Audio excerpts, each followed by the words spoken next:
Right. Okay, Joe. So, use that for the ignition. Okay, yeah. In first gear, just light up, fully send it all the way out. Yeah. We're going to go flat chat on the outlap, be as brave as possible everywhere. Okay. Late on the brakes, full power everywhere. Excuse me, cool. This is my car. I think, Leah, you need to get out now. I thought you worked on into my turn at Oulton. Is that not what? It doesn't work like that. Okay. Come on, Leah. I'll take that for you.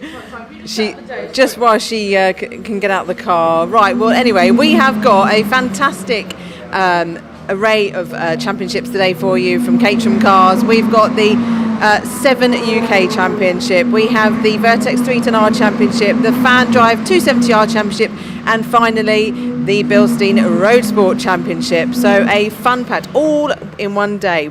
We have got 3 races to do today and qualifying. So qualifying for 270s is out at the moment.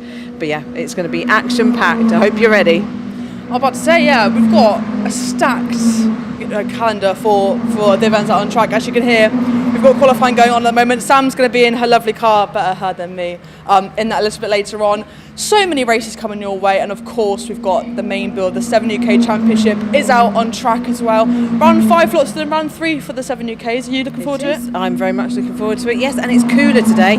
We've had some very, very hot testing days previous to today, so it's a bit cooler, so it's better for the cars and better for us. Well, what can the people watching expect from today? We've got that main class, but we've also got lots of support races, lots of talent. What can we kind of expect from the day? Just lots of very, very close racing, as it always is with Caterham's. Lots of overtakes, it's chaos every single lap, and so you're going to be thrilled. Well, I can't wait, Sam can't wait, and it is time to go racing.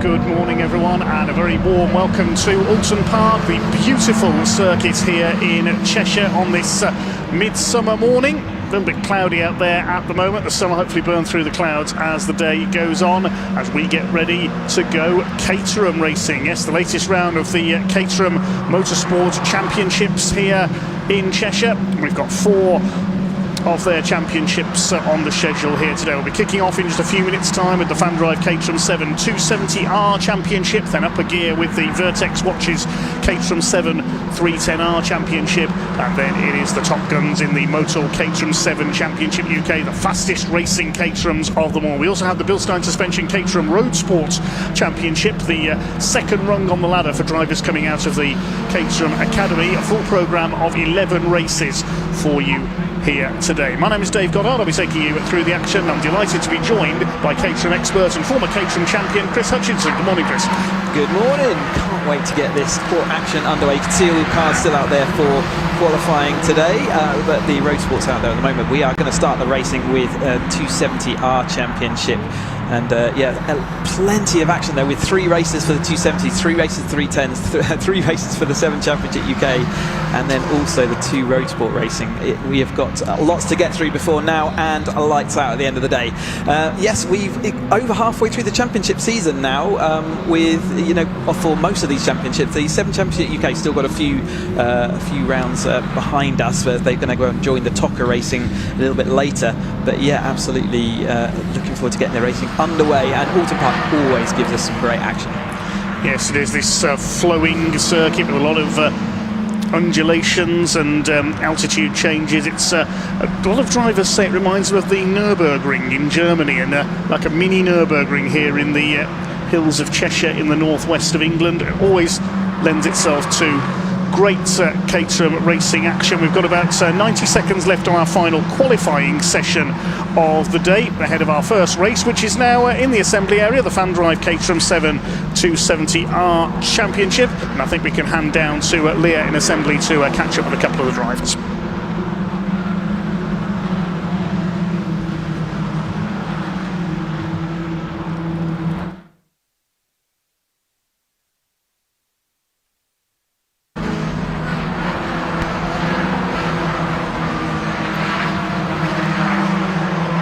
We can hopefully hear from Leah shortly there. One or two audio gremlins down in the assembly area at the moment. Shall we try again? No, let's try and hear from Leah again.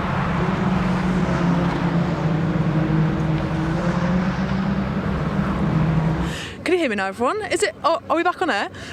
Good morning, everyone, and welcome to another exciting day of Caterham's here at Oulton Park. And I mean, it's not quite the day we thought we would have for it.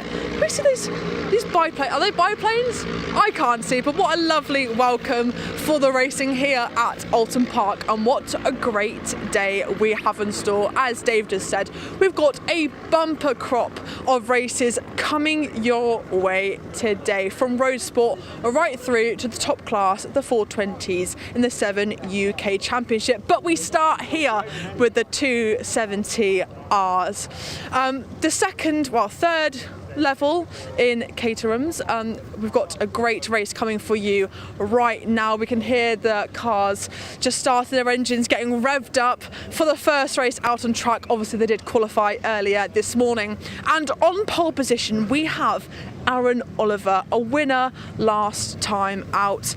He sits in pole position at the moment. In P2 we've got Brian Thornton, another great race winner. He's been on that top set of the roster this season too. And in P3 we have championship leader Paul Oglesby. What a great race we've got in store with those three at the front of our grid. It's going to be a great day of racing. Everyone is revved up, ready to go as we speak. I wonder if I've got time just to jump in with some of the drivers. We'll go to Anne actually, because Anne's one I wanted to speak to for quite some time. Obviously at Donington didn't quite get the chance to speak to her, but I want to talk to her now if I've got a quick second. I wonder if I've got time. Anne, have I got a quick second to speak to you before you go out?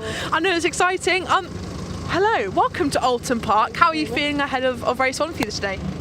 Well, I'm at the back as usual. I'm quite happy in this place. I'm familiar with it, but I'm going to go out and just enjoy it, have a good race hopefully. There's some guys alongside me here. I think we're fairly close together, but the car's feeling good thanks to all the guys at Team Parker. So just go out and enjoy it.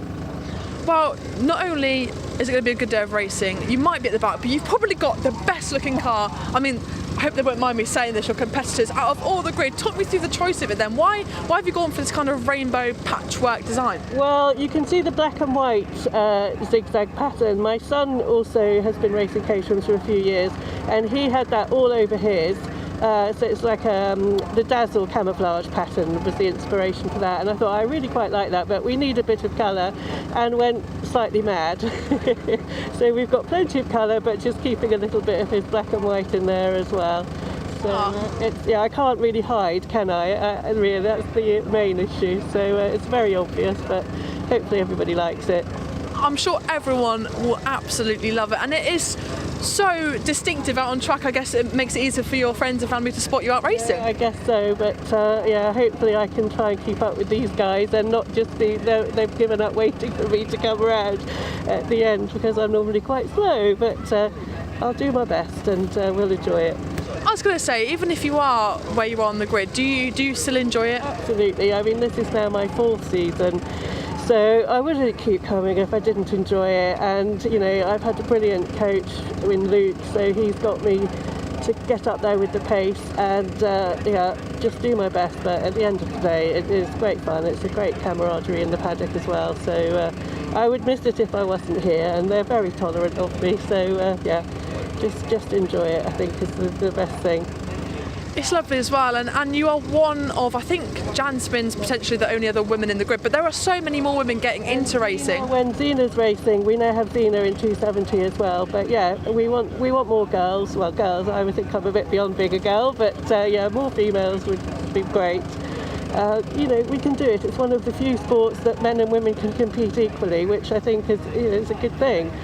So yeah, the more the merrier. Lovely. Well, I'll let you get in the zone for the race. Good luck, Great, thanks very much. for the race today. Lovely to speak to you.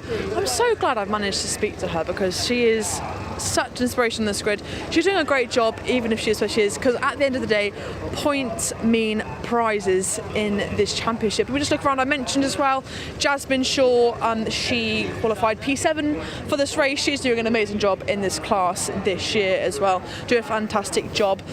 Speaking of other contenders for the championship then, Seb Thole, who is currently P3 in the 270R championship, while he is starting P8, so a little way down from where he perhaps wanted to be. I believe Luciano is P2 as well, and he started a bit higher up.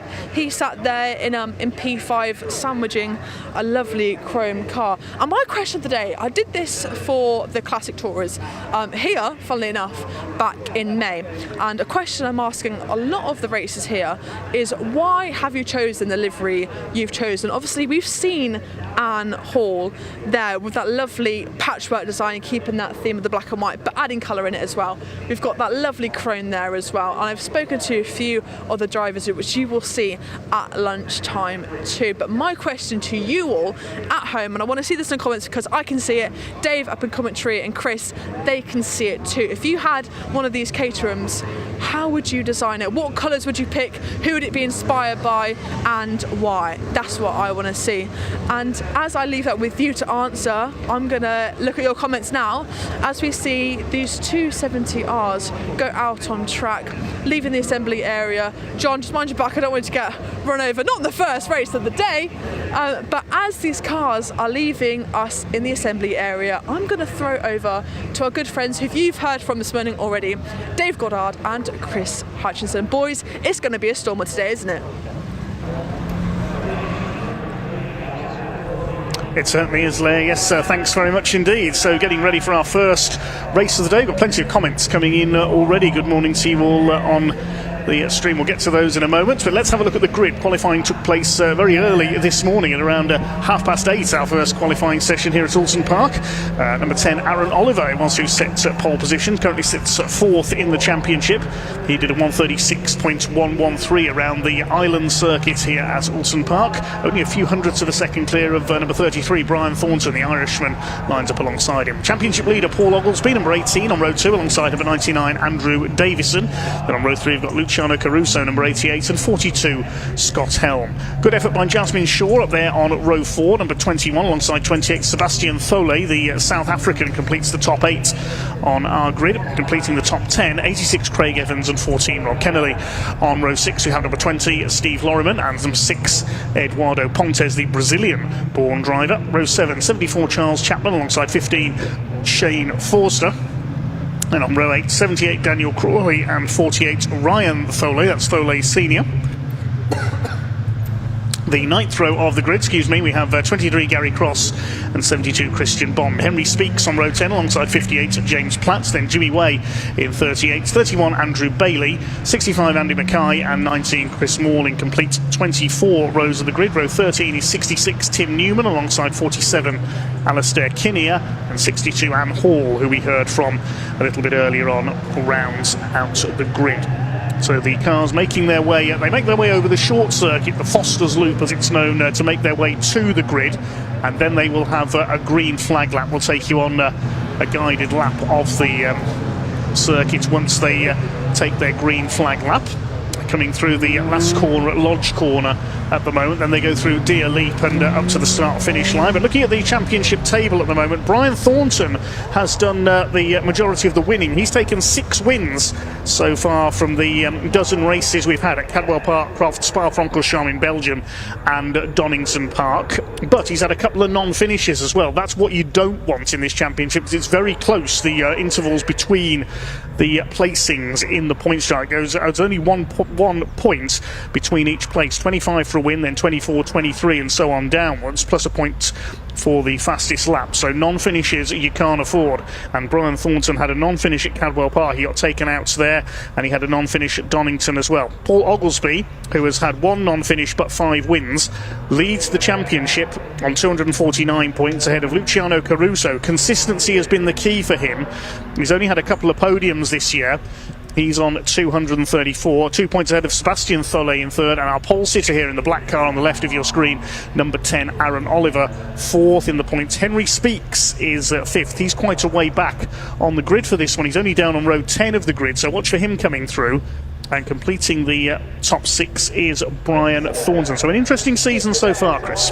Yeah, absolutely. And so each championship gets a number of what we call drop scores. So at the end of the season, they can drop their worst results away. So Brian Thornton's carrying 2 of those. He can have 3 in total over the course of the season, but he's already used up 2 of his lifelines, which is obviously not what you want. However, we've only got the, coming towards over the halfway mark of this championship. So we've got Oulton Park this weekend, where we're going to cram in a whole weekend in one day. And then we've got Knockhill and Snetterton still to come. So yeah, really would like to keep those lifelines alive. And as you say, Paul Oglesby had a nice consistent season, but it does seem like Aaron Oliver's got the momentum with him. He's coming off a couple of wins and 2 second places out last time out at Donington, so he's got some momentum there. They've got a chance to go and see this full track then, this Oulton Park, the Island Bend track. Is different from where we've been over the last couple of times we've been visiting here. Yes, and it will take you on a quick lap of the circuit bend. This is Old Hall, the first corner, long right-hander. Quite easy to run wide over the curb on the exit there. Then it's down the avenue. There's a slight right-hand flick you can see there at Denton's, and then into the left of Cascades. Used to be lined with trees, the avenue did, in the early days of this circuit, in the grounds of the old Oulton Hall, hence Old Hall corner. Then after Cascades, they swing round to the left, go along Lakeside. The lake is over behind the trees to the right. And rather than going round the left at Island Bend up towards the Shell hairpin, they turn right at Island Bend this time. Slightly shorter layout here at Oulton Park. This circuit's extremely bumpy into that braking zone as well, Dave. I've heard from all the drivers, and we've not used it that much, and it's very, very tight down there. So watch out for that, but really bumpy on the way in. Just under 2.25 miles long, this layout of Oulton Park. Then it's up over Hilltop and down towards the Hislop chicane, named after motorcycle star Steve Hislop. And then it's the right-hander at Knickerbrook on the exit of the chicane, and up Clay Hill towards Druids Corner. That's Charles Chapman, the light blue and yellow car there. We should have 27 cars on this grid, the biggest grid of the day, the 270R Championship. One driver who isn't on the grid is Sean Murphy, because he's watching on the stream. He just commented, unfortunately couldn't be on the FanDrive 270R grid today, but looking forward to watching the live stream. Thanks, Sean. He's currently 22nd in the championship. Hopefully everyone's logged into FanDrive, keeping an eye on all the proceedings as they go through, so do take a look at fandrive.app and follow along with the race weekend. You can see some drivers' posts and you can carry on with it, or look at all the timing and everything else going on. But yeah, they can see them coming towards us into Druids. It's really daunting, double apex right-hander, really, really fast. Very little runoff as well, so a really place for the drivers to pay full attention up there. Under the Warwick Bridge, named after Paul Warwick, who sadly lost his life here in a single-seater accident in the early 1990s, the brother of Formula 1 driver Derek Warwick. And then it's into Lodge Corner. The old lodge, the entrance lodge of Oulton Hall, was just on the outside of where that corner is. The old gateway is still there. And newly refurbished, you can now hire it out. Yes, indeed, you can stay there for a race weekend if you want to make it a big experience here at Oulton Park. There's Deer Leap. You can see the track bounces up the hillside and then onto the start and finish line. So lining up then for this 20-minute race, it'll be a standing start. Aaron Oliver in the black number 10 car on pole position. In the blue car with the orange stripe, Brian Thornton, the Irishman, in number 33, looking for win number 7 this season. Aaron Oliver looking for his second win, had a win at Donington last time out. Paul Oglesby in the green car on the second row, number 18, leads the championship, and a good effort by Andrew Davison, the orange number 99, completing the second row of the grid. Luciano Caruso on row 3 is in white and blue. Top 5 on the grid then. The red light's about to go out, and we are underway with our first race of the day here at Oulton Park for the Caterham Seven 270R Championship. Everybody is away cleanly. It's Aaron Oliver who's just got the lead down to Old Hall for the first time. Brian Thornton up on his outside. Now, are they all going to make it through? 3 and 4 abreast in the pack. A couple of cars charged wide. That was Ryan Tholey in the silver car who ran out wide. Great cloud of dust in behind them. And down towards Cascades the first time. Brian Thornton will have the inside line for the left-hander. It's Davison in the 99 up there in third position. Everybody's made it through the first couple of corners okay, and it's Brian Thornton and Aaron Oliver side by side. That's Caruso, I think, coming up on the outside. Andrew Davison on the inside. There's one car on the grass further back, but it's Aaron Oliver who has held his lead from pole position. A frantic start to our first race of the day. Yeah, you can see how dry and dusty the grass is. Every time they're putting a wheel out there, it really is kicking up the dust. That's going to cause a little bit of visibility issues, isn't it, as they go on? But it is Oliver Thornton losing out a little bit there as they come down into the chicane this time. So we watch them. Sorry about the frozen picture there, but yeah, Aaron Oliver leading them down. So wait for them to come up then through up into Druids and the camera we're looking at here. But yeah, Thornton there just getting squeezed out a little bit. I think that was by just into that third place. So he lost a bit of momentum. Here come the cars then as they come up towards us into Druids for the first time.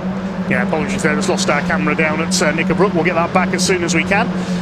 As the pack heads through this nasty double apex right-hander at Druids. It is Aaron Oliver who leads. Brian Thornton attacking Andrew Davison in second. Caruso is fourth. Oglesby in fifth. Then a new livery on the 42 car of Scott Helm. That's a bright metallic turquoise livery, looking very nice indeed. James Platt in one of the patchwork liveried cars there, number 58. And here they come up towards the start of the second lap. Brian Thornton still side by side. He has a lunge for the lead there. Don't think he'll get alongside Aaron Oliver in the number 10. The rest of them stringing out a little now behind him.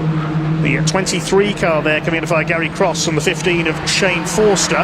It's Oliver from Thornton now in second place. He's got back ahead of Davison, who is ahead at the line. Caruso is next, then Oglesby, Scott Helm, Sebastian Tholey, Craig Evans, Jasmine Shaw, and the 14 of Rob Kennelly rounding out the top 10 down towards Island Bend for the second time. And there's contacts. Oglesby into the back of Davison. Yeah, we saw a couple of lockups there as we came in. We talked about that as we go, really bumpy, and a couple of drivers there locking up, and including Oglesby, who went into the back of Davison, and Davison is now spun and facing the wrong way. And there's a car off to the side of is that Tholey? It's not Seb Tholey. It might be up there, so maybe he also had a lockup and can issue going into Island Bend that time through. As we watch this field coming through, it's still Thornton in second place, Oliver in the lead. We watch Lorryman going side by side as well. Really for frantic action. It's not the widest of track. Here's a bit of a replay. Look for the right hand side. Caruso locks up. Doesn't quite hit the back, but here's Oglesby who pushes into the back of Davison, and that spun around, and that's going to be effectively the end of his race. He's going to have to do a lot of fight back as the day goes on.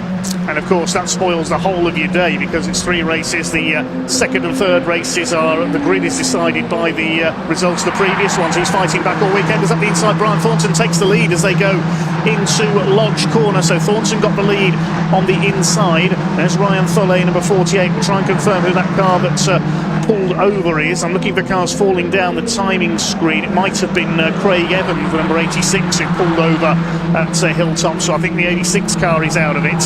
Here's a battle further back. That's Caruso recovering. Yep. Yeah, he went wide on the grass at Island because of that little contretemps for second place. He's battling with Eduardo Pontes in the Williams lookalike, the blue, yellow and white Cannon Williams lookalike car. Some iconic liveries in there. Leo was getting onto the subject of car liveries. We'll get back to that later on, because we've got a frantic battle up front. Thornton and Oliver side by side. Oliver retook the lead briefly. Cascade, where's Paul Oglesby going? He was realising he was braking later than everyone else, and he was already maxing it. He took to the grass. It looked like it was grippy enough down there, but that's a couple of issues he's had down into Island. They are all having to get used to it, but yeah, that won't have gone down well with his fellow competitors as they come down towards us then into the chicane for this time through. Helm doing very well in that third place, but he's having to really defend now from Tholey. Oglesby does lose out. Jasmine Shaw's just up. She's on a bit of a run of form at the moment, making that Caterham into the sort of top group, as it were, as they're fighting on up and through this time. Up towards Druids, it's Thornton who leads from Oliver. Scott Helm in that turquoise car in third position. Sebastian Tholey, the South African, is up to fourth as a result of that late braking move by Paul Oglesby. He's lost a bit of ground, the championship leader. There he is in fifth in the green car. Thornton to the inside again. It's almost side by side as they came through towards Deer Leap. It is Oliver who's got the lead as they come out to complete lap at number 3. Oliver was really late on the brakes then, managed to hold off against Thornton, but Thornton's absolutely insistent, like we've seen him for the rest of the season, which will shove his car down the inside every single time he gets the opportunity, wants to be out in front every single lap, and around a track like this where safety cars can become an issue, like one of the drivers a little bit further back can see how difficult it is to get around Oval and keep it all within boundaries out there. There is a track sensor out there, so they can be careful of track limits as ever. But yeah, Thornton absolutely never happy to be in that second place, insistent on being in the lead. But the place he doesn't want to be leading is into the last corner. That's where you don't want to be in a Caterham race, because you'll get slipstream. Aaron Oliver's gone a bit wide there, going through Island Bend. This is Scott Helm's opportunity to try and move up into second place. He's down in 7th in the championship. He's had a couple of non-finishes this year, but he's taken the fastest lap points on 4 occasions. His single lap pace is very good indeed. There's Tholet tucked in fourth, side by side into Hislop. You don't see that very often. Something's got to give here, surely, between Oliver on the outside, Thornton on the inside. This is more like a motorcycle race at the moment as they go through there. I'm trying to make it 3 wide at Play Hill. That's not going to work. Scott Helm sensibly thinks better of it. He was going to end up on the grass and heading out towards the barriers there. Up towards Druids they come. It's Oliver who leads from Thornton. Tholet's gone up into 3rd as a result of Helm drinking to the inside. There it's Oglesby. And who's that in 6th place behind? That's Rob Kennelly in the blue car, number 14. He had got fastest lap of the race. He still has in that blue machine. And Jasmine Shaw's hanging on to the tail of this pack as well. She's running well. Aaron Oliver leads and they swing through Lodge corner up towards Dearly once again. This is brilliant stuff. And Luciano Caruso, look, the Rothmans livery car has caught them up again as well. Yeah, he had unlucky in the last race. His gear knob fell off, and cost him obviously a lot of time. And today he's someone, well, happily in testing, someone gave him an extra knob to be carrying around with, but we won't talk about that too much as they head off and round then into Cascades this time through. Well, Brian Thornton, they just want to go side by side. It's causing them to go dead slow, but the Oulton Park track is so narrow that they are just blocking off all access. You saw how much that made everyone else trip up each other. The reason Aaron Oliver went wide last time was because Thornton locked up. He's locked up again. Aaron Oliver's just having nowhere to go. He has to give him the room, and when he's locked up at the inside, you really don't sure whether he's going to get it all stopped. But now Seb Tholet dropping into line, seeing whether he can do anything about that as we watch this exciting 270R race disappear up and over the hill once more as Thornton comes down once more into the lead. But Aaron Oliver, it's just absolutely not letting that go. Seb Tholet just nowhere to manoeuvre his car at the moment. The track is blocked. They come out of Hislop through Knickerbrook. That's 1-0 to you on Innuendo Bingo today, by the way. Thank you for that, Chris. I managed to avoid bursting out laughing on air there. Up the hill they head then towards Druids for what is the 5th time. Caruso's called them up, has got the fastest lap of the race. 1:36.564 is up the inside. Seb Tholet goes into 2nd place. He's looking for his maiden win here today. Sebastian Tholet. He's 3rd in the championship. He's had a couple of podium finishes this year.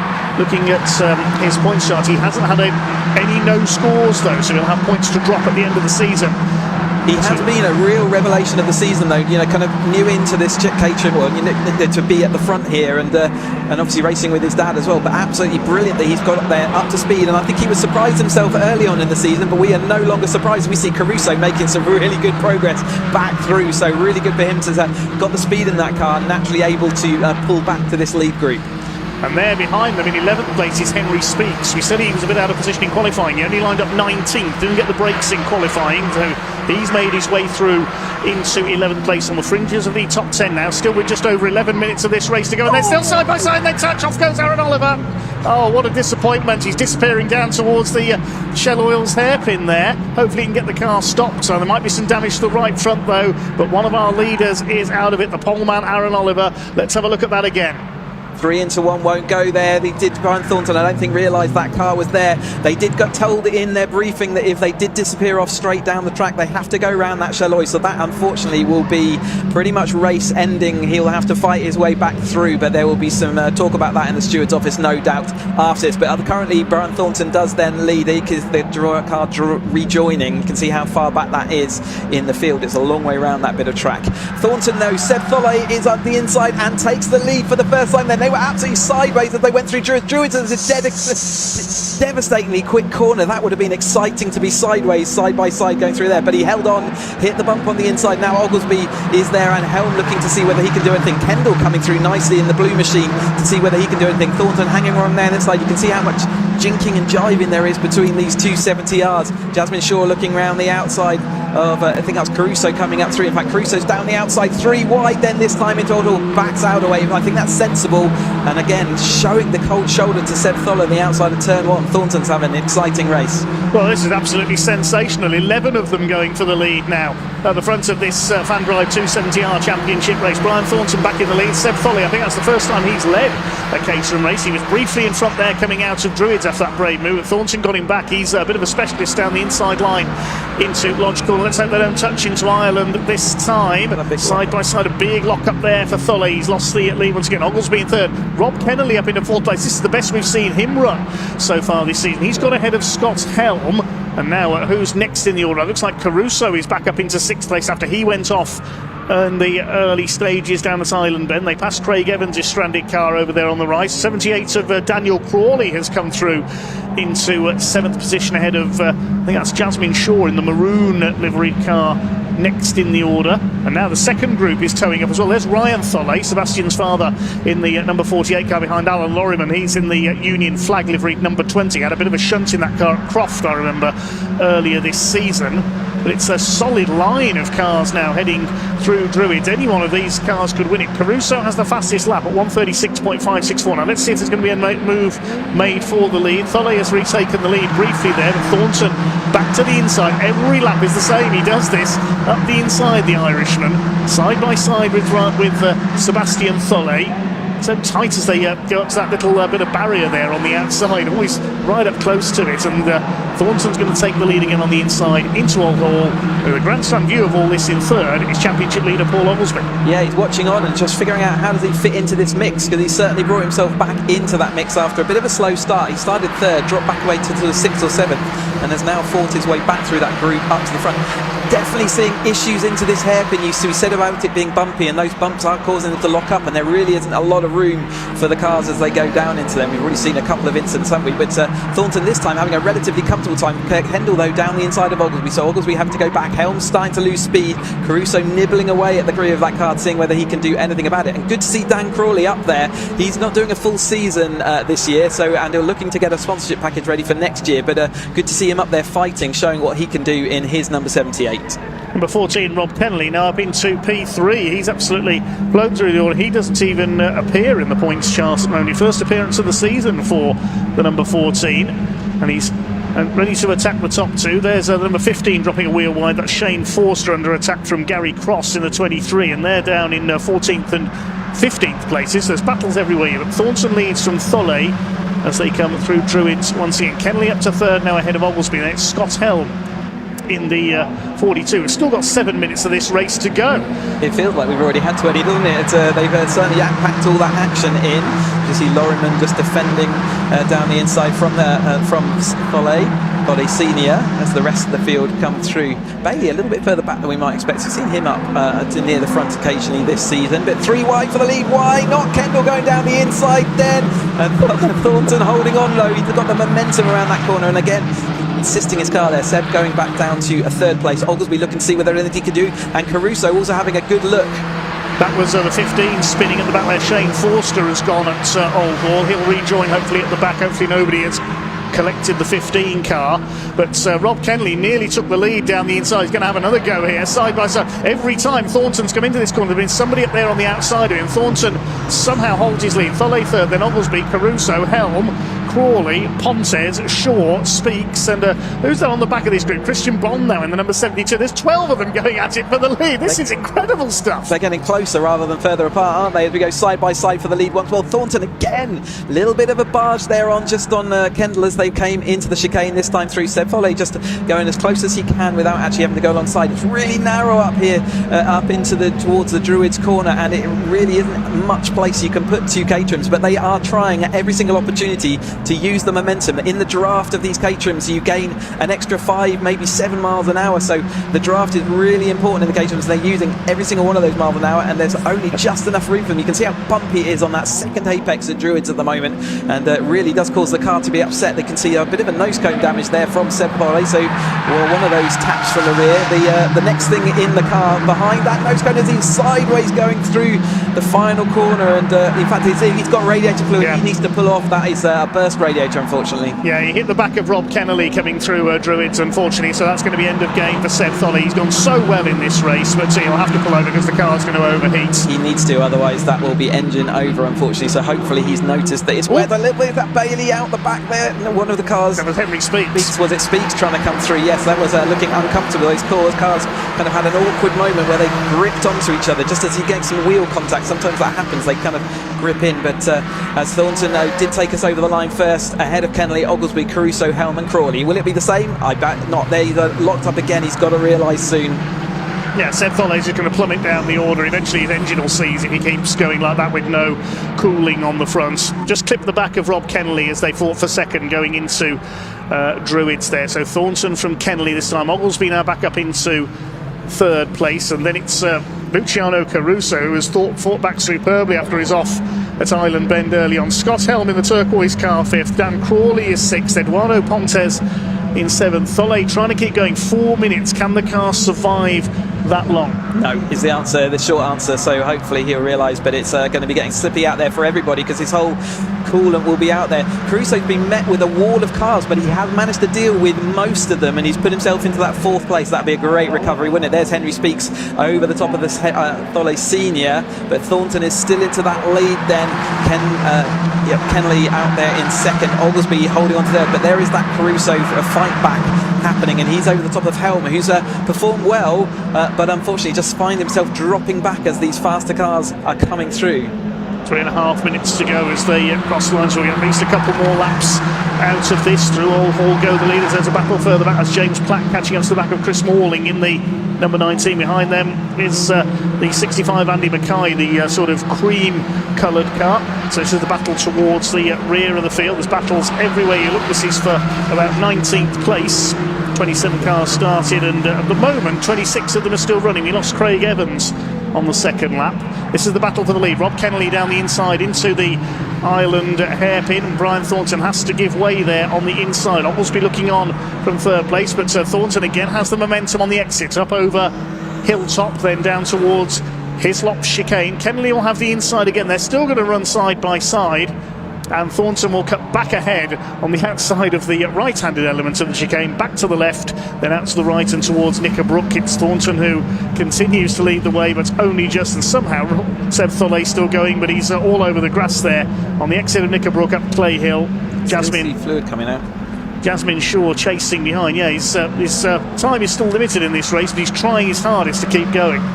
Yeah, so 2 minutes on the clock. We're doing 1 minute 37, so they've probably got another couple of laps, haven't they, by the time they get to it. It's going to be quite tight. So we've got side by side again for the lead, and side by five for second and third as well. So Kennelly down the inside, and Thornton having to give way this time. We've got side by side between Oglesby and Caruso. Caruso's going to be on the inside of this little kink. That's going to give him a little momentum, and he's got the toe.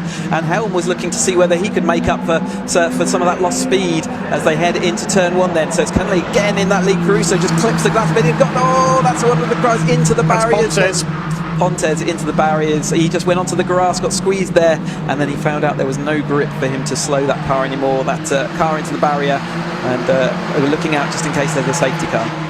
Well, there's only 90 seconds left on the clock, and I think we're going to go red flags. Yes, the red flags comes out because of the damage to the barrier up there. So the results, I would imagine, with the red flag out, is likely to be declared at the end of the last completed lap. It'll be the last completed lap for the whole field, which can be pretty much 2 laps back, although because not everyone would have completed for that lap, and that probably means that Kennelly is not going to be credited with that win, because I think it was Thornton the last time across the line. As ever, when in these situations when a red flag gets thrown, it's all done by procedure, and they take the time the red flag, and then say the full complete or the last lap completed by the full field will be the result, which might be 2 laps ago. But watch for the right hand side of your screen then as he just drops his wheel onto the grass. I think he was squeezed there, wasn't he? He was indeed. Yeah, by Dan Crawley, and then he had absolutely no grip to be able to stop it before they got to the barrier. Main thing is Eduardo Pontes, the Brazilian, is okay. We saw him getting out of the car, but he certainly went wallop straight in there at Old Hall. I can tell you Scott Helm has got a 5-second penalty. to add on. Yes, for exceeding track limits. That's just come through to us. So we also saw quite a few incidents out there on track, didn't we, with cars disappearing off, bit of nudging, bit of contact here and there. So I don't think the results we're going to see here may be the final results that we see after they go through the steward's office. And that's the natural thing of motorsport. If there is any issue out there, it is up to the drivers then to call that up into the stewards, and they will have a look and review for them. But Kennelly is in the lead as he comes down to us, but I think he might be different by the time. Okay, awaiting confirmation of the result, then we'll see if it does wind back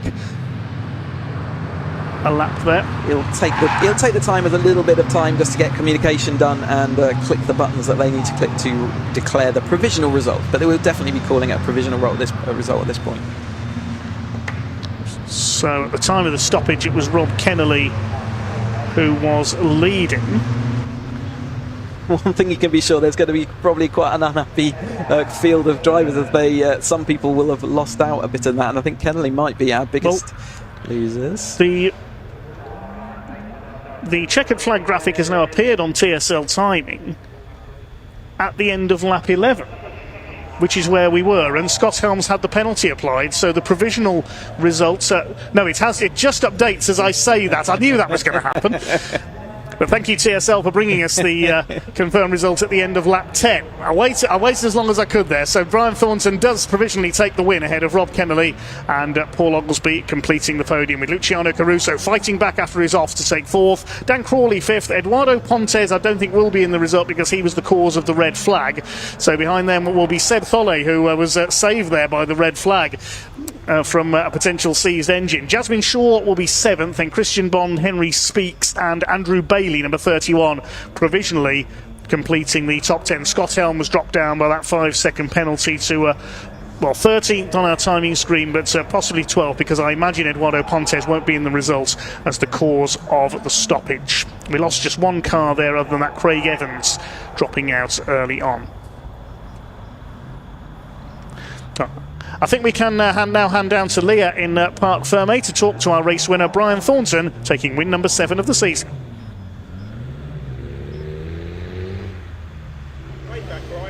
Well, an abrupt end to the 270R race here after that red flag was brought out with that crash. We have heard the driver is okay, but there will be a slight delay while they repair a tyre wall. Let's try and speak to some of the drivers here. You can't hear. We'll move away. But there's quite a dramatic end to that race. Some of the drivers and teams not happy with how some of the racing out on track was happening. We do know how dangerous Oulton Park can be, so it's a shame it's ended in this way. Just to bring the provisional results, I'm sure Dave spoke you through it, but it also goes back a lap. So Brian Thornton was first in the end, P2 was Rob Kennelly, and P3 was championship leader Paul Oglesby. Yeah, let's see who we can speak to, because obviously, like I said, people not too happy with how that race has ended and how some drivers were driving. We'll try and go over to Brian first. He might not be willing to talk to us, but we'll see what we can do. Brian, can I just have a quick word with you? How do we phrase it? A new race around Oulton Park with that new layout. I know tensions are high at the moment. Can you just talk me through the race? Obviously, you did get the win in the end with it going back a lap. Yes, okay. You did. Well, provisionally, you have got the win. Talk me through the race and out on track. Wasn't a clean race. I made contact with Aaron. I need to watch it back, see what happened. Look, you don't like making contact with anyone, especially. I race well with Aaron, so it's a shame to see what happened. The whole race from top to bottom was full on. It was stressful. Yeah, it was stressful. There was loads of people caught up in turn 3 in hairpin. I don't see how many cars got caught up or what caused the red flag. Look, thank God I'm here and I'm safe, and we get to go again. It is quite a dicey circuit, Oulton Park, isn't it? And there is very little margin for error. Do you think that the new layout is proving to be not a problem, but you obviously have to think about braking zones a bit differently? How did you experience it with this new layout that Barker brought along? So the braking zone into hairpin is a nightmare, because there's a couple of bumps and the car gets unsteady, and even as you're braking, the car's hopping around.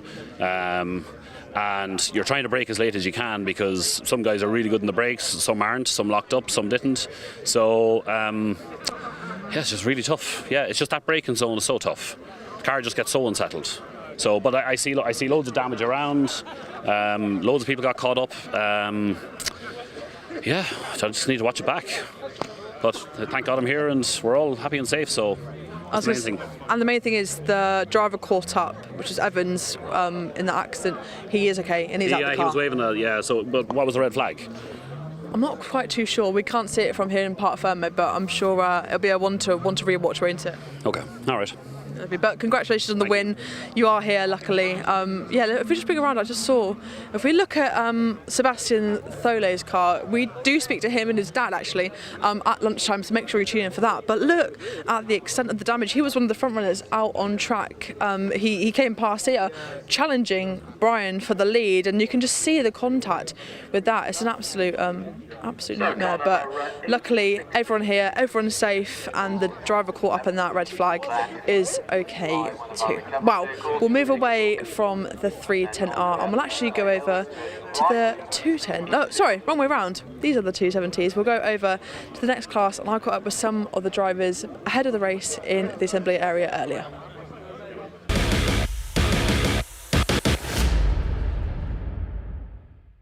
Well, we are here in the assembly area ahead of the 310R first race of the day, and it is Ryan Wilby on pole position, his first pole this season, and what a place to do it, eh? I mean, it's different conditions to what they had yesterday in testing. It is a lot cooler and it is a lot less sunny. Hopefully it brightens up a little later on. Let's see if we can grab a quick word with Ryan now. Ryan, I'm sorry to take you away. Are you watching the live stream? Yeah, watching the race. He's a fan.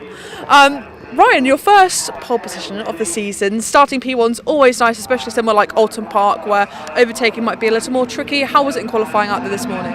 Yeah, it was good. Car felt a lot better than the end of testing when I was on old tyres. The new tyres and the car just felt brilliant. So I had another 3/10 in turn one that I just couldn't cement. So it was feeling good out there. Yeah. Amazing, big margins you've made overnight then with this new tyre. What are your expectations for the race today? As you say, it can be quite difficult to overtake, so just try and hold track position, but not fight too hard, and just see if the front lot can get away, and then have our own little battle at the end. Amazing. So will a good result for you be nothing less than a win? I would love a win, yeah. I've not had a win yet this season, so yeah, I'd love one, yeah.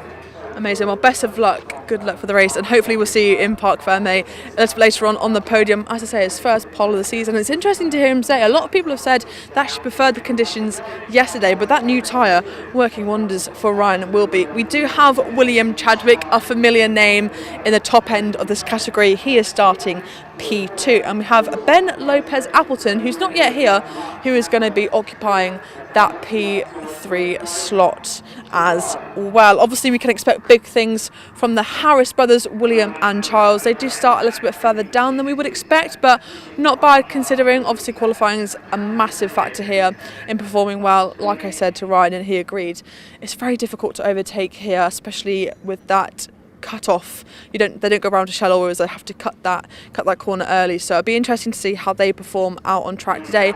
And when you watch the racing, I'm not sure if Dave might pick up on this, but it is quite a small grid compared to what we usually expect for the 310Rs. I'm not personally sure why that is, but if you see a lot less cars, don't be concerned. It is just a smaller grid for this racing here. I'm going to catch William as he's coming back. Well, where have you been? Where have you been, my sir? You were here very early. Yeah, I was here very early. It's either early or late. Lovely. P2, great result. Are you enjoying your time around Oulton Park? Yeah, it's my local circuit, so it's nice to be here. It's good to have a good race weekend here. It's a busy day, as you know. But yeah, P2's Caterham racing and Caterham qualifying is difficult to just make sure you're somewhere. The race will decide where we're positioned, so let's see where we can come. Lovely, I'll let you speak to your mechanics and get ready ahead of the race. Wow, it is set up to be a great race here in the 310R category, and I'm going to pass over to our friends Dave and Chris in commentary to talk you through it.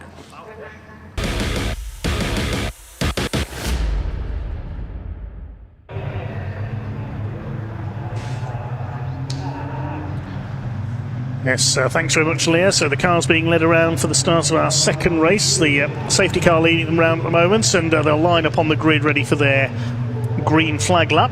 This will be another 20-minute race, first of three today for the Caterham Seven 310R Championship, sponsored by Vertex Watches, and it is Ryan Wilby. We just heard from on pole position alongside the number 8 of Will Chadwick. Ben Lopez-Appleton on the second row. Now, Ryan and Ben had a bit of a tangle towards the end of qualifying, but they are going to make it out there for this one. Will Harris, the championship leader, completes the second row in number 14. Tom Willis, number 81 on row 3, has had some success this year, but is not in the points chart. I don't think he's scoring points this year. Starts alongside Charles Harris, brother of Will, on row 3. On row 4, Stephen Lancaster, the Dutch Barn Vodka sponsored car, number 49. And welcome back to Lars Hoffmann in the Motul car, number 2, the German. First appearance of the season for him. Had a terrific fight in last year's championship with Taylor O'Flanagan, who's now moved up to the Caterham Seven UK Championship. Row 5, Peter Mott in the 96, and 17, Alex Vincent. He had a win last time out at Donington. Paul Goldstein, a little further down the grid than we're used to for the Gold Machine. Not contested the full season this year, but he is second in the points at the moment. He's on row 6 alongside our very own Sam Parker in number 7. Row 7, 36 Chris Buck, and number 9 Steve Metcalf in Taylor O'Flanagan's car from last season, so that should be quick. Row 8, Will Coop in number 76, and 95 Steve Harris, father of Will and Charles, on the 8th row of the grid, completing the lineup for this first race of the day for the Caterham 7 310R Championship. There may be one extra car at the back, actually. Chris Broom, number 42, missed qualifying, so he might be down there at the back if he's made it out for this one. See the field out there then, ready for the first of their 3 races in the 310R Championship. All the racing today, 20 minutes long. You saw how much action we packed into that 20 minutes with the 270Rs. We certainly did. It was absolutely frantic. I couldn't keep up with that first race, and we've got another 10 of those to come here. So Ryan will be on pole. He's down in 7th in the championship. The best he's had this year is a 2nd place at Spa-Francorchamps, the black car with the red wheels. Will Chadwick alongside. He was maximum scorer at Brands Hatch this year when this championship supported the British touring cars.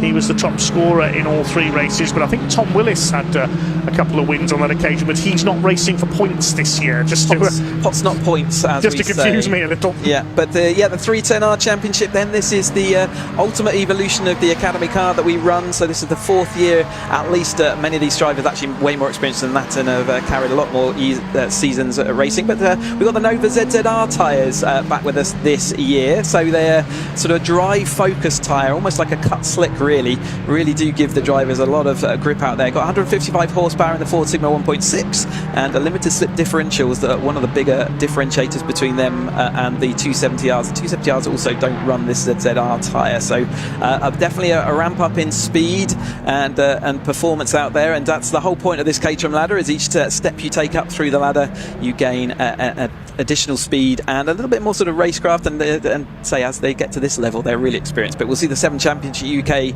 car a little bit later, and that is another beast indeed. Good to see Ryan Wilby though up on pole position. Can he convert that? As he said, he's not had a win this year yet, and it'd be good to get him on the top step of the podium, but Will Chadwick is going to absolutely be thereabouts. Ben Lopez-Appleton also having that issue in qualifying. Hopefully his car is back, all pointing in the right direction. Will Harris a little bit further back, 4th place there. You'll say that to say that's further back is a little bit disingenuous, isn't it? But he will be fully involved in that battle, as will Tom Willis, and Tom Willis had the time disallowed in qualifying, so who knows what that would have been. Certainly if the 270 is anything to go by, it's going to be an exciting race. It certainly is, yes, as they make their way around, and I am really looking forward to this race. Last couple of cars there on the grid. Looks like Steve Harris at the back of the field, the yellow number 95 car in the Team Lotus colours, the yellow and green, similar colours on Charlie Harris's car, but reverse. That one's predominantly green. Will Harris, the championship leader, in the black car there with the dark red cage. He's had 5 wins this year, including a maximum score at Oulton Park at the start of the season. Alex Vincent's had a couple of wins, as has Will Chadwick, and the other winner this year at Spa-Francorchamps was Lionel Tolmash, but the Baron, as we nickname him, is not here this weekend.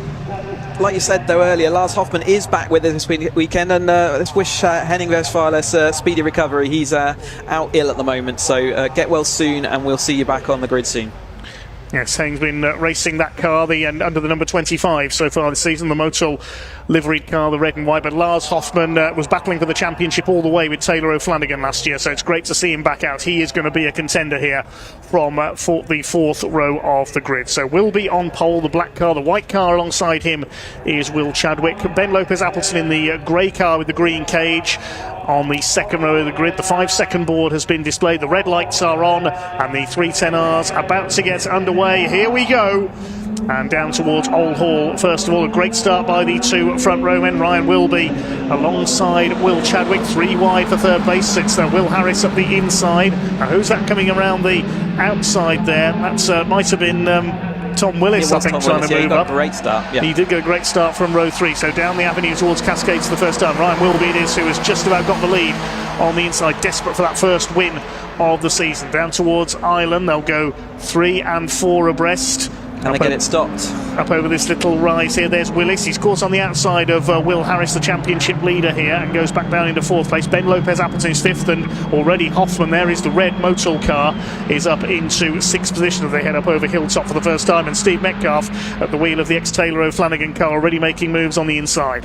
Yeah, it's strange to see it. Their Taylor's car back out there. We'll have to get used to that, but Ryan Wilby does lead them around the majority of this opening lap then as they head into the second half. But with Chadwick still firmly ensconced in that battle, Ben Lopez-Appleton also up there, and Sam Parker having some early fights with Paul Goldstein, but it looks like Paul Goldstein has got back past as they went into the second part of this lap. But it still will be then leads us into Druids, this fast double apex right-hander for this time through. They're all of them close, bunched up. There's the last couple of runners. Steve Harris, number 95, at the back of the field in the Matt Blythe run car. Side by side for the lead. Ryan Wilby will hold the inside line. Will Harris having a look up the inside. Willis on the outside of Ben Lopez-Appleton. Hoffmann runs out wide. You don't want to run too wide on the run through Deer Leap. You'll clout that barrier on the left side of the circuit we mentioned earlier. Fair amount of scrabbling towards the back of the field, but Chadwick to the inside into Old Hall for the second time. He's going to take the lead on the inside. Tom Willis in the silver car with the red cage is trying to follow him through. At the next corner is that, it's the right flick of Denton's, and then down the drop into the left-hander at Cascades. Trying to fight back is Ryan Wilby, but Tom Willis, if he plays his cards right here into Ireland, could take the lead on the inside. There's Chadwick to the inside. Willis is on the inside of him. Wilby back around the outside. He locks up, and somehow is Ryan Wilby going to get the car stopped there side by side with Willis? Chadwick's lost out. He got slipstreamed along Lakeside there, and up into 5th now is Hoffmann. He's already making his staking his claim towards the front of the field. You can see them tripping each other up though as they go side by side into all these corners. That's slowing them down, not giving them. Willis actually let their Wilby take that place back, which gives them momentum, but he's got a good run of momentum in that aluminium coloured car. One of the cars there a bit further back, and number 17 car of Vincent there sideways on the dust and gravel, but they're tripping each other up, slowing each other down. That's just leading cars to absolutely bunch up in this 310R, just like we saw in the 270R. Hoffmann using all his racecraft to pull that car right back up there, just behind, following along behind William Harris, our driver, as he comes down towards us. But it is Wilby who is going to get back into the lead. So again, a bit like Thornton we saw earlier, absolutely insistent that he wants to be that car in the lead of this race every single opportunity he gets, and currently is leading them as they start the next lap. Charles Harris, we saw there, the green and yellow Team Lotus livery car in 7th place. Hoffmann jinks to the inside. The back of this group is Alex Vincent, who won the first race at Donington Park a few weeks ago, but then stalled on the grid from pole in the second race. Very lucky he wasn't collected one of the cars behind. Jockeying for position as they come down towards the left-hander and Cascades. Then will run along Lakeside to the overtaking spot of Island Corner. Here they come. It is Will Harris up there on the outside. Jinking across though is Tom Willis, and again a big lock-up from Ryan Wilby. He's taking some risks here, side by side for third. That's Hoffmann's got through into 4th place. Will Harris being hung out to dry around the outside there. Ben Lopez-Appleton could get up into P5. The championship leader Will Harris not having things all his own way here, only 10 points ahead of Paul Goldstein, who's in the second group there. He's back in about 10th place at the moment. Moved by Willis that time. He got the momentum over the top of the hill and just drove down the inside. It was a let to happen a little bit there, so maybe we'll be sort of trying to start seeing whether he can work with Willis, but I don't think that's going to see that too long, because there's too many cars around for that the partnership to work. But Chadwick is still very much looking, and Hoffmann is very much involved in this battle. Willis still there in second, Chadwick in third, moving way to the inside there under the bridge is Wilby to protect that inside line. Chadwick tried to slipstream him, he won't get down the inside at Lodge. Going with them is Will Harris in the number 14, then Lopez Appleton, Charlie Harris. In 8th place is Alex Vincent in the 17. 9th is the AM class. There's Pro-Am and AM in this race. The AM class led by number 49, Stephen Lancaster in the turquoise car as they barrel their way through Old Hornsey. And there's Paul Goldstein with a little bit of damage I noticed that was prior to qualifying for a previous event on the rear panel of that machine. One of our marshals I was talking to down the assembly area said it looks like a crunchy wrapper. Exactly right, yes. First opportunity to say thank you to all the marshals out there today, and I hope you're enjoying the racing, and thank you for letting us do what we love to do. Side by side you can see those bumps and rides and the cars absolutely drift over the top, and it's just as they need to get on the brakes, which is why we're seeing those lock-ups, and it's causing all sorts of shenanigans into this. Chadwick, I think, was having to dive out the rear of Hoffman, who maybe missed a gear there as he came down. So Chadwick alongside now, going to be settled down to the lead this time through. Lock up for Hoffman into the chicane. Can he get it stopped? Yes, just about. Ben Lopez Appleton now over the top of Harris. Harris dropping backwards a little bit in the middle phase of this race. Still plenty of time left on the clock though. You can see how much action we're packing in here. There's Sam Parker in her third place in the AM Championship there. So the pink numbers on your tower to the left indicating the difference between the AM and the Pro-Am class as they currently. So Sam Parker is our lead in that AM class as we come into this weekend. Side by side for the lead, Tom Willis on the inside, but Wilby round the outside. Good move there along the short sprint up towards Lodge Corner. He got the move done before the corner, and Sam Parker has taken the lead. Well, not only leading the championship now in the AM category, she's taken the lead in the race as well, past the number 49 of Stephen Lancaster, and also coming through behind them as well, the number 36 car, that's Chris Buck, the blue, white and red machine. Charlie Harris going side by side around the outside at Old Hall of Alex Vincent. I've never seen that move done before there. Caterhams do moves anywhere they can. The outside can work if you've got the momentum into that corner. So we see a swapping for that second and third in the AM class there. Mott is in that lead, just slightly a couple of cars up ahead, but a great battle between Parker and Lancaster for second and third on that. As we come down to the chicane at hairpin once more, there's Ben Lopez Appleton now over and back past Harris again, or the first of the Harrises. They are running line astern. Alex Vincent just behind there. It's Peter Mott just in front of Paul Goldstein. So that is the lead of the AM class, just disappearing over the hill. Yeah, it's Paul Goldstein, a bit of a subdued run here, the man who runs in several different Caterham Championships in the UK, but he's well back in this one, just on the fringes of the top 10 at the moment in this 16-car field. They charge their way through Knickerbrook, battling towards the back of the field. There's number 76, that's William Coop, just ahead of Steve Harris. The back of the field, Steve Metcalf's getting used to the ex-Taylor and Flanagan car, as Ryan Wilby continues to lead the way. The best he's had this year, as we said, is a second place at Spa-Francorchamps. Here they come up and into Lodge once again, defending from Tom Willis in the 81. Will Chadwick on their tails in the number 8, moving from right to left. Then Hoffman in 4th position. 5th is Lopez Appleton.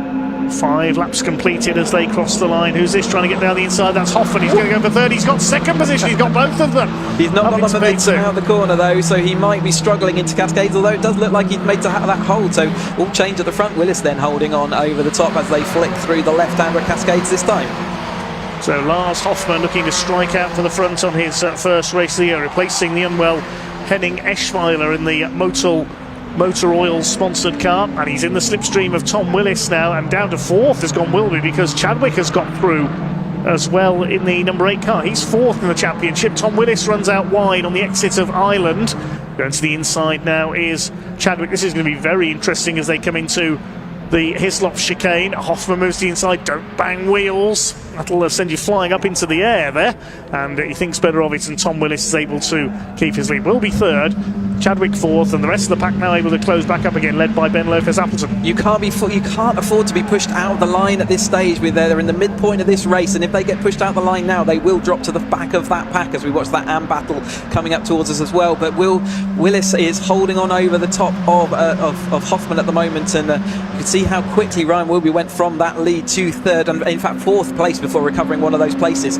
It's not so easy to get places back around this Oulton Park track. You have to fight for everyone. As Chadwick goes down the inside of Wilby, there's going to be a change then in that third place. So he is now fighting for that third and fourth rather than for the lead. It's not what he wants. Remember, he wants his first win of the season in that car as they come towards us. Willis over the line, over the top of Hoffman. Chadwick just over the top of Wilby. He's going to look down the inside, isn't going to get it done this time, and then it's Ben Lopez-Appleton.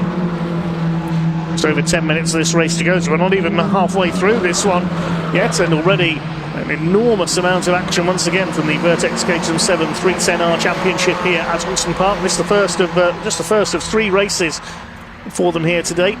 Road Sports class has 2 races, everybody else has 3. Here come the leaders then up the inside. Hoffman's going to take the lead into Island Bend. Yes, he's got through on Tom Willis in the 81. Third place now is Chadwick, and Ryan will be trying to hold off a combined attack from Ben Lopez-Appleton, and Will Harris, the championship leader, his brother Charles in the green and yellow car there just behind him, over Hilltop, down towards the Hislop chicane. Willis back up the inside, retakes the lead. He's stronger in this section of the lap.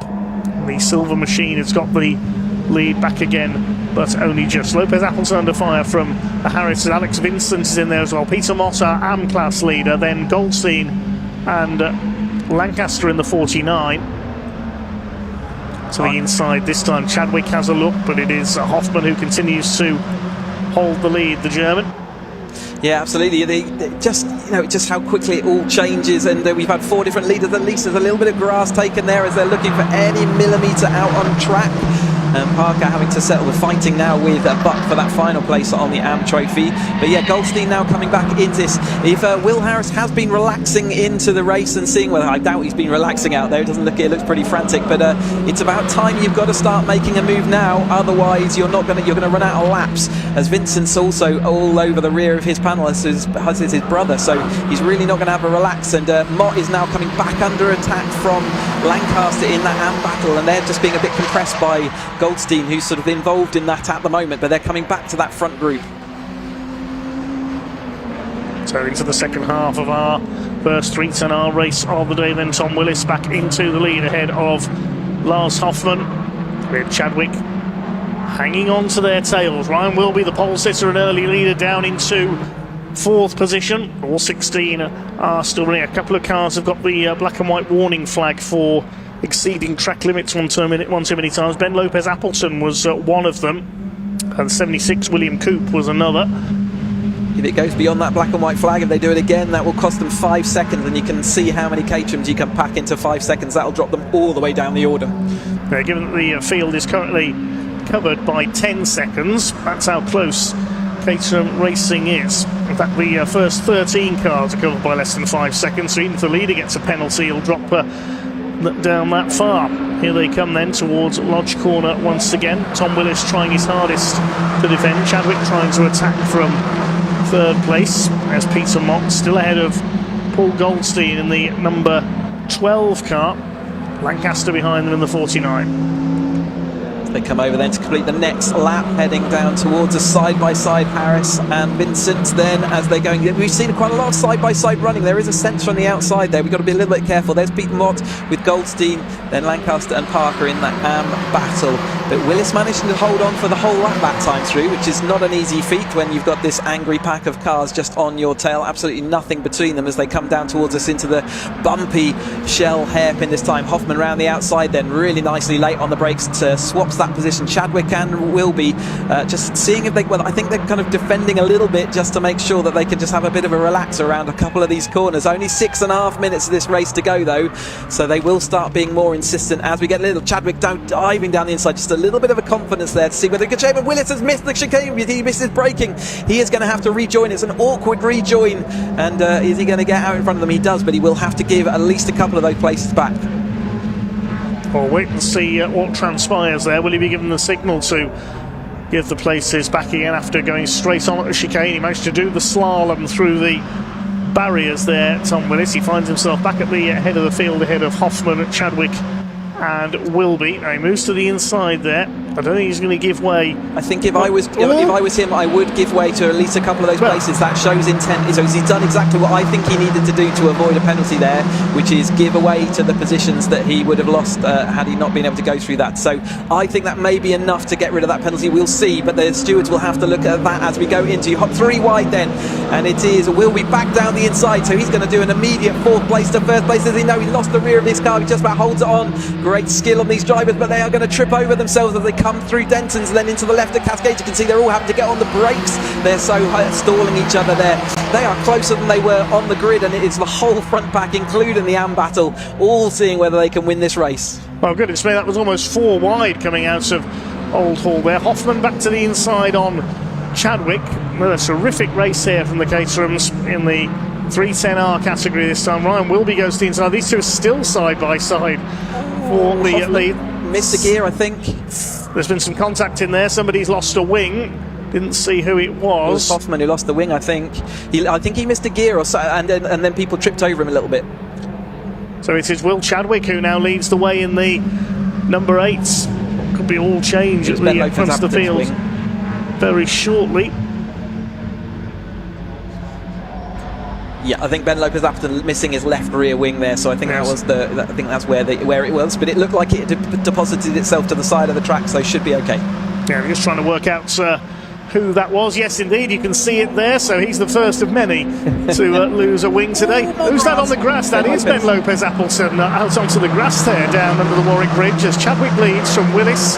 3rd place it is Ryan Wilby. Up the inside comes Lopez-Appleton on Will Harris, the championship leader in the 14 car. This is absolutely frantic stuff. Alex Vincent in behind them with the blue roll cage, as round the outside goes Tom Willis to retake the lead into Old Hall. Well, there you go. We've seen it twice in one race now. I said I've never seen car go around the outside of Old Hall to take the lead, and we've now seen it on 2 occasions in the same race. They all feed absolutely nose to tail then, this whole lead group. There is a bit of a pregnant pause then back to Metcalf, who's next up. You can see them there comes the next driver in that famously coloured yellow Caterham there. But it is Chadwick now back to the lead. We've had at least 5. That was a bit of nose contact, so that Ryan Wilby's nose, I think he just clipped the rear of Willis's car there. Did dispatch that. Hopefully that's not burst his radiator, and it's Vincent, is that, or is that Ben Lopez-Appleton who's struggling? I think it was Vincent losing speed out the corner. But you can see there is no, in fact it was Tom Willis's nose cone that got sent flying, wasn't it? So the 81 there outrunning. You can see that radiator just hanging out the front of the car there. Hopefully that's all in one piece and not damaged. But I don't think the order of this race is going to be settled until the very last corner. Just over 3 minutes of the race to go now, with Tom Willis still going in 2nd place. I can't see any fluid leaking out there, so he may have got away with that, but it'll affect the handling and the aero of the car as he chases Will Chadwick. Will Chadwick, who had that maximum score at Brands Hatch and also a win at Donington. He's under fire now from Ryan Wilby and from Tom Willis. And Steve Metcalf, the yellow number 9 machine, staying ahead of William Coop in the 76. Behind them, Steve Harris, the number 9, the Taylor O'Flanagan championship winning car from last season, with Taylor having moved to Caterham 7 UK championship. We'll see him out a little bit later on. Who's leading the way as they come through at this time? Has Chadwick lost the lead? Yes, he has, only just to Ryan Wilby though, on the straight towards the island right-hander. Once again, it is Ryan Wilby who still leads the way, but only just again. He locks up, he does every time there, and Chadwick will get down the inside and retake the lead once again with 2 minutes to go. Once you have locked up once, if you have got a bit of a flat spot on that tyre, it will find it again as you just go over the rise in the track. As soon as it meets that flat spot, it'll lock again. He will have to use that tyre for the rest of today though, in the following 2 races, so that's going to be awkward for him into that chicane. It's not the only one that's locked up into there, and other people will be suffering the same, but they have 1 new set of tyres per race weekend, so they will be using those tyres for the remaining racing we've got today. Very much in the closing stages now, then 90 seconds of this race still to go. They'll be coming round to start their final lap this time, and it is Will Chadwick who leads the way. We said earlier, you don't want to be leading into the final corner at Lodge. You will get slipstream. There is room to slipstream up Deer Leap as well. Ryan will be going to the outside at Lodge. He's late on the brakes and he takes the lead around the outside. So Wilby goes to the front ahead of Chadwick. Then behind them is Tom Willis. The rest of them starting to bunch up now. Tom Willis able to use the slipstream to keep his radiator cool as well, if anything. He's going round the outside of Will Chadwick, and we have a third leader in the space of 2 corners and 1 straight there, almost, not even half a lap. Doesn't seem to slow you down too much losing your nose cone, but they're a bit of an air scoop there up on it, but it's not slowing Tom Willis down at the moment, and all these drivers are going to figure out what they can do in this last lap then of this Ireland version of the Oulton Park circuit. Willis is going to lead them into the hairpin. That's one overtaking manoeuvre defended against. Can he hold on for the rest of this half a lap left, as we see side by side Ben Lopez, Appleton and Harris seeing what they can do to figure out and recover some positions at the end of this. Mott is still leading the AM Championship. He's got a couple of cars now between him and the rest. So they come down into the chicane. Another defensive move, another position saved. Can Willis take it to the line? Well, here they come out of Knickerbrook for the final time. The clock about to count down to 0. The checkered flag will be waiting. There's Paul Goldstein, a fairly anonymous race in the midfield, has to be said, for one of our regular race winners in a few different Caterham Championships over the years. Best he's had this year in 310R, a couple of second places. But here are the leaders. Tom Willis leads from Will Chadwick. Here comes Ryan Wilby. He's looking frantic here. Willis moves to the inside. They do the snake across the straight there under the bridge. Chadwick's going to go to the inside, and Tom Willis and Ryan Wilby nearly goes into the back of it. Any one of these three could still win it. They come up towards the checkered flag this time out of Dearly, but I think Tom Willis has just about done enough. He takes the checkered flag. Will Chadwick in second. Ryan Wilby comes over in third. I think it was Ben Lopez Appleton in fourth, ahead of Lars Hoffman, and the Harris brothers only back in 6th and 7th, the championship pace setters. Peter Mott wins the AM class in 8th, then Alex Vincent 9th. Goldstein is 10th, and the rest of them all make it home. All 16 starters go the distance. A superb race from the Vertex 310Rs. We're going to run out of voice, aren't we, before the end of today? That action is relentless from start to finish. Another great race by the 310Rs then in the bag. And Willis taking that, another pot for him this season. Chadwick taking a really solid second place. What a season he's having as well. Will be disappointed in that third place, but it is a trophy to take home. And it was so frantic that he'll have 2 more opportunities today. Appleton, I think, will be happy he survived it through. And Hoffman, looking like it was going to be a good for in that 5th place, but dropped back just a little bit as he got the provisional results. Provisional results of race 1 with the Vertex Caterham 7 310R Championship. Tom Willis the winner by 1/10 of a second over Will Chadwick, with Ryan Wilby the pole sitter in 3rd position. Ben Lopez Appleton in 4th, ahead of welcome returnee Lars Hoffman. Will Harris has to settle the 6th, ahead of Charlie Harris. And the 8th place Peter Mott wins the AM category, and Alex Vincent and Paul Goldstein round at the top 10. The other finishers were number 49 Stephen Lancaster in 8th place, ahead of 36 Chris Buck. Sam Parker was 13th, ahead of William Coop, and Steve Metcalf and Steve Harris rounding out the runners, covered by just over 19 seconds the entire field. Fastest lap went to Charlie Harris with a 1:32.982. Pace will quicken once again in race number 3, the Motul Caterham 7 UK Championship, for the fastest Caterham racers of them all. We're watching the cars come in. I think we're waiting for Sam to jump into there, but as we watch them then come into, you had a bit of a tight bend back into Parc Fermé there, but the drivers, most of these will be to Oulton Park before, will know all the difficulties of that. But well done in the AM Championship as well. Peter Mott taking the win there with Lancaster, and then Buck taking 3rd place just over the top of Sam Parker, who was in that 4th place. But yeah. So next up on track today, the Motul Caterham 7 Championship UK in just a few minutes' time. That's followed by the Bilstein Caterham Roadsport Championship. Then we'll have our lunch break before the second race for the 270Rs. Continue from there, followed by the 310Rs 7 Championship UK. The Roadsports only have 2 races, of course, as opposed to 3 in the other categories. Yeah, how is our voice expected to last all the way through? Mine got its way out already. Yeah. But yeah, we're just waiting for Sam to get herself ready down there.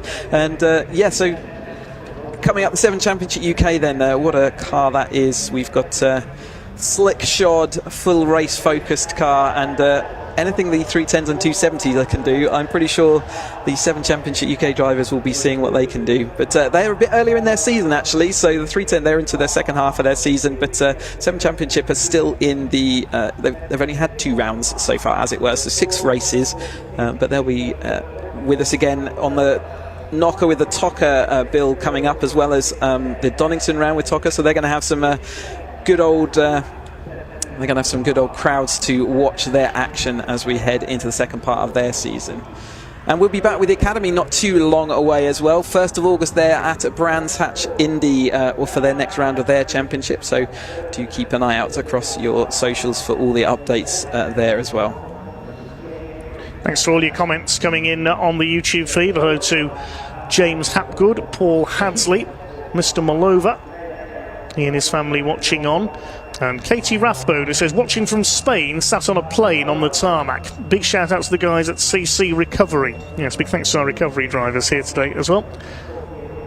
I think we can head down to Parc Fermé with Sam in the meantime to talk to our race winner.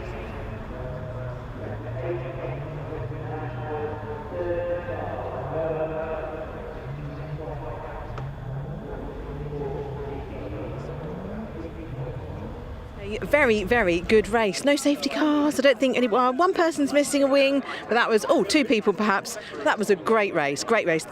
Very, very close from start to finish. Let's go and have a word with Tom Willis. Tom Willis. Hello, congratulations. I saw, did you have a little dive off through the chicane? I missed the brake pedal. Yeah, I just don't know what happened, and then had to go through, and then I was like, am I going to get a penalty? So I let people past, just in case. That's very kind of you. Yeah, but I didn't know what the rules were on that, so I came out where I'd sort of started. Yeah. So anyway, got away with it, lost the nose cone, but over the moon with P1. Yeah, absolutely. But to come off and then rejoin, and it was so close at the front though, wasn't it? Yeah, it was. There were some hairy moments, but all good fun. It's the way of Caterham racing, and that's why we all do it. Exactly. Well, very congratulations to you. Let's go and have a word with Will Chadwick. Where is Will? There he is. He's by his car. Come on, John, come round here. Will Chadwick. Oh, hello. Congratulations on second place. How was it for you? Chaotic. Yeah. I'm sure we all saw it on the live stream. It was very chaotic, but no, I couldn't be happier. Max points, because obviously Tom's not in the championship. That's my main aim. Get as much points as possible towards the end of the season and try and mount a championship challenge. Yeah, absolutely. Well, very well done. And it was very close from start to finish, wasn't it? Lots of changing positions, but yeah, you came out on top pretty much. Yeah, good enough for me. I'm happy for that, and keep on going with the weekend. Just try and keep getting the points. That's the main aim. Hopefully win one of the races, but it's tough round here with how chaotic it can be. Everywhere is it in Caterham. Exactly. Well done. Very well done. And Ryan Wilby. Let's go and have a word with Ryan. Ryan, 3rd place. Are you happy with that? It was quite a frantic race, it was frantic, but it was quite clean though, right?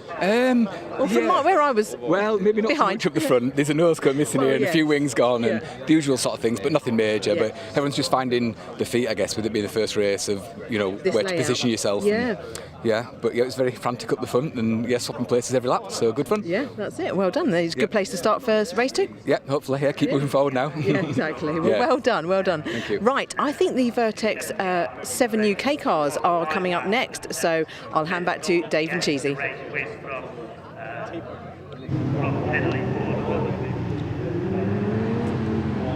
Yes, thanks, Sam. Well, the safety car leading the next race around. This is the Motul Caterham 7 Championship UK, the quickest Caterham racers of them all. They have a 20-minute race coming up. We'll give you the grid in just a few moments' time. This is going to be an absolute cracker on this flowing circuit, and we caught up with some of the drivers just a little earlier on.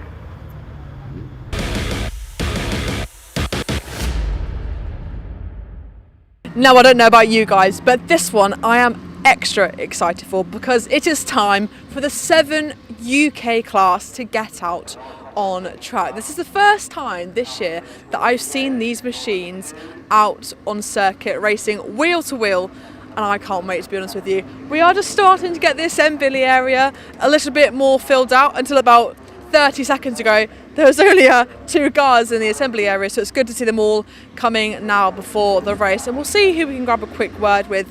Just to mention, this is the top class of the Caterham Championship. It is the expert class, and it is all the competitors, all of these cars, even though they've got different liveries, different looks, are identical. So it's all down to the skill of the driver. Now, they have raced at Croft. They went over to Belgium and raced at Spa, and round 3 brings them here to Oulton Park. So it's only this will be their 7th race of the year, and on pole position, who has just arrived, it is the number 1 of Matt Armstrong. He'll be joined by P2, which is Taylor O'Flanagan, the championship leader, who is not yet here, and in P3 we have Louis Darling, and it is actually his best qualifying of the year. Let's go and see if Lou will have a quick word with us, just to mention, because it is best result so far. Louis, can we grab a quick word with you? Is that all right? Yeah, that's fine. Good morning. How are you enjoying Oulton Park so far?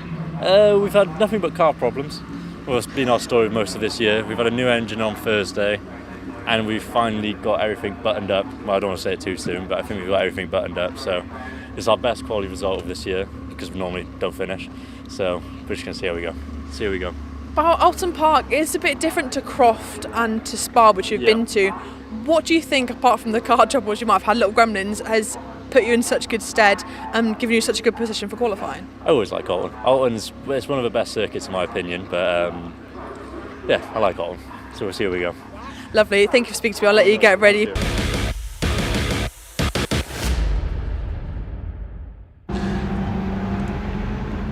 Well, the car's already well on their way round on their green flag laps, so we'll give you the grid for our Motul Caterham 7 UK Championship race. Reigning champion number 1 Matt Armstrong on pole, with the championship leader Taylor O'Flanagan, last year's 310R champion, alongside him. Second row, Louis Darling, we've just heard from in the 25, alongside Justin Armstrong, 23, father of our pole sitter.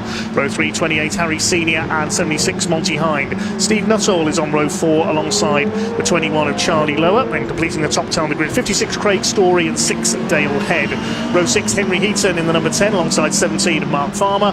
Mike Evans and Tom Eden on row 7. Row 8, Nick Heighton and Darren McCormack. The 9th row, 22, Gary Curtis, and 35, Mark Kendall, and 68, Chris Welch. Rounds out the 19 car grid for this 20-minute race. And I'm delighted to be joined for this race by top Caterham racer Harry Cook, joining me in the commentary box. Harry, good morning. Hello, great. Strange to be this side of the telly, but looking forward to it. All right, not seen you on track yet, but I believe you're joining the UK Championship a bit later this year. I am, planning to join for Donington. I've got a new car on the way, so hopefully, that gives me a good chance of getting used to the car again and pushing for 2027. We've seen you having some great battles with Harry Senior in the past. It was a tale of 2 Harrys for several races last year, we called it. Yeah, certainly. I've raced the majority of the guys on this grid, so looking forward to observing them from here.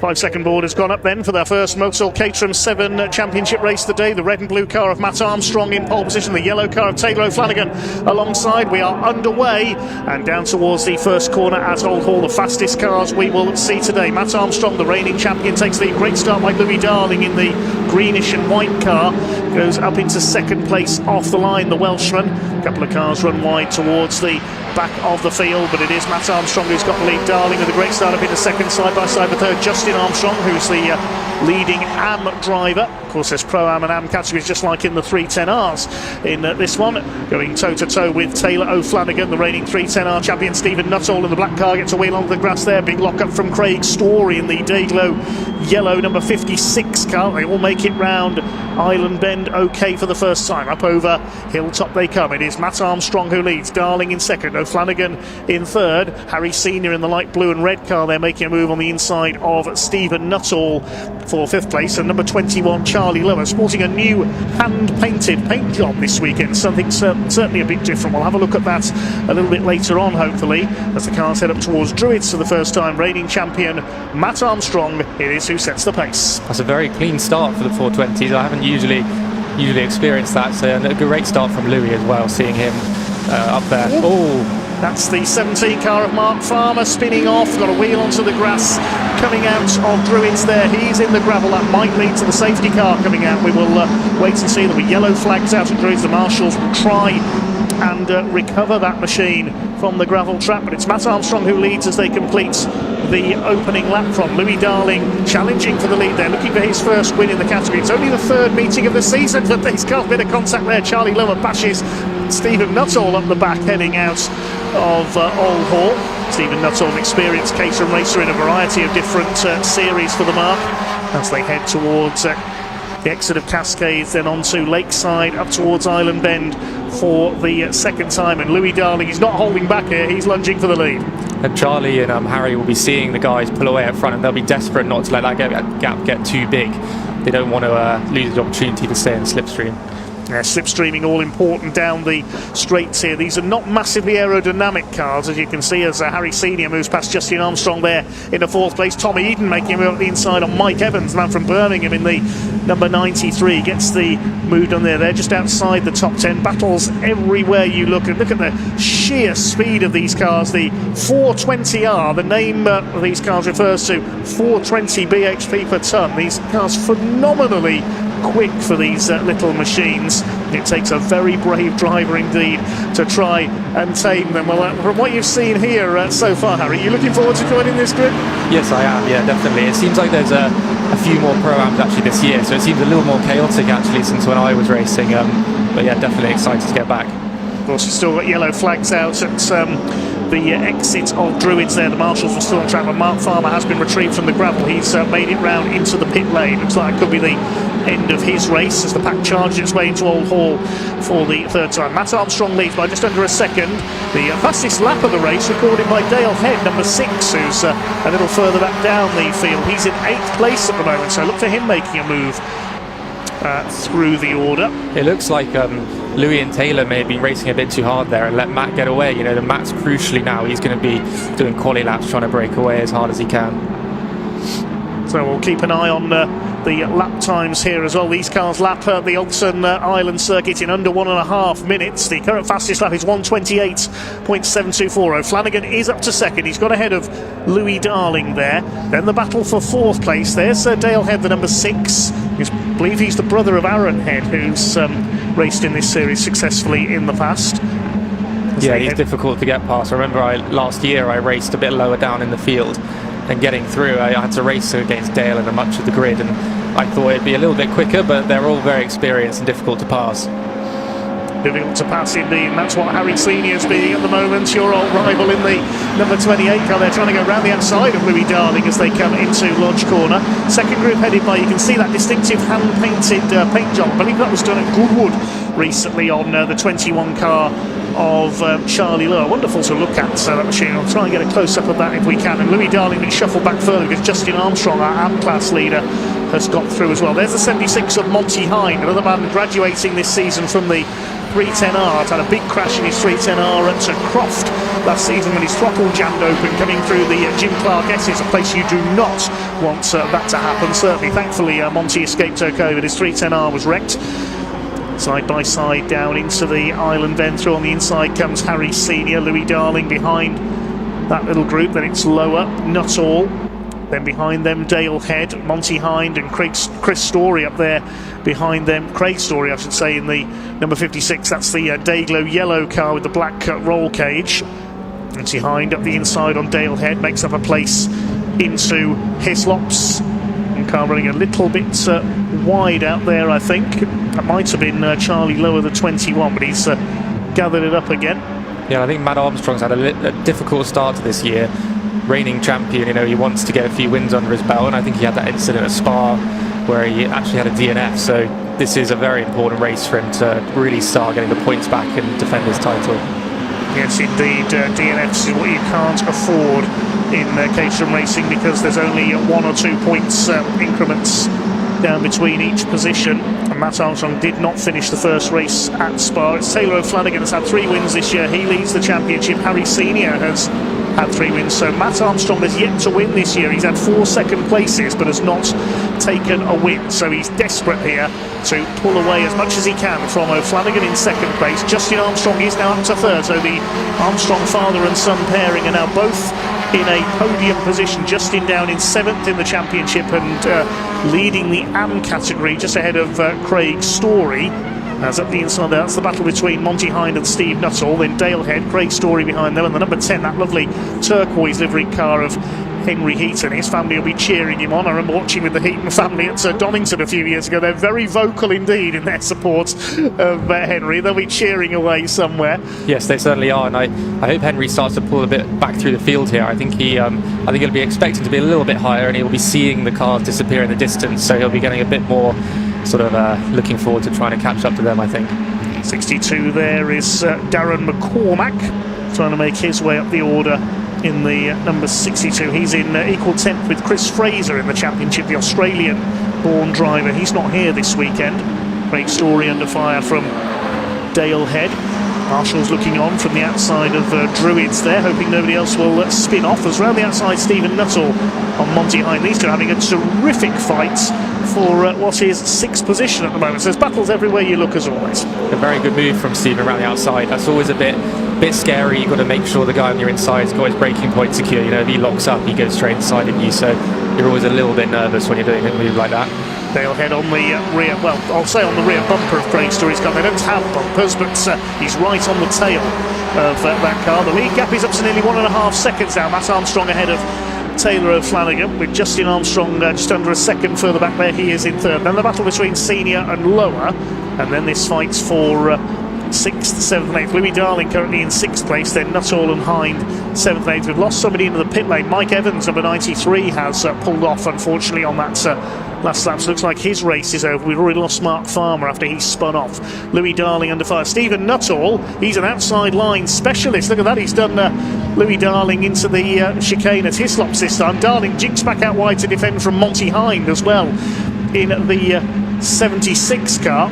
Yeah, after a good start, Louis seems to be struggling a little bit now. I know he can be quite aggressive on his tyres, so I wonder if he's possibly getting a little bit, you know, once the tyres get hot, it's very difficult to calm them down and they really do start overheating. But he's lost another position there, so maybe there's another issue we haven't seen. We're not even halfway through this race yet. They try and break the toe down the straight there under the bridge. You can slipstream, as we saw from Steve Nuttall on the run through Lodge Corner. And yes, I'm wondering if there is an issue for Louis Darling. He's lost another place there to Craig Story. The Dayglow yellow car got through. The lead gap this time is up to 2.1 seconds. Matt Armstrong, he's really pulling away, but it's Harry Senior, the light blue car with the red cage there. He's got the fastest lap, 1:27.581. So the lap time's getting quicker all the time. The top 5 all lapping in the 1:27s. Charlie Lower has got through though into 4th place. He's the man on the move. How far behind Justin Armstrong is he? Not far now. He's caught right up to him there. Look, there is the hand-painted number 21. You can see that distinctive design on his machine. My guess is here with that gap now, I think it's looking like Matt Armstrong's going to sort of got this race sealed up. 2 seconds, you're sort of clear of that slipstream, and now you've got Justin closing in on Taylor, and Taylor goes wide as well. They've all gone off. They've all gone off, yes. What on earth's happened there? There must be some fluid down. They're all going off. Look, Louis Darling spins around. Someone's dropped. I wonder if that's Mike Evans, because we saw him pull into the pits. There's fluid down on the entries of the chicane. They've all slid straight on. That was like a scene out of the Trofeo Andros ice racing series in France in the winter. Where's Ivan Muller when you need him? I think it was my first commentator's curse there. I just said Matt had it sealed up and then he goes straight off at the next corner, so that must be some fluid down to see them all fly off, but hopefully it will settle down now. So we'll have the red and yellow striped flag out there for a slippery surface at Hislops chicane. Now, what order are they going to come through in? I'm not quite sure now, after everybody went straight on there. Matt Armstrong, I think, is still in the lead, yes, because they all went through the chicane behind him. Both Flanagan second, they've got clear of Justin Armstrong, then Lower and Senior, so I don't think the order has changed there, except for Louis Darling. He was the unlucky one because he spun, and he's come into the pits, so he's got some damage there, I think, as a result of that. Louis Darling sadly out of luck there, the Welshman. But crucially, the gap now has come down by over a second there, so Taylor's back in the slipstream. That's given him a chance at staying with Matt, so Matt will be very upset about that. There's the battle for what is 4th position. Charlie Lower holding off Harry Senior. Had a double win at Croft at the season opener, had a win at Spa as well. He's all over the back of Charlie Lower. They've got to be mindful though, this is where it gets slippery into the Hislops chicane. Will they all get round this time? Yes, I think they have. A little more cautious, so you could see they're a little more relaxed. It decreases each lap, but you're always a bit nervous going back in. You don't know where the braking point's going to be, so it's definitely a scary corner after you sort of know there's fluid down. How easy is it to see, Harry? You've been out on the track many times. How easy is it to see if there is fluid down at a given point on the circuit? Well, you actually can't see it at all. You go in, and if you're the first guy there, a bit like Matt, you basically are the sign to everyone else there's a bit of a problem. If 2 cars go off, you know you've got to be a bit more calm, and then the slippery surface flag obviously comes out for you. But yeah, there's literally no warning with something like that. The car will just slide off, and you're sort of completely out of control. So they all did pretty well. Unfortunately, Louis had that spin there as well, which isn't good for him. 8 laps completed then in our opening race of the day for the Motul Caterham 7 UK Championship. Stephen Nuttall still scrapping away with Monty Hine. Craig Story in behind him. Justin Armstrong up there in third still leads the AM division. The gap is a little under a second, just a few thousandths under a second between Matt Armstrong and Taylor O'Flanagan, the reigning 310R champion. He's taken to the 420R spec machine like the proverbial duck to water. Third place is Justin Armstrong. We just see him at the top right there, disappearing over Hilltop. Here's the battle further back down in the midfield. Henry Heaton in there giving chase to Dale Head, and Nick Hyton's in there as well. The number 78 has come through. Who does that belong to that's just come flying off? I believe that belongs to Monty Hine, that wing. And it hasn't landed in the best place. You know, that's going to, if you're too wide going through there into that corner, you're definitely going to have to see it and avoid it. So they'll probably put a little sign out for the drivers, maybe a slippery surface flag. Well, it would have been out at that point anyway at Hilltop, with the bit of oil or coolant that's gone down there as they race their way towards the conclusion of lap number 9. Just under 7 minutes of this race still to go. Still your leader is Matt Armstrong from Taylor O'Flanagan. Black and white flag is given to Charlie Lower, number 21 in 4th place for exceeding track limits at Cascade. Just must have run wide on the exit. There's Heighton getting ahead of Dale Head, and in behind is Henry Heaton, the number 10, being chased by Tom Eden over the line, and Ross McCormack is at the back of this group as well in the number 62, Darren McCormack I should say, as Monty Hine runs wide. There, there's contact. That was Dale Head, and who did he bang wheels with there? Possibly Nick Hyton, yes. It was a great move from Hyton to get past Head, but they were squabbling in the next few corners, so they're obviously getting a bit too close at the exit of turn 1. Yes, it is getting a bit frantic in this midfield battle at the moment. We concentrate on that for now. This is for 7th place at the moment. There's Stephen Nuttall in the black car in the distance. He's escaped at the head of this group and trying to go after the leaders. Nicely going either side of that bit of debris from Monty Hine's car. Is anybody going to hit it? Oh, just brushed there by Dale Head, but it hasn't dislodged it from the middle of the circuit. Yeah, that was very close. They'll all know it's there now as well. That first lap is always the worst, but now Heaton's seen it, he'll know coming over that crest, watch out for that wing on the driving line. That'll be a souvenir for our marshals at the end of this race. Big thanks to them once again for their service. As a result of that bit of contact, somebody else has got a wing flapping there. That's Nick Hyton's car. This is the fight for 4th. Charlie Lower doing everything he can to hold off Harry Senior, 2nd in the championship, Harry, behind Taylor O'Flanagan at the moment, so he'll want to move up here. Charlie Lower sits 3rd in the points. O'Flanagan on 140, Senior 129, Lower 118. Steve Nuttall a bit further back in 4th place. Matt Armstrong, the reigning champion, only 5th in the points, so he needs a win here to try and move up. Justin, his father, in 7th place behind Henry Heaton, completing a top 10 in the points chart. Craig Story, Nick Hyton, Chris Fraser, who's absent today. Yeah, Harry Senior last year, his pace was amazing, and I couldn't stay with him. So he seems to be struggling a little bit more this year. I did hear I think he's swapped an engine out, so I don't know if he was having a few car problems, or whether we have a lock-up there. Yes, lock-up from Craig Story as he slides down the inside of Nick Hyton. Henry Heaton coming through behind them, so Hyton and Heaton battling it out. Bit of a commentator's nightmare, that one. They got either side of this bit of debris. Is anyone going to hit it this time? Very nearly. Henry Heaton collects it there. Monty Hine's dropped back a few spots. I wonder if he's got a problem there. He's got who's that he's got on his tail there? That's Darren McCormack in the 62. We're seeing a lot of cars go wide now as well, skimming the grass in the exits. So I think people use the last 5 minutes, you do start to get a little bit tired. You make those little mistakes. We'll see it from a few more drivers now, I think. Is that driver fatigue or the tyres going off possibly? I think it's a combination. The car starts to get a bit more slidey, and you do really start to feel it, especially it's not as hot today, but But yeah, you really start to these last few minutes, you know, sweat coming down, and you'll see Taylor closing in on Matt. So I think he's going to have an opportunity, I think, going into that sort of final phase of the race. Taylor is closing. He's just on the fastest lap, 1:27.106. So Taylor O'Flanagan is ready to attack. He's kept his powder dry for most of this race. Now he is going for his 4th win on the season to try and extend his championship lead. He's halved the gap over the last couple of laps. We'll pick them up when we can further round the lap. There they are coming through Island Bend, and Matt Armstrong has now having to defend from Taylor O'Flanagan. What a graduation he has made from the 310Rs this season. Quite brilliant from Taylor O'Flanagan as he chases down the reigning Caterham 7 UK champion for the lead here at Oulton Park. They're nearly 4 seconds clear of Justin Armstrong in 3rd place. I think it will be 2 laps to go this time through, and this is going to be a close one. Yeah, Taylor can start to relax a little bit more now. He's caught up. He'll be pushing for lap after lap, and now he's got to plan the final phase of the race. When's he going to get past Matt? He might have a go here. If he's close enough, he might just stick behind until the end. We'll see. You can see he's a little bit more relaxed. He's obviously not going for the move around the outside. So Taylor's a good thinker in racing, and I learned that from racing for many years. So we'll see when he makes his move.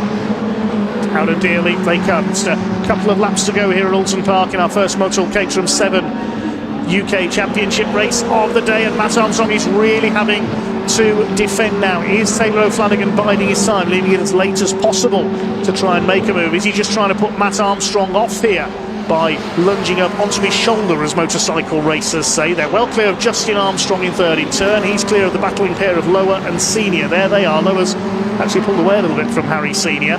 Down towards Island Bend. We've seen a lot of lockups here so far today into this looping right-hander. They make it through this time. It's up the other side over Hilltop, then down towards Hislop Chicane. That's a bit of debris is still there. They avoid that. You can see Taylor relaxing there. He's pulling out the slipstream as well, so his temperatures that he'll be watching very closely might be getting a little bit hot. He's making sure his car is in that window to make that move on Matt on the last lap. I'd be surprised if he passes him this lap. I think he'll be waiting for that final lap. Yes, I agree. I think he's waiting to get it as late as possible so Matt doesn't have a chance to fight back. Monty Hind recovering there, throws the car through the Hislop Chicane, gets ahead of Dale Head in the number 6. Tom Eden, number 64, is up behind them. 17 cars still running as the 19 who starts in the leaders are side by side into Lodge Corner. Matt Armstrong holds the inside line. They come up to start their final lap. This time it's just between these two. As at the front of the field, Flanagan has a look to the inside now, back to the outside. He's all over Matt Armstrong as they go down towards Old Hall, but Matt, with the experiences of last season, able to hold his lead. 5-second penalty for Dale Head further back for exceeding track limits, so Dale's got a penalty, but never mind that because it's all about these two at the front of the field on this final lap. I think Taylor there was testing the waters as well, seeing if he could get around the outside, so that was a good trial for him. So he might think, I need to get that inside line if I'm going to get past him.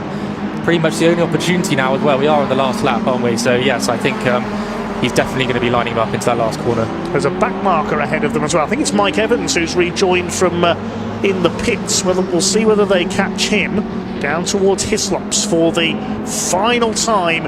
And Matt Armstrong soaking up the pressure. There's Evans. They're going to lap him. Where are they going to meet him? I hope he sees the signals from the marshals and gets out of the way of the two leaders, doesn't hold them up. They go up Clay Hill for the last time. That's quite a gap, but Taylor needs to close it up if he wants a chance.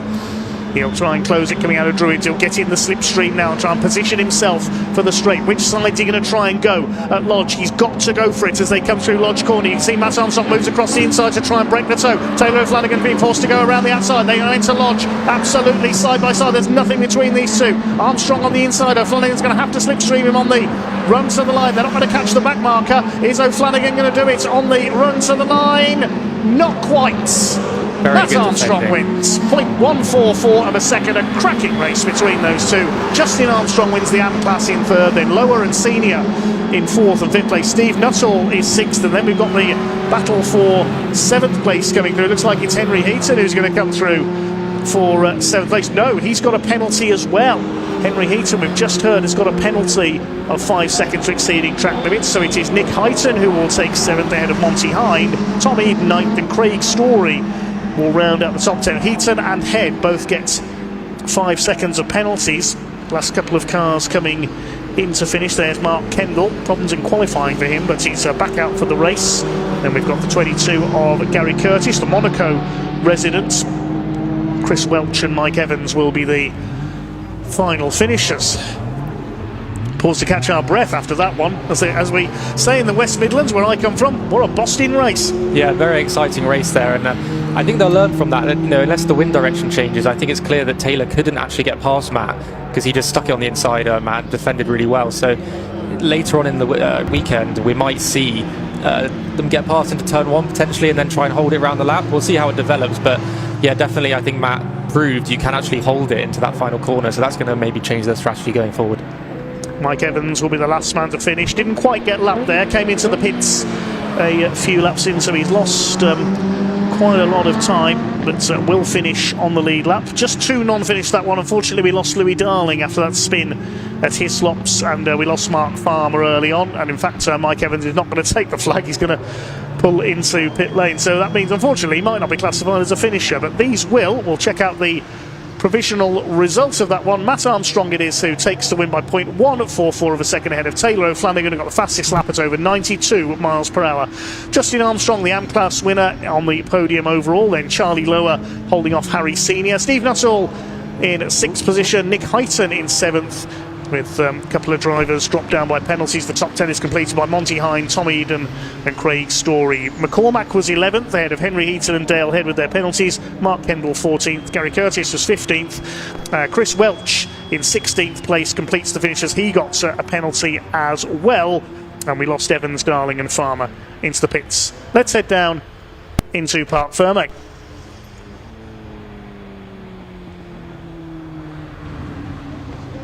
Well, that was a fantastic race. Absolutely brilliant battle between Taylor and Matt. Matt's not here at the moment because he just overshot the Parc Fermé entrance, but we'll get him back in here in a moment. If not, his car will just get him. But as soon as these guys get out of the car, I will have a word. But fantastic drive from Justin. Finished 3rd on the road, but obviously he's in the AM class, so he won his class. And let's have a word with Taylor. Taylor, you tried everything to get past Matt. Honestly, that was great defending from him, but fantastic from you. It's actually quite hard to overtake here, isn't it? Yeah, much harder than I thought, to be honest. And yeah, such a workout. I was knackered. So just trying to keep my concentration, not doing anything silly. First race. Started raining. Yes. Where did the rain come from? I have no idea. I was like, what is that on my visor? It's not forecast.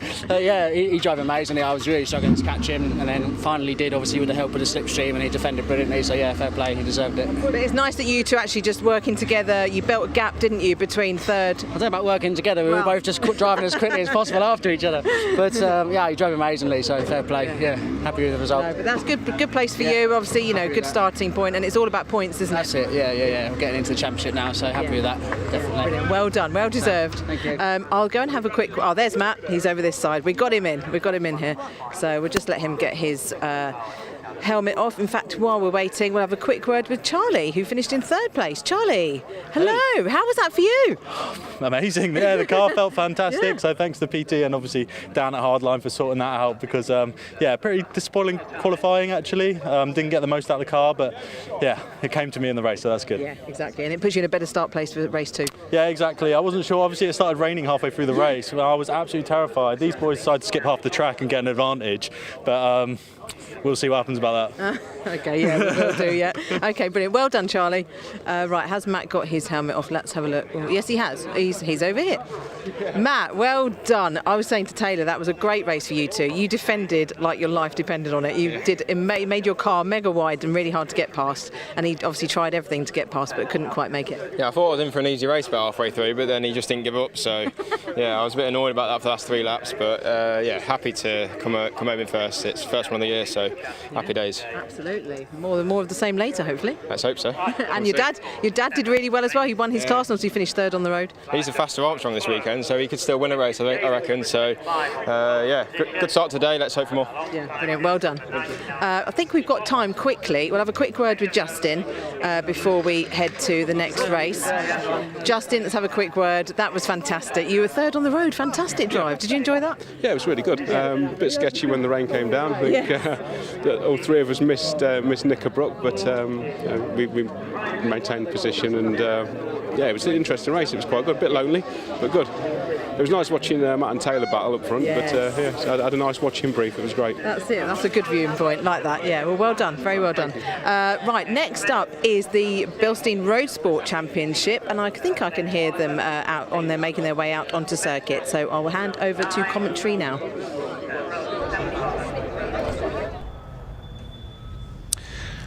Thank you very much, Sam. Yes, next up on track we have the Bilstein Caterham Roadsport Championship, the second rung on the ladder, effectively. Most of these drivers would have competed in the Caterham Academy Championship last season. We haven't got the Academy here today. They compete on a slightly different calendar to the other Caterham Championships, but in Roadsport we've had 4 meetings already this year. Richard Davies won the first 4 races of the year at Cadwell Park and at Croft, but he's had a non-finish, so he's only 3rd in the championship. Ollie Smith took a double over at Spa, and last time out at Donington he had a win as well. Kyle Townend also took his first win.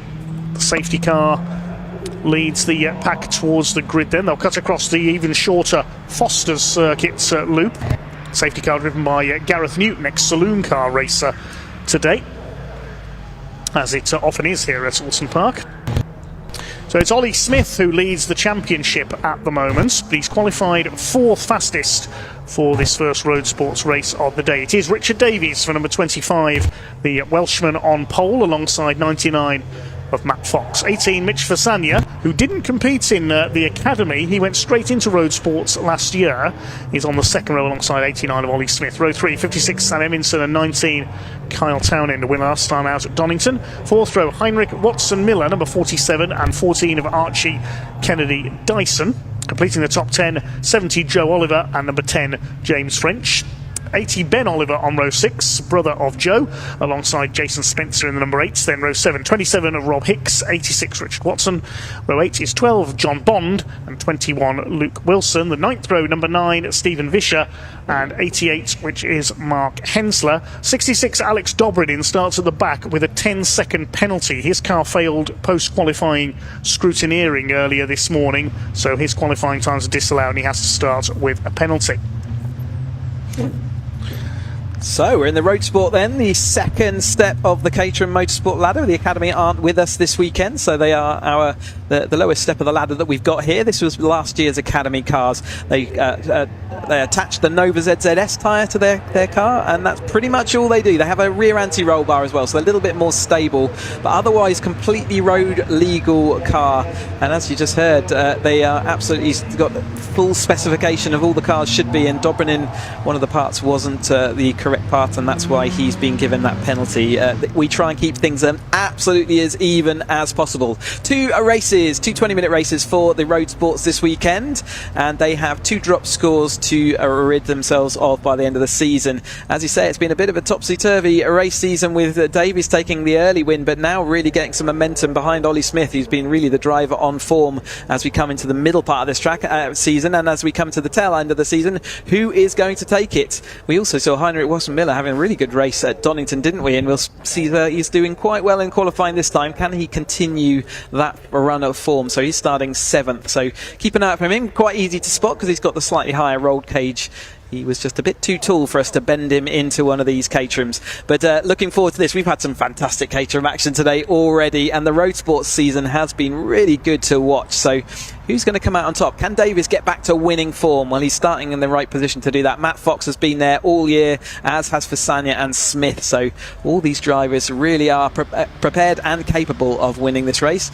You can see the flags out there, not flapping too hard. Really perfect race conditions today, but it is starting to slightly warm up, so the cars will start getting a bit more. We've got all the cars on the grid. We've got a green flag at the back. Let's get this race underway. So the green flag waving at the back of the field then.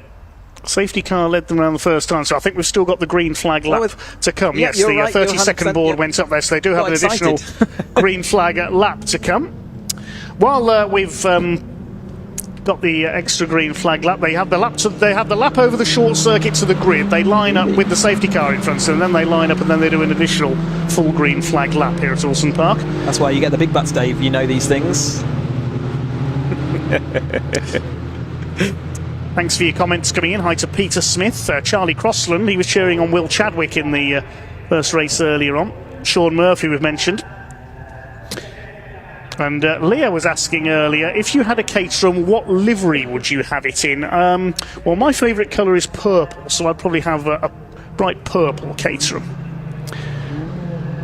Most people know that my favourite race car livery is the silk cut Jaguar colours that we used at Le Mans in the 1980s. I can answer this question because I had one. I had a yellow car for many years, and in fact, I run with cheese holes on to go with my nickname. And then the only year I went black with the reverse cheese holes was the one I won my championship. So maybe that's my new the new livery that I would have to go with.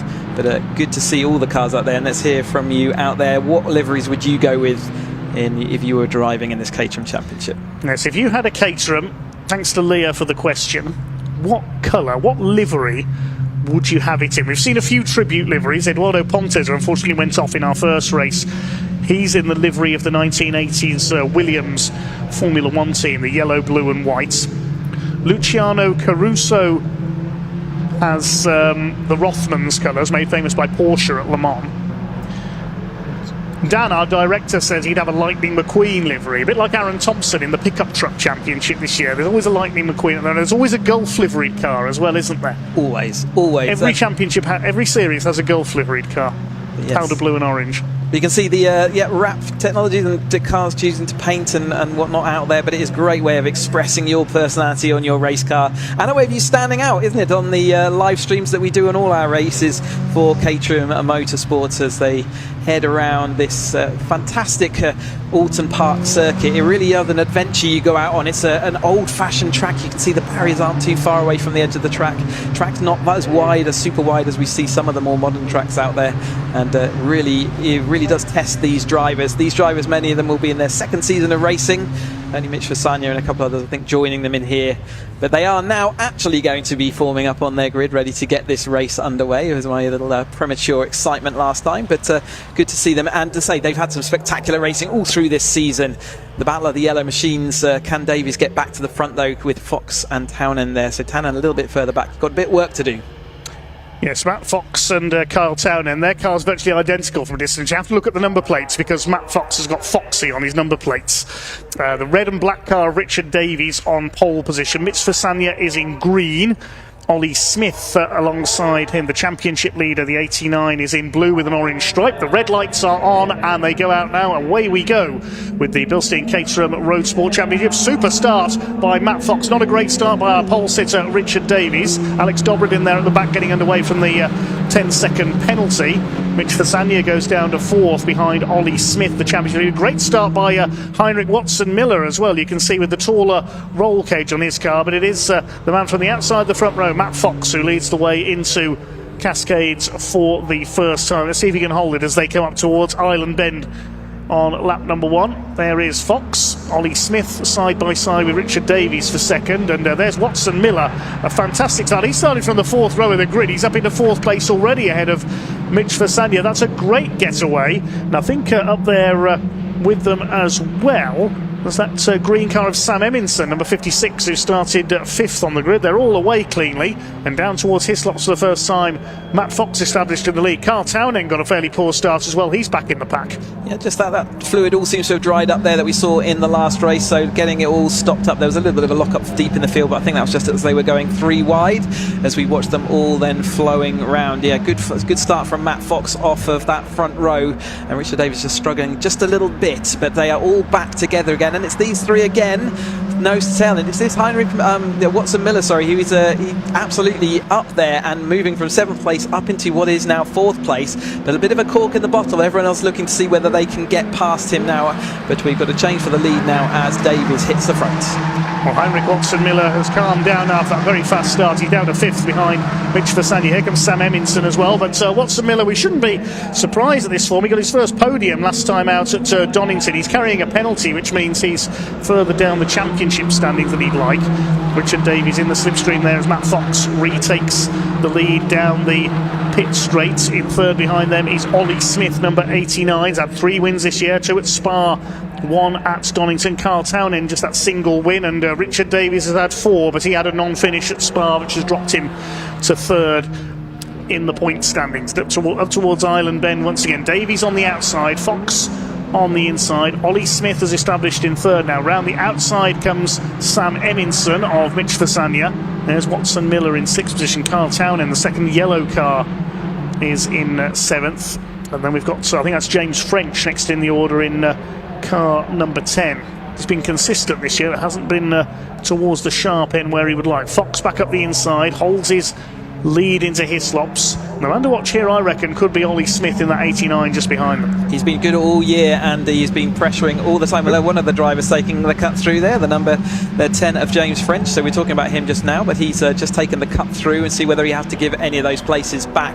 But yeah, Davies, when he got to the front previously early in the season, he was able to pull away a little bit over the top of everyone, but it looks like any advantage he had in those early rounds has now gone away. Matt Fox has been consistent. A little bit of softer suspension on this road sport car compared to the other championships we got here, and it seems to be helping them into these braking zones. You can see the car settling down, but we haven't seen the lockups that we saw in the 270s and in the 310 as well. And so maybe this is a softer suspension just helping a little bit. Kyle Townend, we do expect to see him moving up through the field, and he's still sat there in 7th place, so a little bit stalled at the moment. So Davies leads into our next lap at number 3 with Smith up to second. He drew past Fox out of D Elite there. Sam Eminson trying to go with them in the metallic green machine, and then the brighter green, the grass green car of Mitch Fasania rounds out the top 5 ahead of Heinrich Watson Miller in the 47 car. Has Alex Dobrin been able to make up his handicap? He's still at the back of the field at the moment, so not yet. Here comes Ollie Smith. He's never going to go around the outside into Island Bend. No, he's not. Side by side for third place. Leslie Pack filter their way through. We've not seen the outside line work into Ireland, I don't think yet. It's got close a couple of times, and then it also pushes you to the outside of the chicane as well. So even if you get it sort of alongside, it's not quite enough to see you through and past as they come into the chicane. So whilst you might get manoeuvred there and actually feel you have to do it in a defensive manoeuvre, I don't think it's actually worked as an attacking manoeuvre just yet. So the pack filters their way through Hislops into Knickerbrook towards the back of the field. That's the number 21 car of Luke Wilson. Further down there as well is John Bond in the number 12, the white and light blue car. Kyle Townend down in 7th place at the moment, leads the number 70 of Joe Oliver in behind him. The Oliver brothers, Ben is the other one. That's up the inside. Ollie Smith tries to take the lead away. You can recognise Ben Oliver incidentally because he's in the white and day-glow yellow, the Brawn GP look-alike. Jenson Button fans will remember that team fondly. Only 1 year in F1, but very memorable indeed. We've seen quite a few tribute liveries to the Brawn GP squad. Meanwhile, Matt Fox trying to have a go at the inside there of Ollie Smith for second place. Richard Davies looking for win number 5 this season. Continues to lead. Down towards the avenue then onto Dentons and Cascades. Davies under intense pressure here from Ollie Smith, trying to take the lead of this race for the first time as they head up towards Ireland for the 4th time. Yep, all having to learn the new Island Bend, but all these drivers, I think this will be the first time at Oulton Park as we go side by side once more.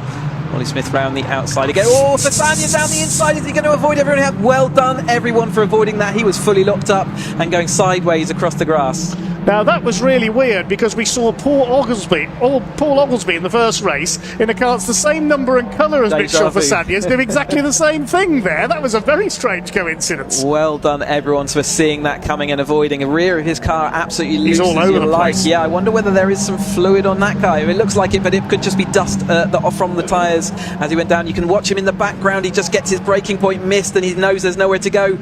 Understeer and everyone. Well done, Eminson, for avoiding all of that.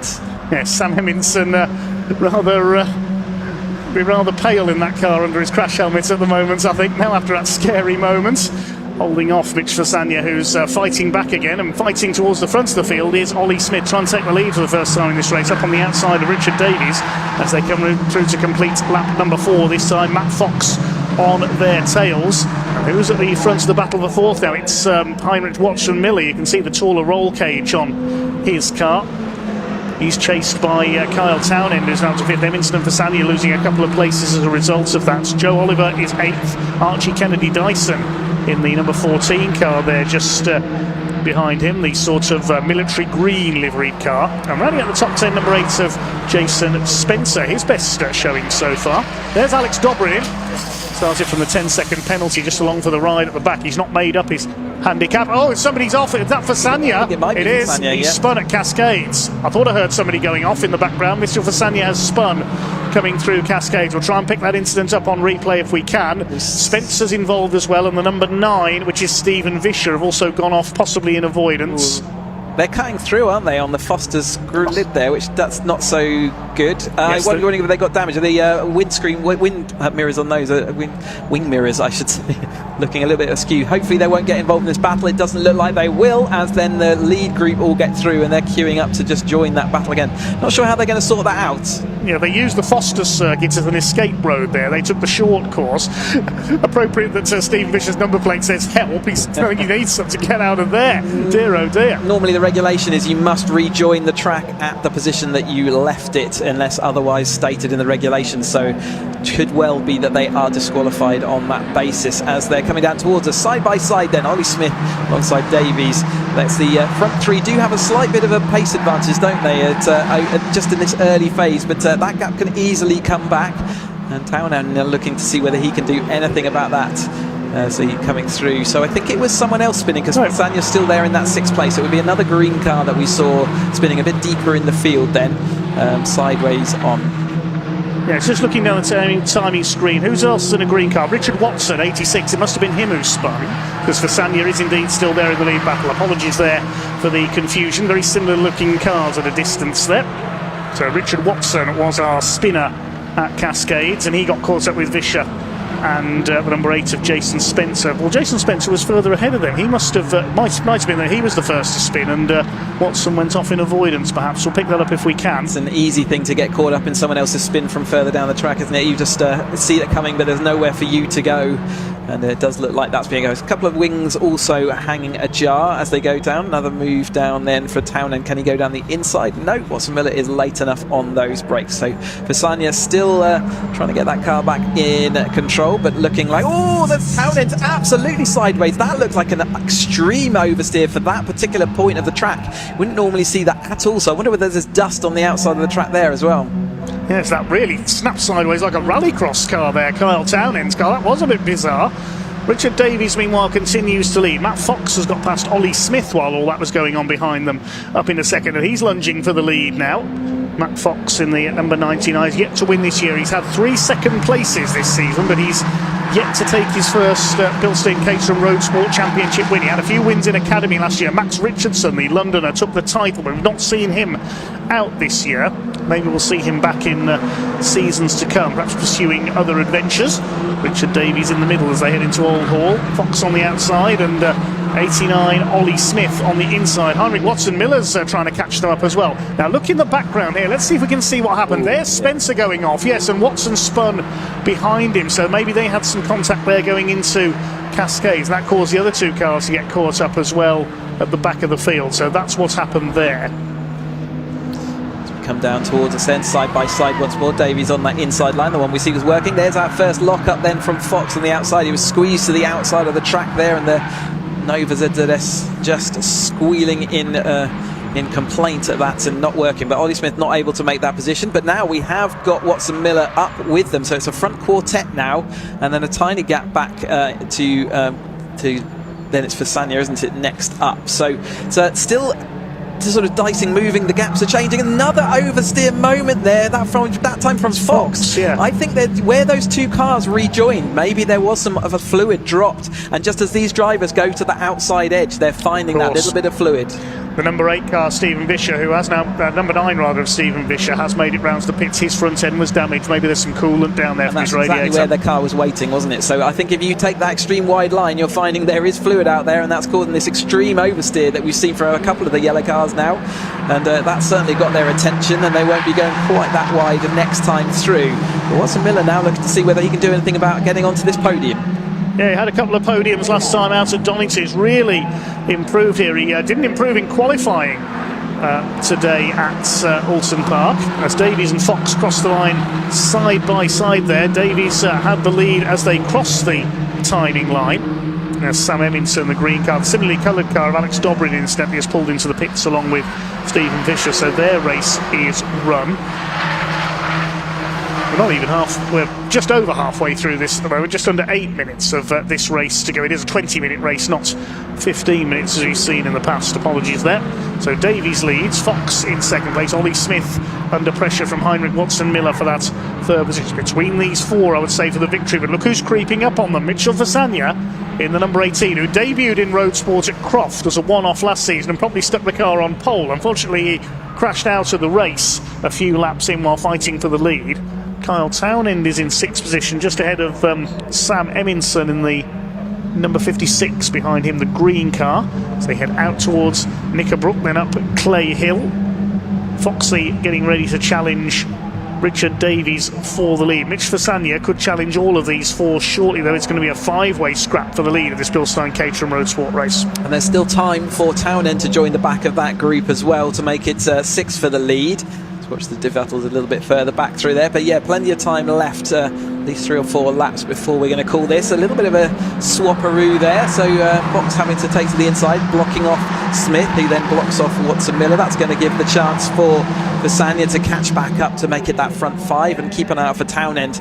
And yeah, Roadsport very much a learning season after the academy, the excitement of the academy and who's going to be fastest. Fox goes down the inside, but Davies going to hold her around the outside. That was millimetres between those two cars. They're going to have to pay attention around Denton's. Denton's normally just a quick kink right, but if you are turning side by side, it certainly gets your attention and affects the line as we go through Cascades and see them all sorting each other out. But that has meant Fasania is up there. But yeah, absolutely learning sequence in the road sport. You get plenty more racing action than you potentially do in the academy as well. So lots more opportunities to learn about your fellow drivers, and with a bit more of a race focused car as well.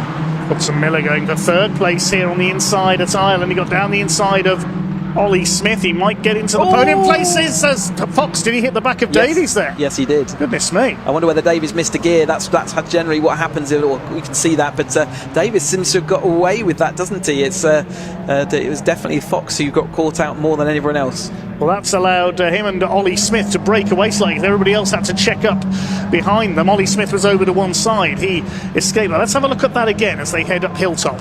Yeah, watch Davies here. Does he miss a gear? It's about where you change that gear. I think it was a gear miss. Fox's wheel really got yanked to the right-hand side there. I hope his fingers are okay, because that can easily hurt your thumb. And when that happens, let's see and keep an eye out for him, whether he's lost any speed, but also whether there's any suspension damage there. But that looked like a missed gear change, but it's actually not cost him anything. In fact, it's gained him a bit of an advantage, hasn't it? And here comes Ollie Smith up the inside for the lead into the final corner at Lodge. 5 minutes of the race to go. Davies vigorously defending there, moves across, cuts off Ollie Smith. It's Watson Miller in third. Fasania is up to fourth. Foxy's down to sixth behind Kyle Townend, the other yellow car now.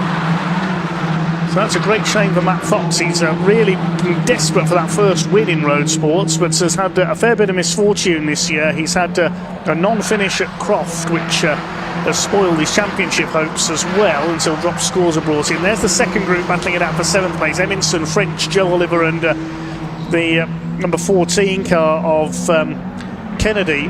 That's Archie Kennedy Dyson as they head down into Highland Bend. And it's still Richard.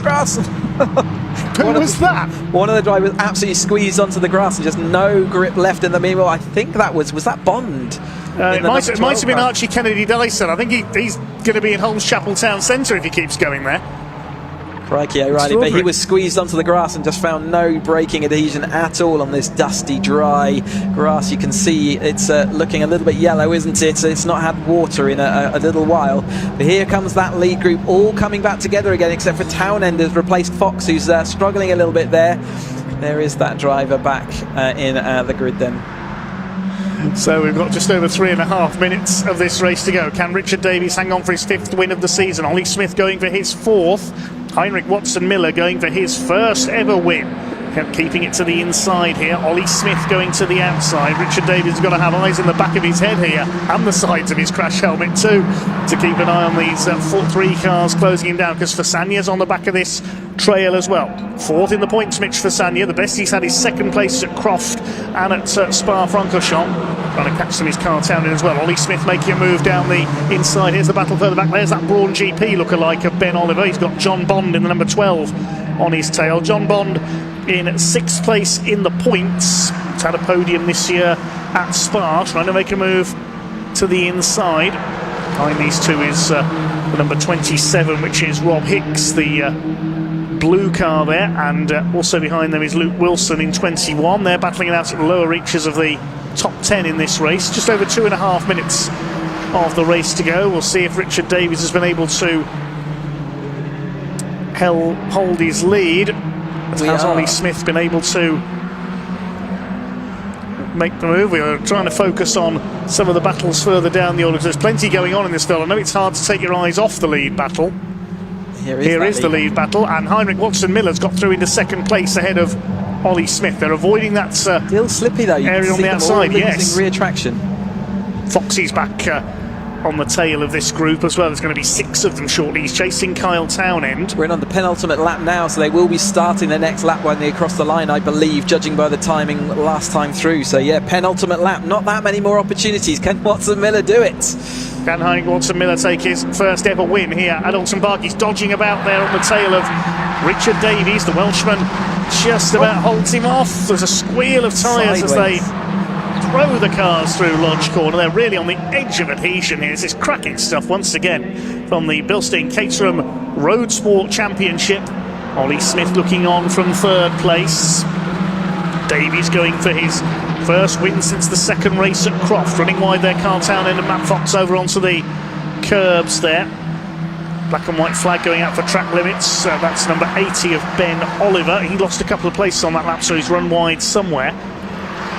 There's the second group headed up by James French. There's a puff of smoke from the car at the back of that group, as here comes Heinrich Watson-Miller, but he'll be on the outside for Island Bend. It's going to allow Ollie Smith to dive up the inside. He might be ruining taking that wider line there, the 47, as he could lose second here to Ollie Smith. If he loses that toe, and he has lost that toe, I think that will be Ollie Smith back down the inside and will have the position back as they go into the chicane. It's going to be tight though. Is he going to be insistent? Is he going to try and hold on around the outside? He's going to have a look at doing it. He is going to have the inside line, but that's going to compress them both. I think that'll be the end of their win opportunity. So by insisting on that, he's unfortunately lost some speed and momentum, and now Fasanya's going to be thirsty behind, seeing whether he can do anything about overtaking into Druids or into Old Hall at the last corner.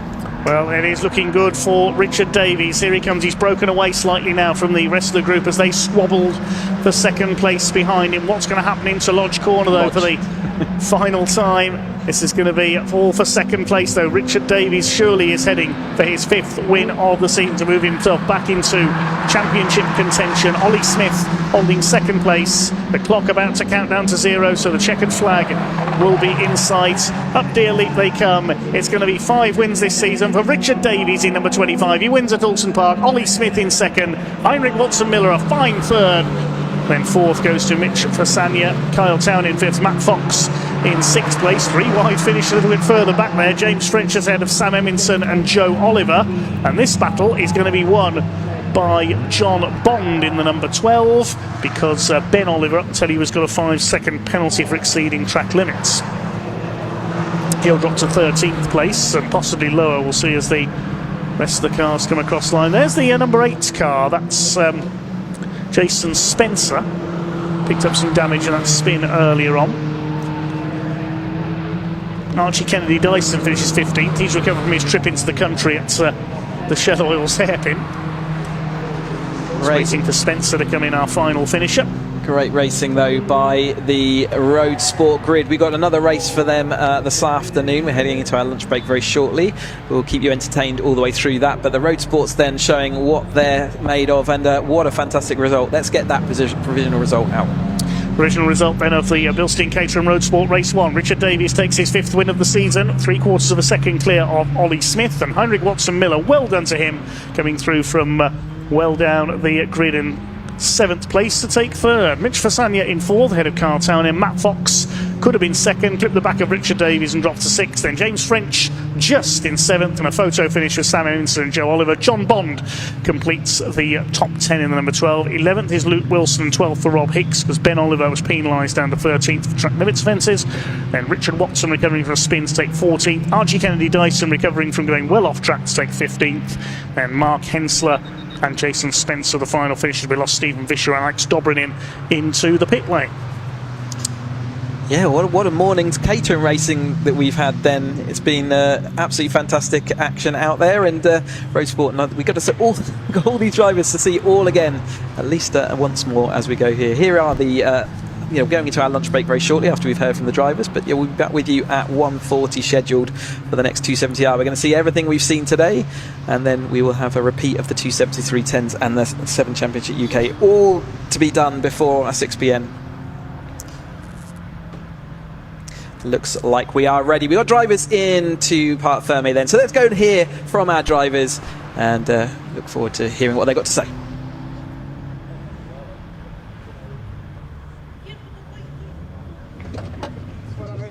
Look at these very happy drivers, very great battling with each other, and I mean, well done to Richard Davies. That was a fantastic drive. I mean, to be honest, they could have had, the five of them tagging onto each other, and it can be anyone's at that point, but Richard just got that lead, didn't he, towards the last lap. So we're going to have a word with him in a minute. He's just speaking to Matt Fox there, and Mitch in fourth. He did really, really well.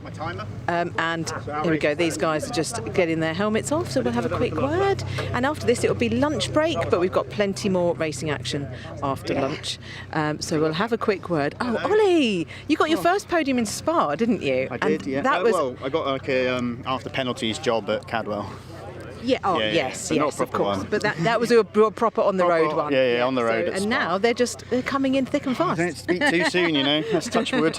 No, that was great battling with these guys. Yeah, it got a bit messy by the looks of it, but I stayed out of it, which happy about that. Yeah, very good. Yeah, clean racing. Going through the chicane with Heinrich side by side, demonstrated that it can be done.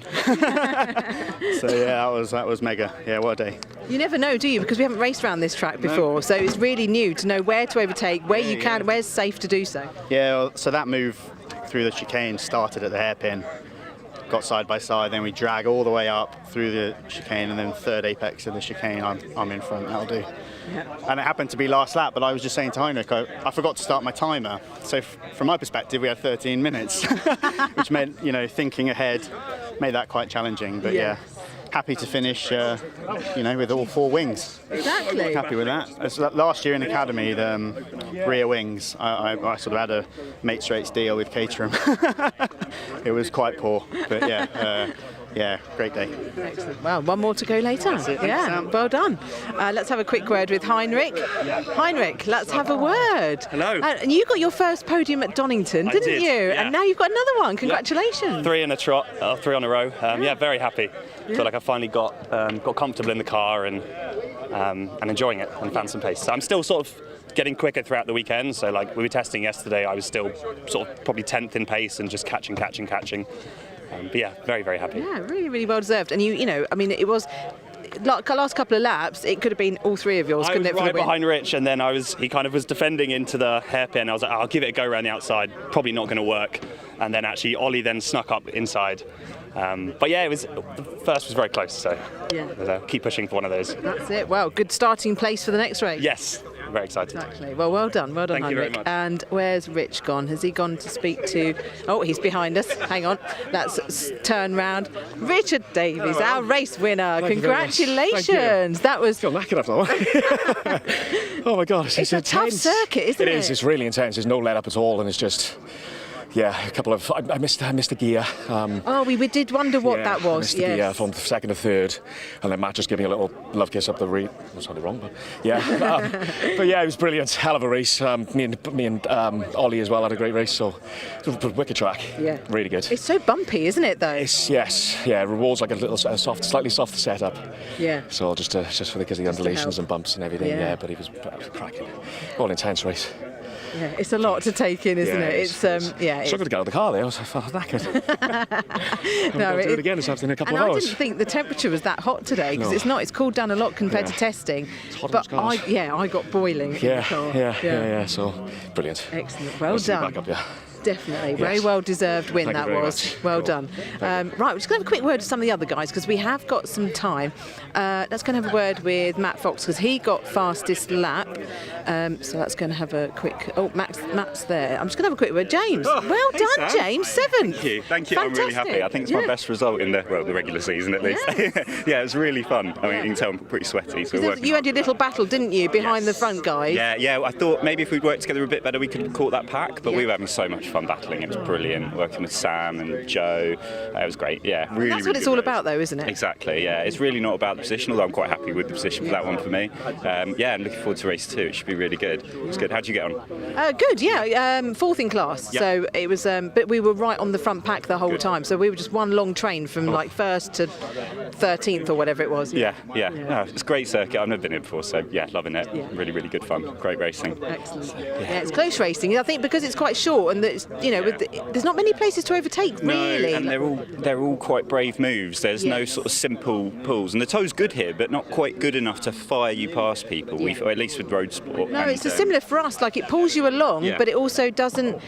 By the time you actually pull out to overtake, you're at the corner. Yeah, absolutely. Yeah. So but still loads of action. So You're being called for the podium. So I'll tell you what, we can show the podium. So let's, if you don't mind walking along, we may as well we'll grab Leah, who's sitting over there. Actually, where's Matt Fox? Who's going to have a quick word with it. Oh, there you are, Matt. Hi. You got fastest lap. Did I? Yeah. Well, that's nice to know. That was...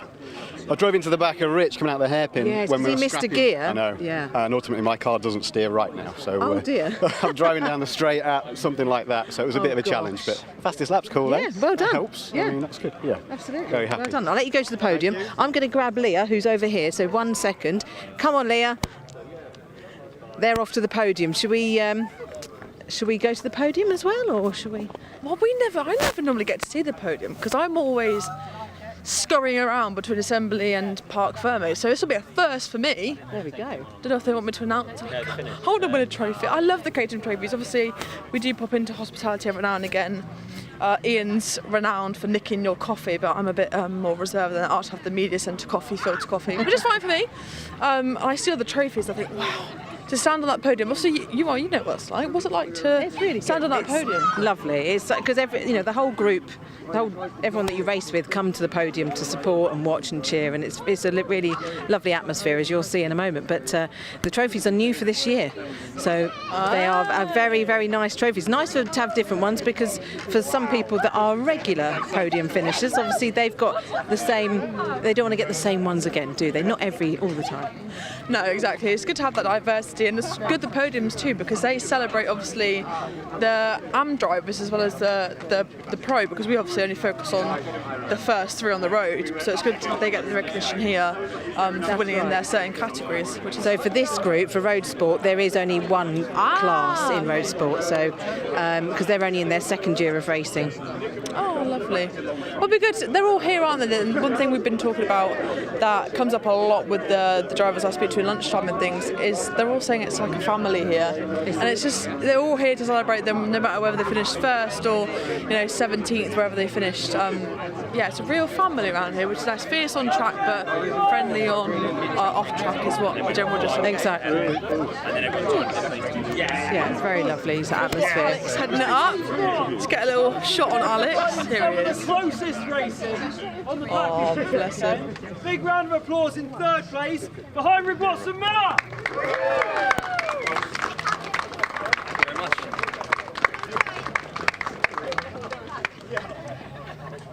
In 2nd position, welcome to the podium, Ollie Smith.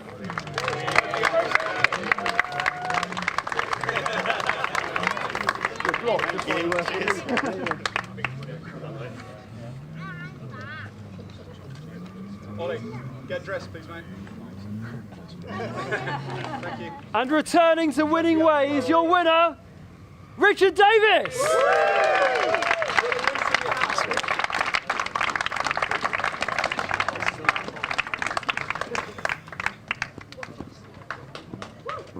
Ollie, trophy up. Rich, get dressed. So they have to put their suits up. They have to look smart on the podium for photos. Of course. Probably very warm though, so it's probably the last thing I want to do. Stand up, Rich. Heinrich's obviously very tall, so they're taking the mickey out of him. How does he fit in a Caterham? Out of Rich, that is. He's got an extra tall roll cage, so next time you look at his car, you'll notice, because he has an extra tall roll cage, so it stands out. So it can be done if you're extra tall, and obviously if you have a bead seat, it's moulded to you, and you can go sit lower in the car. So we can fit anybody in these cars. You can cater. Exactly. Caterham can cater. Yeah, Caterham can cater for all different shapes and sizes. What a great win for Richard as well. I mean, we've had tight racing all this morning, haven't we? So it's good to see that carry on right down through to the road sport. But we're on lunch now. We are. You got anything planned?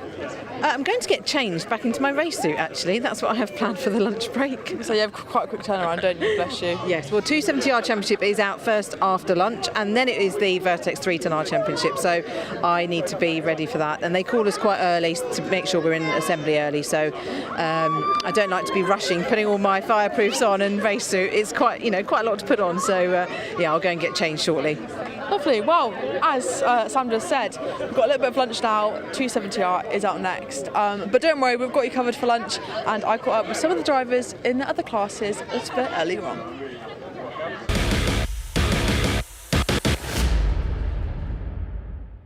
While I'm down in the paddocks, and this is a new segment we're calling Leah's Lucky Dip. Well, I go around the paddock and find the cars I'm most attracted to based on the livery or helmet designs and different things like that. And of course, this one straight away, the Caterham of Ben Oliver caught my eye right away. The fluoro, the black, it just stands out. And I'm joined by Ben now. Ben, talk me through this livery. Why did you pick the fluoro? Is it because it is so distinctive, or is it is Valentino Rossi your hero? A bunch of things. Well, I ran bare metal for season 1, which was really dull, and my family couldn't see it, so I needed something bright first off.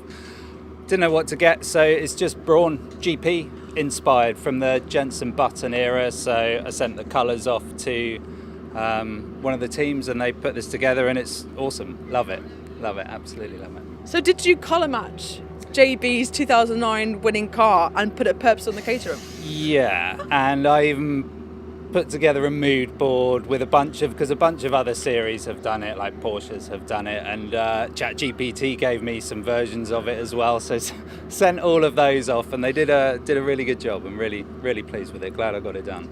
No, it looks absolutely amazing, and out on track I can just imagine it's so striking. ChatGPT, AI as well, we've got to love it.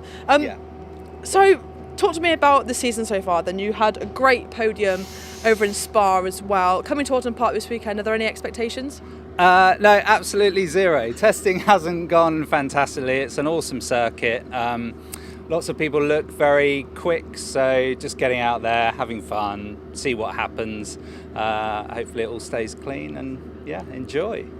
You are in your 5th round of the Roadsport Championship this year. You've been to places like Donington, obviously over to Spa, and now to Oulton Park. Are there any transferable skills, or is Oulton quite an outlier because of how undulating it is?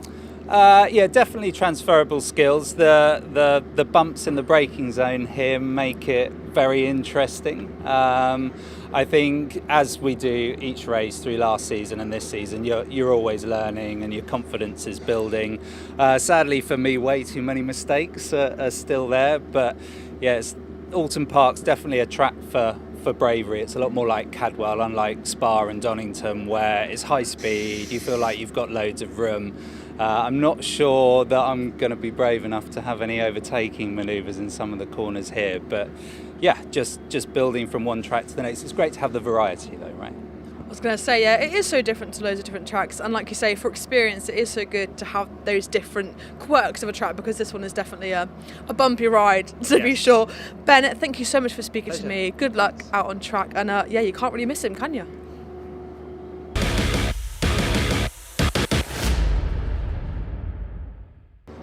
Well, the next car in Leah's Lucky Dip is this Caterham right here, also racing in the road sport class, and it is a lovely dark blue, royal blue, some might argue, and perhaps a papaya element to it as well, with this lovely orange on it. And I'm joined by the driver, who is James French. James, thank you for speaking to me. Good morning. Talk me through the car then. Why this colour scheme? Yeah, always loved this colour combo, and as you might be able to tell, huge McLaren fan, so wanted to incorporate the orange. The blue was a bit of an accident, didn't know it was going to turn out this good. Was kind of going for a matte effect, but wanted to sort of try silk, and in the end that's what it turned out like. So yeah, really, really happy with it. Yeah, it does sort of have that matte finish, but it's also sort of like a chromy blue. I guess in the sunlight it would be like a little bit. Yeah, it sort of changes depending on the light, but it seems to get loads of comments, which is cool. Yeah, really nice colour. So look, it's not just me who's a big fan of the blue and orange. You said you're a McLaren fan. As a fellow McLaren fan myself, how are you finding this season being a McLaren fan? Not the best, to be honest. I was hoping for a bit better at the start, but it's all good. The racing's really good, so yeah, it's not quite been the same as last season, especially as a Lando fan, but yeah, there's still time. Is that time? I don't think so. No. Nor do I. He's got a 10-place grip penalty for tomorrow. Exactly, so what can we do? He was second quickest in FP2 yesterday. Some positives then. Yeah. But it's Spa. So speaking of Spa, actually, you were racing there. What was it like racing on such an iconic circuit? It genuinely like bucket list stuff. It was incredible. It was such a good experience. Just surpassed all expectations. Just going up Eau Rouge for the first time with a huge smile on your face. Yeah, I just felt very lucky to be there. That's what we kept saying to ourselves like the whole weekend, I think. Just can't believe we're doing this. It was incredible. First overseas race for us. We've not done one. We're looking forward to one next year, hopefully. Be good. Fingers crossed. I was going to say, talk me through going up Eau Rouge, because starting at the bottom and it's that massive, it's so fast, and then going up onto Rodillion as well. Talk me through that moment, because I mean, I heard in interviews, obviously it's not Caterham's, but I heard a driver saying the comparison from something like F2 to F1's massive. So from Academy, which you obviously don't get to race there, but the difference in the cars, what was it like going up that section of the track in particular? I mean, yeah, in my head it feels like you're in a Formula 1 car, but obviously you're not, and we're going up at like half the speed, but it's still really cool that you're doing that without lifting. As you get sort of halfway up the hill, you're normally having to swap down. You're in fifth gear at the bottom, going down to fourth, sort of halfway up the hill, which is really cool. We never do that anywhere else. And then trying to pick up fifth again and going along the Kemmel Straight. I mean, if you get it wrong going up there, which I did in race 2, which is a bit annoying, where you kind of just lift for a second, and then the amount of speed people get coming past you just don't stand a chance. So yeah, it's an incredible section of track. It really was. But the whole circuit was awesome. So it's really good. And we had insane rain. I mean, it was just insanely wet for the first day, and then bright sunshine for day 2. So we know how much of a nightmare Spa is in the wet, so I'm glad you had a clean day of racing for race 2. Let's move to Oulton Park then. We're here, it's a bit overcast, maybe on the chillier side compared to the testing days you've had. What are your expectations for the day of racing today? Yeah, I'm really looking forward to it. Not been here before Thursday, so the first test day. Really enjoyed 2 days of testing. It's a really good circuit. It's I think it's definitely up there as one of my favourites, so looking forward to it. You never really know with the racing how it's going to go. It's really hard to predict. You know, I'm always happy to be anywhere on the grid, but somewhere in the mix. I'd love to be top 10. That's kind of where I try and aim. But yeah, we'll see how things work out.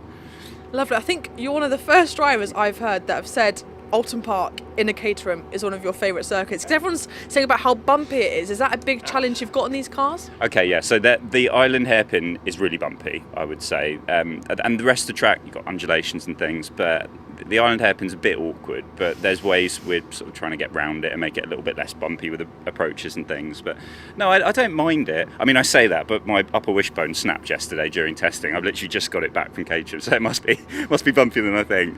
But yeah, it's all sorted, all ready to go again now though. So. Oh, wonderful. Well, you've got qualifying shortly, your race is later. Best of luck, James, and thank you so much for speaking to me. And look out for the papaya out on track later. Thank you.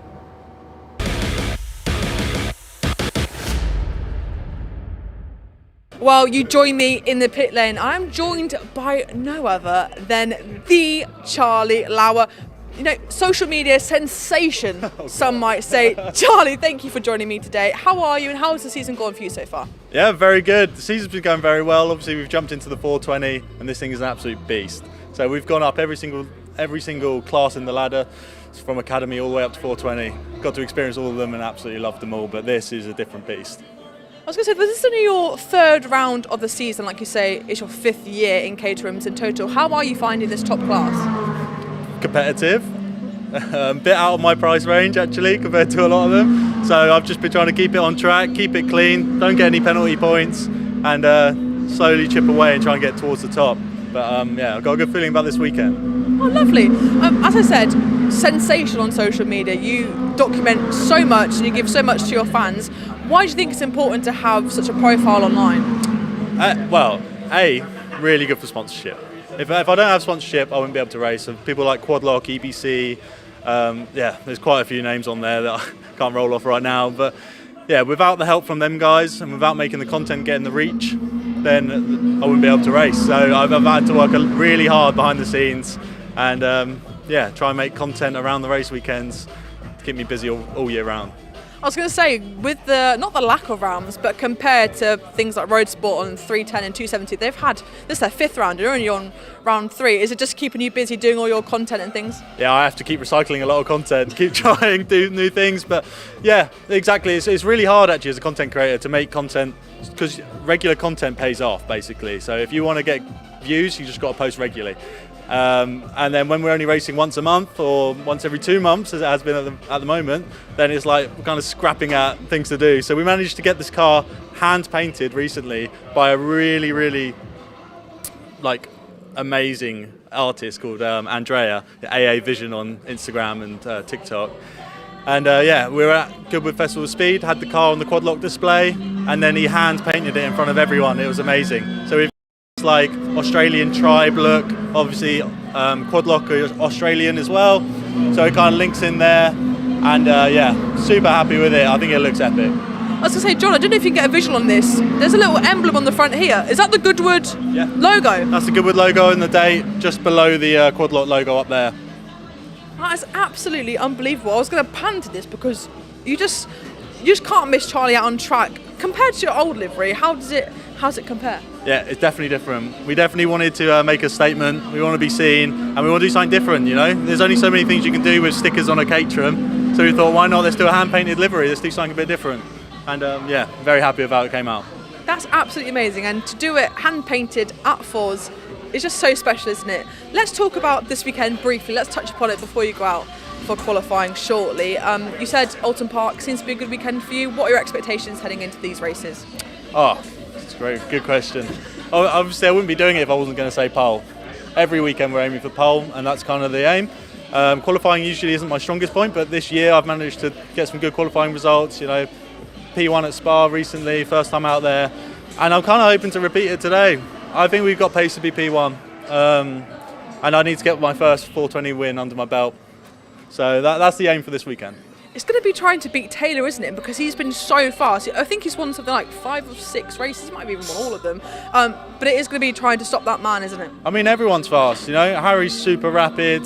Taylor's fast. Matt Armstrong is very fast. You know, it's just like there's an unbelievable field of people, and I think consistency is going to pay off.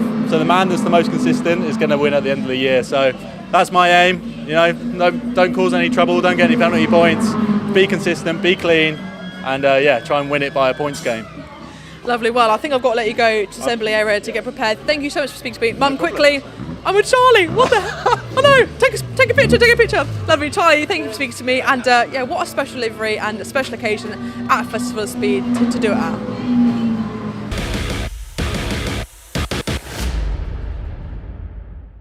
Well, the next instalment of Leah's Lucky Dip, you join me with this 7 UK car. And look at this green chrome on Henry's car. It is so special. Henry, I mean, I just spoke to you briefly there, and the only way I could describe it was doing the I can't. You've got to get the click. Yeah, I know, I can't do it. That's the only way I can describe it. Yeah. It is so cool. Talk me through why you picked this livery. Well, it's just a bit different, isn't it? I mean, it stands out. Also, it has the advantage, I don't know whether or not I should say this, but if the sunlight's just right, it blinds your competitors. The only challenge is you've got to get in front of them. So, yeah, that's part of the reason why I chose it. But I mean, it looks cool, doesn't it? It's like, yeah, you can't miss it. I think, just for safety, we're going to say the main reason is appeal, maybe not to blind other people out on track. But it is so striking. Have you kept this all the way throughout your Caterham career, or is it a recent addition to your 7 UK campaign? So I've been racing this car for a while, the 7 UK car. First got into this kind of spec in 2018. And I've always had a kind of a shiny livery. First had a blue one, and then I thought I'll change it up. And then in 2021, as soon as the cars went to slick tyres, I thought I'll change it up. And then I went with this chrome green. And that's kind of been my sort of signature, if you like, since. So you've been a long-standing member or staple on the Caterham, entry list for many, many years now. What is it about this class and this category and this championship that keeps you coming back year after year? It's competitive, hugely competitive, always keeps you on your toes. And the car is an unbelievable car to drive. So it's going to be good fun going out around the island circuit. It's the first time I've done the island circuit. And yeah, it's just great championship to drive in. Compared to last year then, when you did the full circuit, obviously you're missing out that shell section of the track this year. What are the differences? Do you have to attack it any differently, or is it still full gas, blitz it and just see where you end up? Yeah, it's slightly different approach to the the international circuit. First of all, you've got to remember when you get to the end of Lakeside Straight that it's a right-hander, not a left-hander. Kind of caught me out yesterday in testing when I went out, and kind of you revert to type and you think you're going to go left, but actually you should go right. Yeah, that hairpin at the end of Lakeside though, it's tricky because you've got to absolutely hammer the brakes. It's quite an unsettled braking zone there as well, and it's a really sharp 90-degree right-hander. So yeah, tricky one, but yeah, if you can get it right, then yeah, rewards you. So we're just about to go out for quali, so let's see. I was going to say, that braking zone is catching quite a lot of people out, but I'll let you get prep for qualifying. Henry, thank you so much for speaking to me, and I hope competitors had their sunglasses on for qualifying and the races later.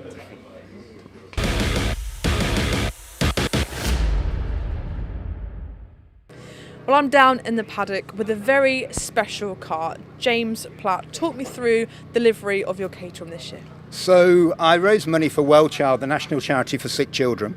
And last year we felt we'd actually like to get some of the kids to get involved in the race. So we had a competition from the Well Child children. And these are some of the most sick children there is. Well Child support them at home. I mean, they're a phenomenal charity. So a lot of children entered, and in the end we couldn't have one winner. So we got all of the children to be winners, and you'll see on the car, one did one side, Reese did one side, we had Oscar and Theo, you can see at the top, one did the front, one did the other side, and a kid called Noah did the little cat on the back when you get round to the back of the car. Noah had something like 22 operations, 16 of them were sort of life-threatening. So amazing stories from all the children, and we try and raise money for them. This is the Well Child car. They came to Silverstone, gave some of the trophies out, had a really great day. And Silverstone, by the way, were phenomenal, as everybody has been in the whole paddock. But this year, I have a special request. What we'd absolutely love to do is do a raffle for Well Child. So I'm looking for any prizes from anybody listening to this in the paddock. So track days, I'll talk to some of the circuits, coaching, hot laps, any merchandise, anything at all that you think we could raffle. And then we're going to use the Lotus 7 Owners Club. I've been a member for 30 years. And they're going to help market that raffle. So we'd love prizes. That is so lovely, and for you to raise money for the charity and do so much for these children in such a lovely way. Obviously through motorsport, it is such an outlet, isn't it? I'm just looking at this cat again because I think I could do a better job. So awesome job from Noah on the back of your Caterham there. Whose hand is this? So actually the hand story is, so that's the Well Child hand, and if you look around the paddock, so last year we got donations and everybody donated to wear the Well Child hand on their car.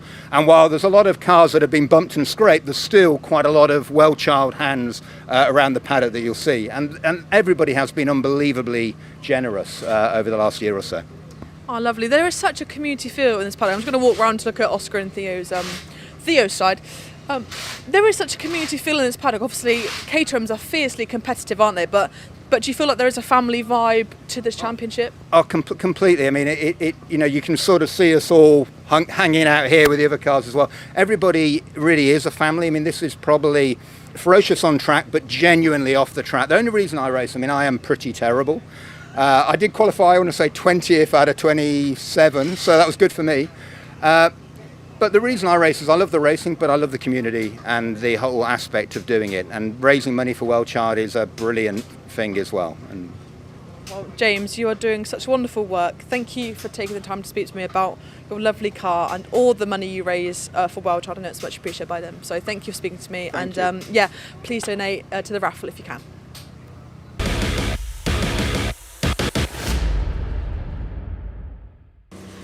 No, we haven't switched over to a different championship. That is just a very scratched Porsche badge on a Caterham, the Caterham of Sebastian Thole. Seb, talk me through how that happened. I hear it was in a very tropical location. It was an interesting story. Went to Barbados in December. Caterham threw around there, endurance, like 40 degrees. And I decided to put the car upside down. And that's the only thing that we kept from the car. But no, that was not a good memory. But the trip was awesome. So much fun. Swings and roundabouts, isn't it? And I'm joined by your dad, Ryan. Were you there when that happened? Older brother. Let's get it right. Oh, sorry, yeah. I don't look old enough to be his dad. No, you don't, Ryan. Absolutely right. Yeah, we were both there, actually. It was quite a trip. Great to be on an island and racing at a track we've never been to before. Obviously, turned it into a little bit of a holiday as well, and great camaraderie amongst everybody as well. So, what an experience to do, and Caterham excelled at doing that. So, it was brilliant. Lovely. Except seeing him upside down wasn't so brilliant, and definitely wasn't brilliant paying the bill afterwards as well. So, yeah. But that's what dads are for. I mean, older brothers are for. Older brothers. Yes, of course. Well, if you couldn't guess by their accents, Ryan and Seb are actually, I believe, South African. Yes. Is that right? That's correct. Yep. Stunning accents. Why have you come over here to race in the Caterham Championship? Well, I think the UK is so good for motorsports. You've got such a variety. It's a lot bigger than South Africa. South Africa does have some great racing, but it's nowhere near as nice as Caterham's. But honestly, the Caterham Championship has been incredible this year and last. I did the Academy last year. But 270s have been amazing, and the quality of racing is really, really top notch. Lovely. Ryan, what about you? What brought you over here? Is it your son's influence, or did you come here first and put your stamp on it first? Leo, we actually moved here as a family 10 years ago, so we emigrated from SA to the UK. Seb at that stage was 9 years old, and he was just starting to get interested in cars. I've always done track days, and he went with me to a bunch of track days when he was old enough, and gradually the interest built, and then he got to the Academy series as a way into motorsport, which is probably the best way I've seen globally to be able to enter motorsport, and particularly in the UK. And what it's developed into, as Seb was saying, is one of the most competitive series. I think really the 270 grid this year is amongst the best. We've got some brilliant drivers on there, and what a great place to learn and have fun. It is absolutely stacked, and obviously there's such a natural progression in Caterham's, like, going from Academy up to Roadsport and then 270s all the way up to 7 UK. Speaking of the UK, then, you have had your fair chance to sort of get to know our tracks. Obviously, some you're more familiar with than others. I want to play a little game with you both, because I don't know about you, but in my family, we are extremely competitive. Every year, Christmas quiz, it goes down. Monopoly is dirty. Monopoly can end badly sometimes. Monopoly Uno? Yeah. Uno's a bad one. I've got the F1 one recently. Yeah, Jenga's not Jenga. Yeah, I haven't thrown a block at my sister's head for a long time, but I want to do a little quiz between you two to see who knows Oulton Park best. We're going to do first to 3 points, and I hope you answer these quickly, because I've only got 5 questions. So we'll go, and then we'll just throw in a random one if I need to. I'll make one up. Right. So I don't know how I'm going to do this. I don't know if we're going to do it. Should we get a little buzzer noise? Quick fire. Yes. Yeah, but I want. It's a race to see who answers first. Can you give me a buzzer noise? Buzzer. So what's yours, Ryan? What, my buzzer noise? Yeah. We need a different one from you, I'm afraid. Can I say a word? What word is it? God, I've got to be careful. We're on live broadcast. Caterham. How about that? How are you going to say it, though? Yeah. Just say Caterham, no? I don't understand. Just say it in a... By the way, you actually missed something. Seb was for long branded as the Frenchman of the series because of our surname. So maybe you should say it in a French accent. Oh, yeah. Caterham. Love it. So one more time, your buzzer noise is, Ryan? And yours is? Caterham. Love it. My first question to you both. Don't look at the answers, don't cheat. Yeah. When did Oulton Park Circuit first open? Ryan. 19 56.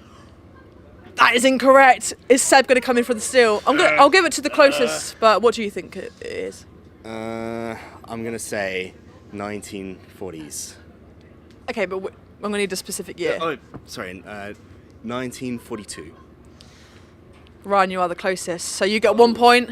It is actually, you were very close, 1953. Okay. Oh, wow. So 1 point to Ryan, off the mark straight away. Before this, Ryan was like, oh, well, Seb's going to win, Seb's going to win. Liar. Question number 2. This one's maybe a little bit easier. What county is Oulton Park in?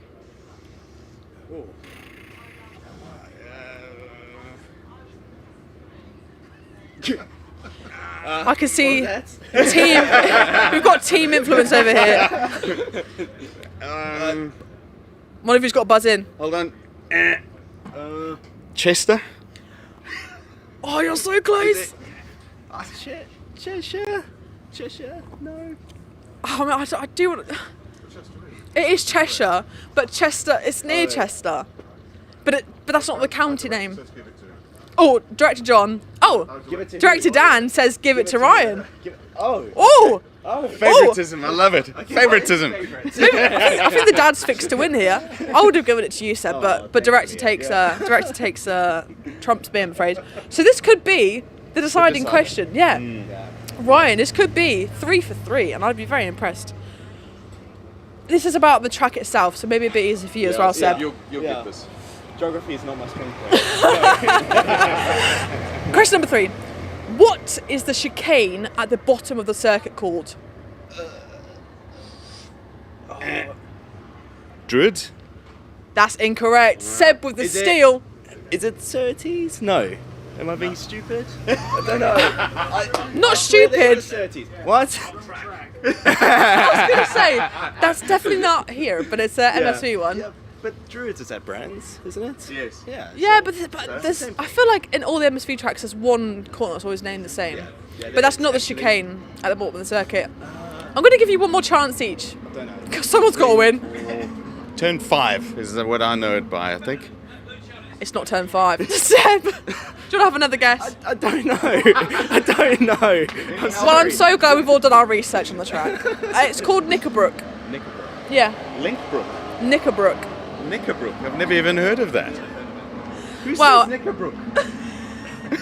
We're going to move on to question 4. See, this is where I'm scraping the barrel here, guys. I don't know. I've got no more questions after these two. No. Maybe this is a bit easier. How long is one lap around Oulton Park in miles? I can't do the conversion, I'm afraid. I'll give it to the closest person. Which circuit? We'll Foster's, go. GP? Island. Island. So what I are we believe. racing on now? I am going to say 1.8 miles. Well, what are you going to say, Seb? I think 1.53 to be exact.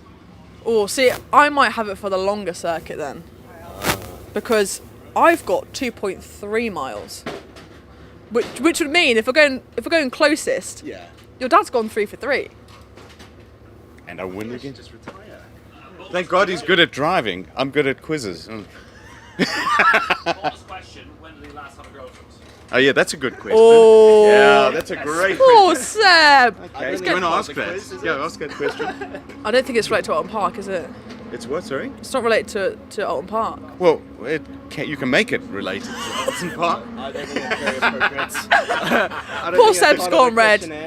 The winner, going 3 for 3 in a shock ton of events. Yeah, it's the first time I've Ryan beaten him. Thole. Can we have a round of applause? I want a fair shake of hands. He did beat you fair and square. Shake. Oh!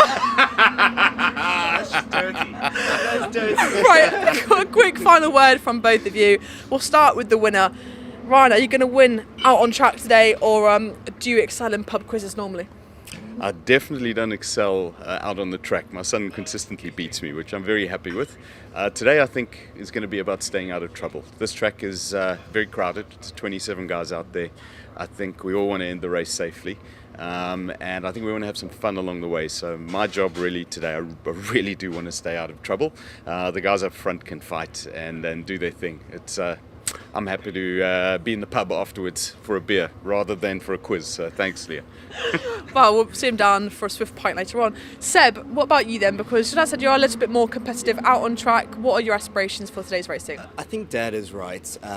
Looked older brother. Older brother. Oulton Park has some big brake zones. We've got 30 cars on the grid, close to 30, I think. I think just watching your mirrors, staying out of trouble, and I think actually finishing will get you the points rather than trying to go up the pack. But yeah, we'll see how it goes. I've really enjoyed Oulton. Really like the track. And the island layout is great. It's really fun. That hairpin is really technical. Probably one of my favourite circuits in the UK. First time driving it, so it's been awesome. Wonderful. Well, what a way to start our mornings with a friendly quiz and speaking to Ryan and Seb and the winner. Boys, thank you so much for speaking to me, and good luck out on track later. Thank you so much. Thank you very much.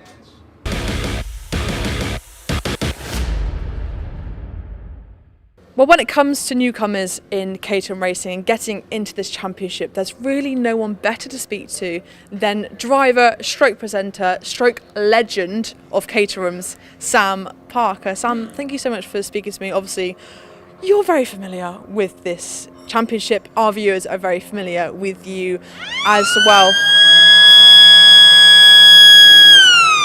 Right on cue. This is the life of a working pit limit, ladies and gentlemen. As I was saying, yeah, everyone's very familiar with you. You've been in this championship a long time now. How do you prepare for a race weekend? Well, it's quite a lot of preparation, really, a lot of forward planning. I try not to get too worried or think too much about it too early, because the nerves get a bit much then. But really, I just, if it's a track I don't know, then I will always do a track day at that track a couple of weeks before, ideally, so it's still fresh in your mind when you then go ahead to the race weekend for the test days. So that track day would be just to learn it. Same at the beginning of the season. If I haven't been in the car since the previous season, I will obviously go and do a track day just to blow off the cobwebs. So that sort of prep, really. But other than that, I have a driver coach that is with me for the test days. So yeah, we just, like for this one, I raced here last year, but not on this configuration. We were on a different layout last year, but so there's only one corner that's different. So you just, go out in the test sessions and crack on with it, really, and see where you're losing time and where you're gaining time. So in preparation-wise, just plenty of sleep for me. I like to make sure I'm well rested, so I've got plenty of energy, because these weekends are hectic. Well, something about Caterhams that I've picked up on since covering guys opposite at Donington and here is that you do have your few days of testing where possible beforehand. So you've actually been at Oulton Park Thursday, Friday into a race day here on Saturday. Do you think that's an advantage of this championship, to give newcomers and to give people racing in these different classes an opportunity to learn the track before you get wheel to wheel in racing? Absolutely, because some people do a lot of testing. Some people like to do as little as possible because maybe it's funding, maybe it's time. A lot of people have their own businesses or working in the week, and it's hard to get the time off. But if you can do at least one test day, I would say it's highly advisable, because then you're out on track with the people you're going to be racing with, and the test days are great. You get to see who's quicker than you, who's slower, like where you're going to fit in.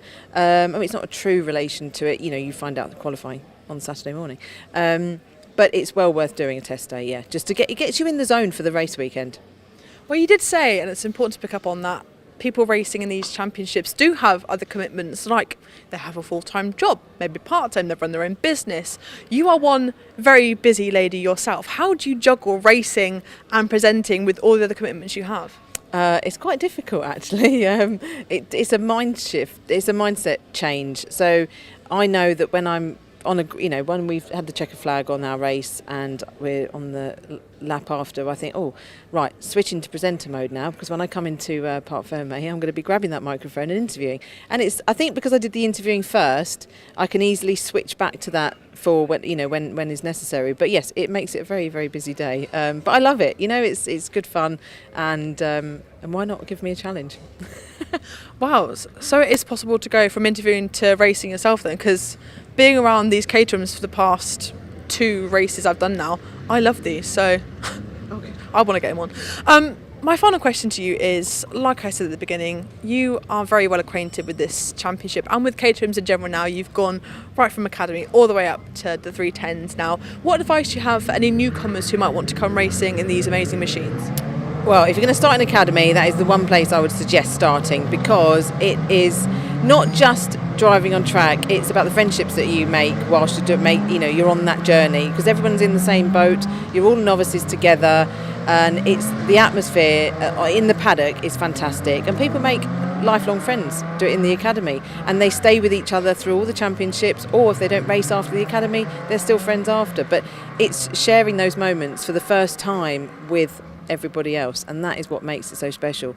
And you've got those memories throughout all the different championships as you carry on through, which, you know, a lot of people are still here. We've got drivers that have done academy, you know, maybe they've done 310 a couple of times, then they go up and do 420s, and yeah, so it's absolutely fantastic. It's a great atmosphere, great championship to be in.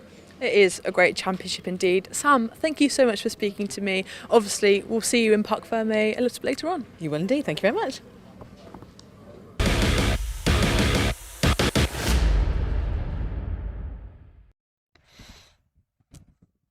Well, thanks very much to Leah and Sam there. Great to hear from a few of the drivers over the lunch break as well. Yes, good afternoon. Welcome to the commentary box. Dave Goddard and Chris Hutchinson taking you through the action from trackside here at Oulton Park on this Saturday afternoon. Today's commentary fueled by tea and jammy Dodgers. Indeedy. We wouldn't run without our jammy Dodgers. Other brands of biscuits are available. It sounds like the Parc Ferme are getting ready, but yeah, we got plenty of action starting in just about 10 minutes time, haven't we, to get going with the next racing, which is going to be the FanDrive 270R. We always saw them earlier on with a bit of a, what should we call it, a frisky race. Yes, it was a bit lively, wasn't it, to say the least? That's been the highlights of the day so far for me. But yeah, let's hope they have a bit more of a smooth race this afternoon. But yeah, I think all the stewarding has been done, and it's maintained itself with some warnings and some, you know, little checks on the slaps on the wrist. Paul Oglesby got a verbal warning for his contact on Andrew Davison earlier on. That means Andrew is going to be starting towards the back after his spin earlier on. I think we've lost Aaron Oliver with damage, haven't we, after his collision with Brian Thornton in race one? Yeah, so yes, not seeing him on the list at the moment, but keeping an eye out for that. Yeah, but... OK, so we're getting ready to go here with the afternoon's action here at trackside, and we can hand down to the assembly area ahead of race 2 for the FanDrive Caterham Seven 270R Championship.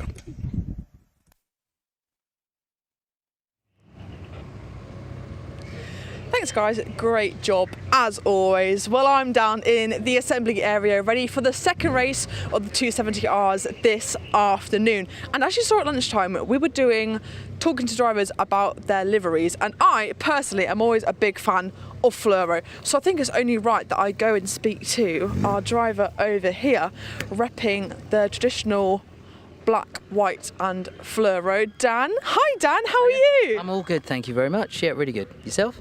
Oh, I'm loving it. Honestly, I love the Caterhams so much.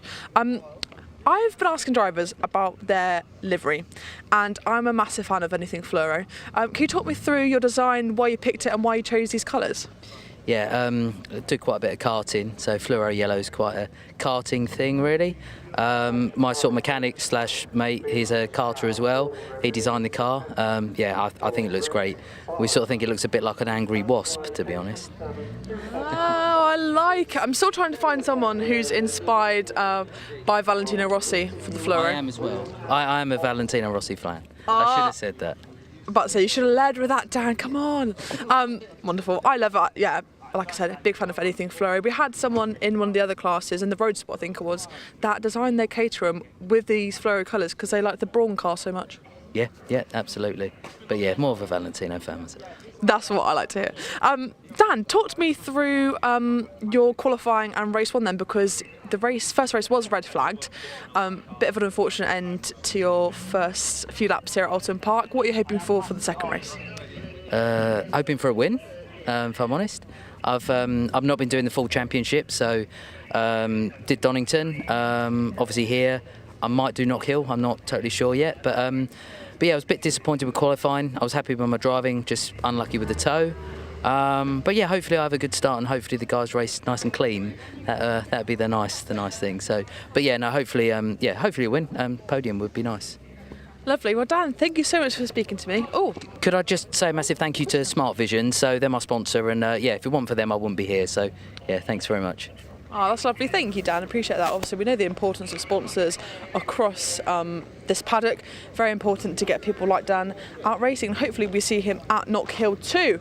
Right, who else can we speak to? I just feel gravitated towards Jasmine. Obviously, an amazing young talent, and she was actually at Goodwood as well. I just want to touch upon that. Jasmine! Oh, she says, what are you listening to? Drake, obviously.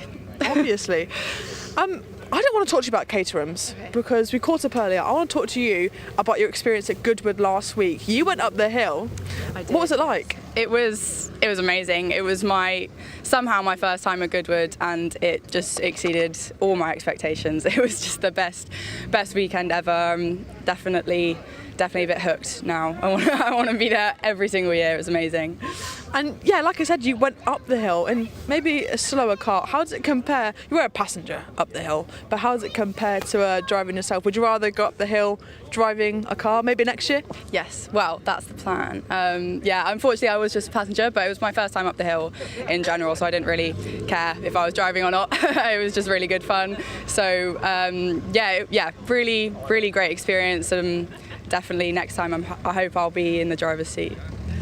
Lovely. And then quickly, let's touch upon race 2. Obviously, race 1, we had those unfortunate ending conditions. You started P7, ended P7. You're starting P7 again. Hopefully, you make your way up the grid. Yes, quite consistent. P7 again for race 2. So obviously there was a lot of chaos in race 1, and we sort of knew that was going to be the case. We knew that with all the races in one day, you really got to try and keep your nose clean to make sure that you're still on the grid. And yeah, so again, trying to get forward into that top 5. Hopefully we can break into it today. Lovely. Well, best of luck for the race. Hopefully we'll see you on the podium a little bit later on. Always lovely to speak to Jasmine. She's such a talent. Oh, don't want to get run over by Seb. Such a talent on this grid, and she's doing amazing work. And her social media as well, similar to Charlie, who we spoke to in the break, her social media presence is incredible. So definitely a role model for young women in racing. Let's talk you through this grid, because we had the red flag earlier. It was a bit touch and go whether who would qualify where, who would finish where, if there were any penalties going to be applied. But I do believe Brian kept his win, which means that we have Rob in P2 and Paul Oglesby in P3. Just watch your back, John. Don't want you to get run over by a lovely kind of reddish orange Caterham. Let's see who else we can speak to. We've got an array of cars coming to the assembly area, and actually I'm going to speak to this driver here. I'm going to speak to Steve, because this livery, come on, I mean, how spectacular. Anything you can see on my nails, you probably can't, but I've got red, white and blue to honour the Union Jack as well. So absolutely love this. Steve, hi. I am just bigging up this livery. It is absolutely stunning. Why have you chosen to go with the Union Jack? To be perfectly honest, I've had this for the last 3 years since the academy, and when I was trying to work out what to do for a livery, I had literally no idea what to do. So I just Googled cool liveries on cars, and I saw a car with a Union Jack on. I thought that looks cool, so I just decided to do that. Look, that's fair enough. That's how a lot of people do it. Is it? How much input do you have into your designs? Is it completely you? I mean, obviously you have input from online, but is it solely your decision, or do you rely on your team or your family to help you decide? No, it is completely free. So Caterham allow you to do whatever you want, obviously within reason, but yeah, do whatever you want, which is why there's such a variation throughout the paddock. Yeah, of course, when you sketch things out, you go to your family and friends and say, does this look all right? What do you think? And all the rest of it. But yeah, just come up with ideas. And again, you don't have to keep it. So next year you can change your designs. Lots of the guys have changed them year on year and that sort of thing. But no, for me, I've had this the whole time, and just keep it. No, I love it. Absolutely beautiful. And what are your expectations for race 2? Hopefully, survival. That's what I'm going for, because it's pretty feisty out there. So I'm hoping just to have a good race. race with some of the guys around me. Again, a lot of these guys come through Academy, come through Roadsport, so we all know each other really well. So just get out there, have some fair fights, have a good race, and have fun. Wonderful. Steve, thank you for speaking to me. Very welcome. Very patriotic Caterham livery there. Interesting to see how different drivers have different influences on their car, because this could have been anything, or you can pick whatever you like. And we are asking you, the people watching in the live stream chat, I want to know, Dave might want to know, what livery you'd have on your car. If you had one of these Caterhams, what would you have on it? Would you go with something like that Union Jack you've seen? Would you go more of a Scott Helmway and go for a chrome? Would you go Dan Crawley, which personally I'd take, and have the lovely fluoro? I want to know. Dave and Chris will also see the comments too, so get your messages in the chat. Now, right, I'm hearing we might have a slight delay to the proceedings of this afternoon, which is a shame. We don't have any information as to currently why, but if we do get that, we'll bring it to you as soon as we can. Let's head towards the back of the grid. Obviously, one thing about Caterhams is their classes and the grids are so stacked. So, you know, we've got cars from first all the way down to kind of 26, 27 on the grid, which makes racing incredibly tight. And around somewhere like Oulton Park, it means it is fierce, exactly like Steve said. Let's see if Craig wouldn't mind speaking to me. Oh look, he's got loads of GoPros on his. Excuse me. Yeah, he's got loads of GoPros on. Hi, Craig. Can you talk me through the setup you've got? You've got, let me count, 1, 2, 3. I've got too many cameras. Too many cameras. All the angles covered. All the angles. Why do you have all of them on your car? Is it a personal preference? Is it content? Complete narcissism. I just really like to watch back all the amazing overtakes that I do when I start last. So I put all the cameras on my car. I love it. I would probably put, maybe not 3 cars, but the Insta360 is pretty cool. What different angle would that give you compared to your GoPro for people who don't know the difference? It's actually really good because you can completely spin the view round on it. So if actually, it does have a really good technical reason as well. If there is an incident, you can see every single angle of it around the car as well. So you can kind of spin it around, look at it from different views. It's coming quite handy this season. Oh, lovely. And Oulton Park, a bit of an outlier, very bumpy. How are you finding your time around these circuits? Well, I lasted 6 minutes in the first race and my gear stick came off in my hand, so which was a bit like being in a cartoon. So I'm just going to enjoy this one, try and overtake as many cars as I can, have fun. Wonderful. Craig, thank you for speaking to me. Lovely. Look at this. I mean, 1, 2, 3, and I go, oh, sorry, I just touched on the head. Wonderful. Craig, thank you so much. Spot on. Yeah, I mean, who needs it? All the angles. He's got all of the angles covered. Obviously, we spoke to Anne earlier. A lovely livery, a very basic one on Eduardo's car, but still lovely nonetheless. I mean, we've just got such an array of drivers on this grid. We've got some who've got stickers all over their car. We've got some who keep it more basic and plain, like Tim's over here. Obviously, he has Caterham branding on the side, but it's still very simple and very diverse. I mean, so get your comments in below. I want to see what you would want. Whilst this race is going on, I'm going to catch up and read a few out in the next segment. So make sure to get your comments in and make sure to like and subscribe too, because we can see everything. We can see all here at Oulton Park. I've got the live stream on my phone. Dave and Chris are keeping an eye on it too. So make sure to subscribe because Bark are bringing you so many events across this summer. Hopefully the weather will be a little bit better for the races coming up soon. Right, let's see who else we can speak to. Let's speak to Aaron Oliver, because he is one of the front runners in this category. He did maybe have that contact with Brian earlier, but it would still be good to speak to him. Hi Aaron, you okay to chat for a minute? Yeah, go for it. Oh, we've got a little bit of a delay here, so I thought I'd come in and speak to you. Just talk me through race 1, because you had a bit of contact with Brian, I believe, was it? Yeah, so Brian came into me. Apparently no further action from the stewards, so I don't really understand that one. Yeah, see what happens. If I get contact with someone else next race, then I'll be arguing my point. No penalty. I know it is a tough one, and we were looking back and obviously we get provisional results and stuff, but putting that aside, just starting P21 obviously further down than you would have liked, what can you do from here? Just try and pick off people one by one, see what happens, get some nice clean overtakes going, see what I can recover in this race, ready for the next one. Lovely, and I've got a bit of a rogue question to ask you. You've got a timer, I don't know if John can get a visual on this, you've got a timer just to the left of your car, 20-minute timer. Is that so you can keep track of the race, and why is that important to you as a driver? Just so I know when the final lap is coming up, just so I'm aware where I want to be on the final lap, how hard to battle when it's coming to the end.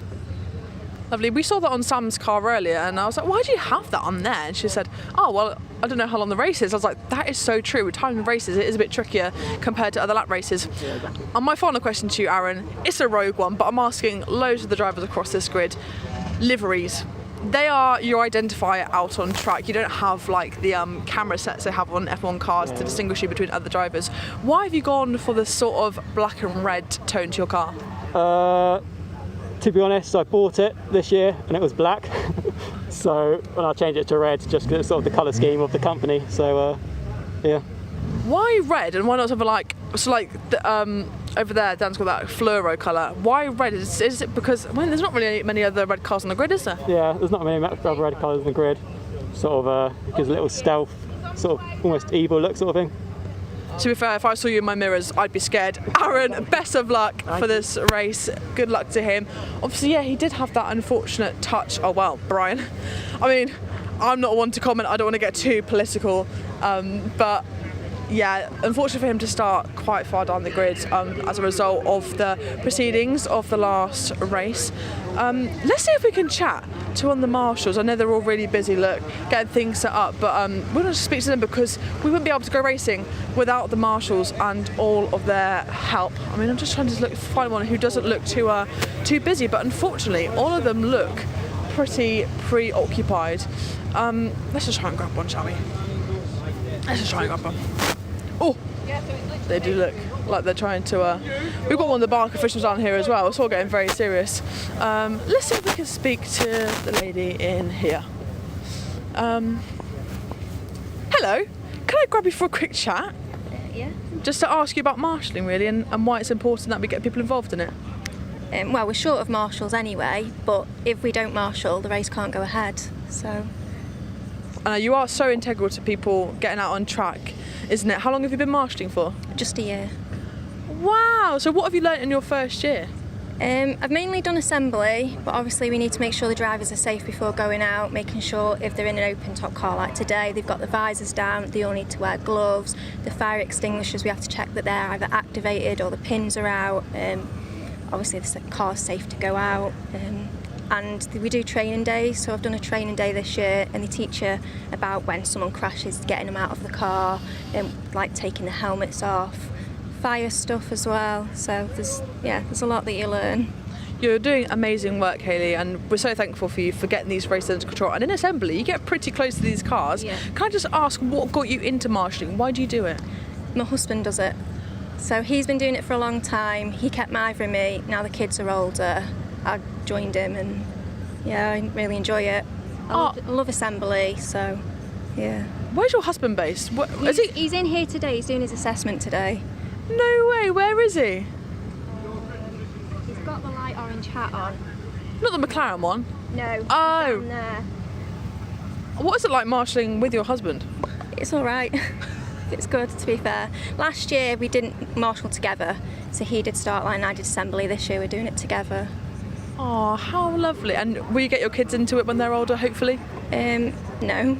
But they're both teenagers, they're old enough, but none of them, they like the sleep. They don't want to get up early and use one of their Saturdays. They'd rather be out with their mates or friends. These youngsters, eh? Yeah. Honestly. Well, Hayley, thank you for what you do as a marshal. What is your husband's name, sorry? Gary. Gary, and he's in the He's got a beard. Creamy hat. Is he wearing sunglasses? Yes. He's got a light orange hat on and he's got a beard. Has he got a clipboard? Yeah. Is he looking very important? Yeah. I'm going to go and get Crash Gary. Hayley, thank you so much for speaking to me. Appreciate it. Gary. There's a good song actually, guys, called Gary. Oh, they're going out to assembly area. We've got life. We've got cars going out on track. What a time to be alive.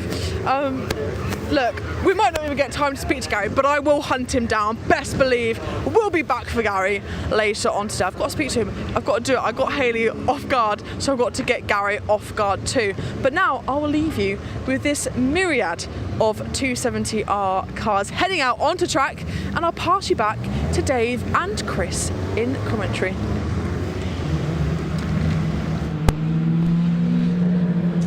Brilliant. Thanks very much indeed, Leah, as we get ready to go racing again. Just a slight delay after our lunch break there, but we are now ready to resume with the second race of the day for the FanDrive Caterham Seven 270R Championship. The cars will head round the short circuit first before they line up on the grid and then take their green flag lap. So we've got time to look at the grid. It's based on the results of the first race earlier on. So Brian Thornton, race winner, starts from pole position number 33. Rob Kennelly, first appearance of the season for him, he starts on the outside of the front row. Second row, we have Luciano Caruso in car number 88. Now that's an amendment to the grid sheet I've got. My grid sheet shows Paul Oglesby in third place, so I reckon he's been given a penalty from earlier on.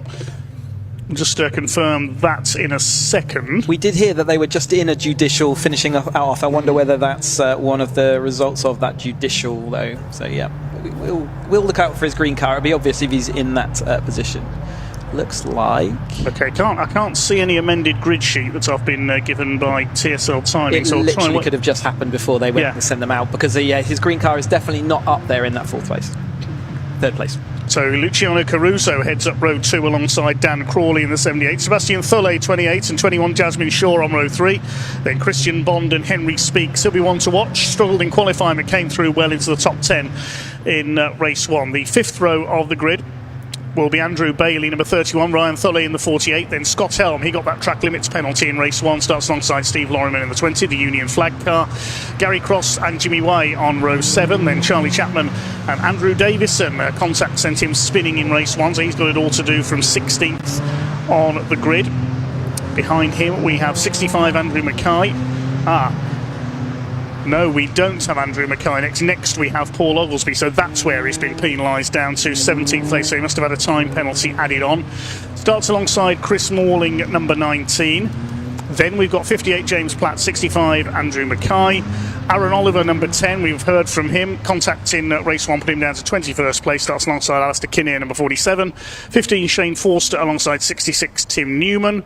Then behind them we've got 62 Anne Hall. 6 Eduardo Pontes hopefully is there after his incident earlier on. 86 Craig Evans was a retirement in race 1 as well. We did see Oglesby, didn't we, go down the order right at the end, I think for a 5-second track limits issue, and we saw him getting, but I think when they put it back a lap, maybe it didn't apply it, so maybe there's where we've got it, and they've added the 5 seconds. Maybe it's that, race. Yes, I wasn't sure. I didn't see that penalty added earlier on, Chris, so you may be right. So, and maybe that's why it's gone to stewarding, because they had to figure out whether they actually did need to apply it. And, yes, and they couldn't issue the grid until that had been resolved. That's why we had that pause in proceedings. Yeah, absolutely. So we can see the 270s. I'm not going to get too overexcited like I did before. I'm not, because I won't have any voice left. But definitely going to be a green flag lap still to go. But the 270s up. Yep, so a little bit, we'll call it needle, won't we, after the last race. So Thornton, and there's some people disagreeing on the outcomes and that, but lots of stewarding, and they've pretty much said, yep, let's get on with this, guys. And it has been tricky into that hairpin, and I think we've seen it all day. It really is one of the most, the overtaken opportunities they've got, so they are going to make most of it. Hopefully they can just dial it back that just touch as they do get released on their green flag. But this is the 270Rs then. This is the third step of the Caterham Motorsport ladder. Second one's with us here. So after the Road Sport, which they would have been in last year, they add on the 135 horsepower, so they've got a slightly more power under their right foot. They get the wide track front suspension, so the front of the car is just as wide as the rear, so that's one of the upgrades they have, as well as upgraded suspension.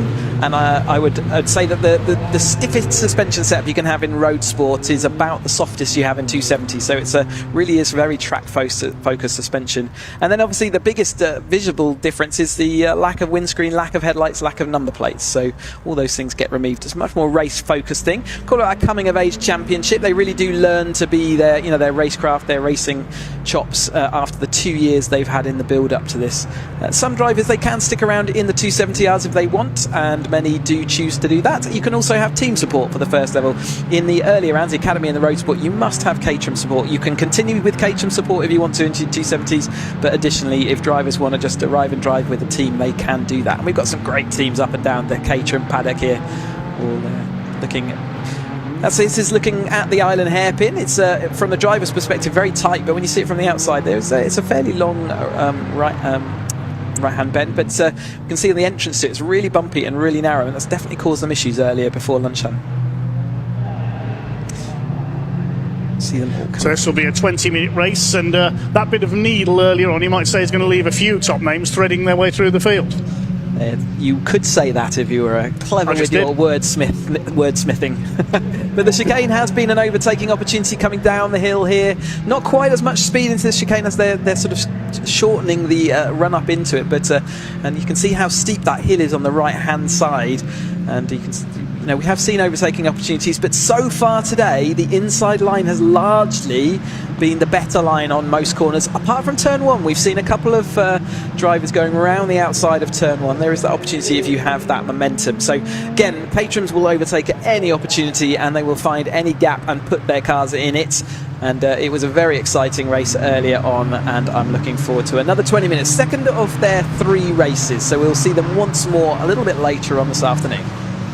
So coming up to the start line then, the blue and red car of Brian Thornton on pole position, looking for his 8th win of the season. He's a little further down the championship than he'd like, because he had a couple of non-finishes. Rob Kennelly, first appearance of the season for him, will start alongside.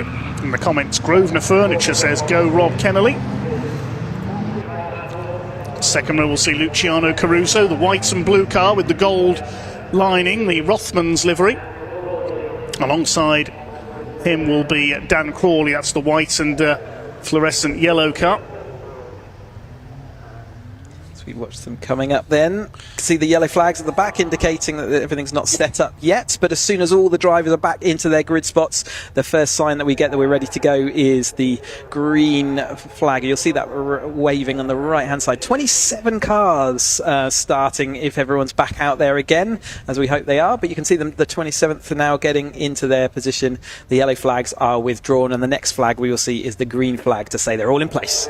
So waiting for the green from the back of the grid on the far right of the screen. You can see the marshal ready and in position, ready to wave it. The red lights have come on. Revs are up and off they go. 20 minutes of 270R action. Is it going to be as frantic as the first race? Brian Thornton gets away well. So does Rob Kennelly, trying to take the lead around the outside. Slotting into third is Caruso in the 88 ahead of Dan Crawley in the 78. On a spin in the midfield there. It's Andrew Mackay that's gone. Everybody misses him. A couple of cars takes the grass in avoidance. The 65, Andy Mackay, the Londoner, left facing the wrong way, but everybody else is away cleanly. Mackay will try and rejoin at the back of the field as they come towards Island Bend for the first time. It is Rob Kennelly who has taken the lead from Brian Thornton. A big lock up from the race leader. The 270R's been locking up here at this corner all day. They come round largely line astern behind, very close indeed, centimetres between most of the cars. It's up over Hilltop for the first time towards the chicane. Kennelly on the inside, trying to move through on the inside. In the background there is Scott Helm. He's made up a couple of spots off the line, but Brian Thornton retakes the lead as they go into the chicane around the outside on the entry to Hislops. Third place it is Caruso, then Crawley in fourth position. Looks like Seb Foley up to fifth, and Steve Loriman has been taken out. Yeah, he was that. They overlapped their tyres, and there was both cars sort of went to the same bit of tarmac. It didn't work. Loriman was caught out by that spun. Other drivers having to take to the grass in avoidance of that. So, yes, Chris Morling went through the gravel there at Knickerbrook. He's been able to rejoin further down the order. Big gap in the field now. Yes, up to second is Caruso in the 88. Now, he's never won a Caterham race. Big squeal of tyres there as they come through Lodge Corner for the first time. Brian Thornton is under intense pressure here from Luciano Caruso in the Rothmans car, number 88. Trying to take the lead away along the straight. He led at the line, and Kennelly up the inside as well. They're trying to go either side of Brian Thornton. Caruso's taken the lead around the outsides. I think this is the first time he has led a Caterham race. Looking at the championship table, he is in second place in the points, but he's never won a race. This could be a first. He's definitely led the races, but he hasn't come over the line in first place. He's tended to just drift away slightly with a bit of bad luck in the middle part of the race. So yes, he'll be hoping that he's made good progress since qualifying, and he's leading, or was leading the last time. Yep, is still going to lead as they come down towards us. Then Thornton on the outside. We know that doesn't work around that hairpin, and he is going to have to sit there. He's going to look to see whether he can cut back, and everyone else lying astern right now, except for Jasmine Shaw going alongside. It looks like it's either could be Bailey. So it is Caruso who leads. The livery made famous by Porsche in the 80s. It's the Le Mans 24 Hours, among other things, and later by the Williams Formula One team in the Damon Hill, Alain Prost era. Leads the way from Brian Thornton. Kennelly in third place. Then it's the 78 of Dan Crawley in 4th position. Up Clay Hill they go. All close, bunched up, 12 cars in that lead bunch. Paul Oglesby at the back of it after his penalty from the first race. 5th place behind them, Seb Thulle. Then it's Christian Bond, number 72. Here comes Thornton on the inside. They head up into Lodge Corner. He's going to retake the lead from Luciano Caruso, and he's done it on the inside at Lodge. That's his favoured overtaking place, the 33, but already fighting back is Caruso, trying to get down the outside. He got the slipstream through Deer Leap.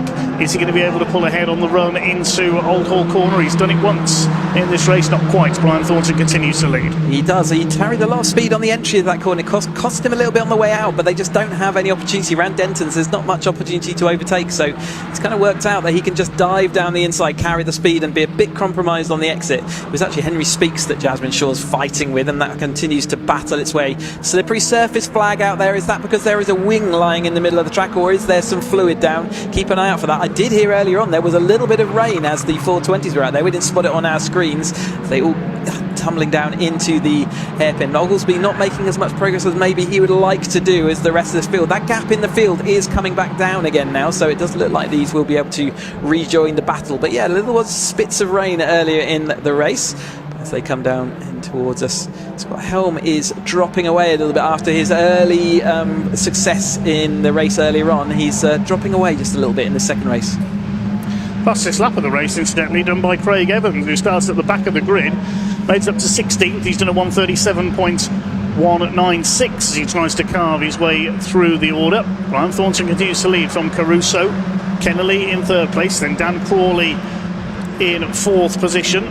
There's the Gulf livery car. We said there's one at every meeting, and it's Craig Evans behind him. Jimmy Way is the wheel of the Gulf car. Caruso on the outside there. Could allow Rob Kennelly to cut in for 2nd place. He's got the Smart Vision car of Dan Crawley on his tail. Also in there is Scott Helm and Seb Thulle in P5 and P6. Behind them is Christian Bond in the 72. We've seen John Bond representing the family here as well this weekend. It's getting closer and closer, that lead battle. 5 or 6 of them now going for the lead, but somehow Brian Thornton just about hanging on. If anything, he's got away just a little bit there coming through Cascades. Where's Paul Oglesby? He's up to 10th from further down the grid this time. The championship leader. He may not be leading the championship at the end of the week, and we'll have to wait for the calculations to be done by the Caterham officials, of course. Crawley at the inside there holds 3rd, and 28 Seb Thulle having a go as well. He's repaired that broken radiator from race 1, and look who's coming up the inside now. Scott Helm in the chrome green sort of car. Kennelly to the inside as well. It's all chop and change for the lower reach to the podium, but still your leader is Brian Thornton. Yeah, Thornton, the gap he's got now is all by want of the first corner. He was just able to take the natural racing line at full speed for the first time in a little while, so he just had a run of speed as he went down through Cascades, and that sort of survived all the way through this lap. It's not going to survive more than a lap, I don't think, because Crusoe's being dragged with them as Seb Thulle goes side by side with Crawley, who is coming through. He said he wanted that win, and he's certainly looking like he's ready to try and compete. He's into that 3rd place now in that fluoro yellow. He has managed to chop across the front of Seb, and is therefore going to be able to take that 3rd place and solidify it over the line. Here's Oglesby at the rear of that pack. He is now firmly attached to that pack, and we'll be looking to see whether he can now move on through. Like you say, not good points for him earlier in that race, might cost him in the championship, but he'll put that down to one of his drops for so far. So Paul Oglesby goes 3 wide there into Old Hall. In the middle, Henry Speaks. Jasmine Shaw in the 21 on the outside, and very nearly Andy Bailey was collected by Henry Speaks there. That was close as they came out of Old Hall. Those two almost collided in the first race, if I remember rightly, as well. Still your leader, Brian Thornton, by a 1/4 of a second over Luciano Caruso in the 88 car. 3rd is Dan Crawley in the 78. Down towards Ireland they come. Here's a battle between Craig Evans and Jimmy Way. Jimmy Way sideways. He nearly loses it there, loses a couple of spots the Golf Cup. Absolutely outbrakes himself then. You could see he was really struggling to get it stopped, and just as the car pulled out of the way, it just let him go free. Otherwise, I think he might have made contact. It was looking a bit squirrely at one point there. But Kennelly is dropping away a little bit, but he's going to try and get back into that third place, see whether he can come back. But Oglesby's making good progress through this field. He's got a couple of places, as we saw, into that turn one, and there's, I think, maybe even one more since then. So he is up there, and he is going to be fighting for the lead in this race as well. It's getting well into the top 10 now. Paul Oglesby has got 2 cars in front of there. Seb Tholle, I think, is one of them.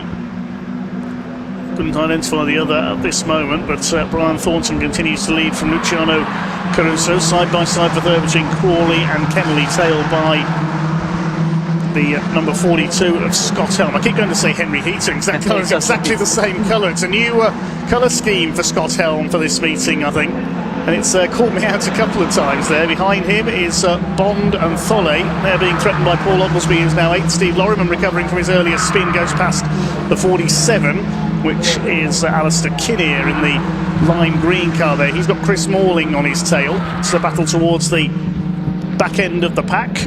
Brian Thornton continues to lead the way, looking for win number 8 for the man from Ireland this year. Caruso in second place. This is the battle for third, and Caruso staying on the tail of our leader. Rob Kennelly holding on at the front of the second group, ahead of 78 of Crawley. Yeah, back through over Crawley as well there. So he went over the line in that order, but last time we saw them he was behind Crawley, but he's now in front. I think Helm's run that livery for a couple of race rounds now, but it's certainly still needed to get used to it. And like you say, it's absolutely along the lines of the Henry Heaton colour, isn't it? Oglesby is still making that progress. Next up, Seb Tholle, who's not having such a good second race. He was fully in that lead battle earlier on, as we watched the other drivers a little bit further back fighting their way through. But Thornton, he was taking himself and Caruso a little bit free of the pack.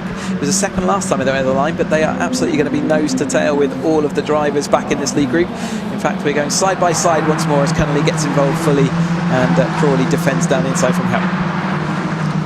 Still got just over half of this race still to go. Side by side up Deer Leap this time through between Caruso and Thornton. Thornton's got the inside line for Old Hall, so he should take the lead. No, Caruso cuts ahead of him around the outside. He just got the move done there in time. Now charging around the outside. Here comes that man Oglesby, the championship leader in the 18 car, race winner in the Academy last season. To the inside comes Brian Thornton. Meanwhile at Cascades, Caruso has gone out wide, and so Thornton will retake the lead in the 33. Rob Kennelly watching on from third place. He got through into second now. Yes, he has. Fewer lockups this time, aren't there, into this? So they've all got that a little bit more under control. Noah is about a little bit more into the hairpin this time as they climb that hill out of this shell hairpin then. See how steep it is up there, but a camera's definitely not giving it quite the gradient that you would feel in real life. As they head down towards this, Jasmine Shaw on the outside, then Bailey on the inside, and takes that position away. So Jasmine Shaw, they'll be both watching that gap develop in front of them as Ryan Tholle fights his way through after his quiz successes in this morning, as we saw over the lunchtime as he goes through. But yeah, the rest of the field all still just about in touch. There's still just under half of this race to go, but that gap there looks a little bit fatal for this chase group, doesn't it? Yes, the pack busy everywhere you look in this one. Rob Kennelly's forced his way back into second place, having a go around the outside of our race lead there. We concentrate on the second group for now. Andy Bailey in the red car with the blue cage attacking Jasmine Shaw. But Jasmine's dropped away just a little bit from the lead pack there. To the lead, Kennelly now, so he's made his way. He led a little bit earlier on in the first race, but has manoeuvred himself from fourth place now into the lead. So again, finding pace, maybe able to go around the outside then, and clearly just really coming good. It's good to see him back on the grid and inserting his car right at the front of this grid. Certainly is, yes. Kennelly against Thornton against Caruso for the lead as they come down into Island Bend, this time through for the 8th time. It's under 8 minutes of this race to go then, and Helm gets taken wide there, further back in the pack, and if you lose your place in the line, you've got to go to the back of it pretty much and start all over again, starting to slipstream your way through. Big lock up there. There was contact as well. There was contact. Caruso sideways on the grass. He did make contact, but it looks like his nose cone is okay. He's lost a lot of places. That could have been a lot worse, though. He fully locked up both front tyres and, like I say, used the rear panel of Kennelly's car to slow him up. So Luciano Caruso nearly ruined his race there. He's managed to gather it up, but he's lost a couple of spots. He's to the back of this group. Just sort of saying about you lose momentum or make a mistake, you go to the back of the line, have to start again. That's exactly what Luciano Caruso did there. Misses braking point into the Hislop chicane, and now he's got to fight his way back up again onto the tail of the leaders. There he is in about 8th place at the back of this group. There's the second group.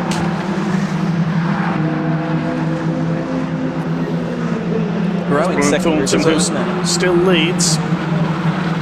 Kennelly's being that insistent driver, though, isn't he, that we saw from Thornton in race 1. He's absolutely putting his car at the front and saying, no, none shall pass. He's defending to the inside on all the right places. We saw Thornton have as good a run as anyone has had around the outside of the hairpin, and it still didn't work for him. So, again, the inside of that hairpin is absolutely crucial for this weekend's racing and being ahead, going up and over the hill.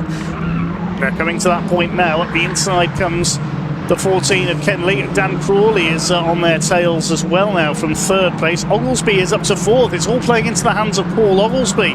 He's been able to fight his way through the order into the lead battle now. Watch for the green number 18. There he is in 4th place, just ahead of Scott Helm and Christian Bond holding on to the tail of this group as well. Here comes Crawley attacking for 2nd place. He goes through at Knickerbrook past the number 14 Kennelly, Ryan Tholle. Big sideways moment there. He got a wheel onto the grass, nearly cannons into the side of Henry Speaks there, but they managed to hold it together and keep it going. Side by side for 2nd place, meanwhile, further up the order at Druids. Thornton on the outside. There is no room through Druids to even take one car through there. Let go side by side. That's cost them an awful lot of speed, but that was very brave by Dan Crawley and Thornton, but they are going to lose out to Scott Helm as a result. And in fact, no, Dan Crawley's still going to insist on the inside line there. They're still going awfully slowly. You can see how much Kennelly has managed to pull away with just that one little sequence there, insistent on going through and past, but Kennelly now is scampering free.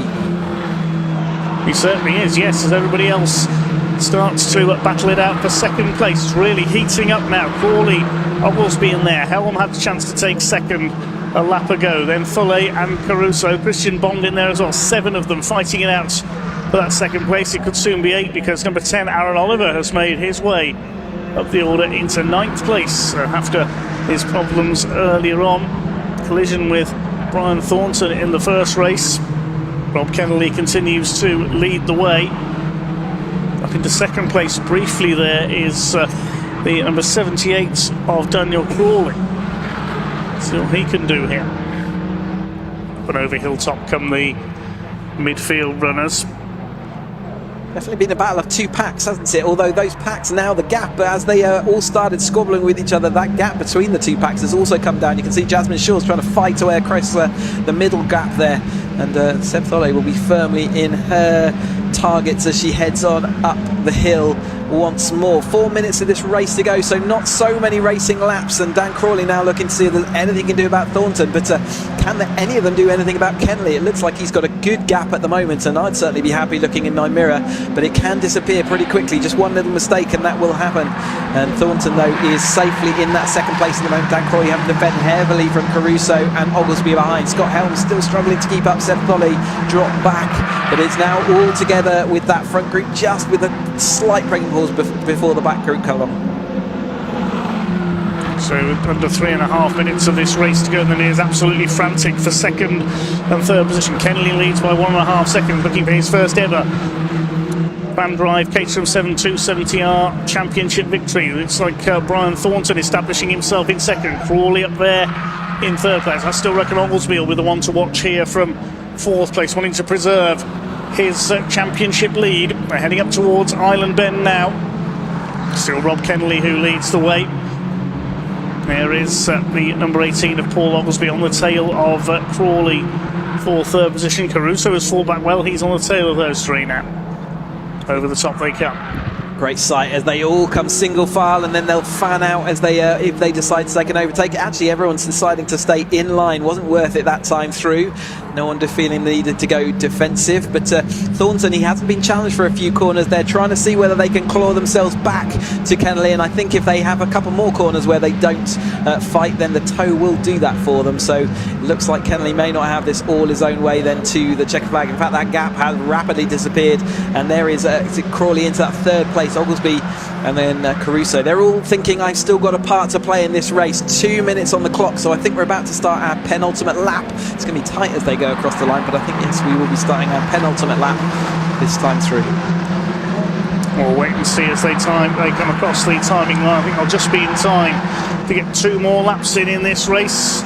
Rob Kennelly continues to set the pace ahead of Brian Thornton. Crawley in third, Oglesby all over his tail. Then Caruso is back up to fifth. What a great recovery after his incident earlier on.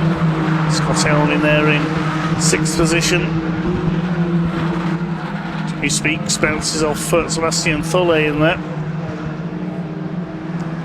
Yeah, is that Seb Tholle having dropped back a little bit then? We missed, oh no, he's still, yeah, so it's just not making that progress forward, is he? So 8th place is not where he wants to be right now, not where we expect to see him after what has been a great run of results. As we go side by side, Bailey Jasmine short into the hairpin, and Speaks seeing whether he can dive down the inside as well, and he does put his car on the inside there, so we've seen that that's likely to be a position made up with Ryan Tholle just behind them as well, heading up and over that steep hill. And we watch the leaders then. Kennelly's lead has now completely evaporated. It is back to nose to tail as you were. Thornton now will be looking to see whether he can do anything about that.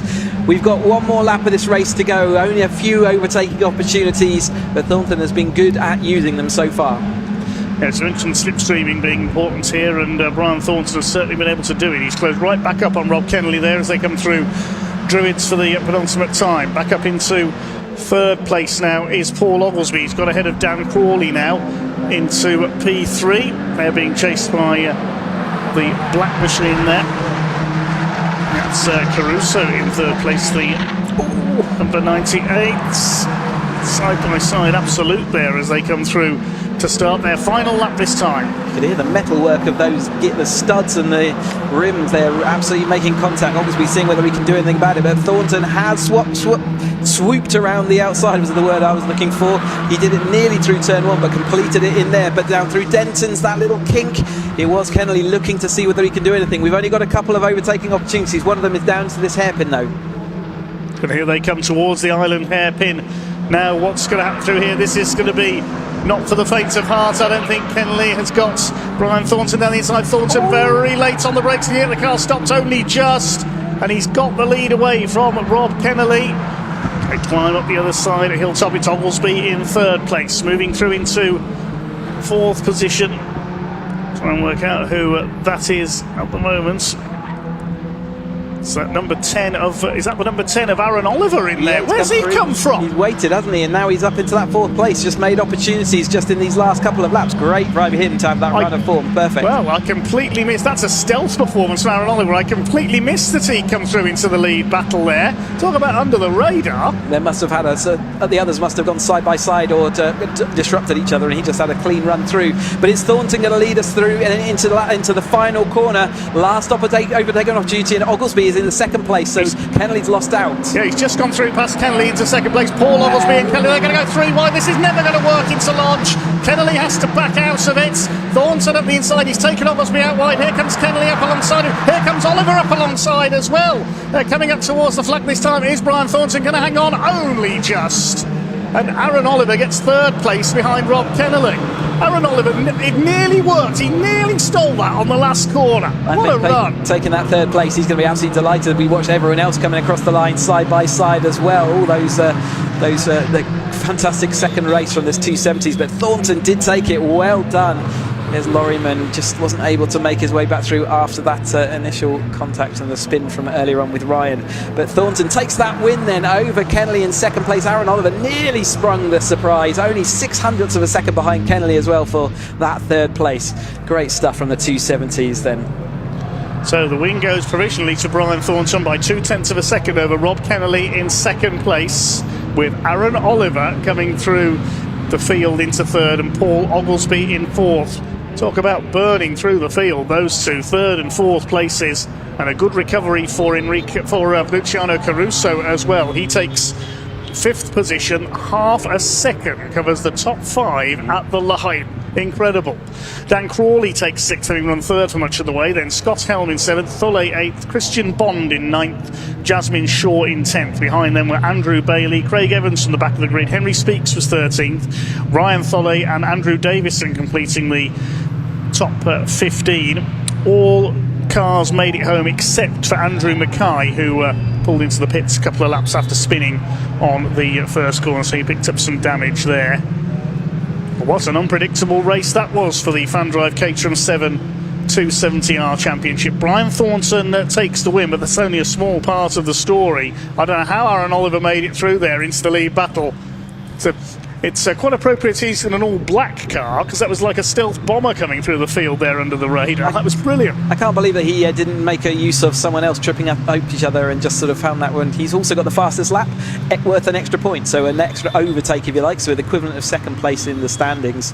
So yeah, brilliant stuff from them. We have the 310R Championship up next, but I think drivers will be soon getting out to Park Family, so we can go and hear them. But yeah, so what a fantastic race. One more time to see the 270s up a little bit later on this afternoon, scheduled off at 4 o'clock, but the drivers are down in assembly. So let's go and have a chat with Leah to hear how they all got on.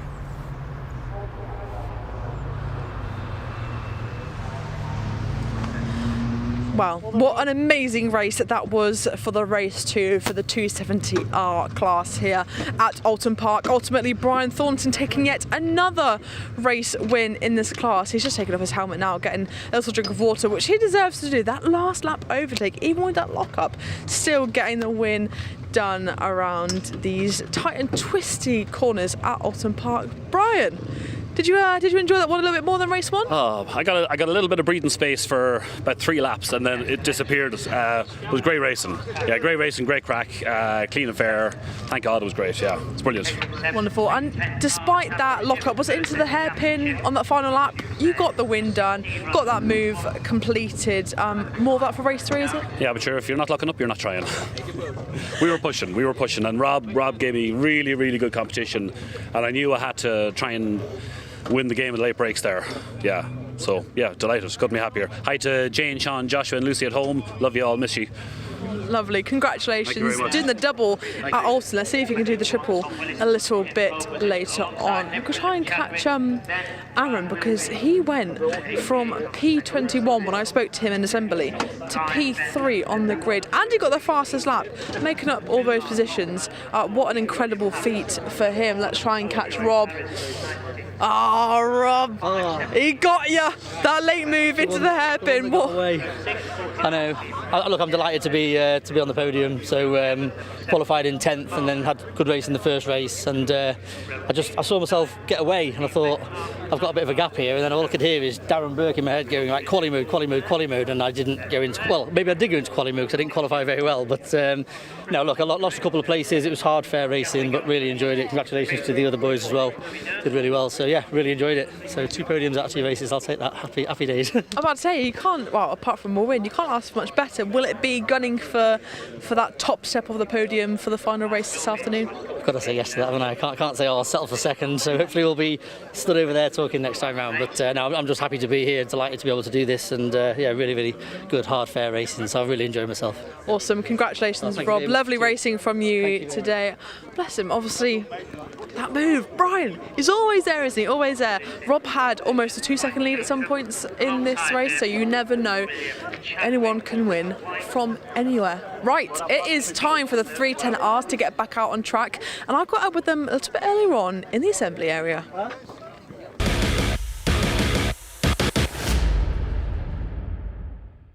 Right then, it is the second race for the 310R class, and there was a fair bit of contact in this race earlier on this morning, and with rain lingering in the air, it could be very exciting. Now, just a reminder that these spec of Caterhams have a better power to weight ratio than a Porsche 911. Absolutely incredible. Let's see if we can just grab a quick word with Will. Don't side-eye me, King. No, you keep... I tried to speak to Will Harris and he batted me away. Really? That means that he's feeling it. Well, it must be. First race, what did you learn from that you can transfer into this one? Anyone can win. Like every track you ever come to with a Caterham, anyone can win. It's just difficult. You've got to keep at the front, sort of, so you've got a chance, and then getting on to the last laps, just trying to get a good position. But I was happy with second because it's maximum points for the championship because Willis doesn't score, so I'm fairly happy as he arrives. That's right on cue. It's like you knew he was coming. Yeah, he does. He's got a sixth sense. Does he? Yeah, for sure. Wonderful. Now you're enjoying your day around Oulton Park? Yeah, Oulton's a great track. It's one of the best circuits in the country. It's a bit tight, obviously, in these cars. Not a lot of runoff, but I mean, as far as the layout goes, it's one of the best in the country. Lovely. Obviously, your home track, you said to me earlier. Good luck. Hopefully, we'll see you on that top step a little bit later. Let's just go and... Paul's coming in with his golden livery car. If we want to, let's actually get a visual on this because I was a big fan of it at Donington Park, and let's just watch it come into the assembly area here now. It will be with us any second, and this potentially might actually be my favourite car livery on this track. If we just see it arriving into the assembly area, Paul Goldstein's gold chrome livery. I mean, it's just absolutely spectacular, so lovely. He's a little bit further down than we perhaps would have expected, but obviously any result is a great result here, and as Will said, anyone can win. So it is all to play for here in the 310R Championship. And to talk you through this exciting race, I'll hand back to Dave and Chris up in commentary. Boys, over to you.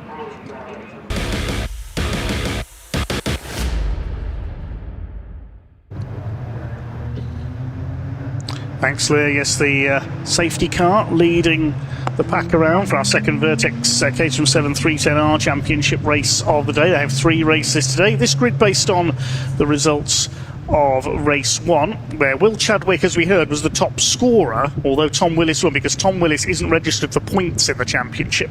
He's on pole though, won the first race ahead of Will Chadwick. Second row Ryan Wilby, pole sitter in race 1, and Ben Lopez Appleton, the number 5. Row 3, Lars Hoffman, number 2, making a one-off return this weekend, and championship leader Will Harris, number 14, alongside him. Charlie Harris, Will's brother, on row 4 alongside Peter Mott, won the AM class in race 1. Then completing the top 10, Alex Vincent and Paul Goldstein. At row 6, Steve Lancaster and Chris Buck. Sam Parker back on row 7 alongside William Coop, and then Steve Metcalf in the ex-Taylor O'Flanagan car. And Steve Harris, the third member of the family, completes the 16 runners. Keep your comments coming in. Hello to somebody called Elliot Woodcock, normally can be found in the director's suite or on one of our cameras. So he says, nice to be a viewer for once. Good luck, Sam Parker. Yes, good to hear from you, Elliot. We had a couple of answers in on the livery question as well. I'll just get this in while we get ready for the green flag lap here. David Evans says, I really like Anne Hall's livery, reminiscent of the dazzle camouflage on ships in the First World War. They were usually black and white rather than the multicolour patchwork design. She was saying earlier that is the inspiration, but she wanted to bring some colour to it. Guy Martin, is that the Guy Martin? Says, good morning. The livery I would like is the silk cut colours. Good answer. Sean Murphy, we regularly see him in Caterham action. One of the yellow Jordan liveries, the Be On Edge livery, would be cool. Yes, I'd like to see that. Perhaps we could see it on your 270R, Sean, the yellow and black livery from Jordan Grand Prix. Things like Bitten and Hisses and Buzzing Hornets they used to have to disguise a certain cigarette brand on those cars. Eddie says, could have bright pink like the old RS500 Cosworth, but if I had a matching fire suit I'd look like Mr. Blobby. Pink Sierra Cosworth, the only one of those I can think of is the one that used to be used in rallying by Phil Collins, not that Phil Collins of course, the Mr. Tompkinson Carpets sponsored one in the late 80s. Is that the car you mean, Eddie? Pink with yellow spots would be a statement. You'd certainly get seen on TV, wouldn't you, with that, if you went with the blobby. I've seen that livery in Bangor racing. Gareth Griffiths, the Welshman, uses those colours. Hi to Scott Bugner, regular racer in the MG Owners Club Championship with his ZR. Ildron says Martini livery is my favourite. Yes, the white with the Martini stripes, especially on a Lancia Delta Integrale. That's a personal favourite of mine. Probably my second favourite behind the silk cut Jaguar, that is. Anyway, we're getting ready to go racing with the 310Rs. Once again, it's Tom Willis in the silver car who will lead them off. Can anyone stop the 81? He won't be scoring points. We saw him get a couple of wins at Brands Hatch on the Indy circuit earlier this year when this series supported the British touring cars. It was Will Chadwick who was the top scorer in all 3 races on that occasion. Yeah, you have to declare at the beginning of the season if you're going to compete the whole championship and therefore be included for points. Otherwise, you can join as a guest. And guest drivers can take away trophies, but they don't impact them. They're invisible as far as points go. So drivers are aware of that when they're out on track, who are the guests and who aren't. So they can take that into their calculations. And obviously, as far as the points go, even if Tom takes the win, whoever finishes in second, it will be the equivalent of a victory and will go down as such in those results. But Tom Willis has been so strong in the races he joins us, always a brilliant addition to this 310R grid. But we had another situation this morning where there was really close racing between all the drivers. It's good to see Lars. There's Lars just going through our screen there. Back with us again and again. Wishing Henning Eschweiler a speedy recovery. I'm pretty sure he'll be tuned in watching us from Germany. And seeing that car flying around, it's the best medicine, I am sure. A little bit of work for the Harrises at the back here to get there, and you can see that Taylor Flanagan's race colours there, but being raced by Steve Metcalf this weekend. Sam Parker as well, taking that 4th place in the amateur championship, but we'll be looking to see whether she can take that step further to get an AM trophy in the cabinet after this race weekend, as the final drivers then pull up in the second of 3 races for the 310Rs. 20 minutes of action just about to start. So Tom Willis on pole in the silver car with the black nose, Will Chadwick in the white car alongside him. Ryan Wilby is black with the red trim and red wheels. Ben Lopez Appleton the grey car alongside him. The red lights are on, they go out now and away we go. Great start by our pole sitter Tom Willis. Decent start by Ben Lopez Appleton up the outside there as well. Chadwick switches back to the inside. He's going to take the lead on the inside. Great first corner by Will Chadwick. He has got the lead just about there. Ben Lopez Appleton trying to get up into second place. They head down the avenue for the first time towards Cascades. Now who has come out with the lead? Looks like it's Ben Lopez Appleton, I think, the number 5, the grey car, that has got the lead with the green roll cage. They come up the rise at Lakeside, and yes, the number 5 has got the lead. Second place, Will Chadwick in the number 8 car, and Ryan will be up to 3rd. Where's our pole sitter? Tom Willis has been shuffled back to about 5th. I think he's behind Lars Hoffman there as they come into Hilltop, so not a good start by the poleman. No, he was. He got an initial really good off the line, as you said, but I think he had a difficult 2nd to 3rd gear change, and everyone swallowed him through the turn 1, and now that's seen him drift all the way back down to 5th place in the field. And you've seen how competitive these 310Rs. There's not much between them. What we haven't got in numbers this weekend, we've certainly got in quality as we watch the rest of the field flowing on through. Remember, we've got the AM battle to keep an eye out for. When the tower comes up on our screen, we'll be able to see the pink flashes of those numbers for the AM drivers. The Pro-Am out in front at the moment, and Chadwick going to take it around the outside of Druids. Brave manoeuvre, a bit of momentum, and takes over the top and then into the lead. Ben Lopez Appleton therefore sitting into that 2nd place just for now. Lars Hoffman looking to see what he can do. He's happy to be back out there in that car this weekend. Brian Wilby, though, has been firmly part of this, took our pole position earlier on, and is going to see whether he can do anything about converting that into a win this time out. Well, rare move there around the outside at Druids. A brave move by Will Chadwick to take the lead. 3 wide for 2nd place. Here comes Hoffman round the outside of everybody into the first corner and Hall. He just about got the car round on the black stuff there. Somebody's been sent onto the grass. I think that was Ben Lopez Appleton. Yep. He never seems to have the luck, does he, the number 5? And he's been shuffled back down the order as a result. I thought he was going to go spinning off, but he's been able to continue. He's out of the equation for the lead. Now it's Chadwick who leads the way. Ryan will be into 2nd place, so Lopez Appleton may have had contact with big send up the inside by Paul Goldstein. Where's he come from up into 2nd? I was about to say I think Hoffman may have had contact with Lopez Appleton because he was 2nd but then dropped back, and that's how Goldstein's been able to get through into 2nd. He only just got the car stopped there in time for Island Bend. He was 2nd, but he's dropped back behind Ryan Wilby. There's more lockups there. Who's that going sideways? That's Hoffman. He's throwing that car around like a drift car in this race. There are some drift cars performing on the infield here at Oulton Park today, so maybe he's been watching them as they climb up towards Clay Hill. Let's have a look at that again.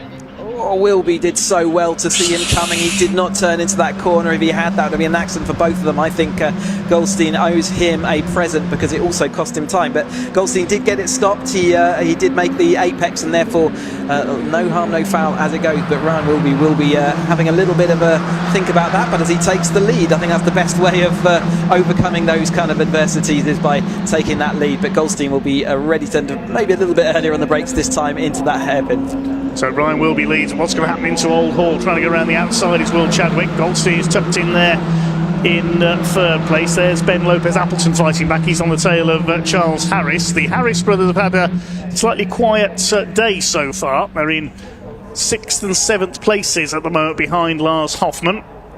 Down towards Cascades, then left onto Lakeside towards Island Bend once again. Will Chadwick on the outside of Ryan Wilby, looking for his first win of the season in the 88. Goldstein is there in third, gets his braking point right this time. Hoffman side by side. Will is somebody who didn't get his braking point right there, the number 17 of Alex Vincent. Oh, Hoffman as well. So something's gone on with that car. Maybe he bumped the nose cone, something along that. Oh, I can see the front left looks like it's broken suspension. Yeah, so maybe a contact. Maybe those two things were linked, as Ben Lopez Appleton has got now a smoking rear mudguard as his tucked underneath the tyre. Oftentimes that will ping out, but at the moment it's generating quite a lot of friction and smoke, isn't it? Yes, that might blow the tyre if it keeps rubbing on there long enough. Unfortunately for Ben Lopez Appleton, I reckon Lars Hoffman may have hit the back of him there going out of Island Bend.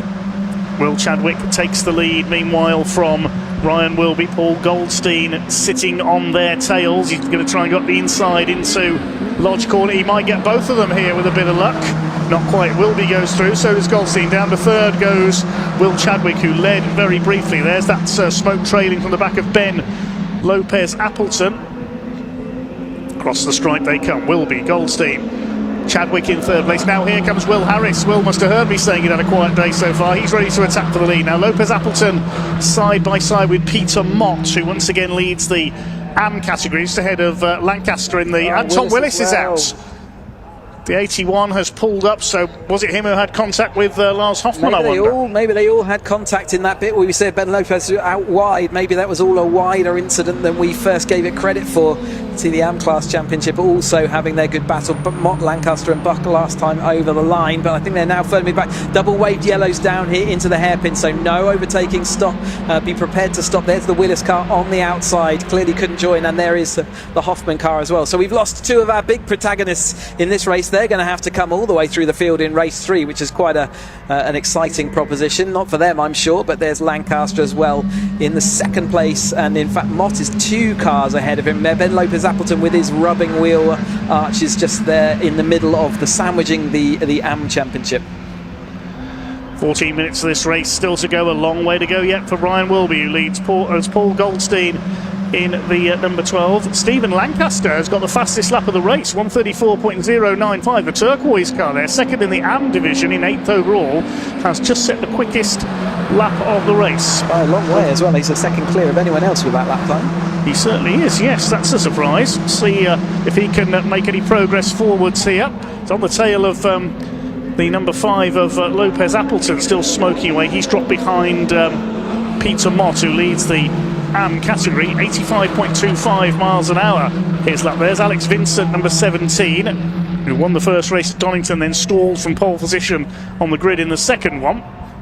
Wilby continues to set the pace ahead of Goldstein. Chadwick is in third. Then the Harrises are in 4th and 5th now, with a couple of other cars having dropped back slightly, and in some cases dropped out, so that's thinned out the lead battle just a little, but not by very much. So we've got 6 or 7 cars in there. Charlie Harris has just moved ahead of his brother Will, and Peter Mott hanging on to the tails of the lead battle as well. Could we see an AM on the podium, I wonder, if Peter Mott plays his cards right? Well, we saw it Justin Armstrong earlier, didn't we, in the 7 Championship UK, so it's all very possible. He's going to have to be careful he doesn't get moved up as to be one of the into the Pro-Am category, and it's the same for every other driver. If they keep finishing on the podium, then they can get moved up a class, so they need to keep an eye out for that. But there is Lancaster Parker's not too far behind as she's hanging in there as well.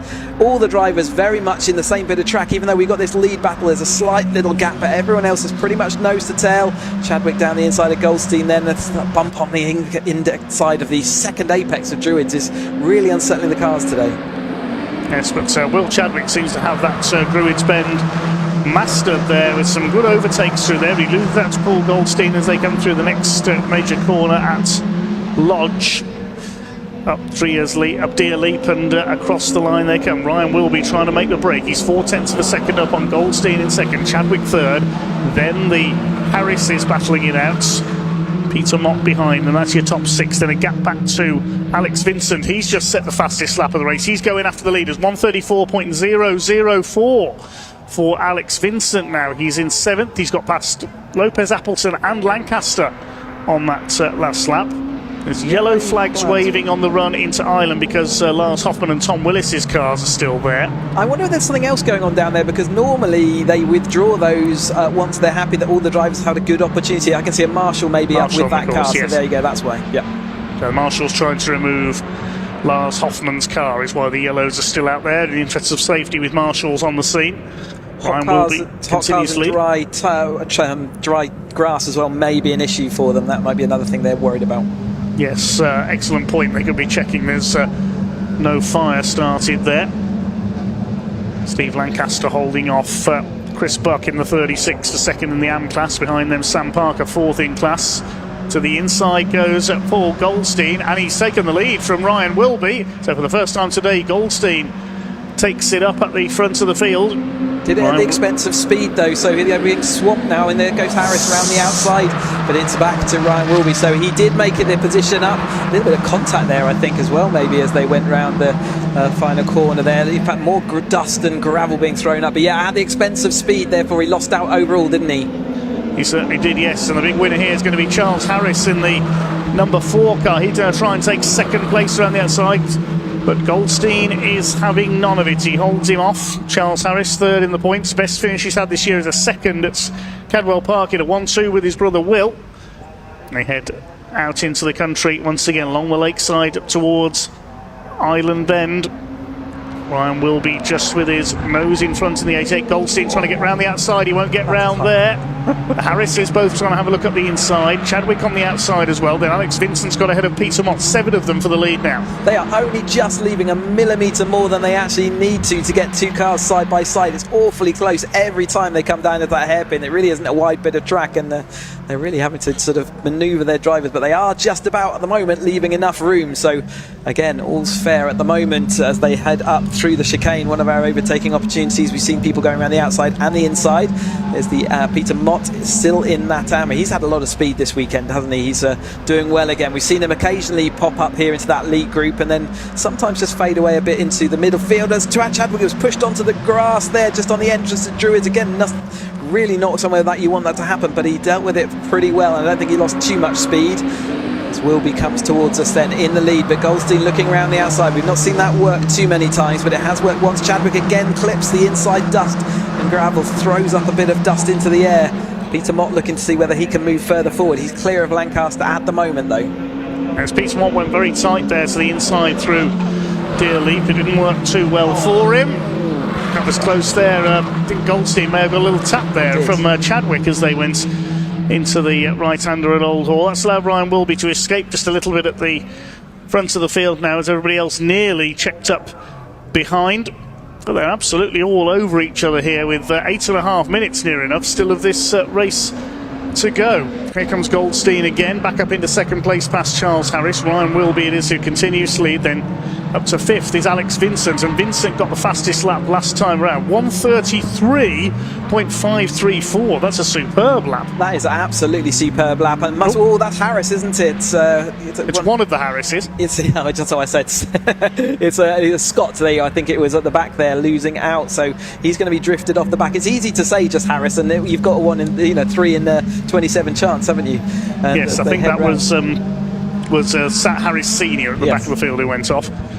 But absolutely no gaps being left out there by anyone. Everyone jumping into any gap that's available. A little bit of a wing flapping there on Goldstein's car as they head through Druids as they go through. Saying that was Steve Harris, I think Charles Harris did run wide at that point. He's got to the back of this group, look. So he did make a mistake there at island bend, I think. A couple of drivers then late that time. Remember, we saw earlier on a little bit of fluid and coolant down there did cost some people some time into the chicane and maybe into the hairpin this time. There's a little bit of something on the tarmac causing a bit of a disruption as we watch this 310R field then coming through. 7 minutes of this race to go. The second 3 20-minute races for them this weekend. There's Ben Lopez Appleton, delayed earlier on, but the wing has now fallen off. That was fouling his rear tyre, so he's back up to speed at least once again. 0.145 of a second in it between Wilby and Goldstein as they came over the line there. Only half a second covering the top three. Here comes Will Chadwick around the outside. He's now second to Ryan Wilby in the 88. More wings go. Yeah, there's wings everywhere. We only attach them with nylon bolts for that very reason. We prefer them to ping clear rather than have what happened to Ben Lopez Appleton and have it rubbing on tyres. That's why you do see wings in Caterham action, as the racing is so close. They are designed to ping off if they are contacted. Yes. So that's why we see them. Hopefully they'll all be moved out the way in relative short order. There's another one just sits out. Are there going to be any left by the end of this race? Let's have a look. Christmas Day for our marshals. Side by side for the lead. Chadwick up the inside, retakes Ryan Wilby. They're following that practice again. You don't want to be leading the race into the last corner. Here comes Will Harris now up the inside, and the 14. You've got to time your finishing move for the win exactly right in a race like this. Wilby retakes the lead up the inside into Lodge corner. Alex Vincent could be the one to watch, the one with the fastest lap of the race. 5-second penalty for number 5. That's Ben Lopez Appleton. More misfortune for number 5. He gets a penalty for exceeding track limits. Chadwick back up the inside into Old Hall, retakes the lead of the race. Goldstein in third, side by side for 14, Will Harris and Alex Vincent. Then Charles Harris and Peter Mott round out this 7-car lead struggle at the moment. This is absolutely frantic stuff, although is Alex Vincent slowing down there? I saw a car slowing at the back of that group. Is Alex Vincent in problems? Never mind that, because the lead battle is heading down into Island Bend. Through into second goes Will Chadwick, and yes, Alex Vincent's dropped off this group now, so he's got a problem, I think. Yeah, you're right. I can't see him in that group. So yeah, as the wings are there, still being there. The stewards today being very generous with the drivers and letting them continue their racing. They all have pretty much done what they need to do to allow that to happen. They need to show good behaviour and awareness. But yeah, that is Vincent, isn't it? Pulled off in the background, and that's at the exit of Cascades. That's an awkward place for a car to be sat. I wonder whether that will be our first safety car, because it's not in a good place. We'll wait to see what the officials decide here. 4.5 minutes of this race still to go. Chadwick leads from Ryan Wilby at the moment. It'll all change again on the next corner, I'm sure, because that's Caterham racing. Paul Goldstein trying to hold off Will Harris for third place, then Charles Harris and Peter Mott 5th and 6th. Ryan Wilby back up the inside, retakes the lead once again through Lodge corner. He loves that section of the circuit. The Mouse fighting for side by side there as they come over the line. 3 wide. Charles Harris up the inside, Will Harris on the outside, Goldstein in the middle. Very, very close there as they come towards the yellow flag zone at Cascades for Alex Vincent's car. So they will be again looking for behaviour from the drivers, and they all do slot into line well and in good time. So again, well done to the drivers, and thank you to the marshals out there and the stewards for allowing their race to go. You can see the green flag. As soon as you go past that green flag, you are able then to overtake once more, and Chadwick did absolutely that. He had a good run down the straight, and because they've gone past that green flag, racing can resume. Wherever you see those flags, it's as if they're perpendicular line across the track is the actual line for anyone looking for the technicals of that. And that's sort of absolutely perpendicular to the track is where those lines count. And Chadwick now out front then will be in that second place. He still wants that win, doesn't he? Is he going to get it? Harris has come through really well at the end of this race. Oh, that's Metcalf, isn't it? He was doing some really good positioning. He was just off the back of Sam Parker and just stops it in time for that barrier, gets it all back, and he'll be breathing again. Yes, he's gone a long way off there on the infield as the leaders will have a couple of laps to go this time. The first 3 breaking away slightly from Paul Goldstein. Now Goldstein's got a wing flapping as well, so that'll be another one for our marshals to connect. Charles Harris up on the outside of him. Then we've got Ben Lopez Appleton going back into this lead battle past the 96 of Peter Mott, but of course Lopez Appleton's got that penalty to be added on at the end of that race. The end of the race, 5 seconds. Here they come up towards the right-hander at Old Hall. Still Ryan Wilby has retaken the lead from Will Chadwick. Down towards Cascades once again, just over 2 minutes to go. Ryan Wilby attacking back again, trying to retake that lead position. Guessing that yellow flag's been withdrawn. I can't see it. So yeah, so they've left again. Vincent is there, and they were trusting them to go racing, and they are doing that. Chadwick down the inside. We've seen that work. Ryan will be trying to get his car to the inside, just absolutely not able to do it. Will Harris has really structured this well, hasn't he, into that third place and looking threatening. With 1 minute 46 left on the clock, they'll be on their penultimate lap this time through, ready to start their final lap. And there's just less and less track available to them as cars and wings get strewn everywhere around here. Yes, indeed, a fair bit of clearing up needed before our next race, after the conclusion of this one, I should say, as the lead pack climbs up Clay Hill towards Druids once again. Somebody else has got a 5-second penalty. It's William Coop, number 76. He's further down the order. Through go the leaders. They'll be starting their final lap this time by.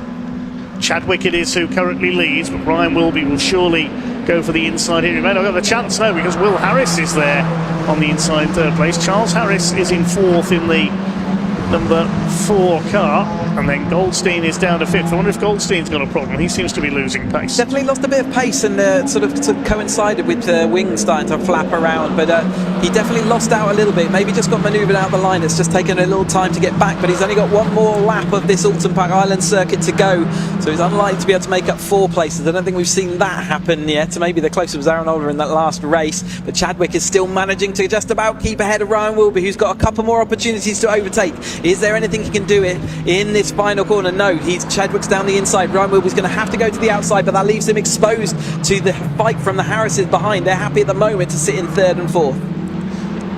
Well, he won't be happy to sit in third and fourth coming into the last couple of corners at Druids and Lodge, I am sure. They're going to try and get into the slipstream for the run into those. The white car of Chadwick continues to lead the way. He's Ryan Wilby waiting perhaps to ambush him on the final corner. We've seen Wilby go down the inside at Lodge a few times in today's 2 races already. Will Harris still third ahead of Charles Harris. Then in fifth place is Goldstein. Then Lopez Appleton has worked his way back up to 6th after that bit of contact earlier on. The AM class looks like it's going to go to Peter Mott for a second time at the inside. Ryan Wilby, he's not waiting for Lodge. He goes through at Druids. That was a brave move. Now he's leaving himself open to an attack from Chadwick, who's going to try and get up the inside. Is Wilby going to dodge back across? No, Will Harris is there, gets on the brakes nearly into the back of Chadwick. I don't think he's going to get the chance to get up the inside here on the run out of Dearly, but it's going to be Will Chadwick in number 8, takes the win in our second 3-to-0 race of the day, punches the air as he crosses the line. Ryan Wilby second, 1/10 of a second in it, and Will Harris in third. Well, Ryan Wilby will be gutted there. He was all set to launch it down the inside into Lodge, but Will Harris was already there on the inside line. He didn't get the chance. And Peter Mott, I can tell you, has lost the win in the AM class because he's just got a 5-second penalty for exceeding track limits. So Chris Buck in 6th place, number 36. I think that's his best finish of the season so far, Chris. He'll win the AM class with Steve Lancaster second and Sam Parker third. Provisional result then, Will Chadwick it is who takes the win, 1/10 of a second ahead of Ryan Wilby. That's the 5th win, if you like, for Will Chadwick this season, 5th maximum score, certainly. The Harris is 3rd and 4th, then Paul Goldstein 5th. Chris Buck inherits 6th after that penalty for Peter Mott. He drops to 9th behind Stephen Lancaster and Sam Parker. Will Coop completes the top 10. The other finishers, Ben Lopez Appleton, he got a 5-second penalty, drops to 11th. Steve Harris was 12th, and Steve Metcalf did get going again to finish in 13th place. We lost Alex Vincent, Tom Willis and Lars Hoffman. Some big names will be starting from the back in race 3. Yeah, exciting to look forward to the race 3, which we'll see from them around 4:35 this afternoon. But yeah, brilliant race by the 310s. But yeah, scuppered by those lead drivers getting removed from the action for whatever reason. We didn't quite see it on camera exactly what happened, but a few wings to go and rescue as well. But congratulations to Chadwick on that win. And Wilby, he was in front going into Druids. He clearly had a good run run up the rise and into Druids, but unfortunately just cost him a little bit too much momentum, and then he was having to defend from Harris. But Harris, he did hold off against Harris, even with that big lock-up. But William Harris did make that third place with his brother following in that fourth. Goldstein, yeah, a little bit lacking in pace in the latter part of that race. Not sure why, but and also, yeah, Ben Lopez-Appleton losing out a little bit. Well done to our AM class as well then. Buck, Lancaster and Parker for their podium. Cars beginning to make their way into Park Ferme then. And we'll hear from our top three very shortly.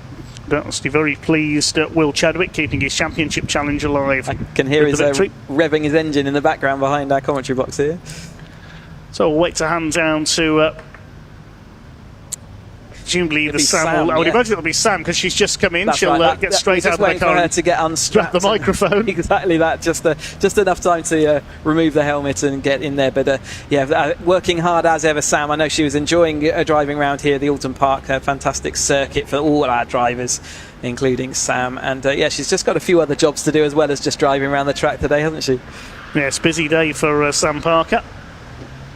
Just waiting to hand down to. Breeze looks like it's changed direction on us, so that will be causing a difference in the way we can overtake around this track, so that's something to keep an eye out for. I'm pretty sure those flags were flapping the other direction a little while back, so as we wait for for the next race up, which will be the Seven Championship UK racing. But yeah, see the bit of tidy up. There's Tom Willis's car just getting hooked onto the trailer.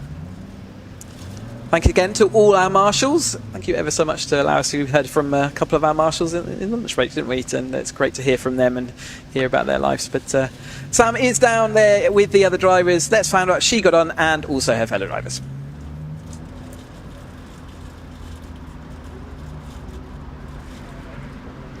Wow, it's getting hotter out there, hotter and hotter. Even though we did have a few drops of rain just before we went out, but obviously that hasn't come to anything. So anyway, Will Chadwick has done it. He's got the win.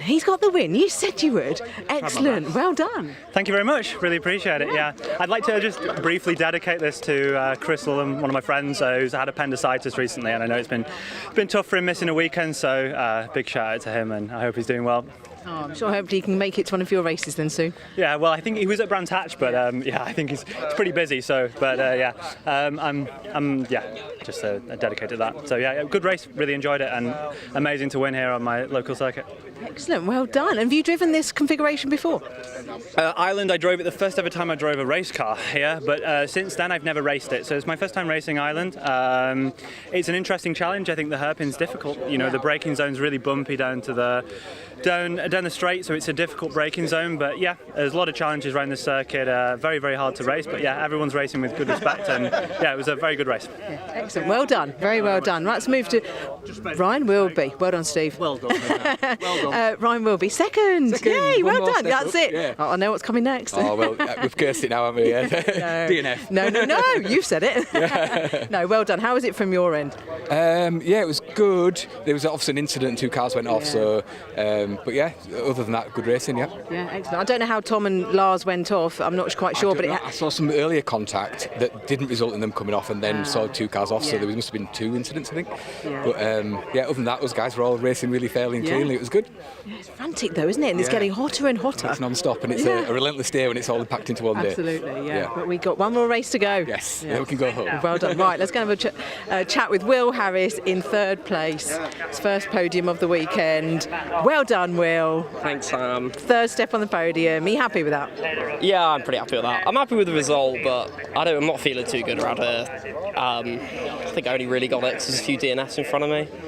Quite a lot of contacts to front.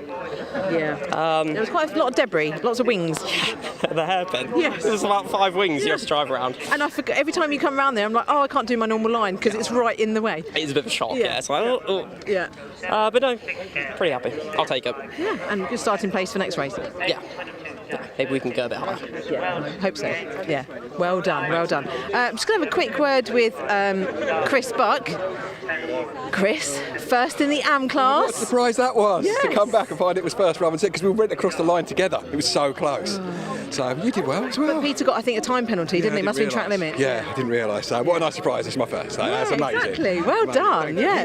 You had one last time. I did. I got Donington. I did. Yeah. But then that's bumped me up to third. So, so we'll both be on the podium. We did say. We're on the podium together, so we'll take that. Yeah, excellent. No, it was hard though, wasn't it? I found like it was getting less grippy out there as well. Definitely. As the temperature came up, you could feel the tyres moving around a bit more, and you just had to dial it back a bit. If you overdrove it, then you got the results. You pay the penalty, don't you? Then exactly. Yeah. No, good race. Well done. Well done. Yeah, I know exactly. Oh, thank you. Well done you. I'll just have a quick word with Steve. Actually, Steve. Hello. As we've got a bit of time before the car, second place. Yeah. Are you happy with that? Steve was I can't frantic. be unhappy with it. I've never had a P1. And I never, how can I be unhappy? I'm really happy, but one day maybe. You know what though? Your pace here is brilliant. Like, look at where you were in qualifying. You had the ringside seat, Sam. Too many mistakes in that last. How many times did I mess up the hairpin? And that's just impatience on the throttle. Yeah. And I'm going to get in trouble when I get back to the garage, as you might imagine. Yes, yes, I can imagine. Yes, but well happy. It's hard at that hairpin because it feels so slow and. It feels unfeasibly slow, so inevitably you end up, well, for me, I just keep picking up the throttle too soon, and it's a real schoolboy error, and I keep doing it, and there's no excuse, so I've only got myself to blame. Well, anyway, we've got one more. That's it, one more. Let's see if you can go for the top You're always there, like a shark in my rearview mirror closing in, so looking forward to race 3. Yeah.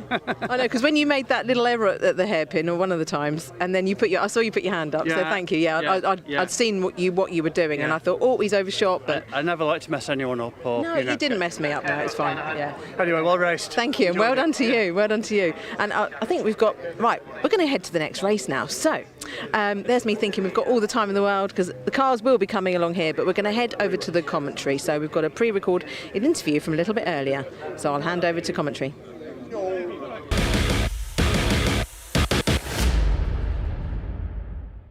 Coming up next is the second race for the 7 UK Championship class, also known as the 420s, and these are the most powerful and quickest cars on the Caterham calendar with 180 brake horsepower. And I'm going to try and speak to Justin Armstrong, who finished P3 in race 1 this morning, also with a very striking livery. We know I'm a fan of the fluoro. Justin, if you've got a quick minute for a quick word. P3 earlier for you in race 1. How was it out on track? It was good. It was a good race, nice and clean. It's a bit sketchy in the middle, and a bit of rain came down, which caught us out a little bit. But other than that, no, it was a good, clean race. A bit lonely for the second half because the front two were pulling away a little bit, and I was pulling away from the guys behind. So it was, it's a bit lonely, but I kind of like it like that. Comfortable, you might say. Yes, comfortable position, and it was also great. I got in that unique position where I can watch my son race, who won from a great vantage point, sitting just behind him. So no, it was great. Lovely. It's great to see you both so close together because obviously sometimes father and son are a bit further apart, so that's lovely. We've got a little bit of sunshine coming through the clouds now. Finally the July weather has arrived. Is that going to help or hinder?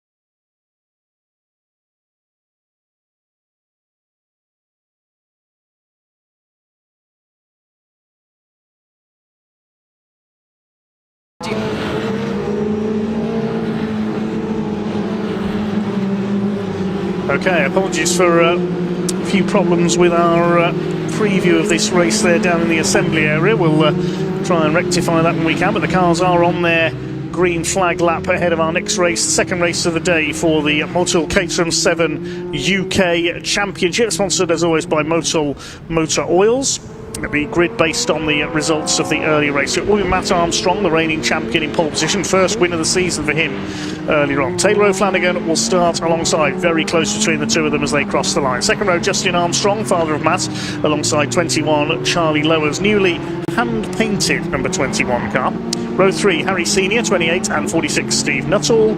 Fourth row, Nick Heighton in the 78 alongside Monty Hind in the 76. Completing the top 10, Tom Eden in the 64 will start alongside 56, that's Craig Story. Row 6 is Darren McCormack in 62 alongside the number 10 of Henry Heater. Then row 7, Dale Head in the 6, 35 Mark Kendall, 22 Gary Curtis, and 68 Chris Welch. Then Mike Evans in the 93 finished nearly a lap behind in the first race. 25 Louis Darling will start 18th on the grid, has spun out of the first race, and Mark Farmer was an early casualty in race 1.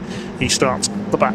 Watch for Louis Darling coming through. Absolutely, he's going to be on a mission to go and see what he can do from deep in the field, and we've seen him come through quickly previously as we watch Matt Armstrong weaving towards us with that number 1. It's not often we see the number 1. You have to stay in the same championship and have won it the previous year to be entitled to run that number 1, and Matt's chosen to do that. Thanks ever so much to Harry Cook in our 2024 Caterham 310R champion, joined us for the last race, and he's out there enjoying watching from the grandstands with his family as we watch the top flight of Caterham Motorsport in the UK. These drivers are all going for the title of British Caterham champion. They will be joining the touring car package for the next couple of rounds, so looking forward to seeing them show in front of big audiences and the TV as well. We can see them coming out the final lodge. Good to see the drivers. Mark Farmer there, just bringing up the rear of the field as he goes towards his position. But we've got Taylor Flanagan on the right in the rear in the yellow car, and then we've got Matt Armstrong on the left on the pole position with the blue with the orange. Green flag at the back of the field then.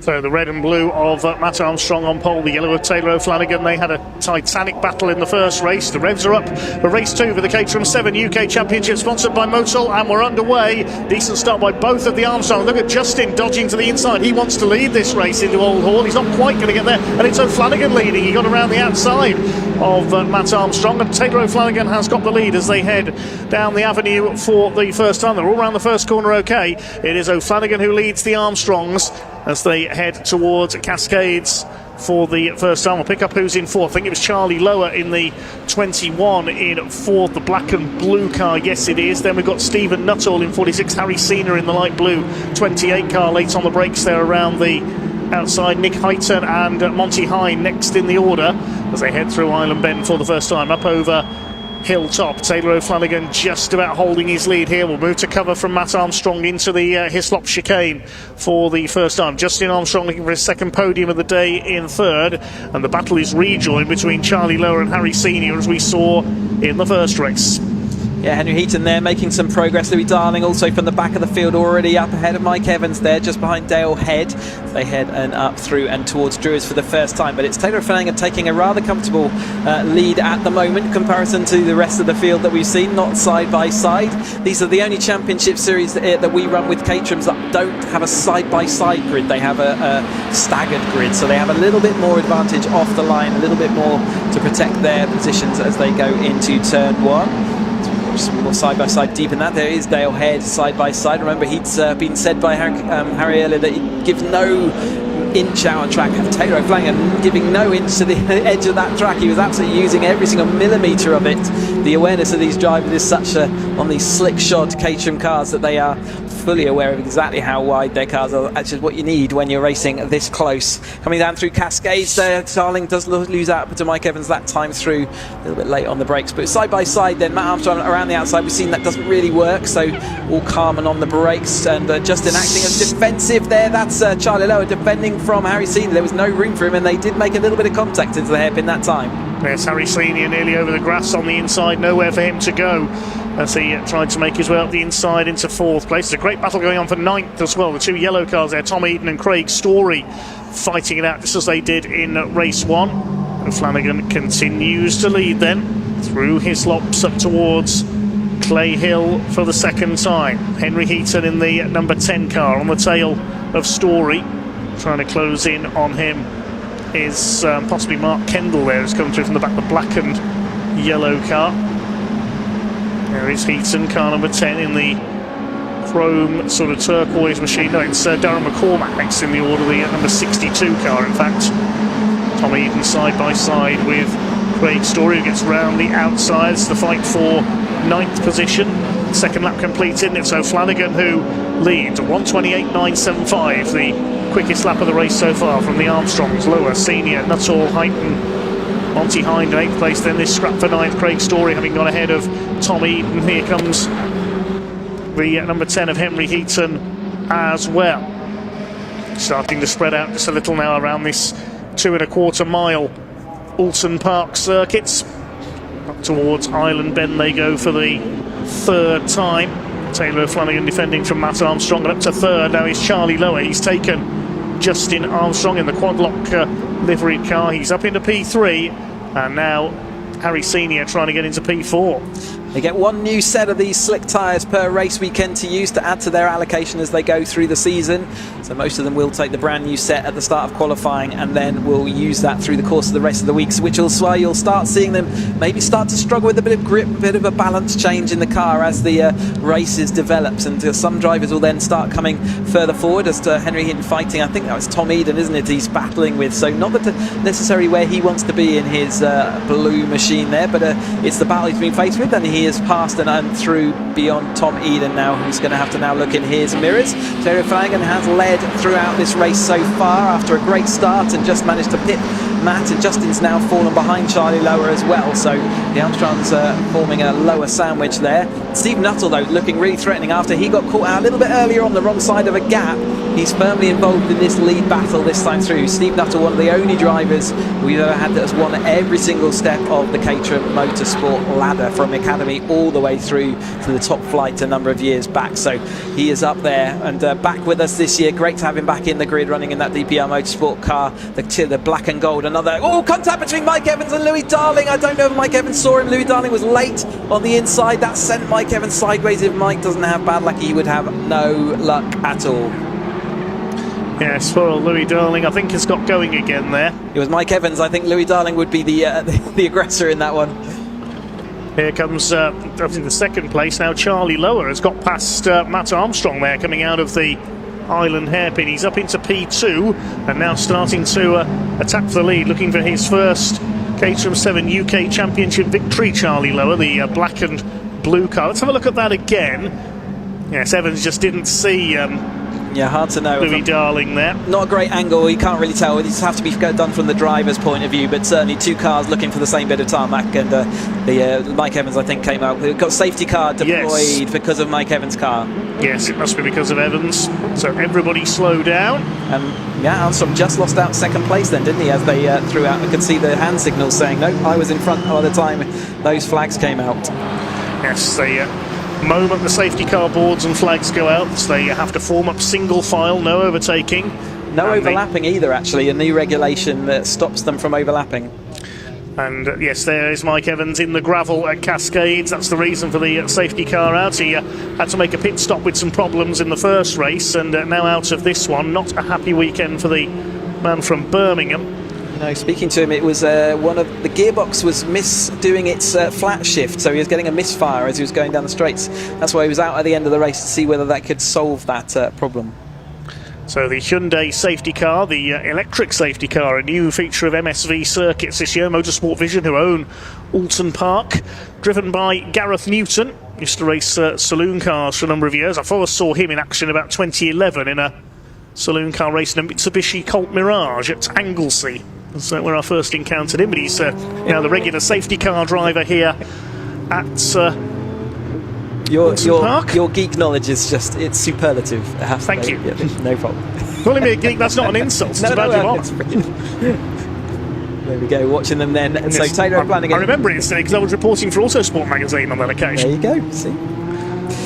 Taylor Flanagan leads them then over the hill as they follow the safety car. The safety car will compress all the field into one place, so the marshals have plenty of time to do what they need to do to move Mike Evans' car to a position of safety where the race director is then happy. You can see the lights on top of that safety car. That's the indicator to all the drivers. Remember, the drivers don't have any form of radio in there. They can't hear what's going on, so everything is done by signals, whether that's light boards or flags, or indeed in this case the flashing lights on top of the safety car. So as soon as those lights go out, they will put them out in a position where all the field have a chance to see. They can see then that the race will get underway again. So as they're still flashing right now, we're not going to be going live now, and everyone will be forming up in a chain and waiting for that position. But as soon as that happens, it will be Taylor Flanagan who is the erstwhile safety car, and no one can overtake or overlap until they get to the control line. And to this weekend, the control line is the start-finish line that we see them at the beginning of the race. So that's the regulations around the safety car. At the moment, we're definitely going to be doing one more lap at least under that safety car. So a chance for us to maybe talk about the Caterham Motorsport ladder. If you're watching and enjoying all this Caterham action, well, we race throughout the UK and also into Europe as well on this official Caterham Motorsport ladder. We all start with the Caterham Academy, which is your opportunity to buy a car from Caterham, a brand new Caterham in Academy spec, and included in the price of that car is all your racing for your first year as well. And it's a fantastic endeavour where we've made more than 1,500 race drivers out of your normal people who have been sat there watching. And then at the end of each year, you can use your car and upgrade it to the next specification. We've seen all the upgraded cars today. So starting with Road Sports, you strap on some new tyres and give it a rear anti-roll bar, and we call it a Road Sport, and you go racing for your second season. Third season, we get the 270s. We saw them earlier on having some fantastic racing, bit of wide track suspension, more power. And then we go into the 310R Championships. Again, we've been watching them this weekend, and they have even more power again and a limited slip differential. And then we come to this, the 7 Championship UK, the tops flight of UK motorsport. They are a slick shod car. They only drive cars this weekend on the slick tyres, and they have dedicated the 2-litre Duratec engine in there, so much more power, upgraded suspension all round as well, adjustable dampers, and a really race focused car. No longer road legal by the time you get up here, but it's a fantastic car to drive, and that's the Caterham Motorsport ladder in a bundle. But yeah, go and take a look at caterhamcars.com for all the information on that. If you're sat there watching thinking, how do I get involved, that's exactly where you go and join the Academy roster. We watch then. Still lights on the safety car right now. I did see Mike Evans' car, I think, just going through the chicane there, so I'm assuming they did get him out of the gravel. It's just about making sure all the marshals, there is Mike Evans' car, so they have extricated him from the gravel.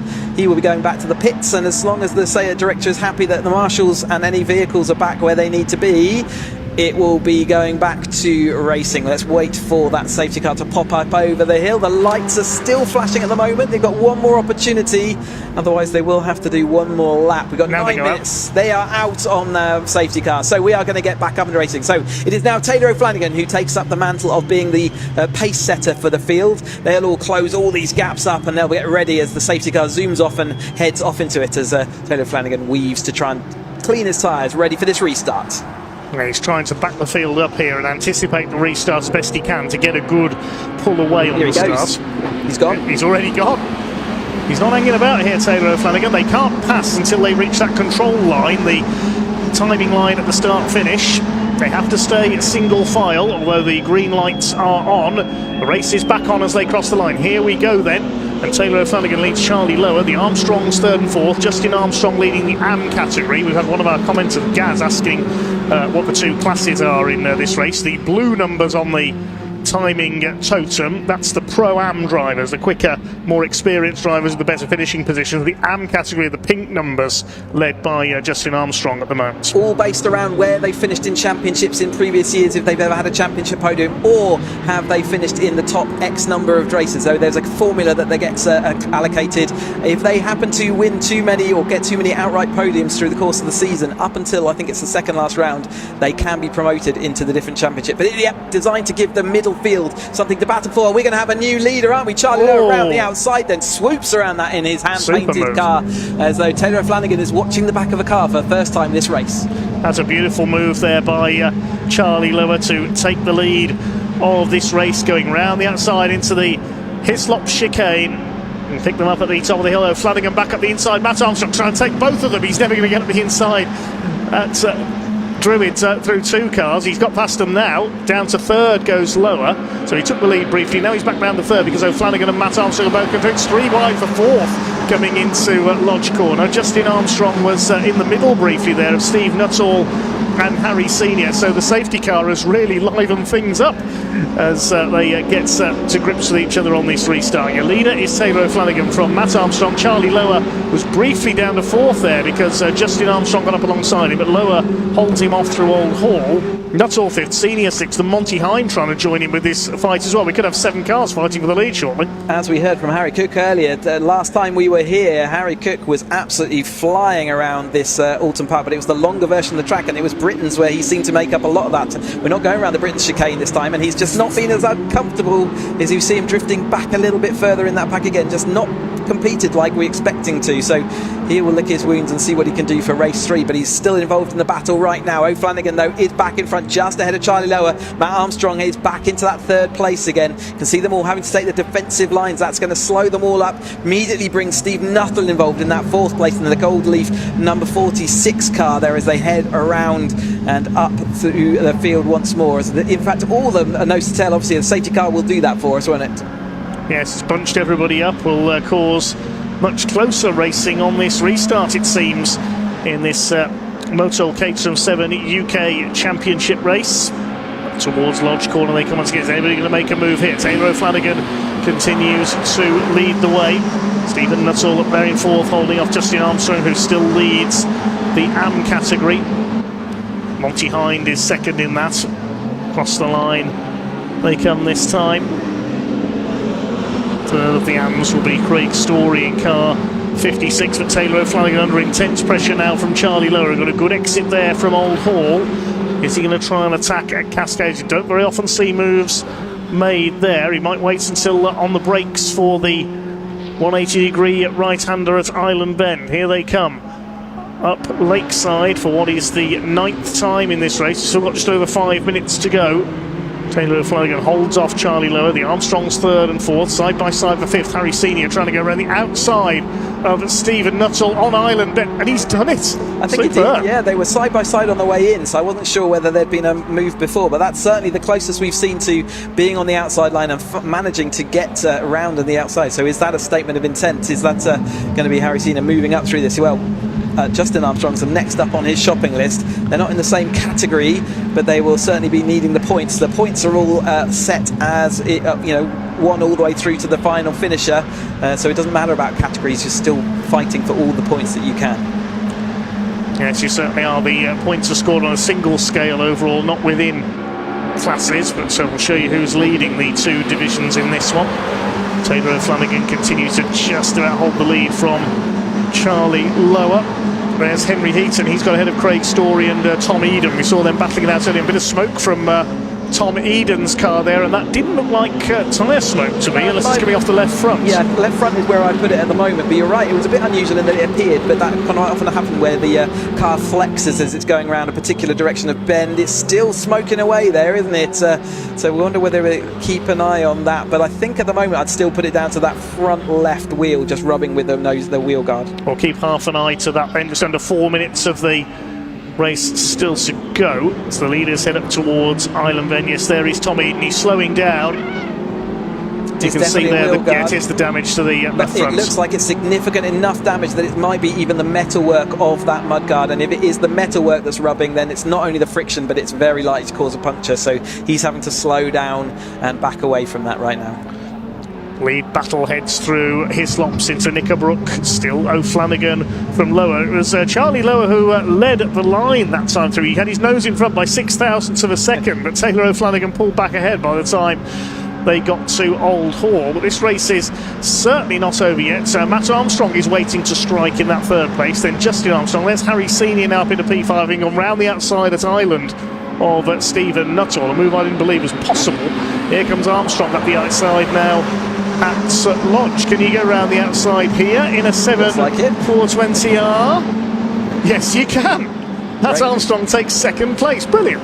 it's a long way around the outside of both the corners that we just talked about. We do see it on that bend with a little bit of toe and momentum, but that's also letting Justin get back involved in that battle. There's an automated sensor out there where we just saw Dale Head almost certainly trigger that for track limits. It's automated, and therefore there's no getting away from it. The picture will be taken of your car and it will lead to track limits, so you've got to be careful, especially around those first couple of corners. Louis Darling I saw went into the pits, as did Mike Evans, so both those drivers out there. Louis Darling's sort of run of bad luck continues on through the race, and those two cars that contacted both find themselves out of that. Steve Nuttall though, having to he's trying to move forward, isn't he? But every time he tries to move forward, he suffers a little bit from the cars able to follow behind. But Justin is the man on the move right now in that blue and day-glow yellow, as opposed to his son in the orange car in front of him. Tom Eden has pulled into the pits for that damage as well. That'll be the end of his race. Unfortunately, he'll have to start from towards the back,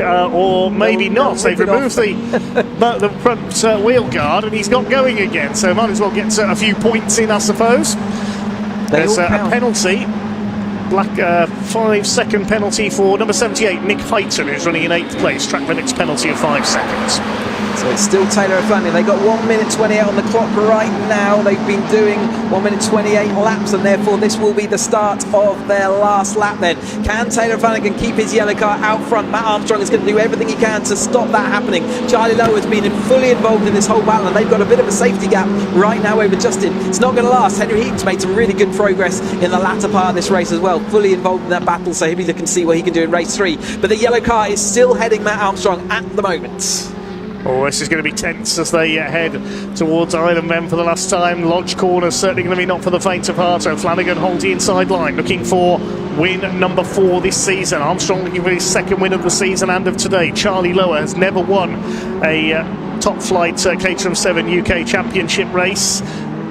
Armstrong cuts him off as they head over Hilltop down towards Hislops, what will be the final time, and Charlie Lower looking determined. He couldn't get his favoured line there into the chicane, try and get around Matt Armstrong. Justin Armstrong in 4th place. Oh, Charlie Lower's got a 5-second penalty.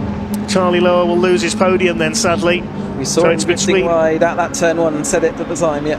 So it's between O'Flanagan and Armstrong, I would say, for the victory then. Has Taylor O'Flanagan pulled away by enough of a margin here? It was very, very close in the first race today between the two of them. O'Flanagan holding the inside line ahead of Matt Armstrong. Is he going to lunge for the inside? I don't think he's going to do it. The clock has counted down to 0. Here they come. Lower's having a go. It won't count because of the penalty. It looks like it is going to be Taylor O'Flanagan. Matt Armstrong, one last effort, but Taylor O'Flanagan wins. Just ahead of Matt Armstrong, 0.133 of a second between the two of them. Justin Armstrong will be 3rd. The penalty drops Lower to 9th place. There'll be Harry Senior 4th, Nuttall 5th, Monty Hind a good result in 6th, then Henry Heaton, Craig Story, Charlie Lower will be 9th. Rounding out the top 10 is Dale Head, and Nick Heighton with his 5-second penalty drops to 11th. Behind them McCormack, Farmer from the back of the grid, Kendall, Curtis, Welch and Tom Eden will be the final finisher, having made a pit stop. We lost Louis Darling into the pits, and also Mike Evans after he went off and brought out the safety car. He made it back onto track but had to stop. So Taylor O'Flanagan the provisional winner then by 0.13 of a second from Matt Armstrong. Justin Armstrong 3rd, wins the AM category with Harry Senior 4th ahead of Steve Nuttall. Monty Hind completing the top 6, 2nd of the AMs. Then Henry Heaton, Craig Story, Charlie Lower, that penalty dropping in from 3rd to 9th. Dale Head rounding out the top 10. 17 of the 19 runners go the distance, and it was Charlie Lower who got the fastest lap, so he does get a bit of consolation, a bit of recompense for that penalty, but only 1 point, of course, for the driver who sets fastest lap. So win number 4 of the season for Taylor O'Flanagan then. That will keep his points lead in the Motul Caterham 7 UK Championship on his debut season in the category, having moved up from the 310Rs last season. The Caterham 7 Championship UK will be back for our final race of the day here at Oulton Park. There he is. He's absolutely doing what he needs to do right now, isn't he? Absolutely the consistency of the field at the moment. Justin Armstrong, another outright podium. Is that enough now to move him into that Pro-Am class? Let's keep an eye out for that. I can't remember the exact stats of what it's needed, but I think that might be his 3rd outright podium, so we will keep an eye out for that. But O'Flanagan doing what he needs to do in that yellow machine really well controlled, and second place from earlier on is certainly going to do his championship great advantage. Yes, 2 podiums today, and he had a 3rd place at Croft as well, so I think Justin Armstrong might be about to move up to Pro-Am status. He may well do. You can see them taking that tight right-hander then down into the Parc Ferme area, where the cars will go into Parc Ferme conditions. No one can touch them until the Chief Steward says that they're allowed to do that. Okay, I think we can hand down to Parc Ferme to talk to our race winner, Taylor O'Flanagan.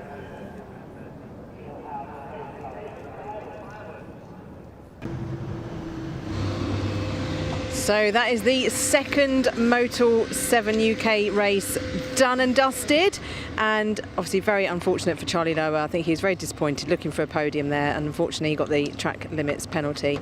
So a 5-second penalty for him. Harry Senior third, Matt second, and Taylor O'Flanagan wins the race, who's going to be so happy with this. There he is. Let's go and have a word with Taylor.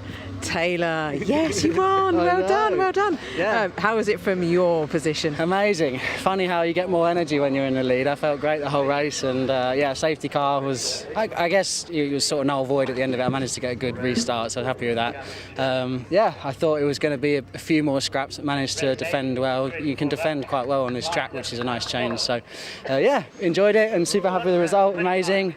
Took a casualty of a bollard, but other than that, great race. Your car always looks so immaculate. I know, but last lap I was just like all of the track. So yeah. Sometimes these things happen, but it's very minor. Thank you so much. Well done. Right, let's have a word with. They all just disappeared, don't they? Here's Matt. Let's have a word with Matt. Justin, you've done it again. He got a penalty. Yeah, Charlie got a penalty, so that bumps you up to third. I'm not surprised, to be fair. He was all over the road. It probably could do with learning how many times you're allowed to move under braking as well, but that's another story. That's another story, yes. Well done. Thank you. Winner of the AM class again. Matt, second place. You happy? What happened at the start? Did you drop back a little bit? I actually didn't get away very well as always, but I think then it was just more of a battle than a race of speed, so second's right. Yeah, second's really good. Really good. So yeah, and you were right close on him, weren't you? Yeah, I think me and Taylor would have got away, but Charlie was performing some questionable moves, let's say. Happy to come across in second and hopefully can win the last one. Yeah, wicked. Well, good luck for that one. Right, quick word with Harry. If we've got time. Have we got time? Where is Harry gone? Hang on, because if we can't find him, we won't. I can't see where Harry is. So we are going to head over to the some little chats that we had with some road sport drivers earlier, because the Bilstein Roadsport Championship is on next. So I'll hand over to Leah.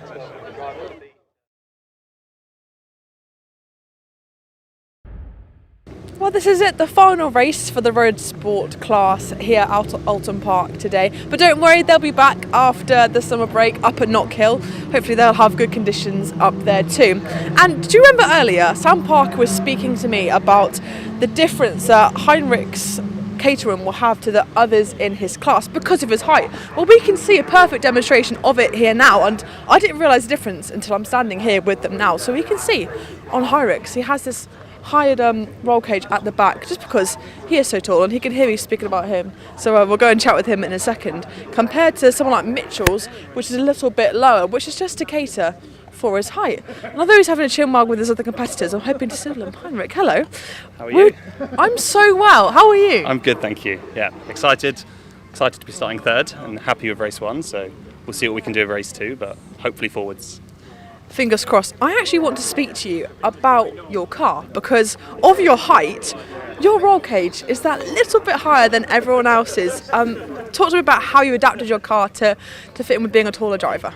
So yeah, I had to get the taller cage. So the rules are you need to have like 2-inch clearance between your helmet and the cage, and I'm 6'6". So first of all, I got the bead seats that did create some space, but even then, I was like on the border, and I was like, because it's a safety feature, don't want to mess around. So yeah, I got the tall cage. It's probably a little bit less aerodynamic, so it's not ideal, but it seems to be doing okay. I was going to ask you, how does it impact the car and how it performs on track, but have you not really, you haven't really got a reference point, have you? I think the people behind me get an extra good toe. So when we had qualifying, I had Sam behind me, and so he was very happy to, because it's just a bit taller, creates a bit more drag, so it's like the ideal place, I guess, to be behind me behind quali, so it helps the other drivers. And why did you go into motorsport and not something like basketball? It's a good question, and I think especially Caterham's, like, I am pushing it to the limit, but I don't know. I much prefer motorsport to basketball. It's more fun. So yeah, I haven't played to my body's strengths, but I love it. You'd have been a mean high jumper as well. I did do high jump when I was younger. There we go. I have a sixth sense for athletics. I just felt it. Best of luck in the you very race 2, and enjoy your little summer break. Thank you. I will. We'll miss you. Good luck, Heinrich. I knew you'd be a high jumper. Right. I mean, we've talked about aerodynamics. We've given you technology. We've given you adaptations to cars. So Caterhams really are for everyone. And speaking you through this final road sport race before the summer break, I'm going to hand up to Dave and Chris up in commentary. Boys, talk us through it.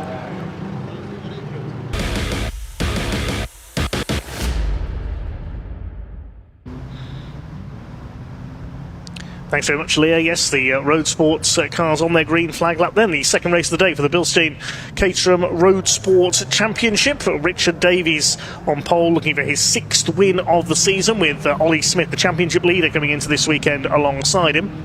Heinrich Watson-Miller, the gentle giant, we're going to call him, on road 2, number 47, with Mitchell Fasania alongside Carl Townend and Matthew Fox, the two near identical looking cars on row 3. James French in number 10 and Sam Eminson at 56 on the 4th row. Row 5 is number 70, that's Joe Oliver alongside number 12 John Bond, then Luke Wilson and Rob Hicks on row number 6. Ben Oliver on row 7 in the Brawn GP lookalike alongside Richard Watson, had a spin in the earlier race on row 7. Row 8 is Archie Kennedy Dyson, he disappeared off towards the Shell hairpin after overrunning Island Bend in the earlier race. He starts alongside Mark Hensler in the 88s. Then number 8 Jason Spencer and number 9 Steve Vischer, they were involved in that tangle at Cascades earlier on. And 66 Alex Dobrin in, no penalty for him this time, but he does start from the back, having failed to finish the earlier racing car number 66. So 19 cars we should see on track then for the Bilstein Caterham 7 Road Sport Championship race number 2 here at Oulton Park. And their final race for today, so they only get 2 races over the course of this weekend. Everyone else we're watching gets the 3 allocations, so they can look forward to that next year when they upgrade their current road sport cars into 270R spot. They aren't allowed to stay in road sports, you can only do it for 1 year, so they will all have to move on. Just a confirmation of an incident in the 270Rs earlier on. Paul Oglesby did get a 10-second time penalty. That has now been confirmed by the stewards. We didn't have confirmation of that in time for their race. We did get a 10-second penalty for that contact with Andrew Davison in their first race. That's been cleared up by the stewards. That's why he got moved back, and he wasn't in that 3rd place, but he did well to recover back through, and we'll see him at the front of their final race a little bit later. But yes, the road sports then all coming up to line up, nearly all on the grid. We're looking for that green flag, and then we can get their final outing for them this weekend up and running. The medical vehicles at the back of the field there. The green flag has been waved by the marshals. The red and black car, Richard Davies, on pole position. The revs are up for the Caterham Road Sport Championship, sponsored by Bilstein Suspension, and we are underway. Ollie Smith, the blue car, with the McLaren Papaya stripe, as we heard earlier, down the outside. Side by side into the first turn. Then Heinrich Watson-Miller in 3rd place on the inside. They're all away cleanly by the look of things. One car running out wide, that was Alex Dobrin at the back of the field, nearly lost it. He's not having a best of days, the Russian-born driver, it has to be said. Looks like Ollie Smith has taken the lead from Richard Davies as they head towards Island Bend for the first time.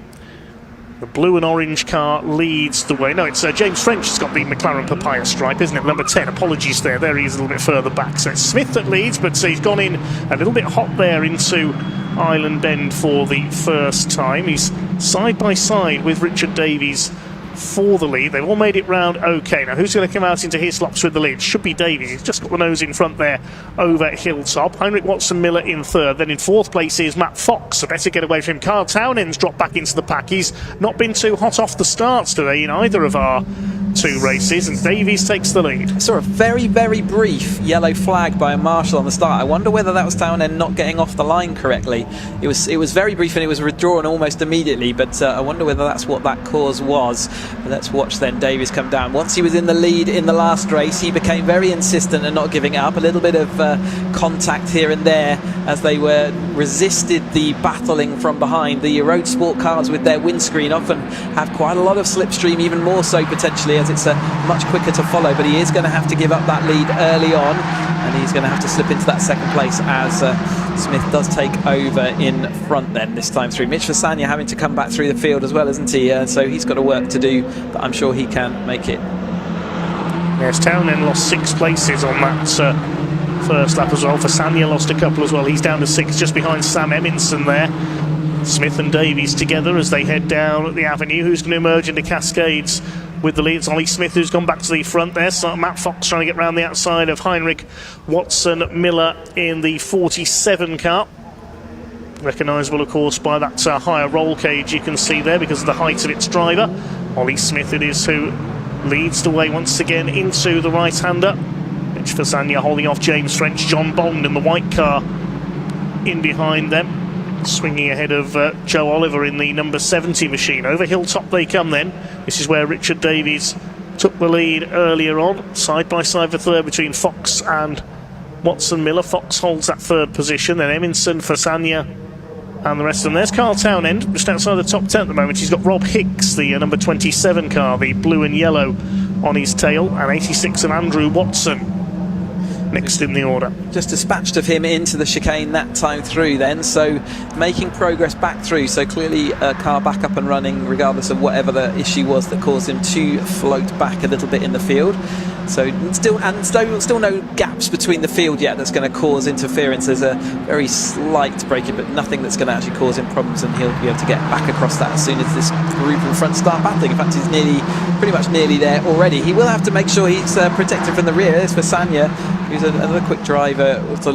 In fact, it's the other green car, isn't it? Fasania's a little bit further up the line. But Davies back in front then, over the top of Oliver. Matt Fox back into that third place at the expense of Watson Miller, who's in that in fourth place right now.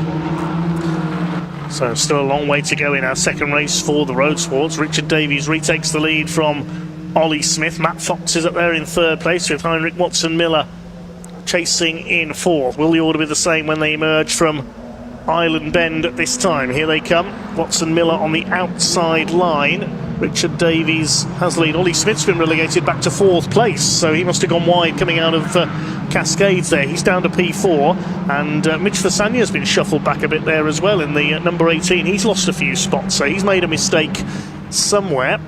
Over Hilltop they come. The order is constantly shuffling. It's hard to keep up with a Caterham Road Sports race, but Heinrich Watson Miller looking to equal his best ever finish of a second place last time out at Donington on the podium in race 1. Into battles further down the order. That's the number 14, the car of Archie Kennedy Dyson. Hopefully no off-roading from him this time. Chasing Luke Wilson up Clay Hill. Matt Fox poised to attack for second place. Then it's Ollie Smith. A small gap to Eminson next in the order. It was Mitch Fasania next, but he's dropped back now. Luke Wilson up there on the outside of the 14 of Archie Kennedy Dyson, as to the inside goes John Bond attacking Sam Eminson. John Bond having a fairly strong run here, but you can see the first 4 have broken away. The order is Davies from Watson Miller, Fox in third, Smith in fourth, and they've broken from the rest of the field. And this is what we saw earlier on in the season, except for with the addition of Watson Miller there. So he's, like I say, after coming good at Donington last hour, he really is firmly ensconced in this lead back. In fact, going down the inside into Cascades, there's not normally an opportunity there. He's on the outside of the hairpin, so which is probably why we're not seeing it so much on the sort of island bend where you go around the longer version of this. There's more of an opportunity. Ollie's got really squeezed onto the grass there, didn't he? He had to get out away from it, and that let everyone else take the momentum over the top. So that's pushed him back to fourth place right now, with Watson Miller back into second. Emerson's got a bit of a gap now in front of him, and he's going to have to work hard. It's Bond just following on from him, and that's where Townend's got to as well. So he's going to be a little bit more worried about that gap now developing between this lead 4 and the chase group. Watson Miller set the fastest lap of the race last time round, 1:39.692. The first lap under 1 minute 40 for the category in this race. Davies' number plate just came off as well as they went into the chicane that time. Don't know that it's contact from previously or whether it just came loose, but it's no longer on the front of his car. Well, saves a bit of weight, I suppose. Richard Davies continues to leads the way. John Bond's going well. Looks like he could be up into 5th place now in the number 12 machine. That's the best performance we've seen from the 12 so far this year. Just checking back through his results. No, he had a 3rd place at Spa, the number 12, the white car. Here's Mitch Fasania heading this group. He's got the virtually identical car of Richard Watson, number 86, behind him. And then Rob Hicks in there as well, side by side. The two behind there, Luke Wilson and the car of Kennedy Dyson, number 14, the sort of grey-green, military green liveried car. Rob Hicks up the inside takes Richard Watson. Sign of a close championship when so many drivers have featured in that lead group or in the podium battles, and as the drivers just have favourite tracks or tracks that they just naturally go a bit quicker at it, they have the opportunity to get onto that. And Road Sport's definitely been one of those championships this year where different people have had that opportunity and have been showing, as we would expect, they're just starting to really get into their motorsport career. The second year, cars a little bit more race focused, slightly outbraking themselves, more number plates. That's for Sanya, isn't it, now? With a little bit of a rear arch missing, and some of the front of that car also strewn across the track now. Behind him, Archie Kennedy Dyson has just done the fastest lap, 1:39.593 for the number 14. He was down in 14th place as he crossed the line. Definitely a tyre rub as well from Fasania's car. He'll have to check on that. I think it's eased off as he went over the top of the hill, but you can see a little bit of haze there off that right rear. In fact, he's gone off wide. Has he gone off the track? I think he struggled to turn, or is he just... Did I miss him? I think he's just behind the tower. Yes, he is. There he is. There he is, tucking himself behind the tower. But yeah, he definitely ran wide a little bit, and there's still that haze coming off his rear tyre. Meantime, the battle for the lead is still headed by Richard Davies, but here comes Foxy. 99 Matt Fox has a look down the inside. He lunged across there into Lodge. He'd already taken Watson Miller on the previous lap. Ollie Smith, the championship leader, hanging on behind them. 4 cars line astir. Red and black, yellow, red and black, blue and orange as they come over the line. We're still with over half the race to run. Bond in 5th place. Kyle Townend has climbed back up into 6th place after his poor start. Saw him drop out of the top 10. There's Luke Wilson, number 21, running in 11th position. That's Sam Eminson just behind now. Sam Eminson must have had a moment on that previous lap because he was 5th. Now he's down to 12th. He is indeed, and Fasania did go into the pits on the end of that lap as well then, so he's calling it a day. Ollie Smith just again being pushed up onto that grass. He's trying the outside line, but people aren't quite giving him, or it looks from this angle like they're not quite giving him the width that he needs with his car. The car's really sideways. We know that the temperature out there is getting slightly higher as the sun starts breaking through a little cloud layer that we've had quite a bit of the day today, but it's been perfect racing conditions, even with a few sprinkles of rain that we've had early on this morning, but no sign of that at the moment as this Road Sport race is coming to the halfway point of their last action we're going to see from them this weekend. Was that Emerson? Is that more problems? No, I think that's Dobrin. Alexander Dobrin at the back of the field there, the 66, quite possibly. More adventures for him today, then he's going to put that down to an adventurous Oulton Park. Just a bit of a spin there down at the hairpin. That's attacking up the inside there. That's Luke Wilson on the back of Rob Hicks. They were battling in race 1 as well. Studio leader is Richard Davies. This is Carl Townend. He's got ahead of John Bond now. He's back up into P5, so trying to catch the 4 leaders. What's the gap he's got to cover? The 4 leaders already gone through to complete 6 laps. They're separated by 0.8 of a second. Townend is 3.25 seconds further back, so he's got his work cut out in the second half of this race to try and close it on, especially with John Bond not letting him get away. He's having a strong race, John Bond, in the number 12. Davies still leads, but Matt Fox has done the fastest lap, 1:39.081, and Foxy is chasing Richard Davies for the lead. Absolutely, and remember that's worth an extra point, which is most of the positions. The leader or the winner of the race gets a couple more points than their following driver, but everyone else is separated by 1 point, so that fastest lap point is the equivalent of overtaking, and you've seen how complicated some of those overtaking manoeuvres can be around this Oulton Park track. Townend is pulling clear of the group behind. That's going to allow him to concentrate a little bit more on the group in front, but he's only got 9 minutes to try and make it across that gap, and even if he does, he's then got to deal with these rapid drivers out front. Ollie Smith looks really good on the brakes, just unable to sort of solidify that and not able to put his car in the positions he needs to move slightly back forward again. Just under 9 minutes of the race to go now. John Bond under fire from James French. 5-second penalty for car 86 Andrew Watson for exceeding track limits. He's running in 9th place, so a day of struggle for the 86, unfortunately. He's a little further back behind this trio. Joe Oliver is the driver on the back of this little group. Just as you see in Formula 1, track limits are a part of UK motorsport. We run slightly different rules than the FIA rules that Formula 1 run to. We're allowed to use every single last bit of the track that you can see in between those two white lines at the edge of the track. We're also allowed to use curbs, but we are not supposed to use the greenery, which is why you see drivers getting these track limits infringements. And some of the places around MSV tracks have automated sensors, so as soon as a tyre runs onto one of those sensors, it grabs a picture and that automatically gets fed back up into race control. And you can have your first one for free, nothing happens. You can have your second one, you will then get a warning, get told that you're on the edge of breaking track limits, and if you do it a third time and it's reported back, that is a 5-second penalty. If it happens again, a 10-second drive through, and then the exclusion eventually happens.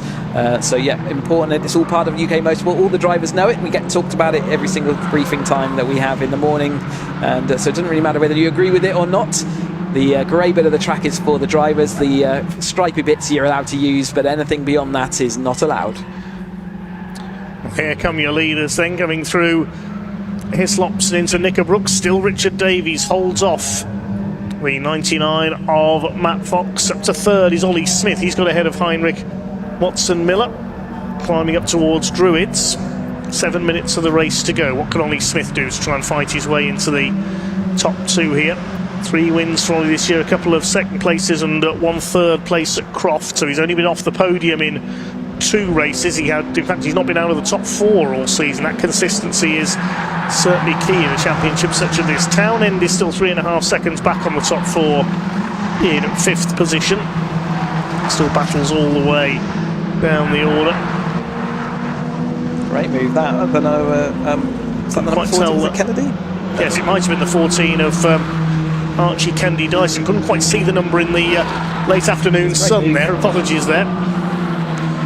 You can see the indicator going there on Foxy's car, and that's not because he's indicating anything. It's purely the little indicator switch that we have on the dashboard. If you're particularly exuberant with an oversteer moment, you can accidentally click it on with your hand or the protective arm restraints they have. So that's the reason that's flicking away. He won't be meaning anything by it. It's quite a common sight to see a Caterham with its indicator flicking like that. And that's at Lodge. It was Archie Kennedy Dyson making the move for 10th place on Rob Hicks in the number 27. Good move there by Archie. But meantime, we pick up our leaders. Ollie Smith has lost out again to Heinrich Watson Miller. He's got 3rd place now. If anything, the front 2 are just starting to get away very, very slightly from the 2 battling for the bronze medal position behind them. Townend's going to get close, but he's not going to get there. Carl Townend, yes. Well, as we say, catching one thing, passing is another, but I think he's going to run out of time to catch them here because they're just under 5.5 minutes of the race to go. We're up the hill towards Druids once again. It's 0.2 of a second was the gap last time through. Let's see what Matt Fox can do here. Can he outfox Richard Davies and take the win? Davies is a hard man to outfox. If anyone can do it, Fox can, but he's very resistant out the front. We've seen that, and absolutely once he's out in front, he will persist with that as long as he can, as is his job, I guess, as a racing driver. There's Bond now fighting the cars behind. He's lost contact with Townend, who is out front. We watch more progress from the 14 there. Kenny Dyson, he's gone round the outside. You can see he's still got the novice cross on the rear of his car, which means he hasn't done full 6 races with signatures being received for them. So that's the reason you'll see that yellow cross on the back of the cars. Yes, all these drivers, of course, or most of them were novices last year when they raced in the Academy Championship. You have to be a novice to start racing that championship, yeah. They're running on a different calendar this year, so we haven't got them with us here today. Ollie Smith all over the back of Heinrich Watson Miller for 3rd place. It's still Richard Davies who hangs on to his lead. Chased by number 99, Matthew Fox from St Albans in Hertfordshire. Richard Davies from South Wales. Carl Townend now on his own in that 5th position. He's 3.5 seconds clear of the battle for 6th between John Bond, Joe Oliver and James French. Here is that scrap I just mentioned, headed up by former Vintage and followed up by John Bond in the number 12. Very close indeed there as they come down into our... Thinking about 3 wide, weren't they? Yes, they were. Decided against it.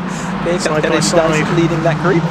Side by side there between Luke Wilson. Who's that on the inside? Is that Watson or is it... No, for Sandy's dropped out, so it must be Watson in the 86. But he's got that penalty to add on as well. He's 11th at the moment. There's Joe Oliver, number 70. Absolutely on the raggedy edge there of using every single last bit of track. Great to see.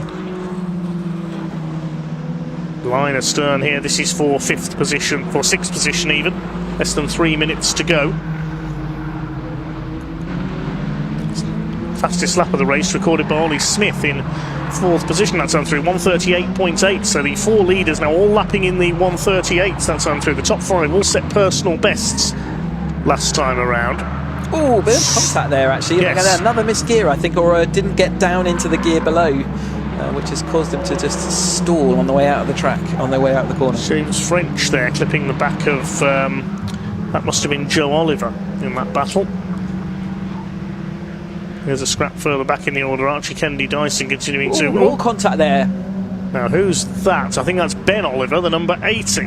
Yeah, quite a lot of contact there going into the... He just outbraked himself and just absolutely walloped the back of the car in front. At the moment, it looks like his nose cone's okay, although he's very slow there. I wonder whether he's cautious about whether that's leaking fluid, and that is the right thing to do. You don't want to fly back onto the track and find that you blow your engine up. But here is that lead quartet then, 142. Are they going to get over the line? I think this will be the start of their last lap then. They've only got 37 as they go over the line. So yes, I believe this will be the last lap, but it's absolutely close. Davies though out in front, and there is it is Fox, his erstwhile follower. I'm sure whether the board went out, who knows, but I would call this as the last lap. It's certainly close enough that it will be. As we watch then this quartet, they've been out front all race long. Who's going to come out on top? Less than 0.6 of a second covers the top 4 as they cross the line that time through. Davies continues to lead from Matt Fox in 2nd place. Fox will know that he's got to attack on this lap.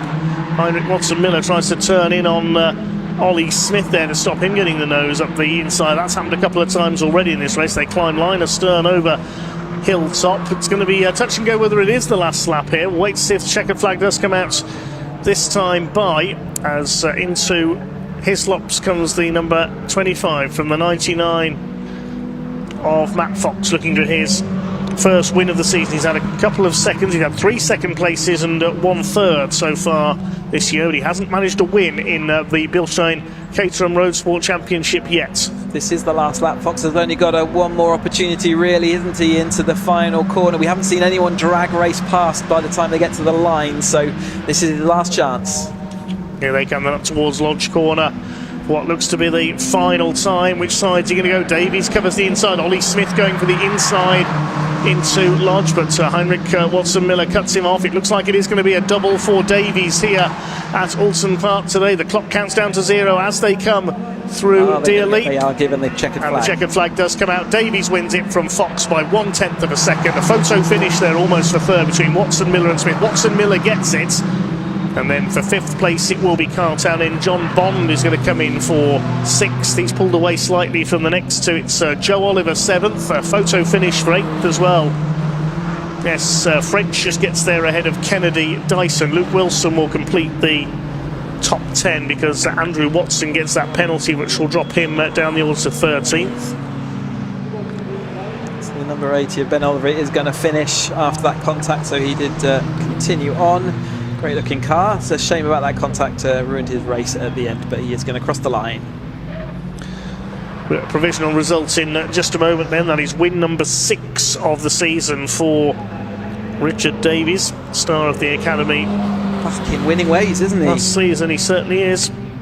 Started the season so strong, then had a little bit of a difficult middle patch, but absolutely back to being resistant out front at the moment.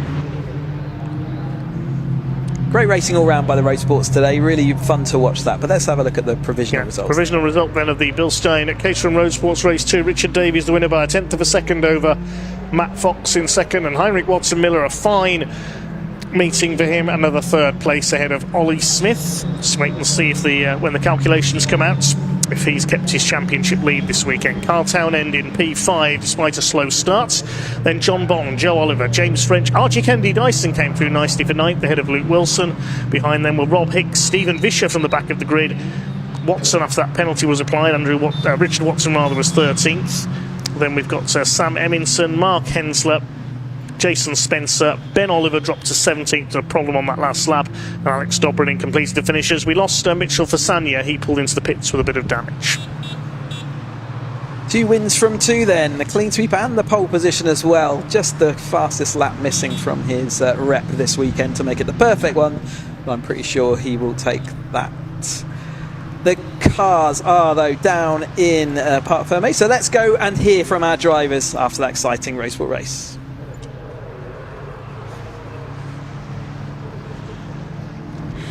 Well, Richard Davies did not get on the podium at Oulton Park, and he didn't even get on the podium at Spa-Francorchamps. And the last time he did the triple like this was at Croft for the second round back in May. But he returns to the top step in some fashion. Congratulations to Richard Davies, who was on pole. He won race 1 and he won race 2. Richard, no, you take your time. You take your time. I'm going to bow down to you, sir, because what an absolute stormer of a weekend you've had. You've just been unstoppable in this car. I have so many questions I could ask you. Take a sip of water. Relax. That is one sweaty race very out hot there. Race. Amazing. You must be knackered. I think I heard you say, I'm tired. I'm knackered. I struggle to get out the car. Yeah, but it's just no let up around this track. It's just 100% focus. And the adrenaline is through the roof. Especially driving with some of these drivers on this grid are just incredible. It's so close. It's just... And it's fair, it's brilliant. Loved it. Well, what do you think it is about Oulton Park that's made you so successful this weekend? I think the twisty technical tracks tend to suit me better rather than the toe-heavy, standard, different kind of tracks like Cadwell Park and things. So, yeah, it kind of suits my strengths. And you couldn't really ask for better this weekend. You were on pole and then have won both of them as well. When you look back at this weekend at the end of the season, how do you think you'll summarise it? A dream, a complete dream, and a fever dream of that. Yeah, amazing. Can't believe it. Nice to be back up here. Absolutely. It's nice to see you back up there. Get some more water down you. You must be absolutely knackered. Thank you very much. Congratulations again. What an amazing result it has been for Richard this weekend. We did have Matt Fox back on the podium in P2 and Heinrich Watson-Miller. See this roll cage, this big one? It's not too bad for him. Made him get a P3 result. We'll see if we can catch up with him actually. I know he is chatting away to his other competitors. Heinrich, see that? That roll cage isn't too bad, is it? No, it did good. I think that's 4 podiums in a row now for me, so very happy.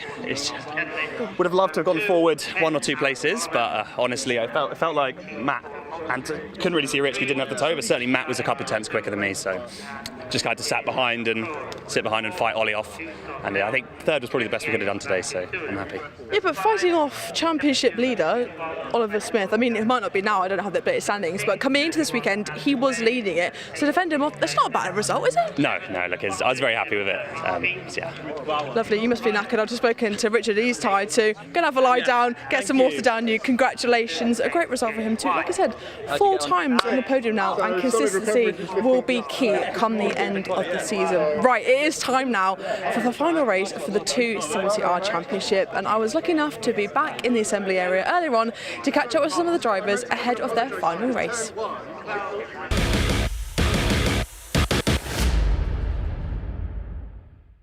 It's time for the final race for the 270R class this afternoon at Oulton Park, and unfortunately I'm stood at a very dormant slot 3 because Aaron Oliver, who made his way up from P21 to P3 and that last race, has withdrawn from this final race. We are unsure why, but of course hopefully that'll come out soon and hopefully everything is okay with Aaron. It was a shame because I would love to have spoken to him about his great comeback through the pack, but sometimes that's just racing. So instead we'll go and try and grab a word. I know he's speaking to his mechanic now, but it'd be good to just chat to him if he's free, because Paul Oglesby was our championship leader heading into this round.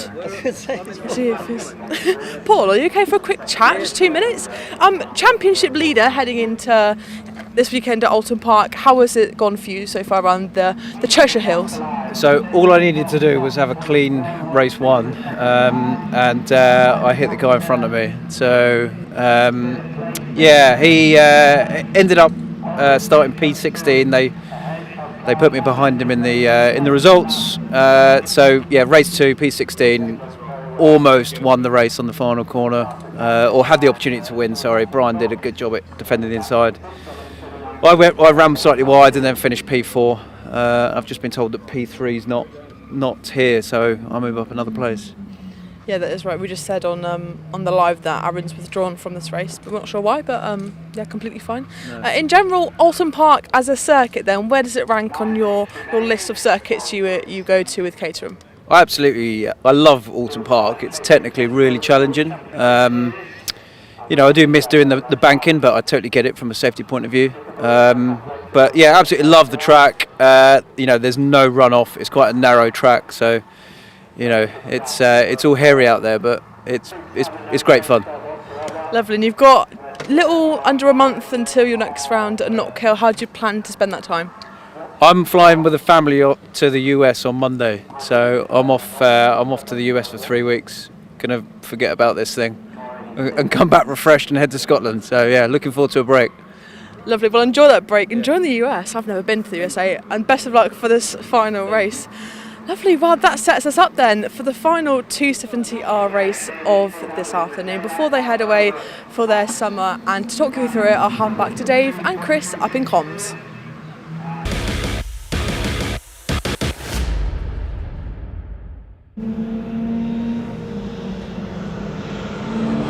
So the cars have just moved off on their green flag lap. Nicely timed there, thanks Leah. As we get ready for our third race of the day for the FanDrive Caterham Seven 270R Championship. Grid based on the results of race 2, but of course you have lost Aaron Oliver. He's a non-starter. We're not sure of the reason why. We'll have to try and find out if we can. There's Andrew Mackay back out after he failed to finish the earlier race, but it is Brian Thornton going for a hat-trick of wins on pole position. He's not managed 3 wins in a meeting yet this season. He's had 2 at Spa and at Cadwell Park. See if he can do the hat-trick here. Rob Kennelly alongside him in the number 14. Row 2, Paul Oglesby and Luciano Caruso. Great comebacks from both of them in the second race today. Dan Crawley and Scott Helm on row 3, then Sebastian Tholet and Christian Bond on row 4. Completing the top 10 we'll have Jasmine Shaw, number 21, and 31, Andrew Bailey. On the 6th row, Craig Evans starts alongside Henry Speaks. Craig Evans, who came through from the back to 11th in the earlier race, then Ryan Tholet and Andrew Davison on row 7. Jimmy Way and Charles Chapman completing the top 16 on the grid. Row 9, number 6, Eduardo Pontes, and 15, Shane Forster. 58, James Platt starts alongside 23, Gary Cross on row 10. The 11th row, Steve Lorriman, number 20, had a spin in the earlier race with Chris Morling, number 19, alongside. Alistair Kinnear and Tim Newman on row 12. The final row will be Anne Hall in 62 and 65, Andrew Mackay. So that's your lineup. 26 cars out there. We should have had the full 27, but no Aaron Oliver, unfortunately. And the question on everyone's lips, Chris, can Brian Thornton do the hat-trick? We've seen the Davis clean sweep in the road sports, so yeah, can Thornton do it as well? He's certainly looks like he's well in that battle, and without Oliver in the middle of it as well, that's a shame that he's not here to complete that fast front of the grid. And like I say, after what was a needly first race, the second race certainly looked good to me from the outside. We watched this field flowing through. Great to see this massive field of 270 cars. We will see the road sports again on the 15th, 16th of August at Knockhill, and they've got the super header event where you go round one direction in one day and they go the other direction the other day. So exciting times. Looking forward to bringing you all that action, and road sports are going to be there alongside the 270s and 310s. And yeah, Academy on the 1st of August, Brands Hatch Indy, if you want to come watch us, and the 7 Championship UK 8th and 9th at Knockhill with a TOCA group.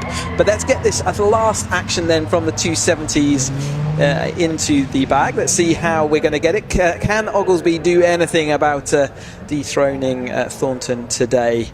As we watch this field come up Still 2 races after this one still to go as well, so still plenty of Caterham action. We are nearly there. We're getting towards it. You can see the wind's changed slightly again. You can see the tailwind more into corner 1 now. So yeah, little differences as they approach. That is going to make a difference to the drivers. They will feel that. These cars they weigh about half a tonne, so about as much as a Mini, an old Mini at that, and therefore they really do get gusts of wind, really do put them around. But all the drivers are in place now. Let's look for that green flag. It is there. Let's get this final action underway. Brian Thornton going for 3 wins out of 3 then from pole position. Rob Kennelly and Paul Oglesby out to stop him. The red lights are on. Race 3 for the FanDrive Caterham Motorsport 270R Championship gets underway. Good start by Rob Kennelly in the 14. He'll try and take the lead into the first corner. Not a good start by Brian Thornton. He might be down to 3rd place because Oglesby trying to get around the outside in the green car. Are they all going to make it round Old Hall okay? Yes, they are. Down the avenue towards Cascades. Who's going to emerge with the lead? It is Kennelly who leads the way, and Oglesby is up into 2nd place. Brian Thornton goes down to 3rd from pole position. So they start to sort themselves out on this opening lap up towards Island for the first time. Oglesby under fire from Thornton, trying to get the inside is the number 78 of Dan Crawley. A couple of lockups in the pack. Are they all going to make it round there? Yes, all okay so far. One car running wide on the exit there over the curves. It's Rob Kennelly, number 14, his first appearance of the season on his local circuit, leads the way, chased by Paul Oglesby, and Brian Thornton has work to do here already if he's going to make it a hat-trick. Scott Helm up there in 4th place ahead of Luciano Caruso. A couple of cars leaning on each other there. Charles Chapman and the number 15 of Shane Forster almost coming together at Knickerbrook. But everyone continues a clean first lap as Scott Helm makes his way up the inside there, takes 4th place from Caruso. Behind them Dan Crawley, but out in front, starting to pull away slightly, is Rob Kennelly. He's been really good speed in that car this weekend. I don't think it's going to be enough to keep him free of all the others, but he's certainly, once he put his car in front, he's had a couple of times now stretched out that lead group. And yeah, Thornton down in that 3rd place and looking to see what he can do. But yeah, don't count out Scott Helm. He has had the pace all race weekend as well, hasn't he? He's been involved in that battle. He just hasn't been rewarded quite the way you might want him to have been. So he is very much involved in that argument. As we see the rest of the field absolutely nose to tail heading down into Cascades then. This fantastic sort of slightly off camber downhill left hand as Jasmine Shaw makes a place up over Bailey just in that manoeuvre. Not seen too many manoeuvres like that through Cascades this weekend, but it's a fantastic corner as a driver. As the drivers all say, they really enjoy this track. We've seen some lockups from this 270R car, and more so maybe than other formulas, so maybe the car just really susceptible to locking up over those dips and bumps as they head into that braking zone that the drivers have all talked about how bumpy it is down there. So a nice fast-paced start to our 3rd race of the day for the 270R Championship. Rob Kennelly leads the way, having a look for 3rd place there. Scott Helm on the tail of Brian Thornton, and behind him Caruso, then Crawley, and the rest of them come through next in the order. Sebastian Foley has repaired that radiator damage from race 1 earlier on. Looking down towards the back of the field, nobody's really made any progress from there at the moment. And that's 14 of Rob Kennelly from Nantwich here in Cheshire. Continues to set the pace, looking for his first 270R victory. Up towards Lodge Corner for the 2nd time. They go through Druids about, or just but somewhere between 80 and 90 miles an hour. Can you imagine turning through what is quite a tight corner? Motorway, above motorway speeds. It's just gives you some reference point as to what these guys are doing as they break late into this turn 1 again, carrying an awful lot of momentum around this late apex, just trying to hold the cars slightly inside. They're all just about managing it. I think they've probably all escaped getting an automated zap of the timing beam there as they go over track limits. But Kennelly's still holding on out front there, doing well. Keep an eye on Craig Evans, 86, going through the field. He's got the fastest lap, 1:37.705. Started back on row 6. Of course, had those delays in his first race and came through the field. After failing to finish the first race, I should say, he came through from the back of the grid. Henry Speaks in problems there, runs out wide, the 37 car. He's gathered it up, I think. Lost a few places, though. Did he get contacted or something Possibly. went wrong, didn't it? Maybe a little bit of contact on the way in then caused him to stall, or maybe just a missed gear selector on the way out. That can also be a reason, he could be stuck in gear. All those kind of things go through my mind when I see that, but it looks like he's back up to speed again, but he has lost out quite a lot of positions there, hasn't he? So he's now just ahead of the number 19. So it's Morling there in the number 19. 15.5 minutes near enough to go in this one, so it's still a long way to go for the 270Rs. There's only a few thousandths of a second as they crossed the line last time through between Kennelly and Scott Helm, who was in second place, having gained a couple of spots on the previous lap. Now it's Paul Oglesby in second place ahead of Helm, with Brian Thornton having dropped down to fourth place, and he might be about to drop down further. Can't quite see who that is on the inside. It's Caruso, the 88, trying to come through there. Jasmine Shaw making another place up to move her to the front group. We've seen her sort of clinging on in there and sort of moving towards that front group, and never quite made it before the end of the race. So some early moves has seen her in a much better position off, and I think you'll see her battling with them as we go on. But I think it was Seb Follet just drifted back through this weekend, hasn't he? He started out at the front and then has just slowly drifted back. Are we going to see a new leader? We did very, very briefly if you take the real stats, but I think Kennelly is still going to lead them over the hilltop this time. So here they come then, up and over the top. See who's leading as they come in the chicane. Scott Helm's well placed here. He's back up into P2 ahead of Paul Oglesby, with Thornton in fourth position. Running out a little bit wide there is the car of Thole. That was Sebastian Thole, number 28. The two black and white cars fairly well together now. Craig Evans, the other one.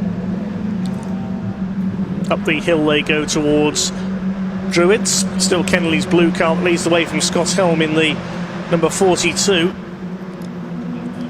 Then it's up towards the right-hander at Lodge Corner. Scott Helm's going to attack for the lead here. He has a look down the inside. Doesn't quite manage to get alongside. He's had a couple of podiums and a few fastest laps already this season. Yeah, he got it done. He's out front. So Scott Helm leads as they come over the line, but how much longer? Because Rob Kennelly straight back up the inside into Alcorn, gets the inside line, retakes the lead from Scott Helm, who's right on the tail there. Weaves about. He's frustrated there at having lost the lead, I think. Scott Helm, the number 42, the man from Clitheroe in Lancashire, on his local circuit here today, serving the northwest of England, Oulton Park. It can be very frustrating when you manoeuvre and get eventually out in front, but then the next corner you lose out again. And you can see he's absolutely trying to get his car to the inside, but there is no room now. Oglesby's on the inside. A little bit of contact between front left of Oglesby's car and the rear right there of Scott Helm's car, but they're going to have to continue that battle into the chicane this time through. Laurie Minogue alongside Pontes, who was back up to speed after his slightly slow chicane one lap ago, and it is side by side as we go into the chicane then. Helm is going to have to hold on to the inside. Is he going to get the right-hander, but that's going to cost him speed up the hill. Oglesby's probably prime manoeuvring here, and Thornton's easily there ready to pick up, and it is Caruso also making room, so it's all changed as they head up the hill. That time they all kind of tripped up each other, slowed each other down, and now it's absolutely everyone one on top of the other. It's going to be tight as they go through. Druid, Caruso on the outside, Crawley on the inside. They're going to make that happen. It's still Seb Thole looking on behind them, and then it's Shaw, Evans, Bond, and everyone else involved in that battle as well. This group's getting bigger again. Couple of penalties. Craig Evans in the 86 who's charged through the field, and also Jimmy Way, number 38, 10-second penalty each. We presume, we haven't been told the reason yet, we presume that's for a false start. Quite often a jump start penalty is jump start or out of position at the start is usually 10 seconds, so a couple of penalties there. There is Craig Evans up on the outside, the 28 of Thole there, battling over 7th place, the two black and white cars. Jimmy Way's further down the order in 16th, so the leaders head towards Island Bend once again. Lap 6 of this 20-minute race for the FanDrive Caterham 7 270R Championship. Scott Helm side by side with Rob Kennelly for the lead. Paul Oglesby tucked in 3rd place. Then Brian Thornton is in 4th position. Dan Crawley on his tail in the 78. He's had a strong weekend. a strong Saturday, I should say, a one-day event here at Oulton Park. Normally it's 2 days, of course, but due to local restrictions, Oulton Park cannot run meetings on Sundays, unfortunately. As Scott Helm back round the outside retakes the lead from Rob Kenley. A fantastic battle going on between these two. Paul Oglesby has got a grandstand view of all of it from that third place. Yeah, he's got all that going on in front of him. You've got to work out how do you fit into that, and do you risk putting your nose in there and costing yourself time potentially? It's always a risk, especially when it's this close. How much do you risk to move on up? If you fail, then you will be dropping down. And with all these cars, another rear wheel arch dispatched from I think that was Bond's car as they go. Sorry, not Bond's car. It's Thole's car, I think, as he went through there. But Helm down the inside, then with Kenley round the outside. Who's going to win out that one? At the moment, it's Scott Helm as they head on over the line. Scott Helm looking for his first 270R win. Likewise, Rob Kenley has not won in the category before. Paul Oglesby has had a couple of wins this year. We'll just total on 5 wins for Paul Oglesby this year. The star in the academy last season came close to the title. Sebastian Thole, third in the points, is yet to win a race as well. The best he's had is a string of 4 third places. He's a little further down the order, third in the championship. He's in 7th place in this race. Helm holds off Kenley as they come down towards Island Bend. There's Oglesby in 3rd, Caruso in 4th. Well, grass tracking then, I think by maybe it was Thole that got squeezed onto the grass, and as soon as that happens you obviously lose all that slowing down by your front left tyres. They come down then. It is Helm inside and will take the lead over Kenley then. Oglesby into 3rd. Then we've got Crawley back up there into 4th place. Whereas Thornton is dropping down the order, isn't he? He's battling about 6th or 7th now. So watching the cars in front of him disappear off up the road. So the lead gap was only 800ths of a second as they crossed the line that time through. Here comes Caruso on the inside. He's ready to make a move. He takes the 78 for 4th place. That's Dan Crawley. Here they come up towards Lodge Corner. Still Kenley just about holding the lead. Yes, Brian Thornton really is dropping back here. Whether he's got an issue, he can't seem to get the 3 in a weekend. He's done 2 at Spa and was 4th in the other race, or 4th highest scoring driver anyway. And then he had a couple of wins at Cadwell, was taken out in race 3. So no hat tricks so far in the 270Rs this year. He's been out front for a lot of today, so maybe he just acts a bit of a cork in a bottle, and now he's drifted back a little bit. Maybe that gives them that extra pace maybe at the front. Hard to know, hard to read from this point. It could also be nursing a slight imbalance. Maybe his tyres have slightly gone off in this marginally higher temperatures. And again, remember the wind jet direction is slightly altered throughout the course of this day as well, which is going to making the challenges different.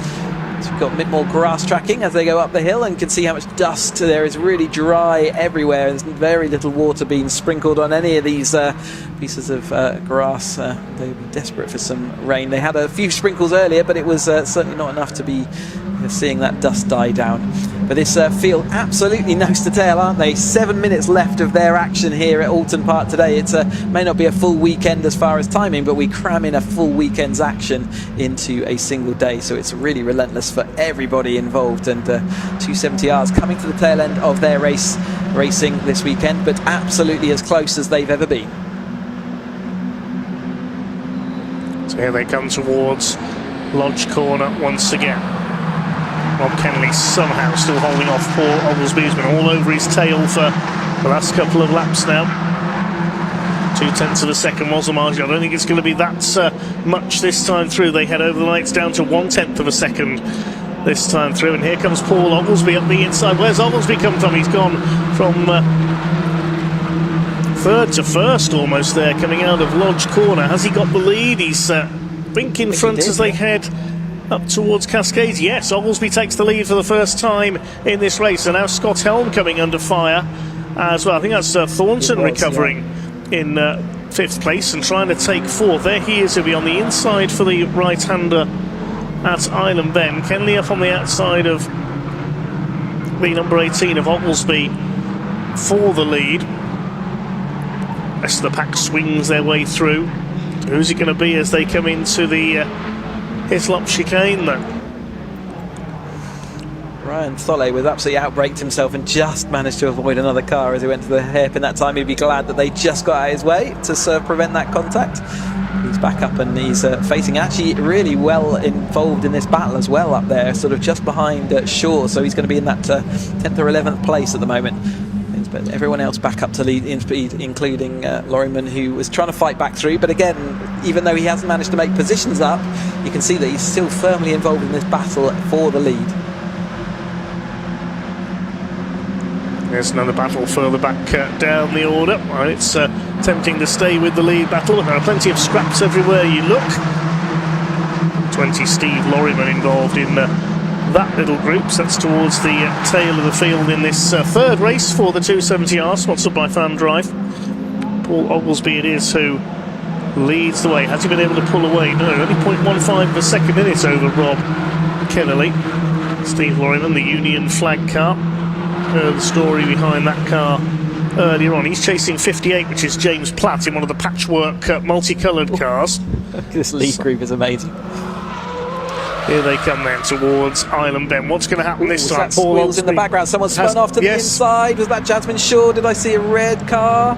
It was a real flash if it was, but they had to hear the wheels squeeching. I can't see her car involved. I think that was to be Jasmine Shaw getting spun to the inside. Whether she would jump or whether she was pushed, it's hard to tell. We'll confirm that as soon as we're able, but I can't see that maroon liveried car with the white wheels there either. Paul Oglesby still leads. Caruso is up into second place now. Side by side with her, Scott Helm cuts ahead of Rob Kennelly. Here comes Brian Thornton back into the mix as well. He almost got squeezed wide there coming out of the chicane. A couple of laps in a row I've seen Shaw diving down the inside of another driver in Cascades, clearly finding that was getting progress. You can see, that's up at turn 1, isn't it? Number 66 having a little bit of a spin there. That's Newman. Yes, getting Tim back Newman up to speed. He's rejoined though. What's going to happen into Lodge this time then? Here they come. Trying to get around the outside there is Luciano Caruso, who's yet to win in Caterham. To the inside, fighting back is Scott Helm. Brian Thornton's on the back of this little group at the front. Kennelly's in there as well. In fact, Thornton only crosses the line 6th because the 72 of Christian Bond, the white and British Racing green car, gets to on the inside. They're all starting to bunch up now behind our leaders. The intensity dial, you can feel it's just being cranked up another notch, hasn't it, as we come through. Only 3 minutes left of this race to go, but yeah, definitely that intensity gone up. They're all being a little bit more resistant and a little bit more pushy out on track. Here they come towards Island Bend. Scott Helm up on the outside. Oh, Thornton, he's getting desperate here. He wants that hat trick. Has he got it round? I think just about. I think I might have had a bit of an issue with that, as if I was in Caruso's seat there. It was a little bit of a crash or avoid me. There he is. Andrew Davison again in the barriers. So that's that turn 1 again. I think it might be at the exit of Old Hall. Yes. 2.5 minutes to go, so if the marshal assessed there's damage to the barriers there, that might be a red flag, but we'll wait and see. It also race looks like continues the wheel for the moment. pointing the wrong way, so I don't think the car's going to be easily moved. 2 minutes 15 left of the clock, but let's keep an eye out because that might be important. Oglesby's going to come around to that area, so they'll have to make a decision fairly quickly with only 2 minutes of this race to go. But Oglesby is currently leading them the first time as he's led them this time. Helm in second place. Is that Kennelly still into that third place? Caruso in 4th. You can see the waved yellow flag there and the yellow board marker as well, indicating that there's no overtaking as they come into turn 1 this time. That's taken away one of the opportunities to pass for Scott Helm there. There was about 1 minute 45 left on the clock, so we will get, I think, 2 more laps out of this. There's Jimmy Way, the Gulf liveried car. So Oglesby from Helm, Kennelly, Caruso and Thornton with the number 72 Christian Bond next in the order. They are really concerned about the car. They might throw the checkered flag early, so it's worth keeping an eye out. It's another thing that the drivers have to be aware of. If they see there is an incident, yellow flag, for example, they might be aware of that. So it was tight across the line. They might choose to throw it 1 lap early to solve that problem. So keep an eye out for that. But at the moment, Oglesby's where he needs to be. Oh, more contact there. It's Pontes again having more contact as he's someone's wheel arch is going away. More wheel arches for the Marshals. Yes, indeed, they'll be able to collect a whole field's worth eventually here at Oulton Park. Big thanks again for their services.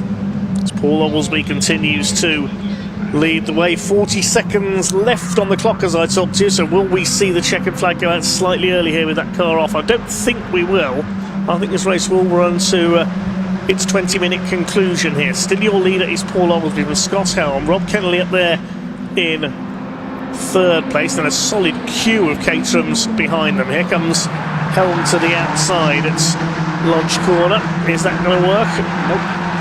No, it doesn't.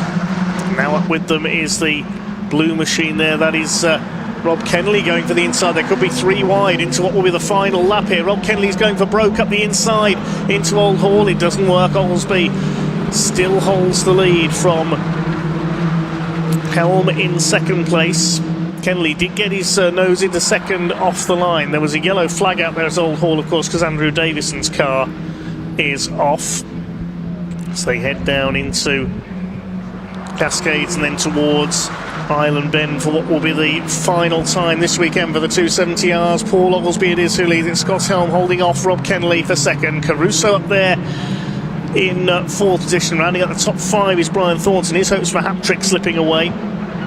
Not going to do it, I don't think. From there, that'd be an impossible act right now. He felt a little bit more passive in this race, whether that's by design or whether his car just wasn't giving him what he needed. Oglesby had a comfort gap into the hairpin that time, but it's all gone away again. Scott Helm has been shown that good pace. Kennelly has also been in the lead of this race for quite a lot of the number of laps. Caruso coming through strong, but he's got a lot to do in fourth place. I don't think we've seen anyone go from fourth to the lead. 5-second penalty for Kennelly. So he's going to be out of that battle then for it. But Oglesby is up there in the lead where he wants to be at the moment. He's now got actually a defensive manoeuvre behind. Yes. Because Helm is ahead of Kennelly. Kennelly's going to drop all the way back to the free of all the cars that you can see on screen. It's devastating for him. Yeah, it'll be about 16th, but who's going to take P1? Here they come into the final corner. Scott Helm around the outside. Can he get alongside Paul Oglesby? Scott Helm looking for his first win in the category. Can he pull up alongside? It's going to be a photo finish. This could be the closest finish of the day so far. Kennelly up there as well. It's a photo finish according to the timing screen. Oglesby got there by 0.047 of a second. The closest finish we've had today. Oglesby ahead of Helm. Caruso will get third because Kennelly has the 5-second penalty. That's dropped into 14th place. Unfortunate Rob Kennelly. Paul Oglesby it is who takes his 6th win of the season. Very slow car there as well. Yes, there's been a bit of an incident on that last lap, quite possibly. We'll pick that up in a second. That's the 62 car, which is Anne Hall. There was another car slowing in the background. So Oglesby ahead of Helm, Caruso third. It was Sebastian Thollet who came through for 4th place. Brian Thornton has to settle for 5th after his 2 wins earlier on. Christian Bond in 6th place. One car that was rather crawling home there, I think, was Tim Newman. Provisional result then, Paul Oglesby takes win number 6 this season, will provisionally keep his championship lead as well, 47 thousandths of a second ahead of Scott Helm on the line. It was that close. Luciano Caruso third, then Thollet, Thornton, Bond, Crawley, Henry Speaks in 8th place, a frustrating day for him, then Andrew Bailey and Shane Forster rounded out the top 10. Just the one non-finisher, Andrew Davison went into the barriers at Old Hall. Well done to all the drivers in the FanDrive Caterham Seven 270R Championship for putting on a fine show of motorsport. Shane Forster taking the fastest lap, the extra point, so our 10th place driver is the fastest lap turned in that race. And I will echo what you just said. Whilst it started with a little bit of a shaky start there, a little bit aggression out there, it's actually turned into a brilliant set of 270R races, I think. It certainly has, yes. I thoroughly enjoyed the 270Rs today, certainly the most frantic and frenetic of our races here at Oulton Park. We will see them again on the 15th and 16th of August for the Knockhill Super Header round. Can't wait to bring that to you as well. We'll see continuation, so that will be their penultimate round of the championship. So we really are moving into the tail end of this season, which is incredible, isn't it? Mentioning Knockhill, am I the only one who really likes Knockhill in the reverse direction? No, the drivers love it. It really works in both directions. It's an absolute roller coaster and something that as drivers we all relish, and it's great to watch as well. And the racing is fantastic each way round. both superb to have a track that works in both directions and have the license to do that as well. It's pretty unique in British what's motorsport. normally the first section is uphill at the end of the lap, so it's like a roller coaster going And up it's there. only You just practically flat out. fly off the chicane. Exactly that. It's only just flat out as well. It's one of those tracks that just works. And the first corner, I'm reminded of Portimao in Portugal, except you turn left instead of right. Same sort of corner. So Great it's circuit. Absolutely roller coaster for the drivers, and the racing is excellent as well. But we have the drivers, you can see them all heading down into Parc Fermé, so let's go and hear their stories.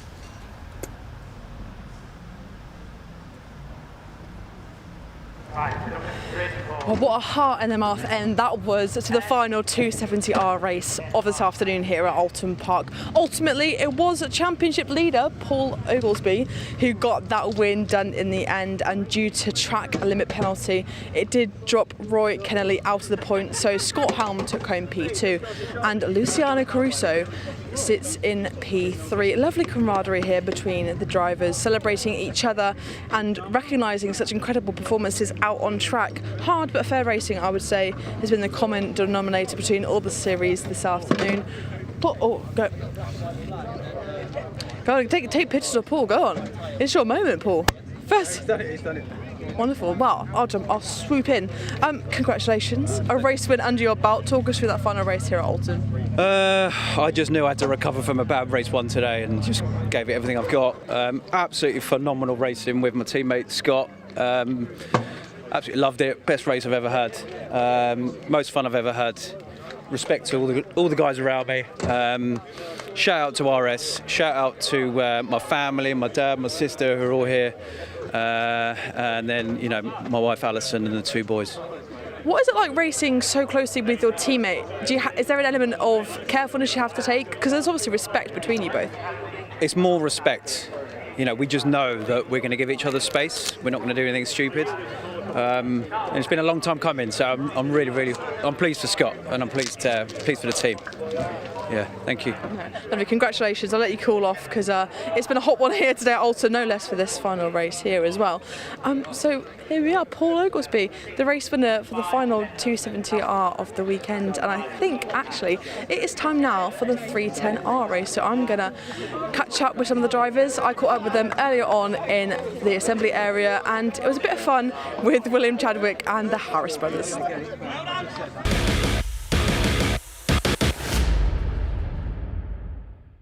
Here we are then, guys, the final 310R race of the afternoon here at Oulton Park, and the sun's come out just in time for these Caterhams to get out on track and give it one final push around the Cheshire Hills. And it wouldn't be right to speak to anyone apart from was a wasp. I'm definitely scared of wasps.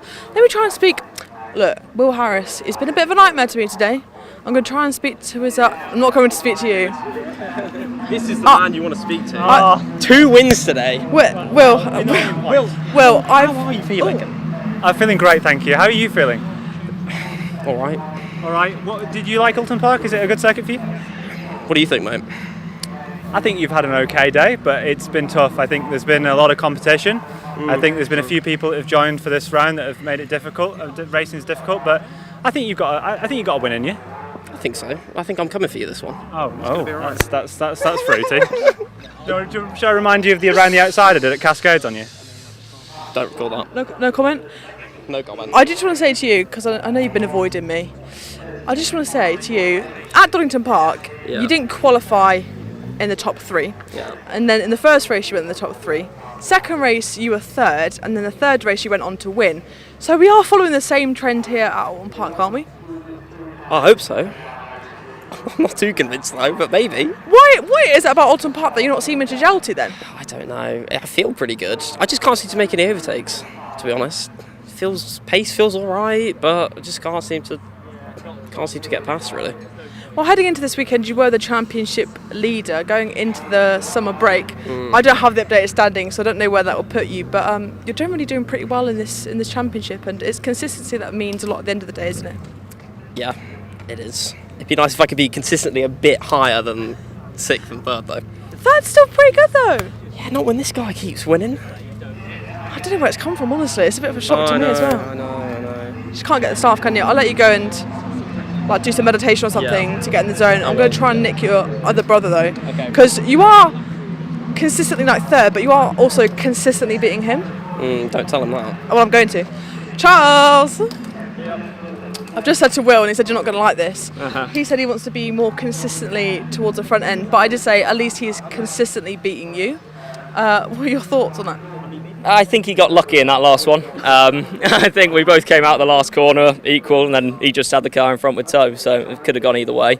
I think I've got tyres in better condition for this race, and we'll beat that streak. So, yeah. Hopefully you will go out on track and do extremely well. You were P3 heading into this weekend with your brother obviously first too. The Harrises are doing pretty well in this category, aren't they? Yeah, it's going well, but there's some speedy boys who are catching up behind us. So I think we've got Goldstein ahead of us. We finished both races ahead of him. So if we can keep doing that, it's Chadwick we've got to worry about at the moment. But we'll see. And finally, a quick final word. You've got the summer break coming up after this race before you go to Knockhill in August. What are your plans for it? I'm off to Spain next week. So I literally fly tomorrow morning at 5 a.m. Beautiful. We've had someone going to the US. Charles is off to Spain. Thank you so much for talking to me. I'll let you go and get ready for this final race. Well, here it is, the final 310R race before the summer break. And to talk you through it, of course, it's my friends Dave and Chris up in comms.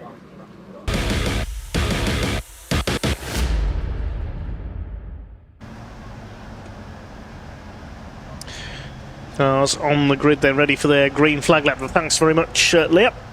It is Will Chadwick on pole position this time, with Ryan Wilby looking for his first win of the season alongside this 20-minute race for the Vertex Caterham 7 310R Championship. They're just setting off for their green flag lap. Front row of the grid, Chadwick and Wilby. The Harris brothers together on the second row with Paul Goldstein and Chris Buck, the AM-class winner earlier on row 3. Stephen Lancaster and Sam Parker line up on the fourth row. Peter Mott got a penalty in the earlier race, so he lines up on row 5, number 96, alongside William Coop in number 76.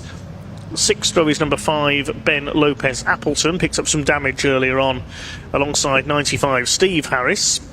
Now on row 7 we got number 9, Steve Metcalf, and 17, Alex Vincent, with Tom Willis and Lars Hoffman, who failed to finish the earlier race along with Vincent, at the back. So watch out for fireworks from the back of this grid. We've got some quick names, if they are there, back there towards the rear of the grid. Let's have a look as they come through Ireland Bend. Let's see if those three are there. There's Metcalf, the yellow car.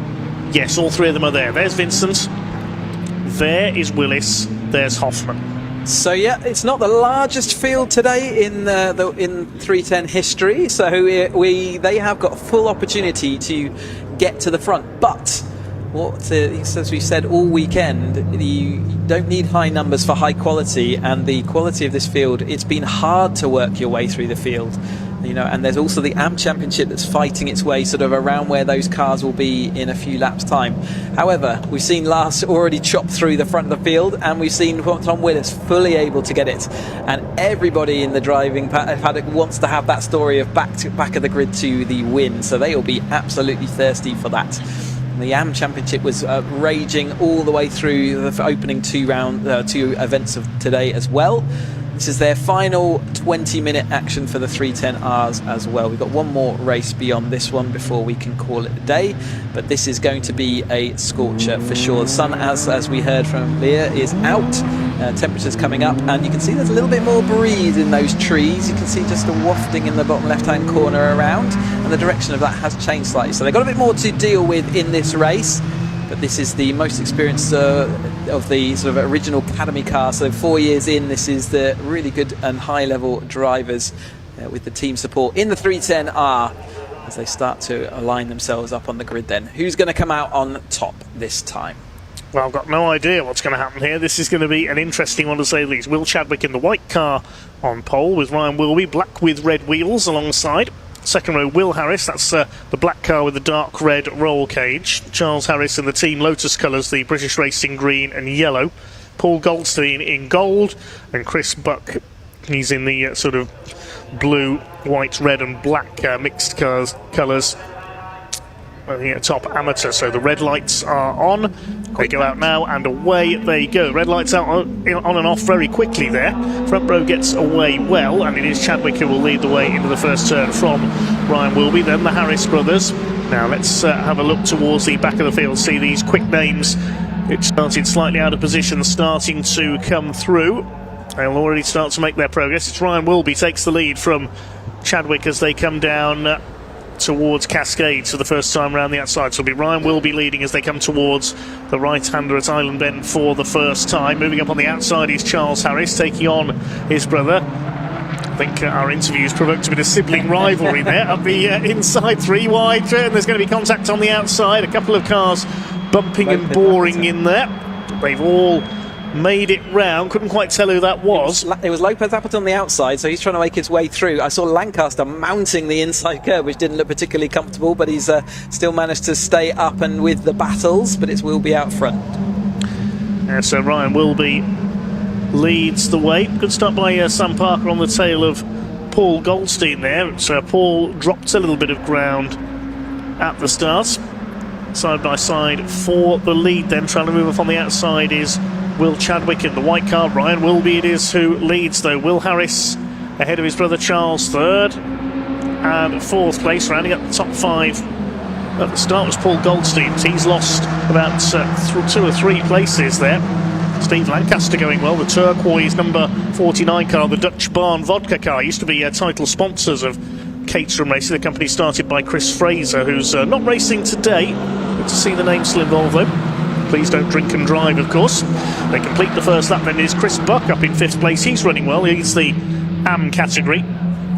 Goldstein down to 7th. Didn't get the best of starts. Then Wilby leads by 0.2 of a second over Chadwick in 2nd place. They're all round the first lap okay. And how are the cars from the back of the grid getting on? Well, Alex Vincent's made the best progress. He's up to 10th, gaining 4 spots. A big lock up there. There's contacts. Chadwick down the inside of Ryan Wilby, hits Wilby's front wheel. Chadwick's got through for the lead, but how much damage was done there, we wonder? I think it's going to be okay. I think it's just wheel, as long as the mudguards are rubbing, and it wasn't, but Wilby just locked his front left wheel or front right wheel, and it just caused the car to sort of unstabilise itself. More contact. That's Ben Lopez Appleton down the inside. Oh, that was close, but he managed to get away with it. That was close on Alex Vincent's rear panel there. Peter Mott just following along behind them as well. So yeah, a little bit of drama in that second lap through, and everyone coming together as they go up and over the hill once more. But Chadwick over the top then of Ryan Wilby, who is still in that second. Then it's Charles Harris over the top of William Harris. Like you say, maybe we've riled that up as well. But Buck is next along in those in the AM class as well, and looking out to see. But Lancaster firmly involved in that AM battle, as is Sam Parker a little bit further down the field. So Ryan Wilby it is who leads the way then. Will Chadwick on his tail. They come up over the line this time. Which of the Harrises is in there with them? They're side by side over the line. That's Charles Harris now up into 3rd place. Chadwick round the outside, an old hole. Good bit of driving there, and he's taken the lead from Ryan Wilby. So Will Chadwick moves into the lead then in car number 8. The man from Wigan in Lancashire on his local circuit today. I wonder whether that was Ryan saying sorry for the contact down at the hairpin. Oh, a little bit of a lock up. That's from Steve Metcalf. Yep. Still learning his new car there at the tail of the field. The leaders heading up towards Island Bend. Lancashire against Yorkshire for the lead. Chadwick comes from Wigan. Ryan Wilby from Halifax. Up and over the top at the hill they come then. Charles Harris in 3rd place. The family comes from Northampton, the Harrises. They're 3rd and 4th. Chris Buck in 5th place. He's from Bracknell in Berkshire. Side by side there, Ben Lopez Appleton. He's had a bit of a fraught day, hasn't he? Battling it out there with Sam Parker. Then in behind them, we see the number 96. That's Peter Mott, one of the favourites in the AM class. So that's the battle for 3rd place on that AM podium then at the moment. Buck and Lancaster are facing the proposition of going to actually get the outright podium at the moment. They're just running along in that 5th and 6th. But Sam Parker is now behind Peter Mott, so Peter Mott taking over that 3rd place in that AM trophy at the moment. It's under 15.5 minutes of this race to go, a long way to go yet. Fastest lap of the race last time around was by Alex Vincent coming through from the back. He gained another 2 places. He's 8th now in the number 17 car. We can see him in among this group up there with the grey car with the blue roll cage. And a new fastest lap that time through, as I say, that is Ben Lopez Appleton, 134.233. Despite a bit of bumping and boring in the early stages, he's in 9th place. Peter Mott is 10th. They've got past Sam Parker, who's dropped a couple of spots on that lap. There she is, the blue and pink car for Team Parker Racing. Here come your leaders, Chadwick and Wilby still duking it out. Chadwick trying to go around the outside. And I think he has made it stick there on the island bend. Yes, he's done it. A rare move there, but yes, it's normally national hot rod drivers who are specialists in using the outside line on the turns, but Will Chadwick, they normally have a specialist here. Camber to work with, don't they? We haven't got that around that corner, that's for sure. So great move. He just had that momentum around the outside, was very late on the brakes, and it is surprising how late these cars brake into that hairpin as they come down. In the Vertex Caterham 310R Championship, if you're into your watches, go and take a look at vertex-watches.com. Some beautiful mechanical watches there, such as their popularity, and so they've released to acclaim this year their Pilot's watch that they're all sold out at the moment. They've still got some of their stock there, but yeah, check out vertex-watches.com. Get them on your list of visits around the web. Side by side for the lead down into Lodge Corner once again, despite that bit of bodywork flapping. Ryan Wilby is there on the inside. Can he retake the lead from Will Chadwick? No, not quite. And here comes Charles Harris looking for his first win in the championship. The best he's had is a second behind his brother at Cadwell Park. He's up to second around the outside of Wilby. Now he got the toe off Chadwick there. Here comes Will Harris, the championship leader, coming into this weekend. Stephen Lancaster's running well too up there, fighting with Chris Buck for the lead of the AM category. That was Buck with the white bonnet in P5 behind the top four. The AM drivers mixing it with the overall pace setters, which is good to see here. Very close, very open field here at Oulton Park. Chadwick and Willis also making their move forward now, aren't they? So they've made it into that AM battle and nearly up to this lead battle, but they've still got a way to go. You can see them there just at the rear of the field. In fact, Goldstein's pulling out. Did he miss a gear? Maybe lost a gear knob or something else, but his car's definitely slow up the hill that time. Yeah, he's had a very lacklustre day, unfortunately. By his usual standards, Paul Goldstein, man who's second in the points at the moment. He's yet to take a win this year, but it's been rather a day to forget for the Gold Machine. Yeah, definitely something up with that, whether that's out of gear or just another ailment, but the car is definitely not up to speed. Yeah, everything about his team is gold, not only his name and his car, his race suit, his transporter, everything. But no gold medals for Paul Goldstein today, sadly, here at Oulton Park. Side by side for the lead. Charlie Harris going for the lead on the inside. Charles Harris takes the lead as they go into Lodge Corner. It's the first time he's led the way today. Is he looking for his first win? I think it might be all year, actually. The 310Rs. Yes, I've not seen him at the front. But he's certainly out front now, isn't he? In that sort of the old Lotus classic colours there out front.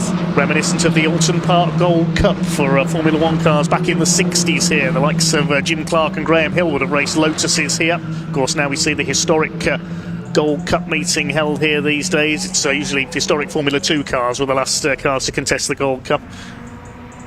Up towards Island Bend they come once again.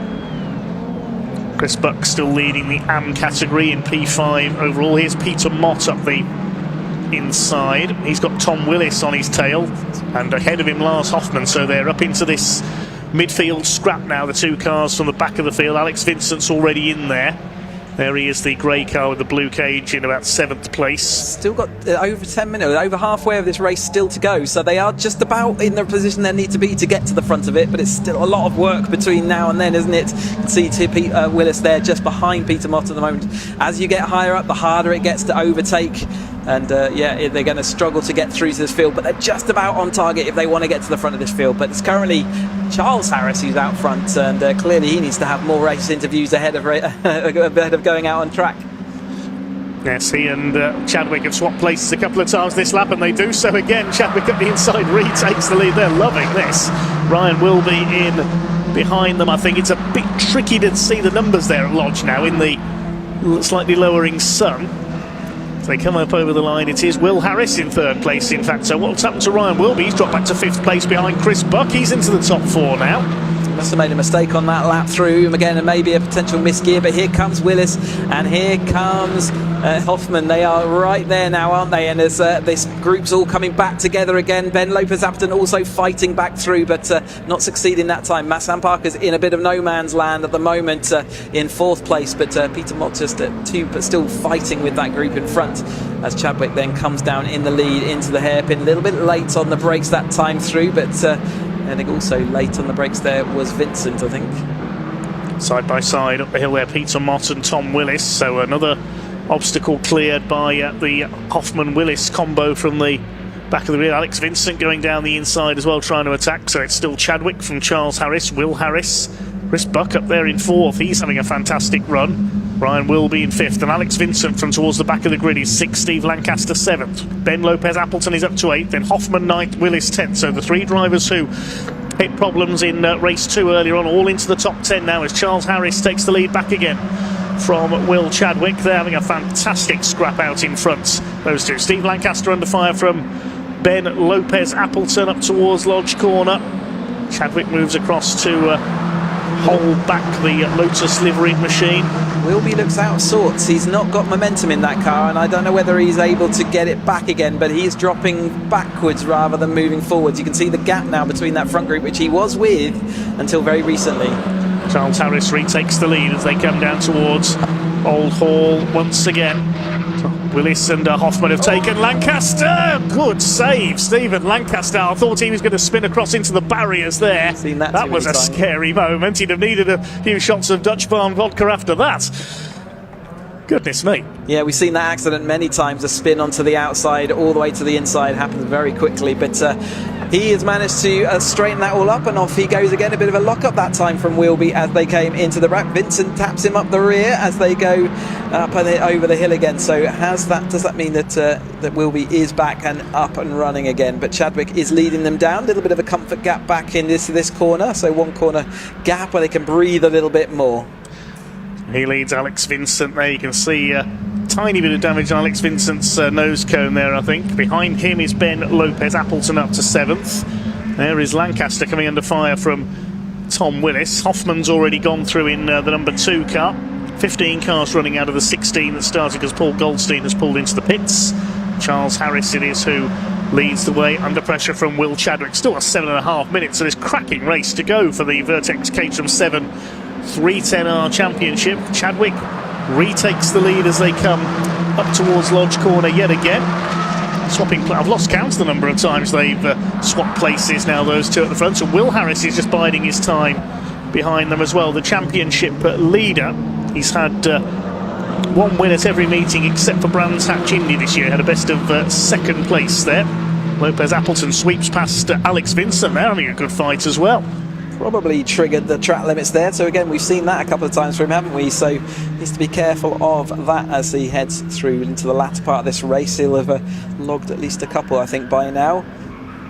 Here, though, it is Charles Harris back in front then, this time through as they head into the hairpin. Less action into the hairpin, so that change of wind direction means that the overtakes are happening slightly differently. They get more of a benefit from the toe down now into the chicane, so you're going to see more of that into the chicane and then up into Druids, which is what we've been seeing in the latter part. You can see how easy that manoeuvre was for him, in just where he had the toe up and over the hill, and a little bit of compliance with Harris as well to let that happen. So the 2 Harris brothers running line astern, and Buck is threatening for that outright podium, isn't he? He certainly is, yes. Chris Buck, this is the best I've seen him run.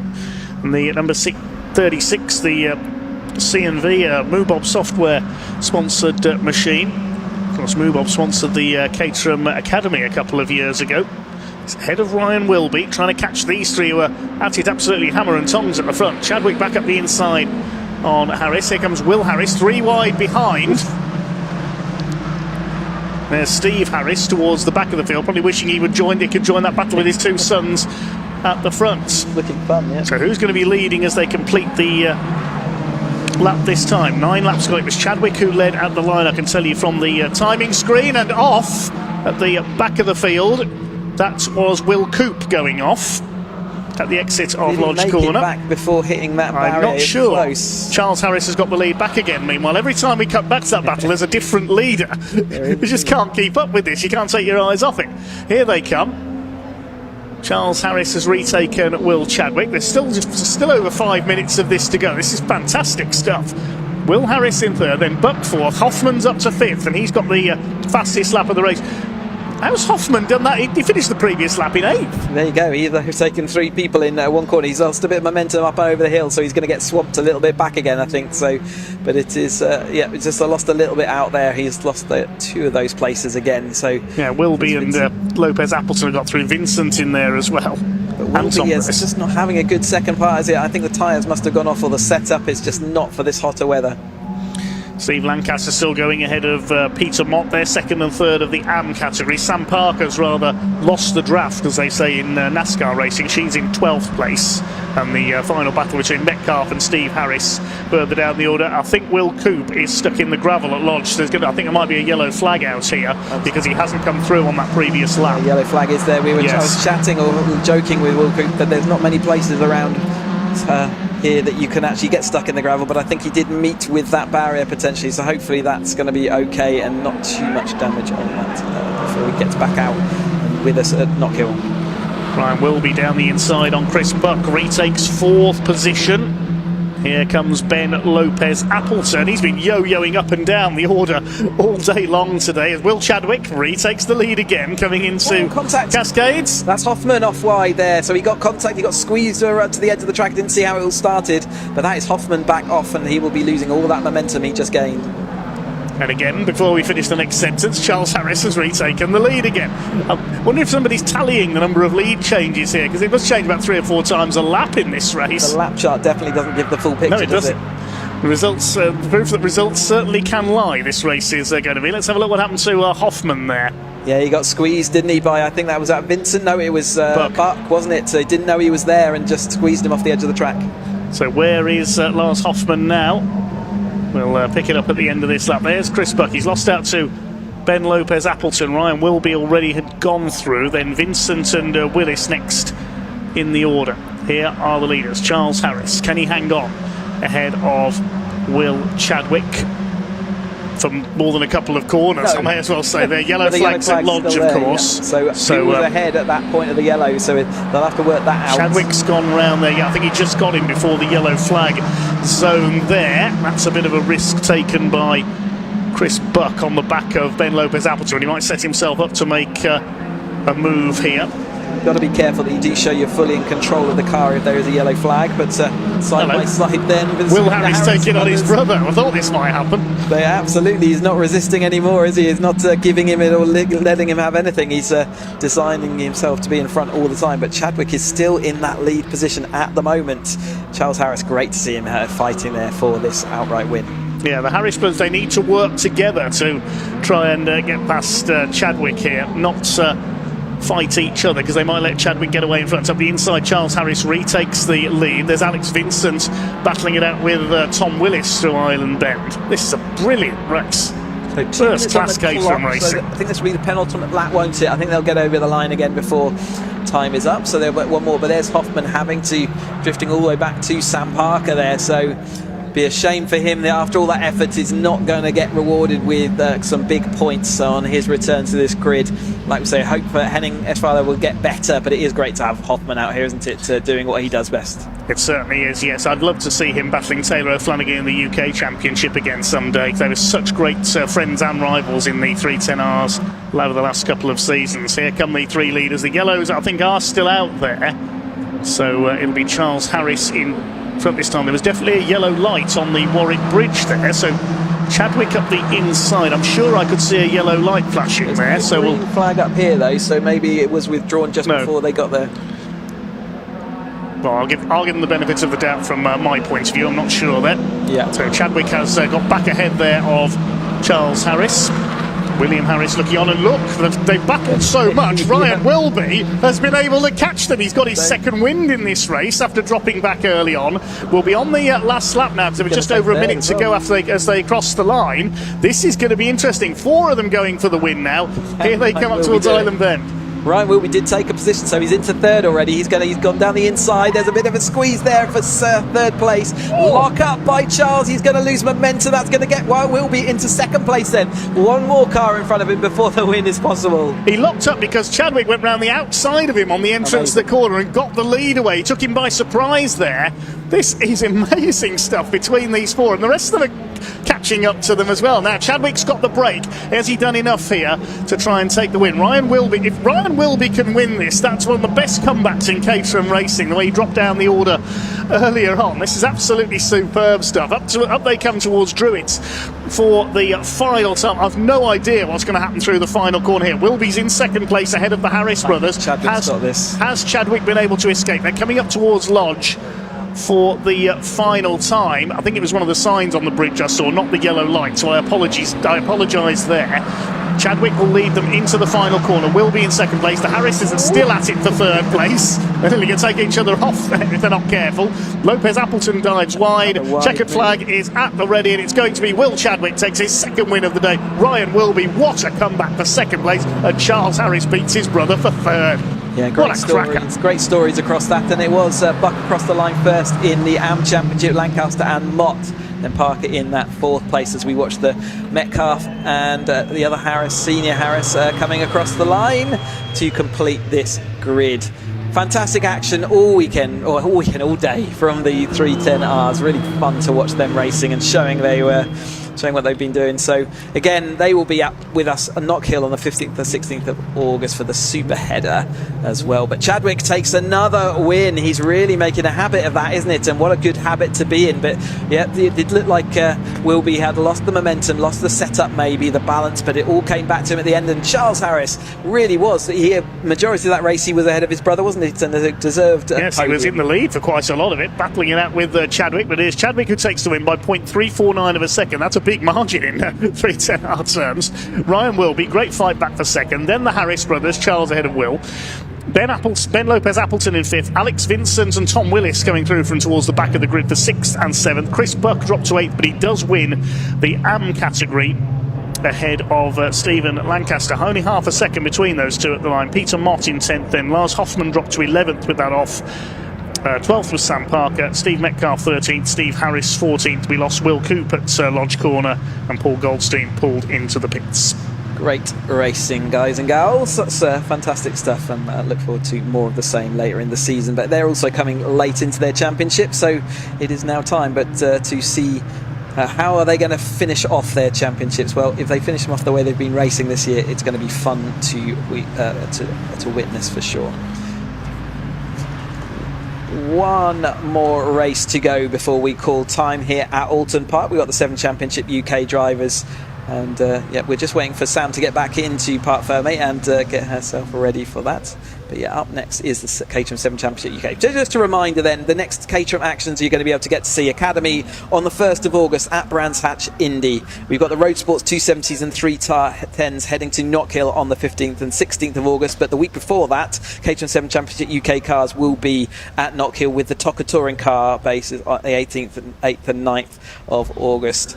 So yeah, plenty more action to throw at, and plenty more Caterhams throughout the course of this 2026 season, which is already turning out to be quite a classic.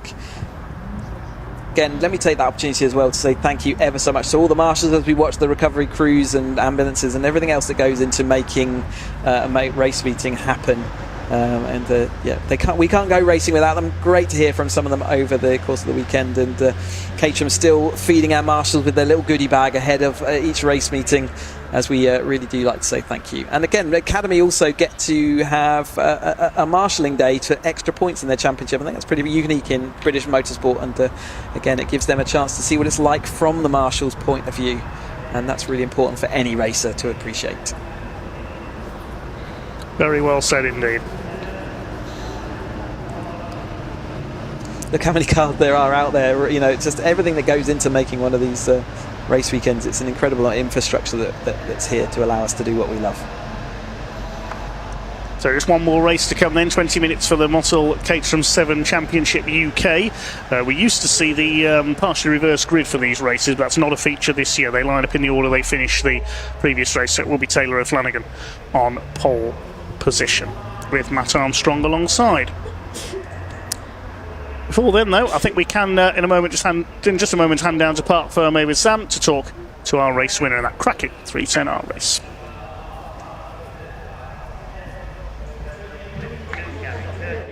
So Will Chadwick has done it again. Another race win for Will Chadwick. Come on down. Wow, absolutely fantastic. That's just what you need, isn't it? Just for points in it. So that's basically 3 wins, isn't it, in points terms for this weekend, which is fantastic. How was it from your end? Very good. I mean, it's my local circuit. It's a dream come true to race here. I've been here since I was 6 years old or something, watching racing here. So it's a dream come true to race here, win here, and a really good weekend for myself. And it was really good working with Charles and Will for most of the race, which we were able to get a good gap, and it was calm it down a little bit. Yeah. Excellent. Well, it was, I mean, I think having that, do you find that having that benefit, it has a benefit with being local, it's your home circuit, you know it really, really well, you feel comfortable here? I think I think I know Donington better, to be honest, but I love Oulton. It's an amazing track, fantastic track to drive, and yeah, it's just that little bit of extra couple tenths of a second from being close to home. Yeah, brilliant. Well, well done, very well deserved. And right, let's go and have a quick chat with Charles. Actually, is here. You're on the podium, Charles. Congratulations. Well done. Hard fought though, right? It's so hard. It was. I mean, yeah, Will and I had a good thing going, sort of keeping pace up front, switching where we worked out who was faster in each section. And then it was all looking good until literally last lap. Will we managed to sneak into the mix, and then yeah, that was it. But still, take a podium. It's not bad. Absolutely. It's a good way to end the weekend. Definitely, because you've been right there, haven't you, all the time? I know. We've been just outside the podium for the last couple of weekends actually. So it's nice to be back. Yeah, it's nice to be very back. well done. Congratulations. I'll have a quick word with Ryan. Well done, Chris. Another win. Well done. You just got in there, Charles said. You just got in amongst the two of them. Yeah, I sort of had a good start to the race, and then I clipped the tyre stack through going through the chicane, and so I had like a lot of play in my steering wheel, and the wheel arch was rubbing, and I couldn't see the apexes. So because it was stuck up in the air, so it was a nightmare. But then as soon as it came free, I was like, I found myself in clean air and could just catch the rest of the pack up back up. Oh, well done. That's awesome. That's hard. Not being able to see the apex. That's dodgy around here. Terrifying. Well, very well done. Excellent. Right, we have Chris Buck won in the AM class again, and Peter Mott got third, and Steve Lancaster got second. So yeah, fantastic for those guys too. Right, we have the 7 UK Championship up next, and I believe Leah spoke to some of the guys earlier.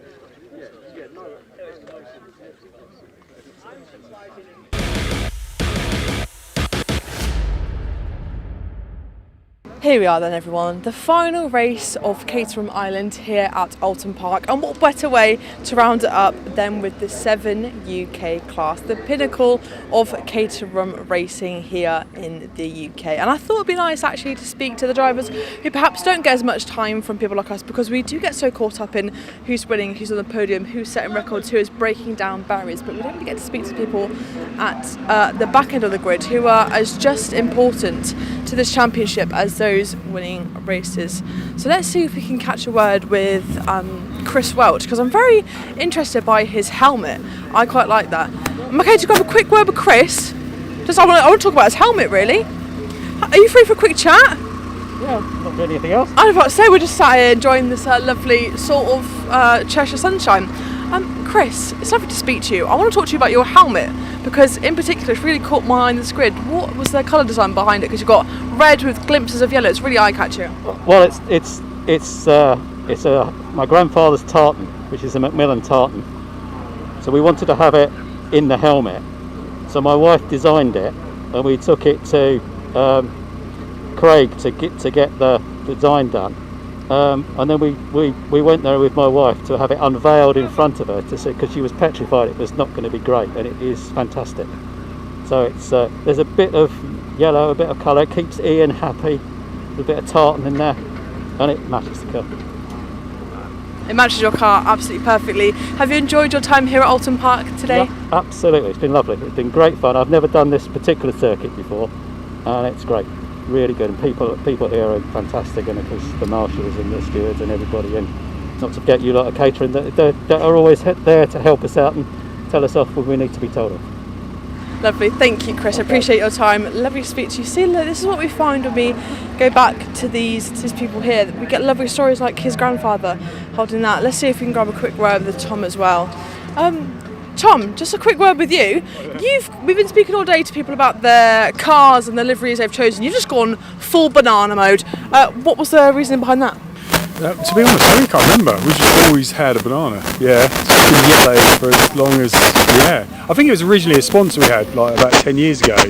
and it just fitted in with that, and we really liked it. So you kept it? Yeah, we did. We went blue one year and just couldn't cope with it. Wasn't the same, was it? Finally, my final question to you, just to wrap up before we head back to the race, is Oulton Park. It's had mixed reactions from a lot of the drivers. Is it one you like or don't like? I would love it. It's a great circuit. Don't really want to be like back here, but it's like, yeah, we had a bit of bad luck and stuff. But no, I love it. I love it. Yeah, really great circuit. Lovely. Tom, thank you for your time. Best of luck in your banana car for the race this afternoon. That's to wrap it up, guys. Here we go then. The final race of the afternoon. And as I said, what better way to end it than with the 7 UK Championship. And for the final time, it is my pleasure to hand back to my friends Dave and Chris in comms. Boys, enjoy this one.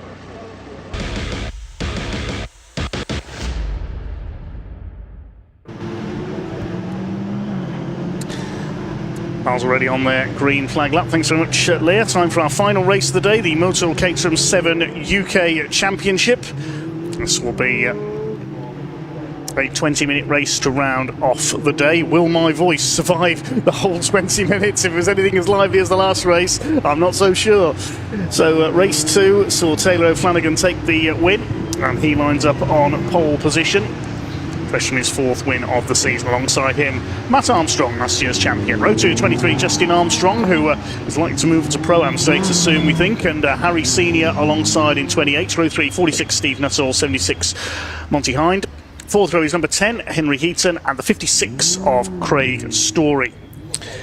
On row 5, 21 of Charlie Lower got that track limits penalty in race 2 while fighting for a podium. Lines up alongside Dale Head in number 6. Nick Heighton in 78 alongside 62 Darren McCormack. Then we've got 7th row, 17 Mark Farmer, 35 Mark Kendall, 22 Gary Curtis and 68 Chris Welch we just heard from on row 8. The 9th row, 64 Tom Eden and 25 Louis Darling, and 93 Mike Evans. Hopefully will round out the field. He ended up in the gravel trap at Cascades in the 2nd race. Louis Darling hitting problems in race 2 as well. So lined up ready for their green flag lap. That was the lap behind our safety car to the grid. They cut across the shorter Foster's circuit. You can see the staggered nature of this, the 7 Championship UK grid, the only grid that does get staggered like that. Always good to appreciate a good helmet on the grid. As they pull away nice and colourful out there.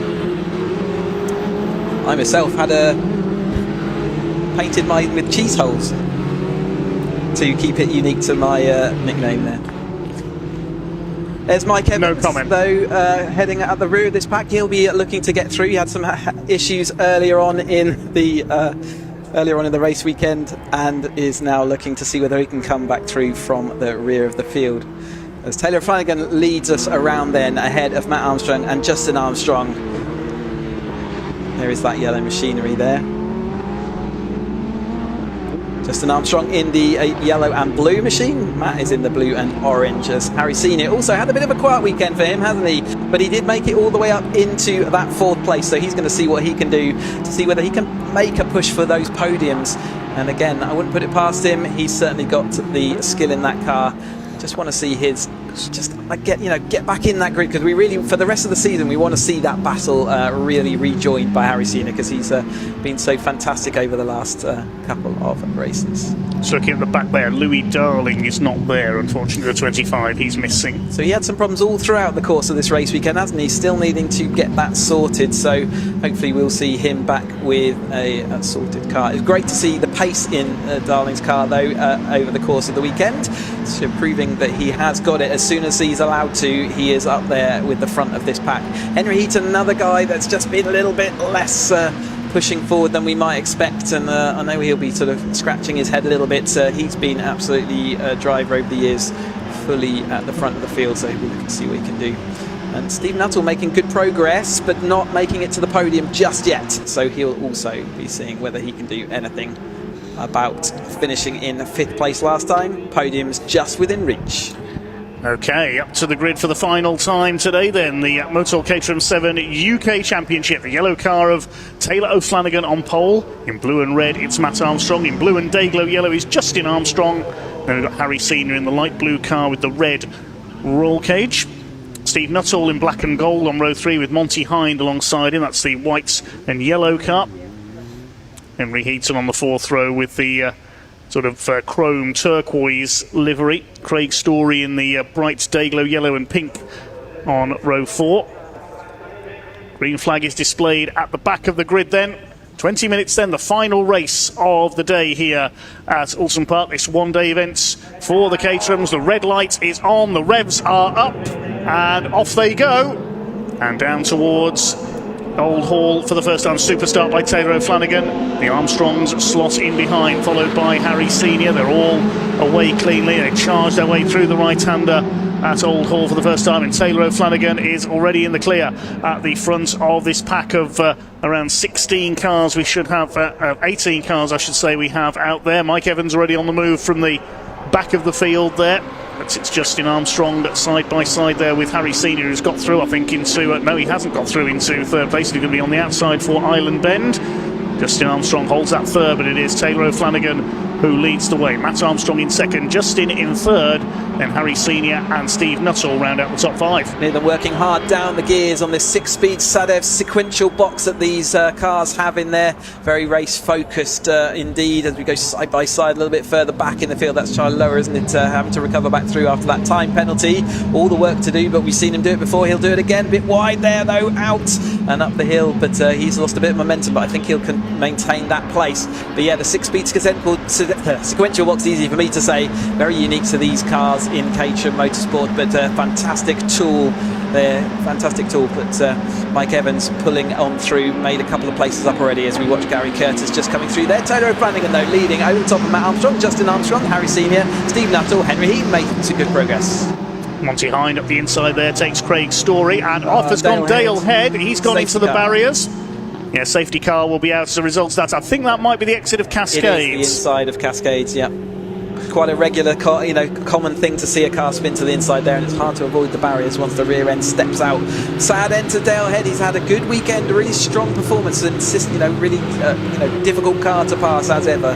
But we've got everything back under control. Second safety car that we've seen this weekend, but still plenty of time on that clock, so they'll be able to clear that car, and then they'll get him back up and running as soon as possible. So Dale Head in the barriers down at the bottom of Cascades. Looks like he just got a wheel onto the grass there on the exit and has spun across into the barrier. The flatbed recovery vehicle is on its way out to it's so off camber. That car. Yeah, they're so off camber, this Cascade. You can't really see it, but it really does wash away. Watching the background there, you can see Dale just going to the inside. Hard to see whether he was involved with someone else at that point or whether that just happened all by himself. It's easy to just run into the curb a little bit wide and have the car spit to the inside just like that. But like I say, the car's having to work really hard down that off camber. And remember, these slick tyres are now in their third race, and they've also done qualifying, so they will be running out of grip as time goes on. Down. As we watch them round there, the hairpin then, there's Gary Curtis, watching him just go up there. You'll see them weaving around just to keep some heat into the tyres, making sure it's all clear of dust. There is that safety car out front, flashy old lights on top indicating that it's not coming in at this lap. They'll have a bit of work. In the background you can see the flatbed trailer ready to pick up Dale's car or drag him to a position where they're happy that he's behind the barrier or safe. But yeah, again, Marshall's doing what they need to do, and they'll do it as quickly as they can to get this race back up and running. Quick chance to mention, while we have this pause, our next action on BARC TV. Just looking in the diary to see what's coming up. One-day event, of course, here at Oulton Park. So our next action is at Brands Hatch, August the 1st and 2nd, which is the Touring Car Rewind weekend, headlined by the Classic Touring Car Racing Club. That's August the 1st and 2nd at Brands Hatch. Touring Car Rewind South. We had Touring Car Rewind North here at Oulton earlier in the season. Full programme from the Classic Touring Car Racing Club. The Caterham Academy are racing at that one as well. Junior Saloon Cars, MG Owners Club, and the Track Action Racing Club. That's coming up August the 1st and 2nd at Brands Hatch. The Indy circuits. It is indeed. Seeing how the Academy get on in their second ever road race. So They had a bit of a difficult round at Donington Park with the abbreviated of their first race, where guys got caught out in a bit of an accident. As we watch Dale Head's car, just you can see it's that contact on that nose cone. It is, isn't it? So he's definitely had some contact on the way to find the inside there. So just maybe someone, again, maybe it could have been someone losing it in front of them. All sorts of permutations, but nevertheless, they'll get that car back up and running and ready for Knock Hill with the TOCA Touring cars on the 8th, 9th of August. So the rest of the cars just flow on by. Of course, we're in action on BARC TV 8th and 9th of August as well. We've got Convoy in the Park at Donington Park, the British Truck Racing Championship headlines there. Great to see British Motorsport in such a rude health. Meetings all over the place, all around the country. People enjoying their motorsport and enjoying their time out on track. So a chance to see the recovery crew in operation. Big thanks to them. Also to, as well as our marshals, the medical staff here, all the other officials, the timekeepers, race control staff, everyone else here at Oulton Park and from the British Automobile Racing Club this weekend. Big thanks to our camera crews as well, to Dan, our director behind the scenes, and everyone else here. Big thanks to Leah and Sam down on the ground, getting us all the info from the drivers as well. And Harry Cook earlier joining us, and nice to have another driver's voice in the comms. Yes, indeed. As well, to hear from someone drove last year very successfully in this championship, and great to have his input into that race. So thanks to all those, everything, and so many people go into making up a race weekend and everything that goes on here. So it's quite an enterprise. Yeah, if you do want to see behind the scenes, sign up for a marshalling taste today. I urge you to do it. Yeah, it's fun. You get to watch great racing all day, get to be a part of it, the best view in the house, and what a fantastic job to do out there. And we saw earlier, it's not just out there on the banks though. If you really like that sort of logistics and the organisation of the race meetings, there's the stewarding, but plus there's the paddock areas that all need to be marshalled, pit area all needs to be marshalled, and yeah, it's fantastic. So are they going to get up and running? Not this lap through, so they've got one more lap at least of, there's that on the low loader. They might be able to just drive that behind. I wonder whether they're going to go all the way around to the pit lane or whether they're just going to move it into the other Shell Oils hairpin. I think that looks like what they're doing, yes. So that car will be clear now, so it looks like this will be the final lap under safety car. Yeah, it's just disappearing down to Shell hairpin with Dale Head's car there. That'll be repatriated to the paddock at the end of the race, so Dale can head home back to Colchester in Essex. Quite a long drive home for him tonight. Who's travelled the furthest today? I know Gary Curtis lives in Monaco, but yeah, it doesn't count. Doesn't really count. He gets to commute in some very nice cars as well. So Indeed. It's great to have Gary out here on the track. He's someone who really loves his motor racing, loves the Caterham action, has done multiple steps of this Caterham ladder, and it's great to see him out there racing away. I suppose Lars Hoffmann's travelled the furthest because he comes from Germany. Certainly, I would say that's a fair shout, for sure. Wonder whether, I don't think Henry Speaks is travelling from Hong Kong at the moment, but that's a fair based in the UK. He works for Aston Martin in the UK, doesn't he? Yeah, I believe he does. Yeah, he works across the Valkyrie project as well. So yeah, great again. Anyway, as to wherever they've come from, it's going to be a long old evening drive back home, isn't it? Maybe with the exception of Henry Heaton. But let's watch those lights. Hopefully we'll see them go out this time around this bend, which is where we saw them. Indeed we do. So it is now back to Taylor Flanagan. He went early last time. Is he going to do the same again? I think if he looked in his mirrors, he would see the gaps in this field. He might well be tempted to do that, but that safety car has to get round the bend and into the pit lane before he can overtake it. And he's decided to go, and he has decided to go early once more.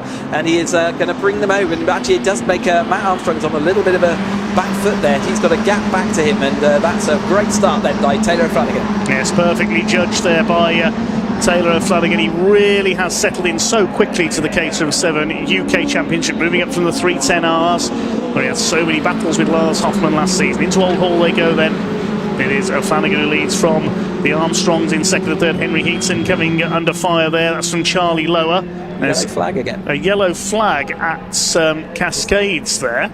That was almost like the safety car flag had just not been withdrawn correctly, because it looked like it was flashing yellow, unusually It's now gone to green as they've gone through. So I think that was just a bit of confusion over the lights there. Yeah, it did cause. I think it maybe cost Taylor Flanagan a little bit of confusion time there because he's lost that little gap that he had as the rest of the field then plough on through. Still got 10 minutes of this race then, so plenty of action still to come in the Seven Championship UK, the top flight of motorsport for the Caterham terms, going for the British Caterham champion in this very equipped race machine indeed.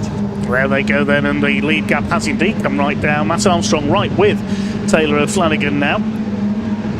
Craig Story battling it out with Monty Hine there a little bit further back in the order. Monty, who had a big crash in a 310R last season, and Matt Armstrong round the outside of Druids, and he takes the lead. Excellent move by Matt Armstrong. You don't see that move very often there. We saw Will Chadwick do it earlier on in the 310Rs, but Taylor O'Flanagan is fighting back. Justin Armstrong at the far from Harry Senior. It's going to be 4 for the lead shortly.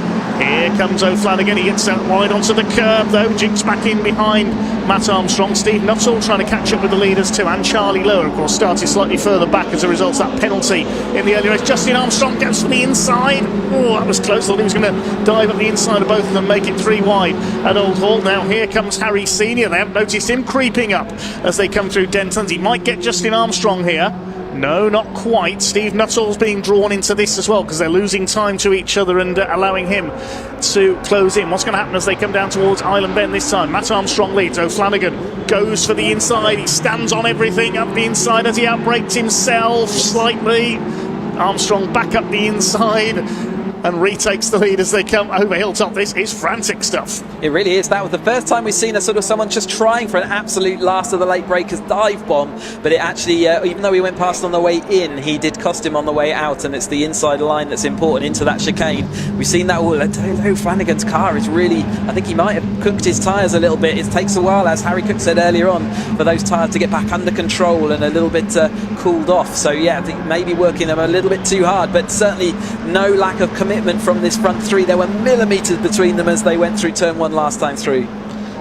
Under the bridge they come then. It's still Matt Armstrong who leads late. Taylor O'Flanagan going to try and move to the outside at Lodge Corner. Can he be late enough on the brakes? There's inches between them there as they come off the turn. Yeah, they bang wheels there certainly. Justin Armstrong might try and make a move here into the top 2. He's gone to the outside there. They're almost 3 wide across the line. Harry Senior doesn't know which side to attack on, and Justin Armstrong goes round the outside of Taylor O'Flanagan. It's Armstrong family 1 and 2. We've never had them finish in the first and second position. This would certainly end Justin Armstrong's amateur status if he was able to finish in second place outright.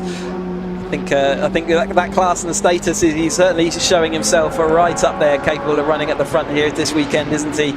And he is actually acting as blocker now against Taylor O'Flanagan, who's on the outside, won't be able to do anything. He's got Harry Senior down the inside, and that's going to be the inside. Oh, the contact then! There was a little lack of speed, and that's clipped the wing off of Matt Armstrong. He lost all the speed and momentum, and he's lost 2 places. From looking like he was going to get third as a surefire thing, he's now lost all those positions. Yeah, Senior's down to 6 because Charlie Lower and Steve Nuttall. And Nuttall was delayed there as well, so Charlie Lower said thanks very much, I'll go through into 4th place as a result there, and that's hand-painted number 21 car, and he can go after the 3 leaders now. Fastest lap of the race done last time by Charlie Lower, 128.53, so he's on a charge from further down the order. Next target is Taylor O'Flanagan.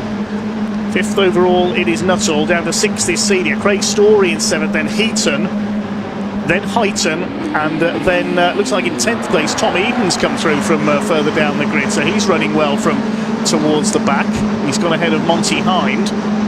Bit of place swapping further back as well. Looks like McCormack trying to come through in the 62 car, battling with Mark Farmer. It's Matt Armstrong who leads the way by 1 second now. Justin Armstrong, his father, in 2nd place, and Taylor O'Flanagan goes down to 3rd. Harry Senior, the big loser in that little contretemps coming out of Island Bend. There he is in 6th, the light blue car.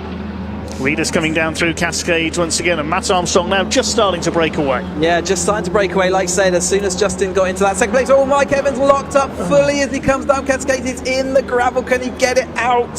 He's got a bit of momentum on that car. Hopefully he can drive across there and into the sort of Foster's recovery loop, and therefore may be able to get back on it. But yeah, it looked like it just really just locked up on the way in. It's like a strange reaction of the car. He got a tank slapper on, and He went gravel bound, but yeah, as soon as Justin got into that second place, that gap immediately sprung open to Matt out front again as the rest of them come down the hill, then into the chicane. Still some jockeying for position there. Tom Eden, like you say, doing well, and just on the back of Heighton as well. Tom Eden, Ursula, he's been in this championship for multiple years now. Very experienced driver. Here is Mike watching him near the rear of that park. He just caught a wheel onto the grass just as the outside got distracted by the cars in front, and that sends him off into the gravel. That's exactly the same place he ended up in the gravel earlier on, so hopefully he's been able to keep going there. We'll see. Yes. Yeah, we'll see when he crosses the timing line next time through on the TSL timing screen. Here comes Harry Senior attacking Steve Nuttall for 5th position, a little bit further back, and Justin Armstrong coming under fire now from Taylor O'Flanagan for 2nd place. Just over 5 minutes of this final race. The weekend to go. Justin Armstrong runs a bit wide coming off the exit to Old Hall. Matt Armstrong leads by 0.9 of a second. Taylor O'Flanagan's just on the fastest lap, 1:28.173, so he is in attacking mode, trying to take P2 from Justin Armstrong. But is it going to be an Armstrong 1-2? It'll be a historic occasion for the family if it is, and Justin is hanging on in that 2nd place at the moment, side by side with 4th. Here comes Charlie Lower through into P4, and Harry Senior up the inside of both of them trying to get through there. There's another little sort out further back there. Tom Eden and Henry Heaton in the middle of that. Nick Heighton's got ahead of that group. He's running well. Definitely feels like they've also turned the dial to 11 in this race. They're all absolutely monstering each other at the moment. It's absolutely throw caution to the wind, lace the last of the late breakers, and just see wherever there's a gap, let's shove a car there. And the gaps have often just about been wide enough for a Caterham. Hopefully they'll keep that all within the limits of what's acceptable as they head off and up into Druids. Then one more time, Charlie Lower side by side with Steve Nuttall, has to drift back in there, but holds up Harry Senior in the process. He's going to be seeing whether he can take that head of steam and deliver it at the position. He can't at the moment. He's having to go to the outside. The outside hasn't worked too many times, although it has occasionally. But it's Story as well, looking like he's going to get involved in that battle. O'Flanagan looked like he was about to make a move on Justin Armstrong for 2nd place. We'll see if he made that stick as they come over the line this time. I don't think he has. Smoke out of Charlie Lower's car there. What was that? I don't know what happened there. It looked like he caught the brake or something. Very unusual. The car looked like he absolutely just caught the brake pedal. Now he's got some sort of problem. Maybe that's the impact. Was that an engine blowing out? It was a very sudden puff of smoke there. It doesn't look big enough to be an engine blow-up, but I'm not sure. I don't know, out the middle and the bottom of the car. If it was an engine blowout there, that's going to have left an awful lot of fluid, and it won't be a very nice fluid. It'll be all the oils as lock up there. Story. That was Craig Story, yes, nearly into the side of that's Harry Senior. He's dropped back again as well. And more side-by-side Heighton and Heaton having a bit of a contretemps out there. Yeah, Monty Hine there going off wide. Hinders, apologies. This is getting a bit chaotic in the midfield here. Matt and Justin Armstrong are still 1 and 2 ahead of Taylor O'Flanagan. It's anybody's race for 4th place. We've lost Charlie Lower, so it's Nuttall, I think, in 4th. Craig Story was up as high as 5th in the 56 car. He's got ahead of this Senior. Yeah, fluid on that start-finish straight is something we need to be cautious of here, because that could be quite nasty if it really did let go of a bunch of fluid. Hopefully, if there is a fluid, they'll mark it. So keep an eye out for that. Side by side, this is Nuttall and Craig Story. Craig Story is absolutely flying along in this one. He's trying to take P4 here around the outside, up into the start-finish straight. Then in behind them is Harry Senior, who dropped back a couple of laps ago. 3 of them together for this 4th place over the line. The Armstrongs are still 1-2. Justin has just done the fastest lap, 1:28.020 for Justin Armstrong in 2nd place. There's a yellow flag out there for Charlie Lower's car. I think we're good on the fluid though. Yes, looks okay. Yeah, perfect. And next through it's Heighton, Eden, Heaton and Hind, your top 4. Try saying that after a few drinks. A few drinks vodkas. Yeah. This is the battle for 4th place. They've kind of drifted away though from those lead groups after that little bit of contact they had a couple of laps back. They've just drifted away from that lead group. Absolutely fierce battling here with Tom Eden and Heighton, and Hind was a little bit further back now, isn't he, after that little wide escapade earlier on. Eden diving one way then the other, Heighton doing a bit of a double move. They've got to be careful of doing that, just as you do in all sort of motorsports. You can only move once. There was a little bit of a jink there, but knows the limits and maybe going to get away with it. But heating off wide once more again. There is another sensor out there, so you've got to be careful about drifting off wide at those corners. Henry Heaton just behind. That's backed Eden up into Henry Heaton slightly there. So Eden tries again at Druids. I don't think he'll get alongside Nick Heaton in the 78. There's only 1 minute left on the clock now.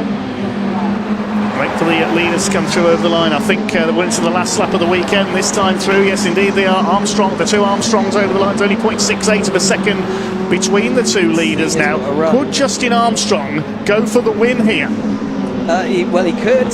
Whether it'll be a good idea and something he will do, but there we go. Harry Senior did have a head of speed. He's gone round the outside. He's just got Steve Nuttall there. Remember, in fact, he's got it done ahead of that yellow flag, which is just as well as they go down into Cascades. Then 30 seconds left of Caterham action for here at Oulton Park for 2026. Matt Armstrong is still ahead of Justin. Justin still having to hold back Taylor Flanagan. Matt with a little bit over eager on those brakes, did have to do it. He's lost some more speed, lost a bit more momentum. Here comes Justin, and here comes Taylor Flanagan. Who is going to make it? They've got a couple of overtaking opportunities left. Justin's really in that manoeuvre, and has Matt got anything left to defend? Oh, this is going to be a grandstand finish to the weekend. We're on the last lap now. The clock is counting down to 0. Matt Armstrong, Justin Armstrong, Taylor O'Flanagan. Any one of these three could still win it. They're 7 seconds clear of everybody else. Up towards Druids for the final time. I've come back into our view. Justin Armstrong is not holding back here. He's trying to get into the toe for Lodge Corner, but he's got to be mindful that Taylor O'Flanagan is there right on his tail as well. He might have a look up the inside here. Goodness me, this is going to be close. Justin Armstrong moves to cover.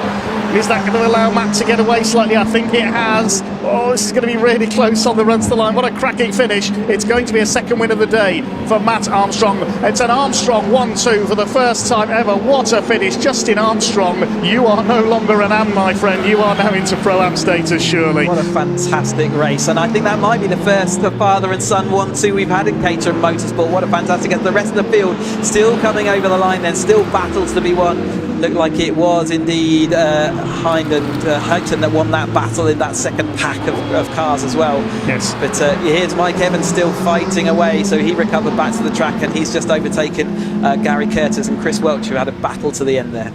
So fourth goes to Stephen Nuttall, then Harry Senior fifth, Craig Story in sixth place, then Heighton, Eden, Hind and Heaton. Almost poetic, isn't it? From 7th, 8th, 9th and 10th across the line. Great for all those drivers. Matt Armstrong doing what he needed to do. He had to recover his race season. I think he's done a good job of that with a couple of wins and a second place. You can't get much better than that, can you? With that pole position as well, scooping up most of the points on offer then. Here's a compilation of the provisional results. So Matt and Justin Armstrong are son and father 1-2, a historic result there, just a quarter of a second or so apart.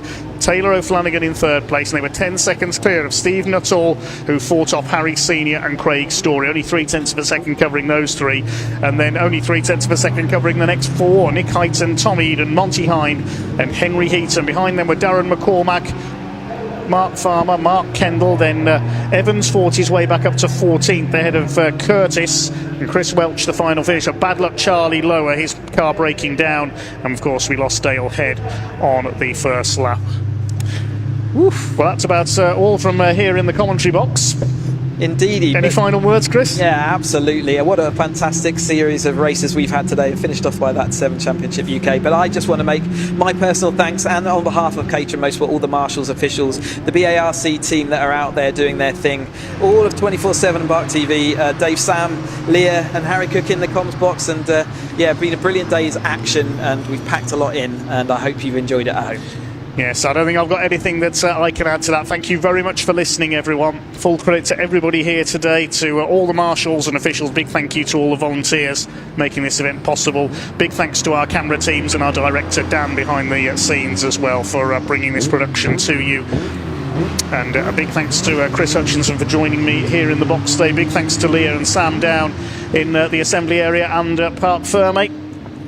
And to Harry Cook for making his commentary debut with us as well. Hope we'll hear more from him soon. But that's about all from myself, Dave Goddard, and Chris Hutchinson here in the commentary box. I'll see you at Brands Hatch on the 1st of August for Touring Car Rewind South. But for now, we can head down to Park Ferme. Bye-bye. See you soon. Well, what a way to finish the Caterham 7 racing today. an Armstrong 1-2 on the road, which is absolutely fantastic. So I think Justin might have to move up to the Pro-Am class now if he keeps getting these finishes. There is a certain number that you're supposed to get. But let's have a quick word with Taylor because he's come in and he's ready for me. Well done. Did you enjoy that final race? I did. The guys drove really well, deserved it. Justin put up a great defence and ultimately didn't want to put it too much on the line. So yeah, happy with that. Yeah, great weekend all round. Very happy. Brilliant. Thank Excellent. Well done, Taylor. Where's Matt gone? Matt's over here. Look at that, father-son. Amazing. What, you two, amazing. Fantastic, Justin, and winner, but obviously second on the road. Yep. Fantastic. How did you must have enjoyed that? Oh, mate, that was great. Yeah. It was, I mean, we did it here last year, but it was during a safety car that the race was finished with. To do it today on pace and quite easily on pace as well. It's been great. Credit to the team. Done an absolutely great job all weekend. The car's been mega. It's been amazing. Fantastic way to end the weekend, eh? Absolutely. Absolutely. Brilliant. Well done, Justin. That's great. Matt Armstrong, well done. And then to have your dad finish behind you, that is it's incredible, isn't it? Yeah, amazing. Yeah, super proud of him because he was generally catching me on pure speed. So yeah, he deserves to be where he was, and if not, he probably should have won today. Well, I'm sure it's coming. Yeah, I'm sure it is. I've got him to watch me back at Knockhill. So yeah, really happy. Great weekend. So thanks for the team. Can't complain, can we? So yeah, really good weekend. The Armstrongs go home very happy. Yeah, absolutely. Celebrations at home, I'm sure. Let's go and have a word with Steve Nuttall. Your first podium this year. I know, yeah. Fantastic. Well done. No, thank you. I'm pleased with that. It's been a good day all round, and the car, we changed some things on the setup. It was far better in race 2 and 3. So I enjoyed that much more. I can actually fight a bit more. But they're fast guys, aren't they? They're quick. They are. Yeah. I'm not getting any younger, and they're not getting any slower. That's the problem. So, yeah, no, I'm pleased with that though. Good end to the day. Excellent. Well, very well done. Well deserved. Let's have a quick word with Craig Story. I know we have got a few minutes before they have to go off to the podium. Craig Story, well done. How you doing? How is that for you? Yeah, really good. Yeah, really exciting. I made a big kind of mistake on race 1, so just kind of trying to be playing catch up. But finally got there. I feel like I had that in race 1 really. So yeah, just being behind the curve. Yeah. So that was really good. Good way to end the Saturday. Absolutely. Yeah. Feels like Sunday though, right? I know it does. Well, yeah, I'm as tired as I will be. Cheers, Steve. Yeah. Thanks, mate. Yeah. Well, very well done. You've got a day off tomorrow to rest. Yeah, can't wait. Lie in. You need it after a day of racing like this, don't you? Absolutely. Yeah. I'm going to lie in, do nothing all day, and maybe eat. Sounds good. Excellent. Well done. Right, I think that's it for our Caterham race weekend. I'm just coming over here to find Leah. Leah, do you want to come on in? We have finished all of our Caterham racing today, and it's been very, very exciting, close racing. It definitely has been, yeah. Another great day to be a Caterham fan, I think. That's the main thing. We luckily stayed out of the rain. It did start to come down a little bit in that last race, but a good day weather-wise too. What was it like out on track? Hot. Extremely hot. But, it's going to be, isn't it? The cars get very, very hot. You're sitting in assembly with all your kit on, ready to go for, 7 minutes or so before you get out on track, and it's just heating up. And obviously, the more intense the races are, the hotter you get. Exactly. I can actually feel heat come off this wheel as I'm stood here. So yeah, definitely a warm feel out there. Don't envy you guys being out on track at all. We're actually going to stay and linger around a little bit because I want to catch the podium. I think that'd be a nice little finisher, especially for the 7 UK, which is obviously the top class of Caterhams. Just for people who might not know, you can obviously stay around here in 7 UK for as long as possible, I assume. What would the progression be like after you kind of feel like you've reached your peak in the 7 UK Championship? I mean, I guess people would go on from this to GT racing. I mean, Matt and Justin Armstrong have both raced in Porsches. So Matt did the Cayman Sprint Challenge and Justin did Carrera Cup. But they enjoy this more, so they came back. Oh, that's so lovely. And I mean, we bang on, but all I've heard today is the family feel to this championship. But it is true, it brings people back, even if they are going on to different challenges. And the Porsche is no easy feat. It's not like they've come back because it was too easy for them, because they're really difficult cars to drive. But I guess that's just the appeal of it. What is your favourite thing about racing in Caterham, actually? Because I love these things. I think this has been my favourite thing I've covered with Bark so far. So what is it for you that keeps you in this championship? I mean, I've always been a Caterham fan. I've worked with Caterham for 20-something years now, and I've always loved the car because it's a raw car. There's no assisted anything on it, so it comes down to driver ability. And the car's all identical. Okay, there's little changes you can make on it setup-wise, but it's very minor, really. And it's just such close racing. I don't know really many other championships that you can race so hard, so close. There's so many overtakes on every lap. Where else do you get that? You don't get it anywhere else, really, but the key thing to that as well is the respect you get with it, because you couldn't go wheel to wheel with some of these guys if there wasn't an element of respect, whether you're teammates, whether you've been rivals for years, whether you're newcomers, you still get that element of respect from every single person on the grid. So yeah, it is definitely a really special championship, and I really envy you guys being involved in it so much, because I've covered 2 now, and it's honestly been my favourite thing to do ever. So yeah, thanks for having me back. I've loved it. But there you go. That means you need to get him on then. Have a go. I would love to, but I think as a student, I'm a bit I'm not on the money side of things. That's for sure. I wish I was. Yeah, I'd absolutely love a go, but we'll see. Hopefully one day. Maybe you can show me away from my 2 wheels. I'd still like to do bike racing a lot. You see, so. There's Alex. Is he going to come to the podium? He's just lingering around. Look, he knows to speak about him. All good. There you go. Giving him a thumbs up. So now he's going to call them to the podium. Let's walk and talk. This is a skill you have to develop as a broadcaster, isn't it? What do you prefer? Do you prefer presenting or driving? Ooh, that's a very tricky one, because I've started presenting in 2022 for Caterham, and then started racing in 2024. So, and I've done both. I've done both every race weekend that I've raced. So we've had the odd race where, like, we raced on the Toka package earlier this year. So obviously that's ITV. So I had that weekend just to do the racing, and it is nice. I do have more time, but I do love this because I love being involved with all the championships and seeing the reactions when everyone gets out the car. It's like just great to be a part of it, really. I guess especially in academy with those drivers coming up. You know, we experienced it at the first race weekend at Oulton Park a few weeks ago, didn't we? And that emotion coming out of the car for That's the first what I love time. to see. Honestly, that is, especially academy and road sport, actually, to be honest. It carries into road sport quite a lot. I mean, it does in all the championships, but it's more so in academy and road sport.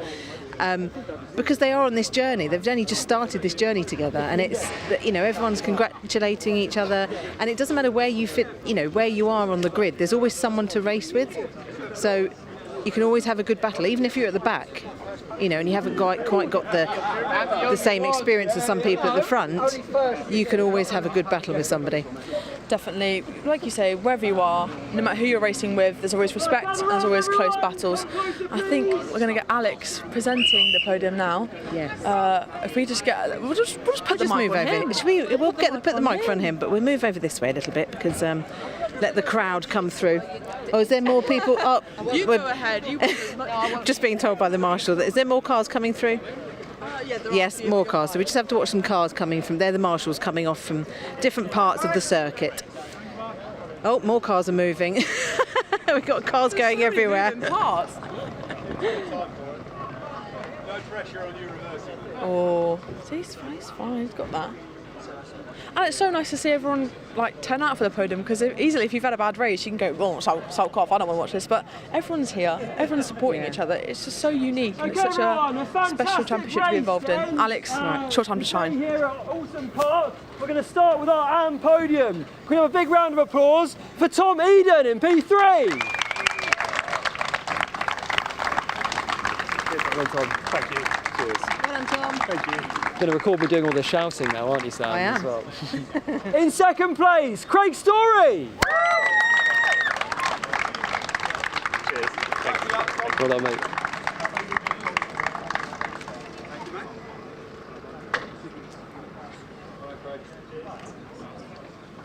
And once again on the top step, Justin Armstrong.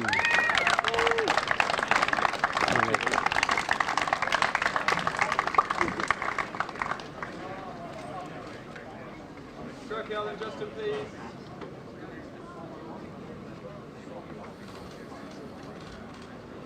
Really looking pretty. All up on the top step, please.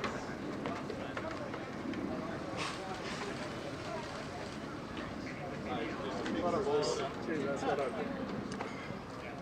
No champagne spraying. No champagne this time. Right, next one.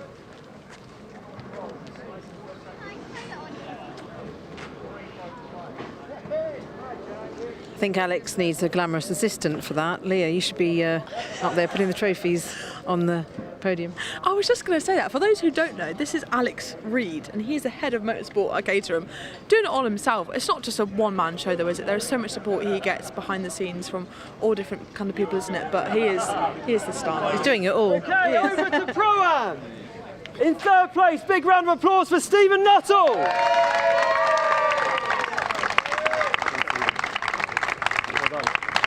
That was a good round of applause, wasn't it? They listened.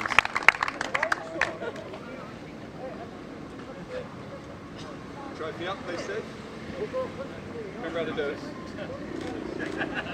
In second, Taylor O'Flanagan. Well done, Taylor. Well done.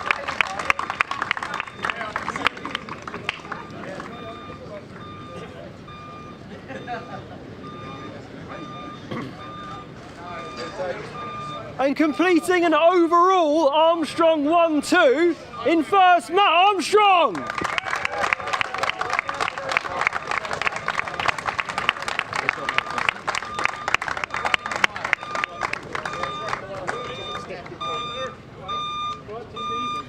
Well, guys, I think that is all from here at Oulton Park Circuit for the 5th round, stroke 3rd round, stroke multiple rounds of Caterhams we've got ahead this season. Just for your reference, the next round of Caterhams will be at Knockhill. I believe these guys, are they supporting the touring car grid? They are indeed, and then the rest of the championships are there the weekend after. It's like we planned it. I mean, I didn't plan it, maybe Alex did. But they'll be up in Scotland for their next round. And the next round for Bark is the Tocker, who are also supporting the British touring car paddock in just a couple of weeks' time. I think it's actually next weekend. It is at Thruxton. Yep. That'll be a scorcher as well. Personally, my next event is TCR Autumn here in October. Sam, and we'll see you back for Caterham's. Are you good? Well, you're racing up there. I'll be there when I'm racing. Yes, I won't be there for the 7 UK because I'm not sure I want 2 weeks up there. I like Knockhill actually quite a lot, but I'm not sure I want to spend 2 weeks up there. Just give these guys a little teaser. What can they expect from Caterham's racing at Knockhill? Oh, it is so good because it's such a good. It's a short track, and it's quite unusual. But when we race there, not the 7 UK, because obviously that's a touring car weekend, but the weekend that we race there, we race clockwise and then anti-clockwise. So we get it switched around. So yeah, we have a lot to learn that weekend. That's brilliant. I love when they do that because obviously Knockhill, and hopefully, have you ever been to Knockhill and it be sunny? I have actually, for a touring car weekend. Yeah, it's been delightful, yes. Oh, see, whenever I watch the superbikes there, it's always raining. Always, without fail, and they go in June, July, it's always raining. So hopefully you get a lovely weekend up there. I'd actually like rain. Just for my racing. Yeah. Oh, yeah, I like it in the wet. You had a great P2, didn't you? Yeah. At Donington, qualifying last time out. But yeah, that's all we have time for now here at Oulton Park. We look forward to Knockhill in a couple of weeks' time. As always, a massive thank you to the whole 24/7 live stream team. Director Dan, big shout out to you. Amazing job this weekend. And Roman, Cam, John, thank you for putting up with us as we run between the assembly area and Park Fermé. I'm going to get run over by BMW. We are. He's not stopping. Yeah, not stopping at all. And John, you might want to move slightly to your right. There we go. There we go. Lovely Marshall. He says thank you. Yeah, God bless. And a big thank you to all our cam ops out on track too. Of course, a big thank you to all the marshals, all the Bark staff, all the circuit staff for putting on an amazing weekend. Big thank you to you, Sam, of course. I know it's intense swapping between your racing and your presenting, but we really appreciate all your insights too. And also a massive thank you to Dave Goddard and Chris Hutchinson up in comms. And thank you for watching too.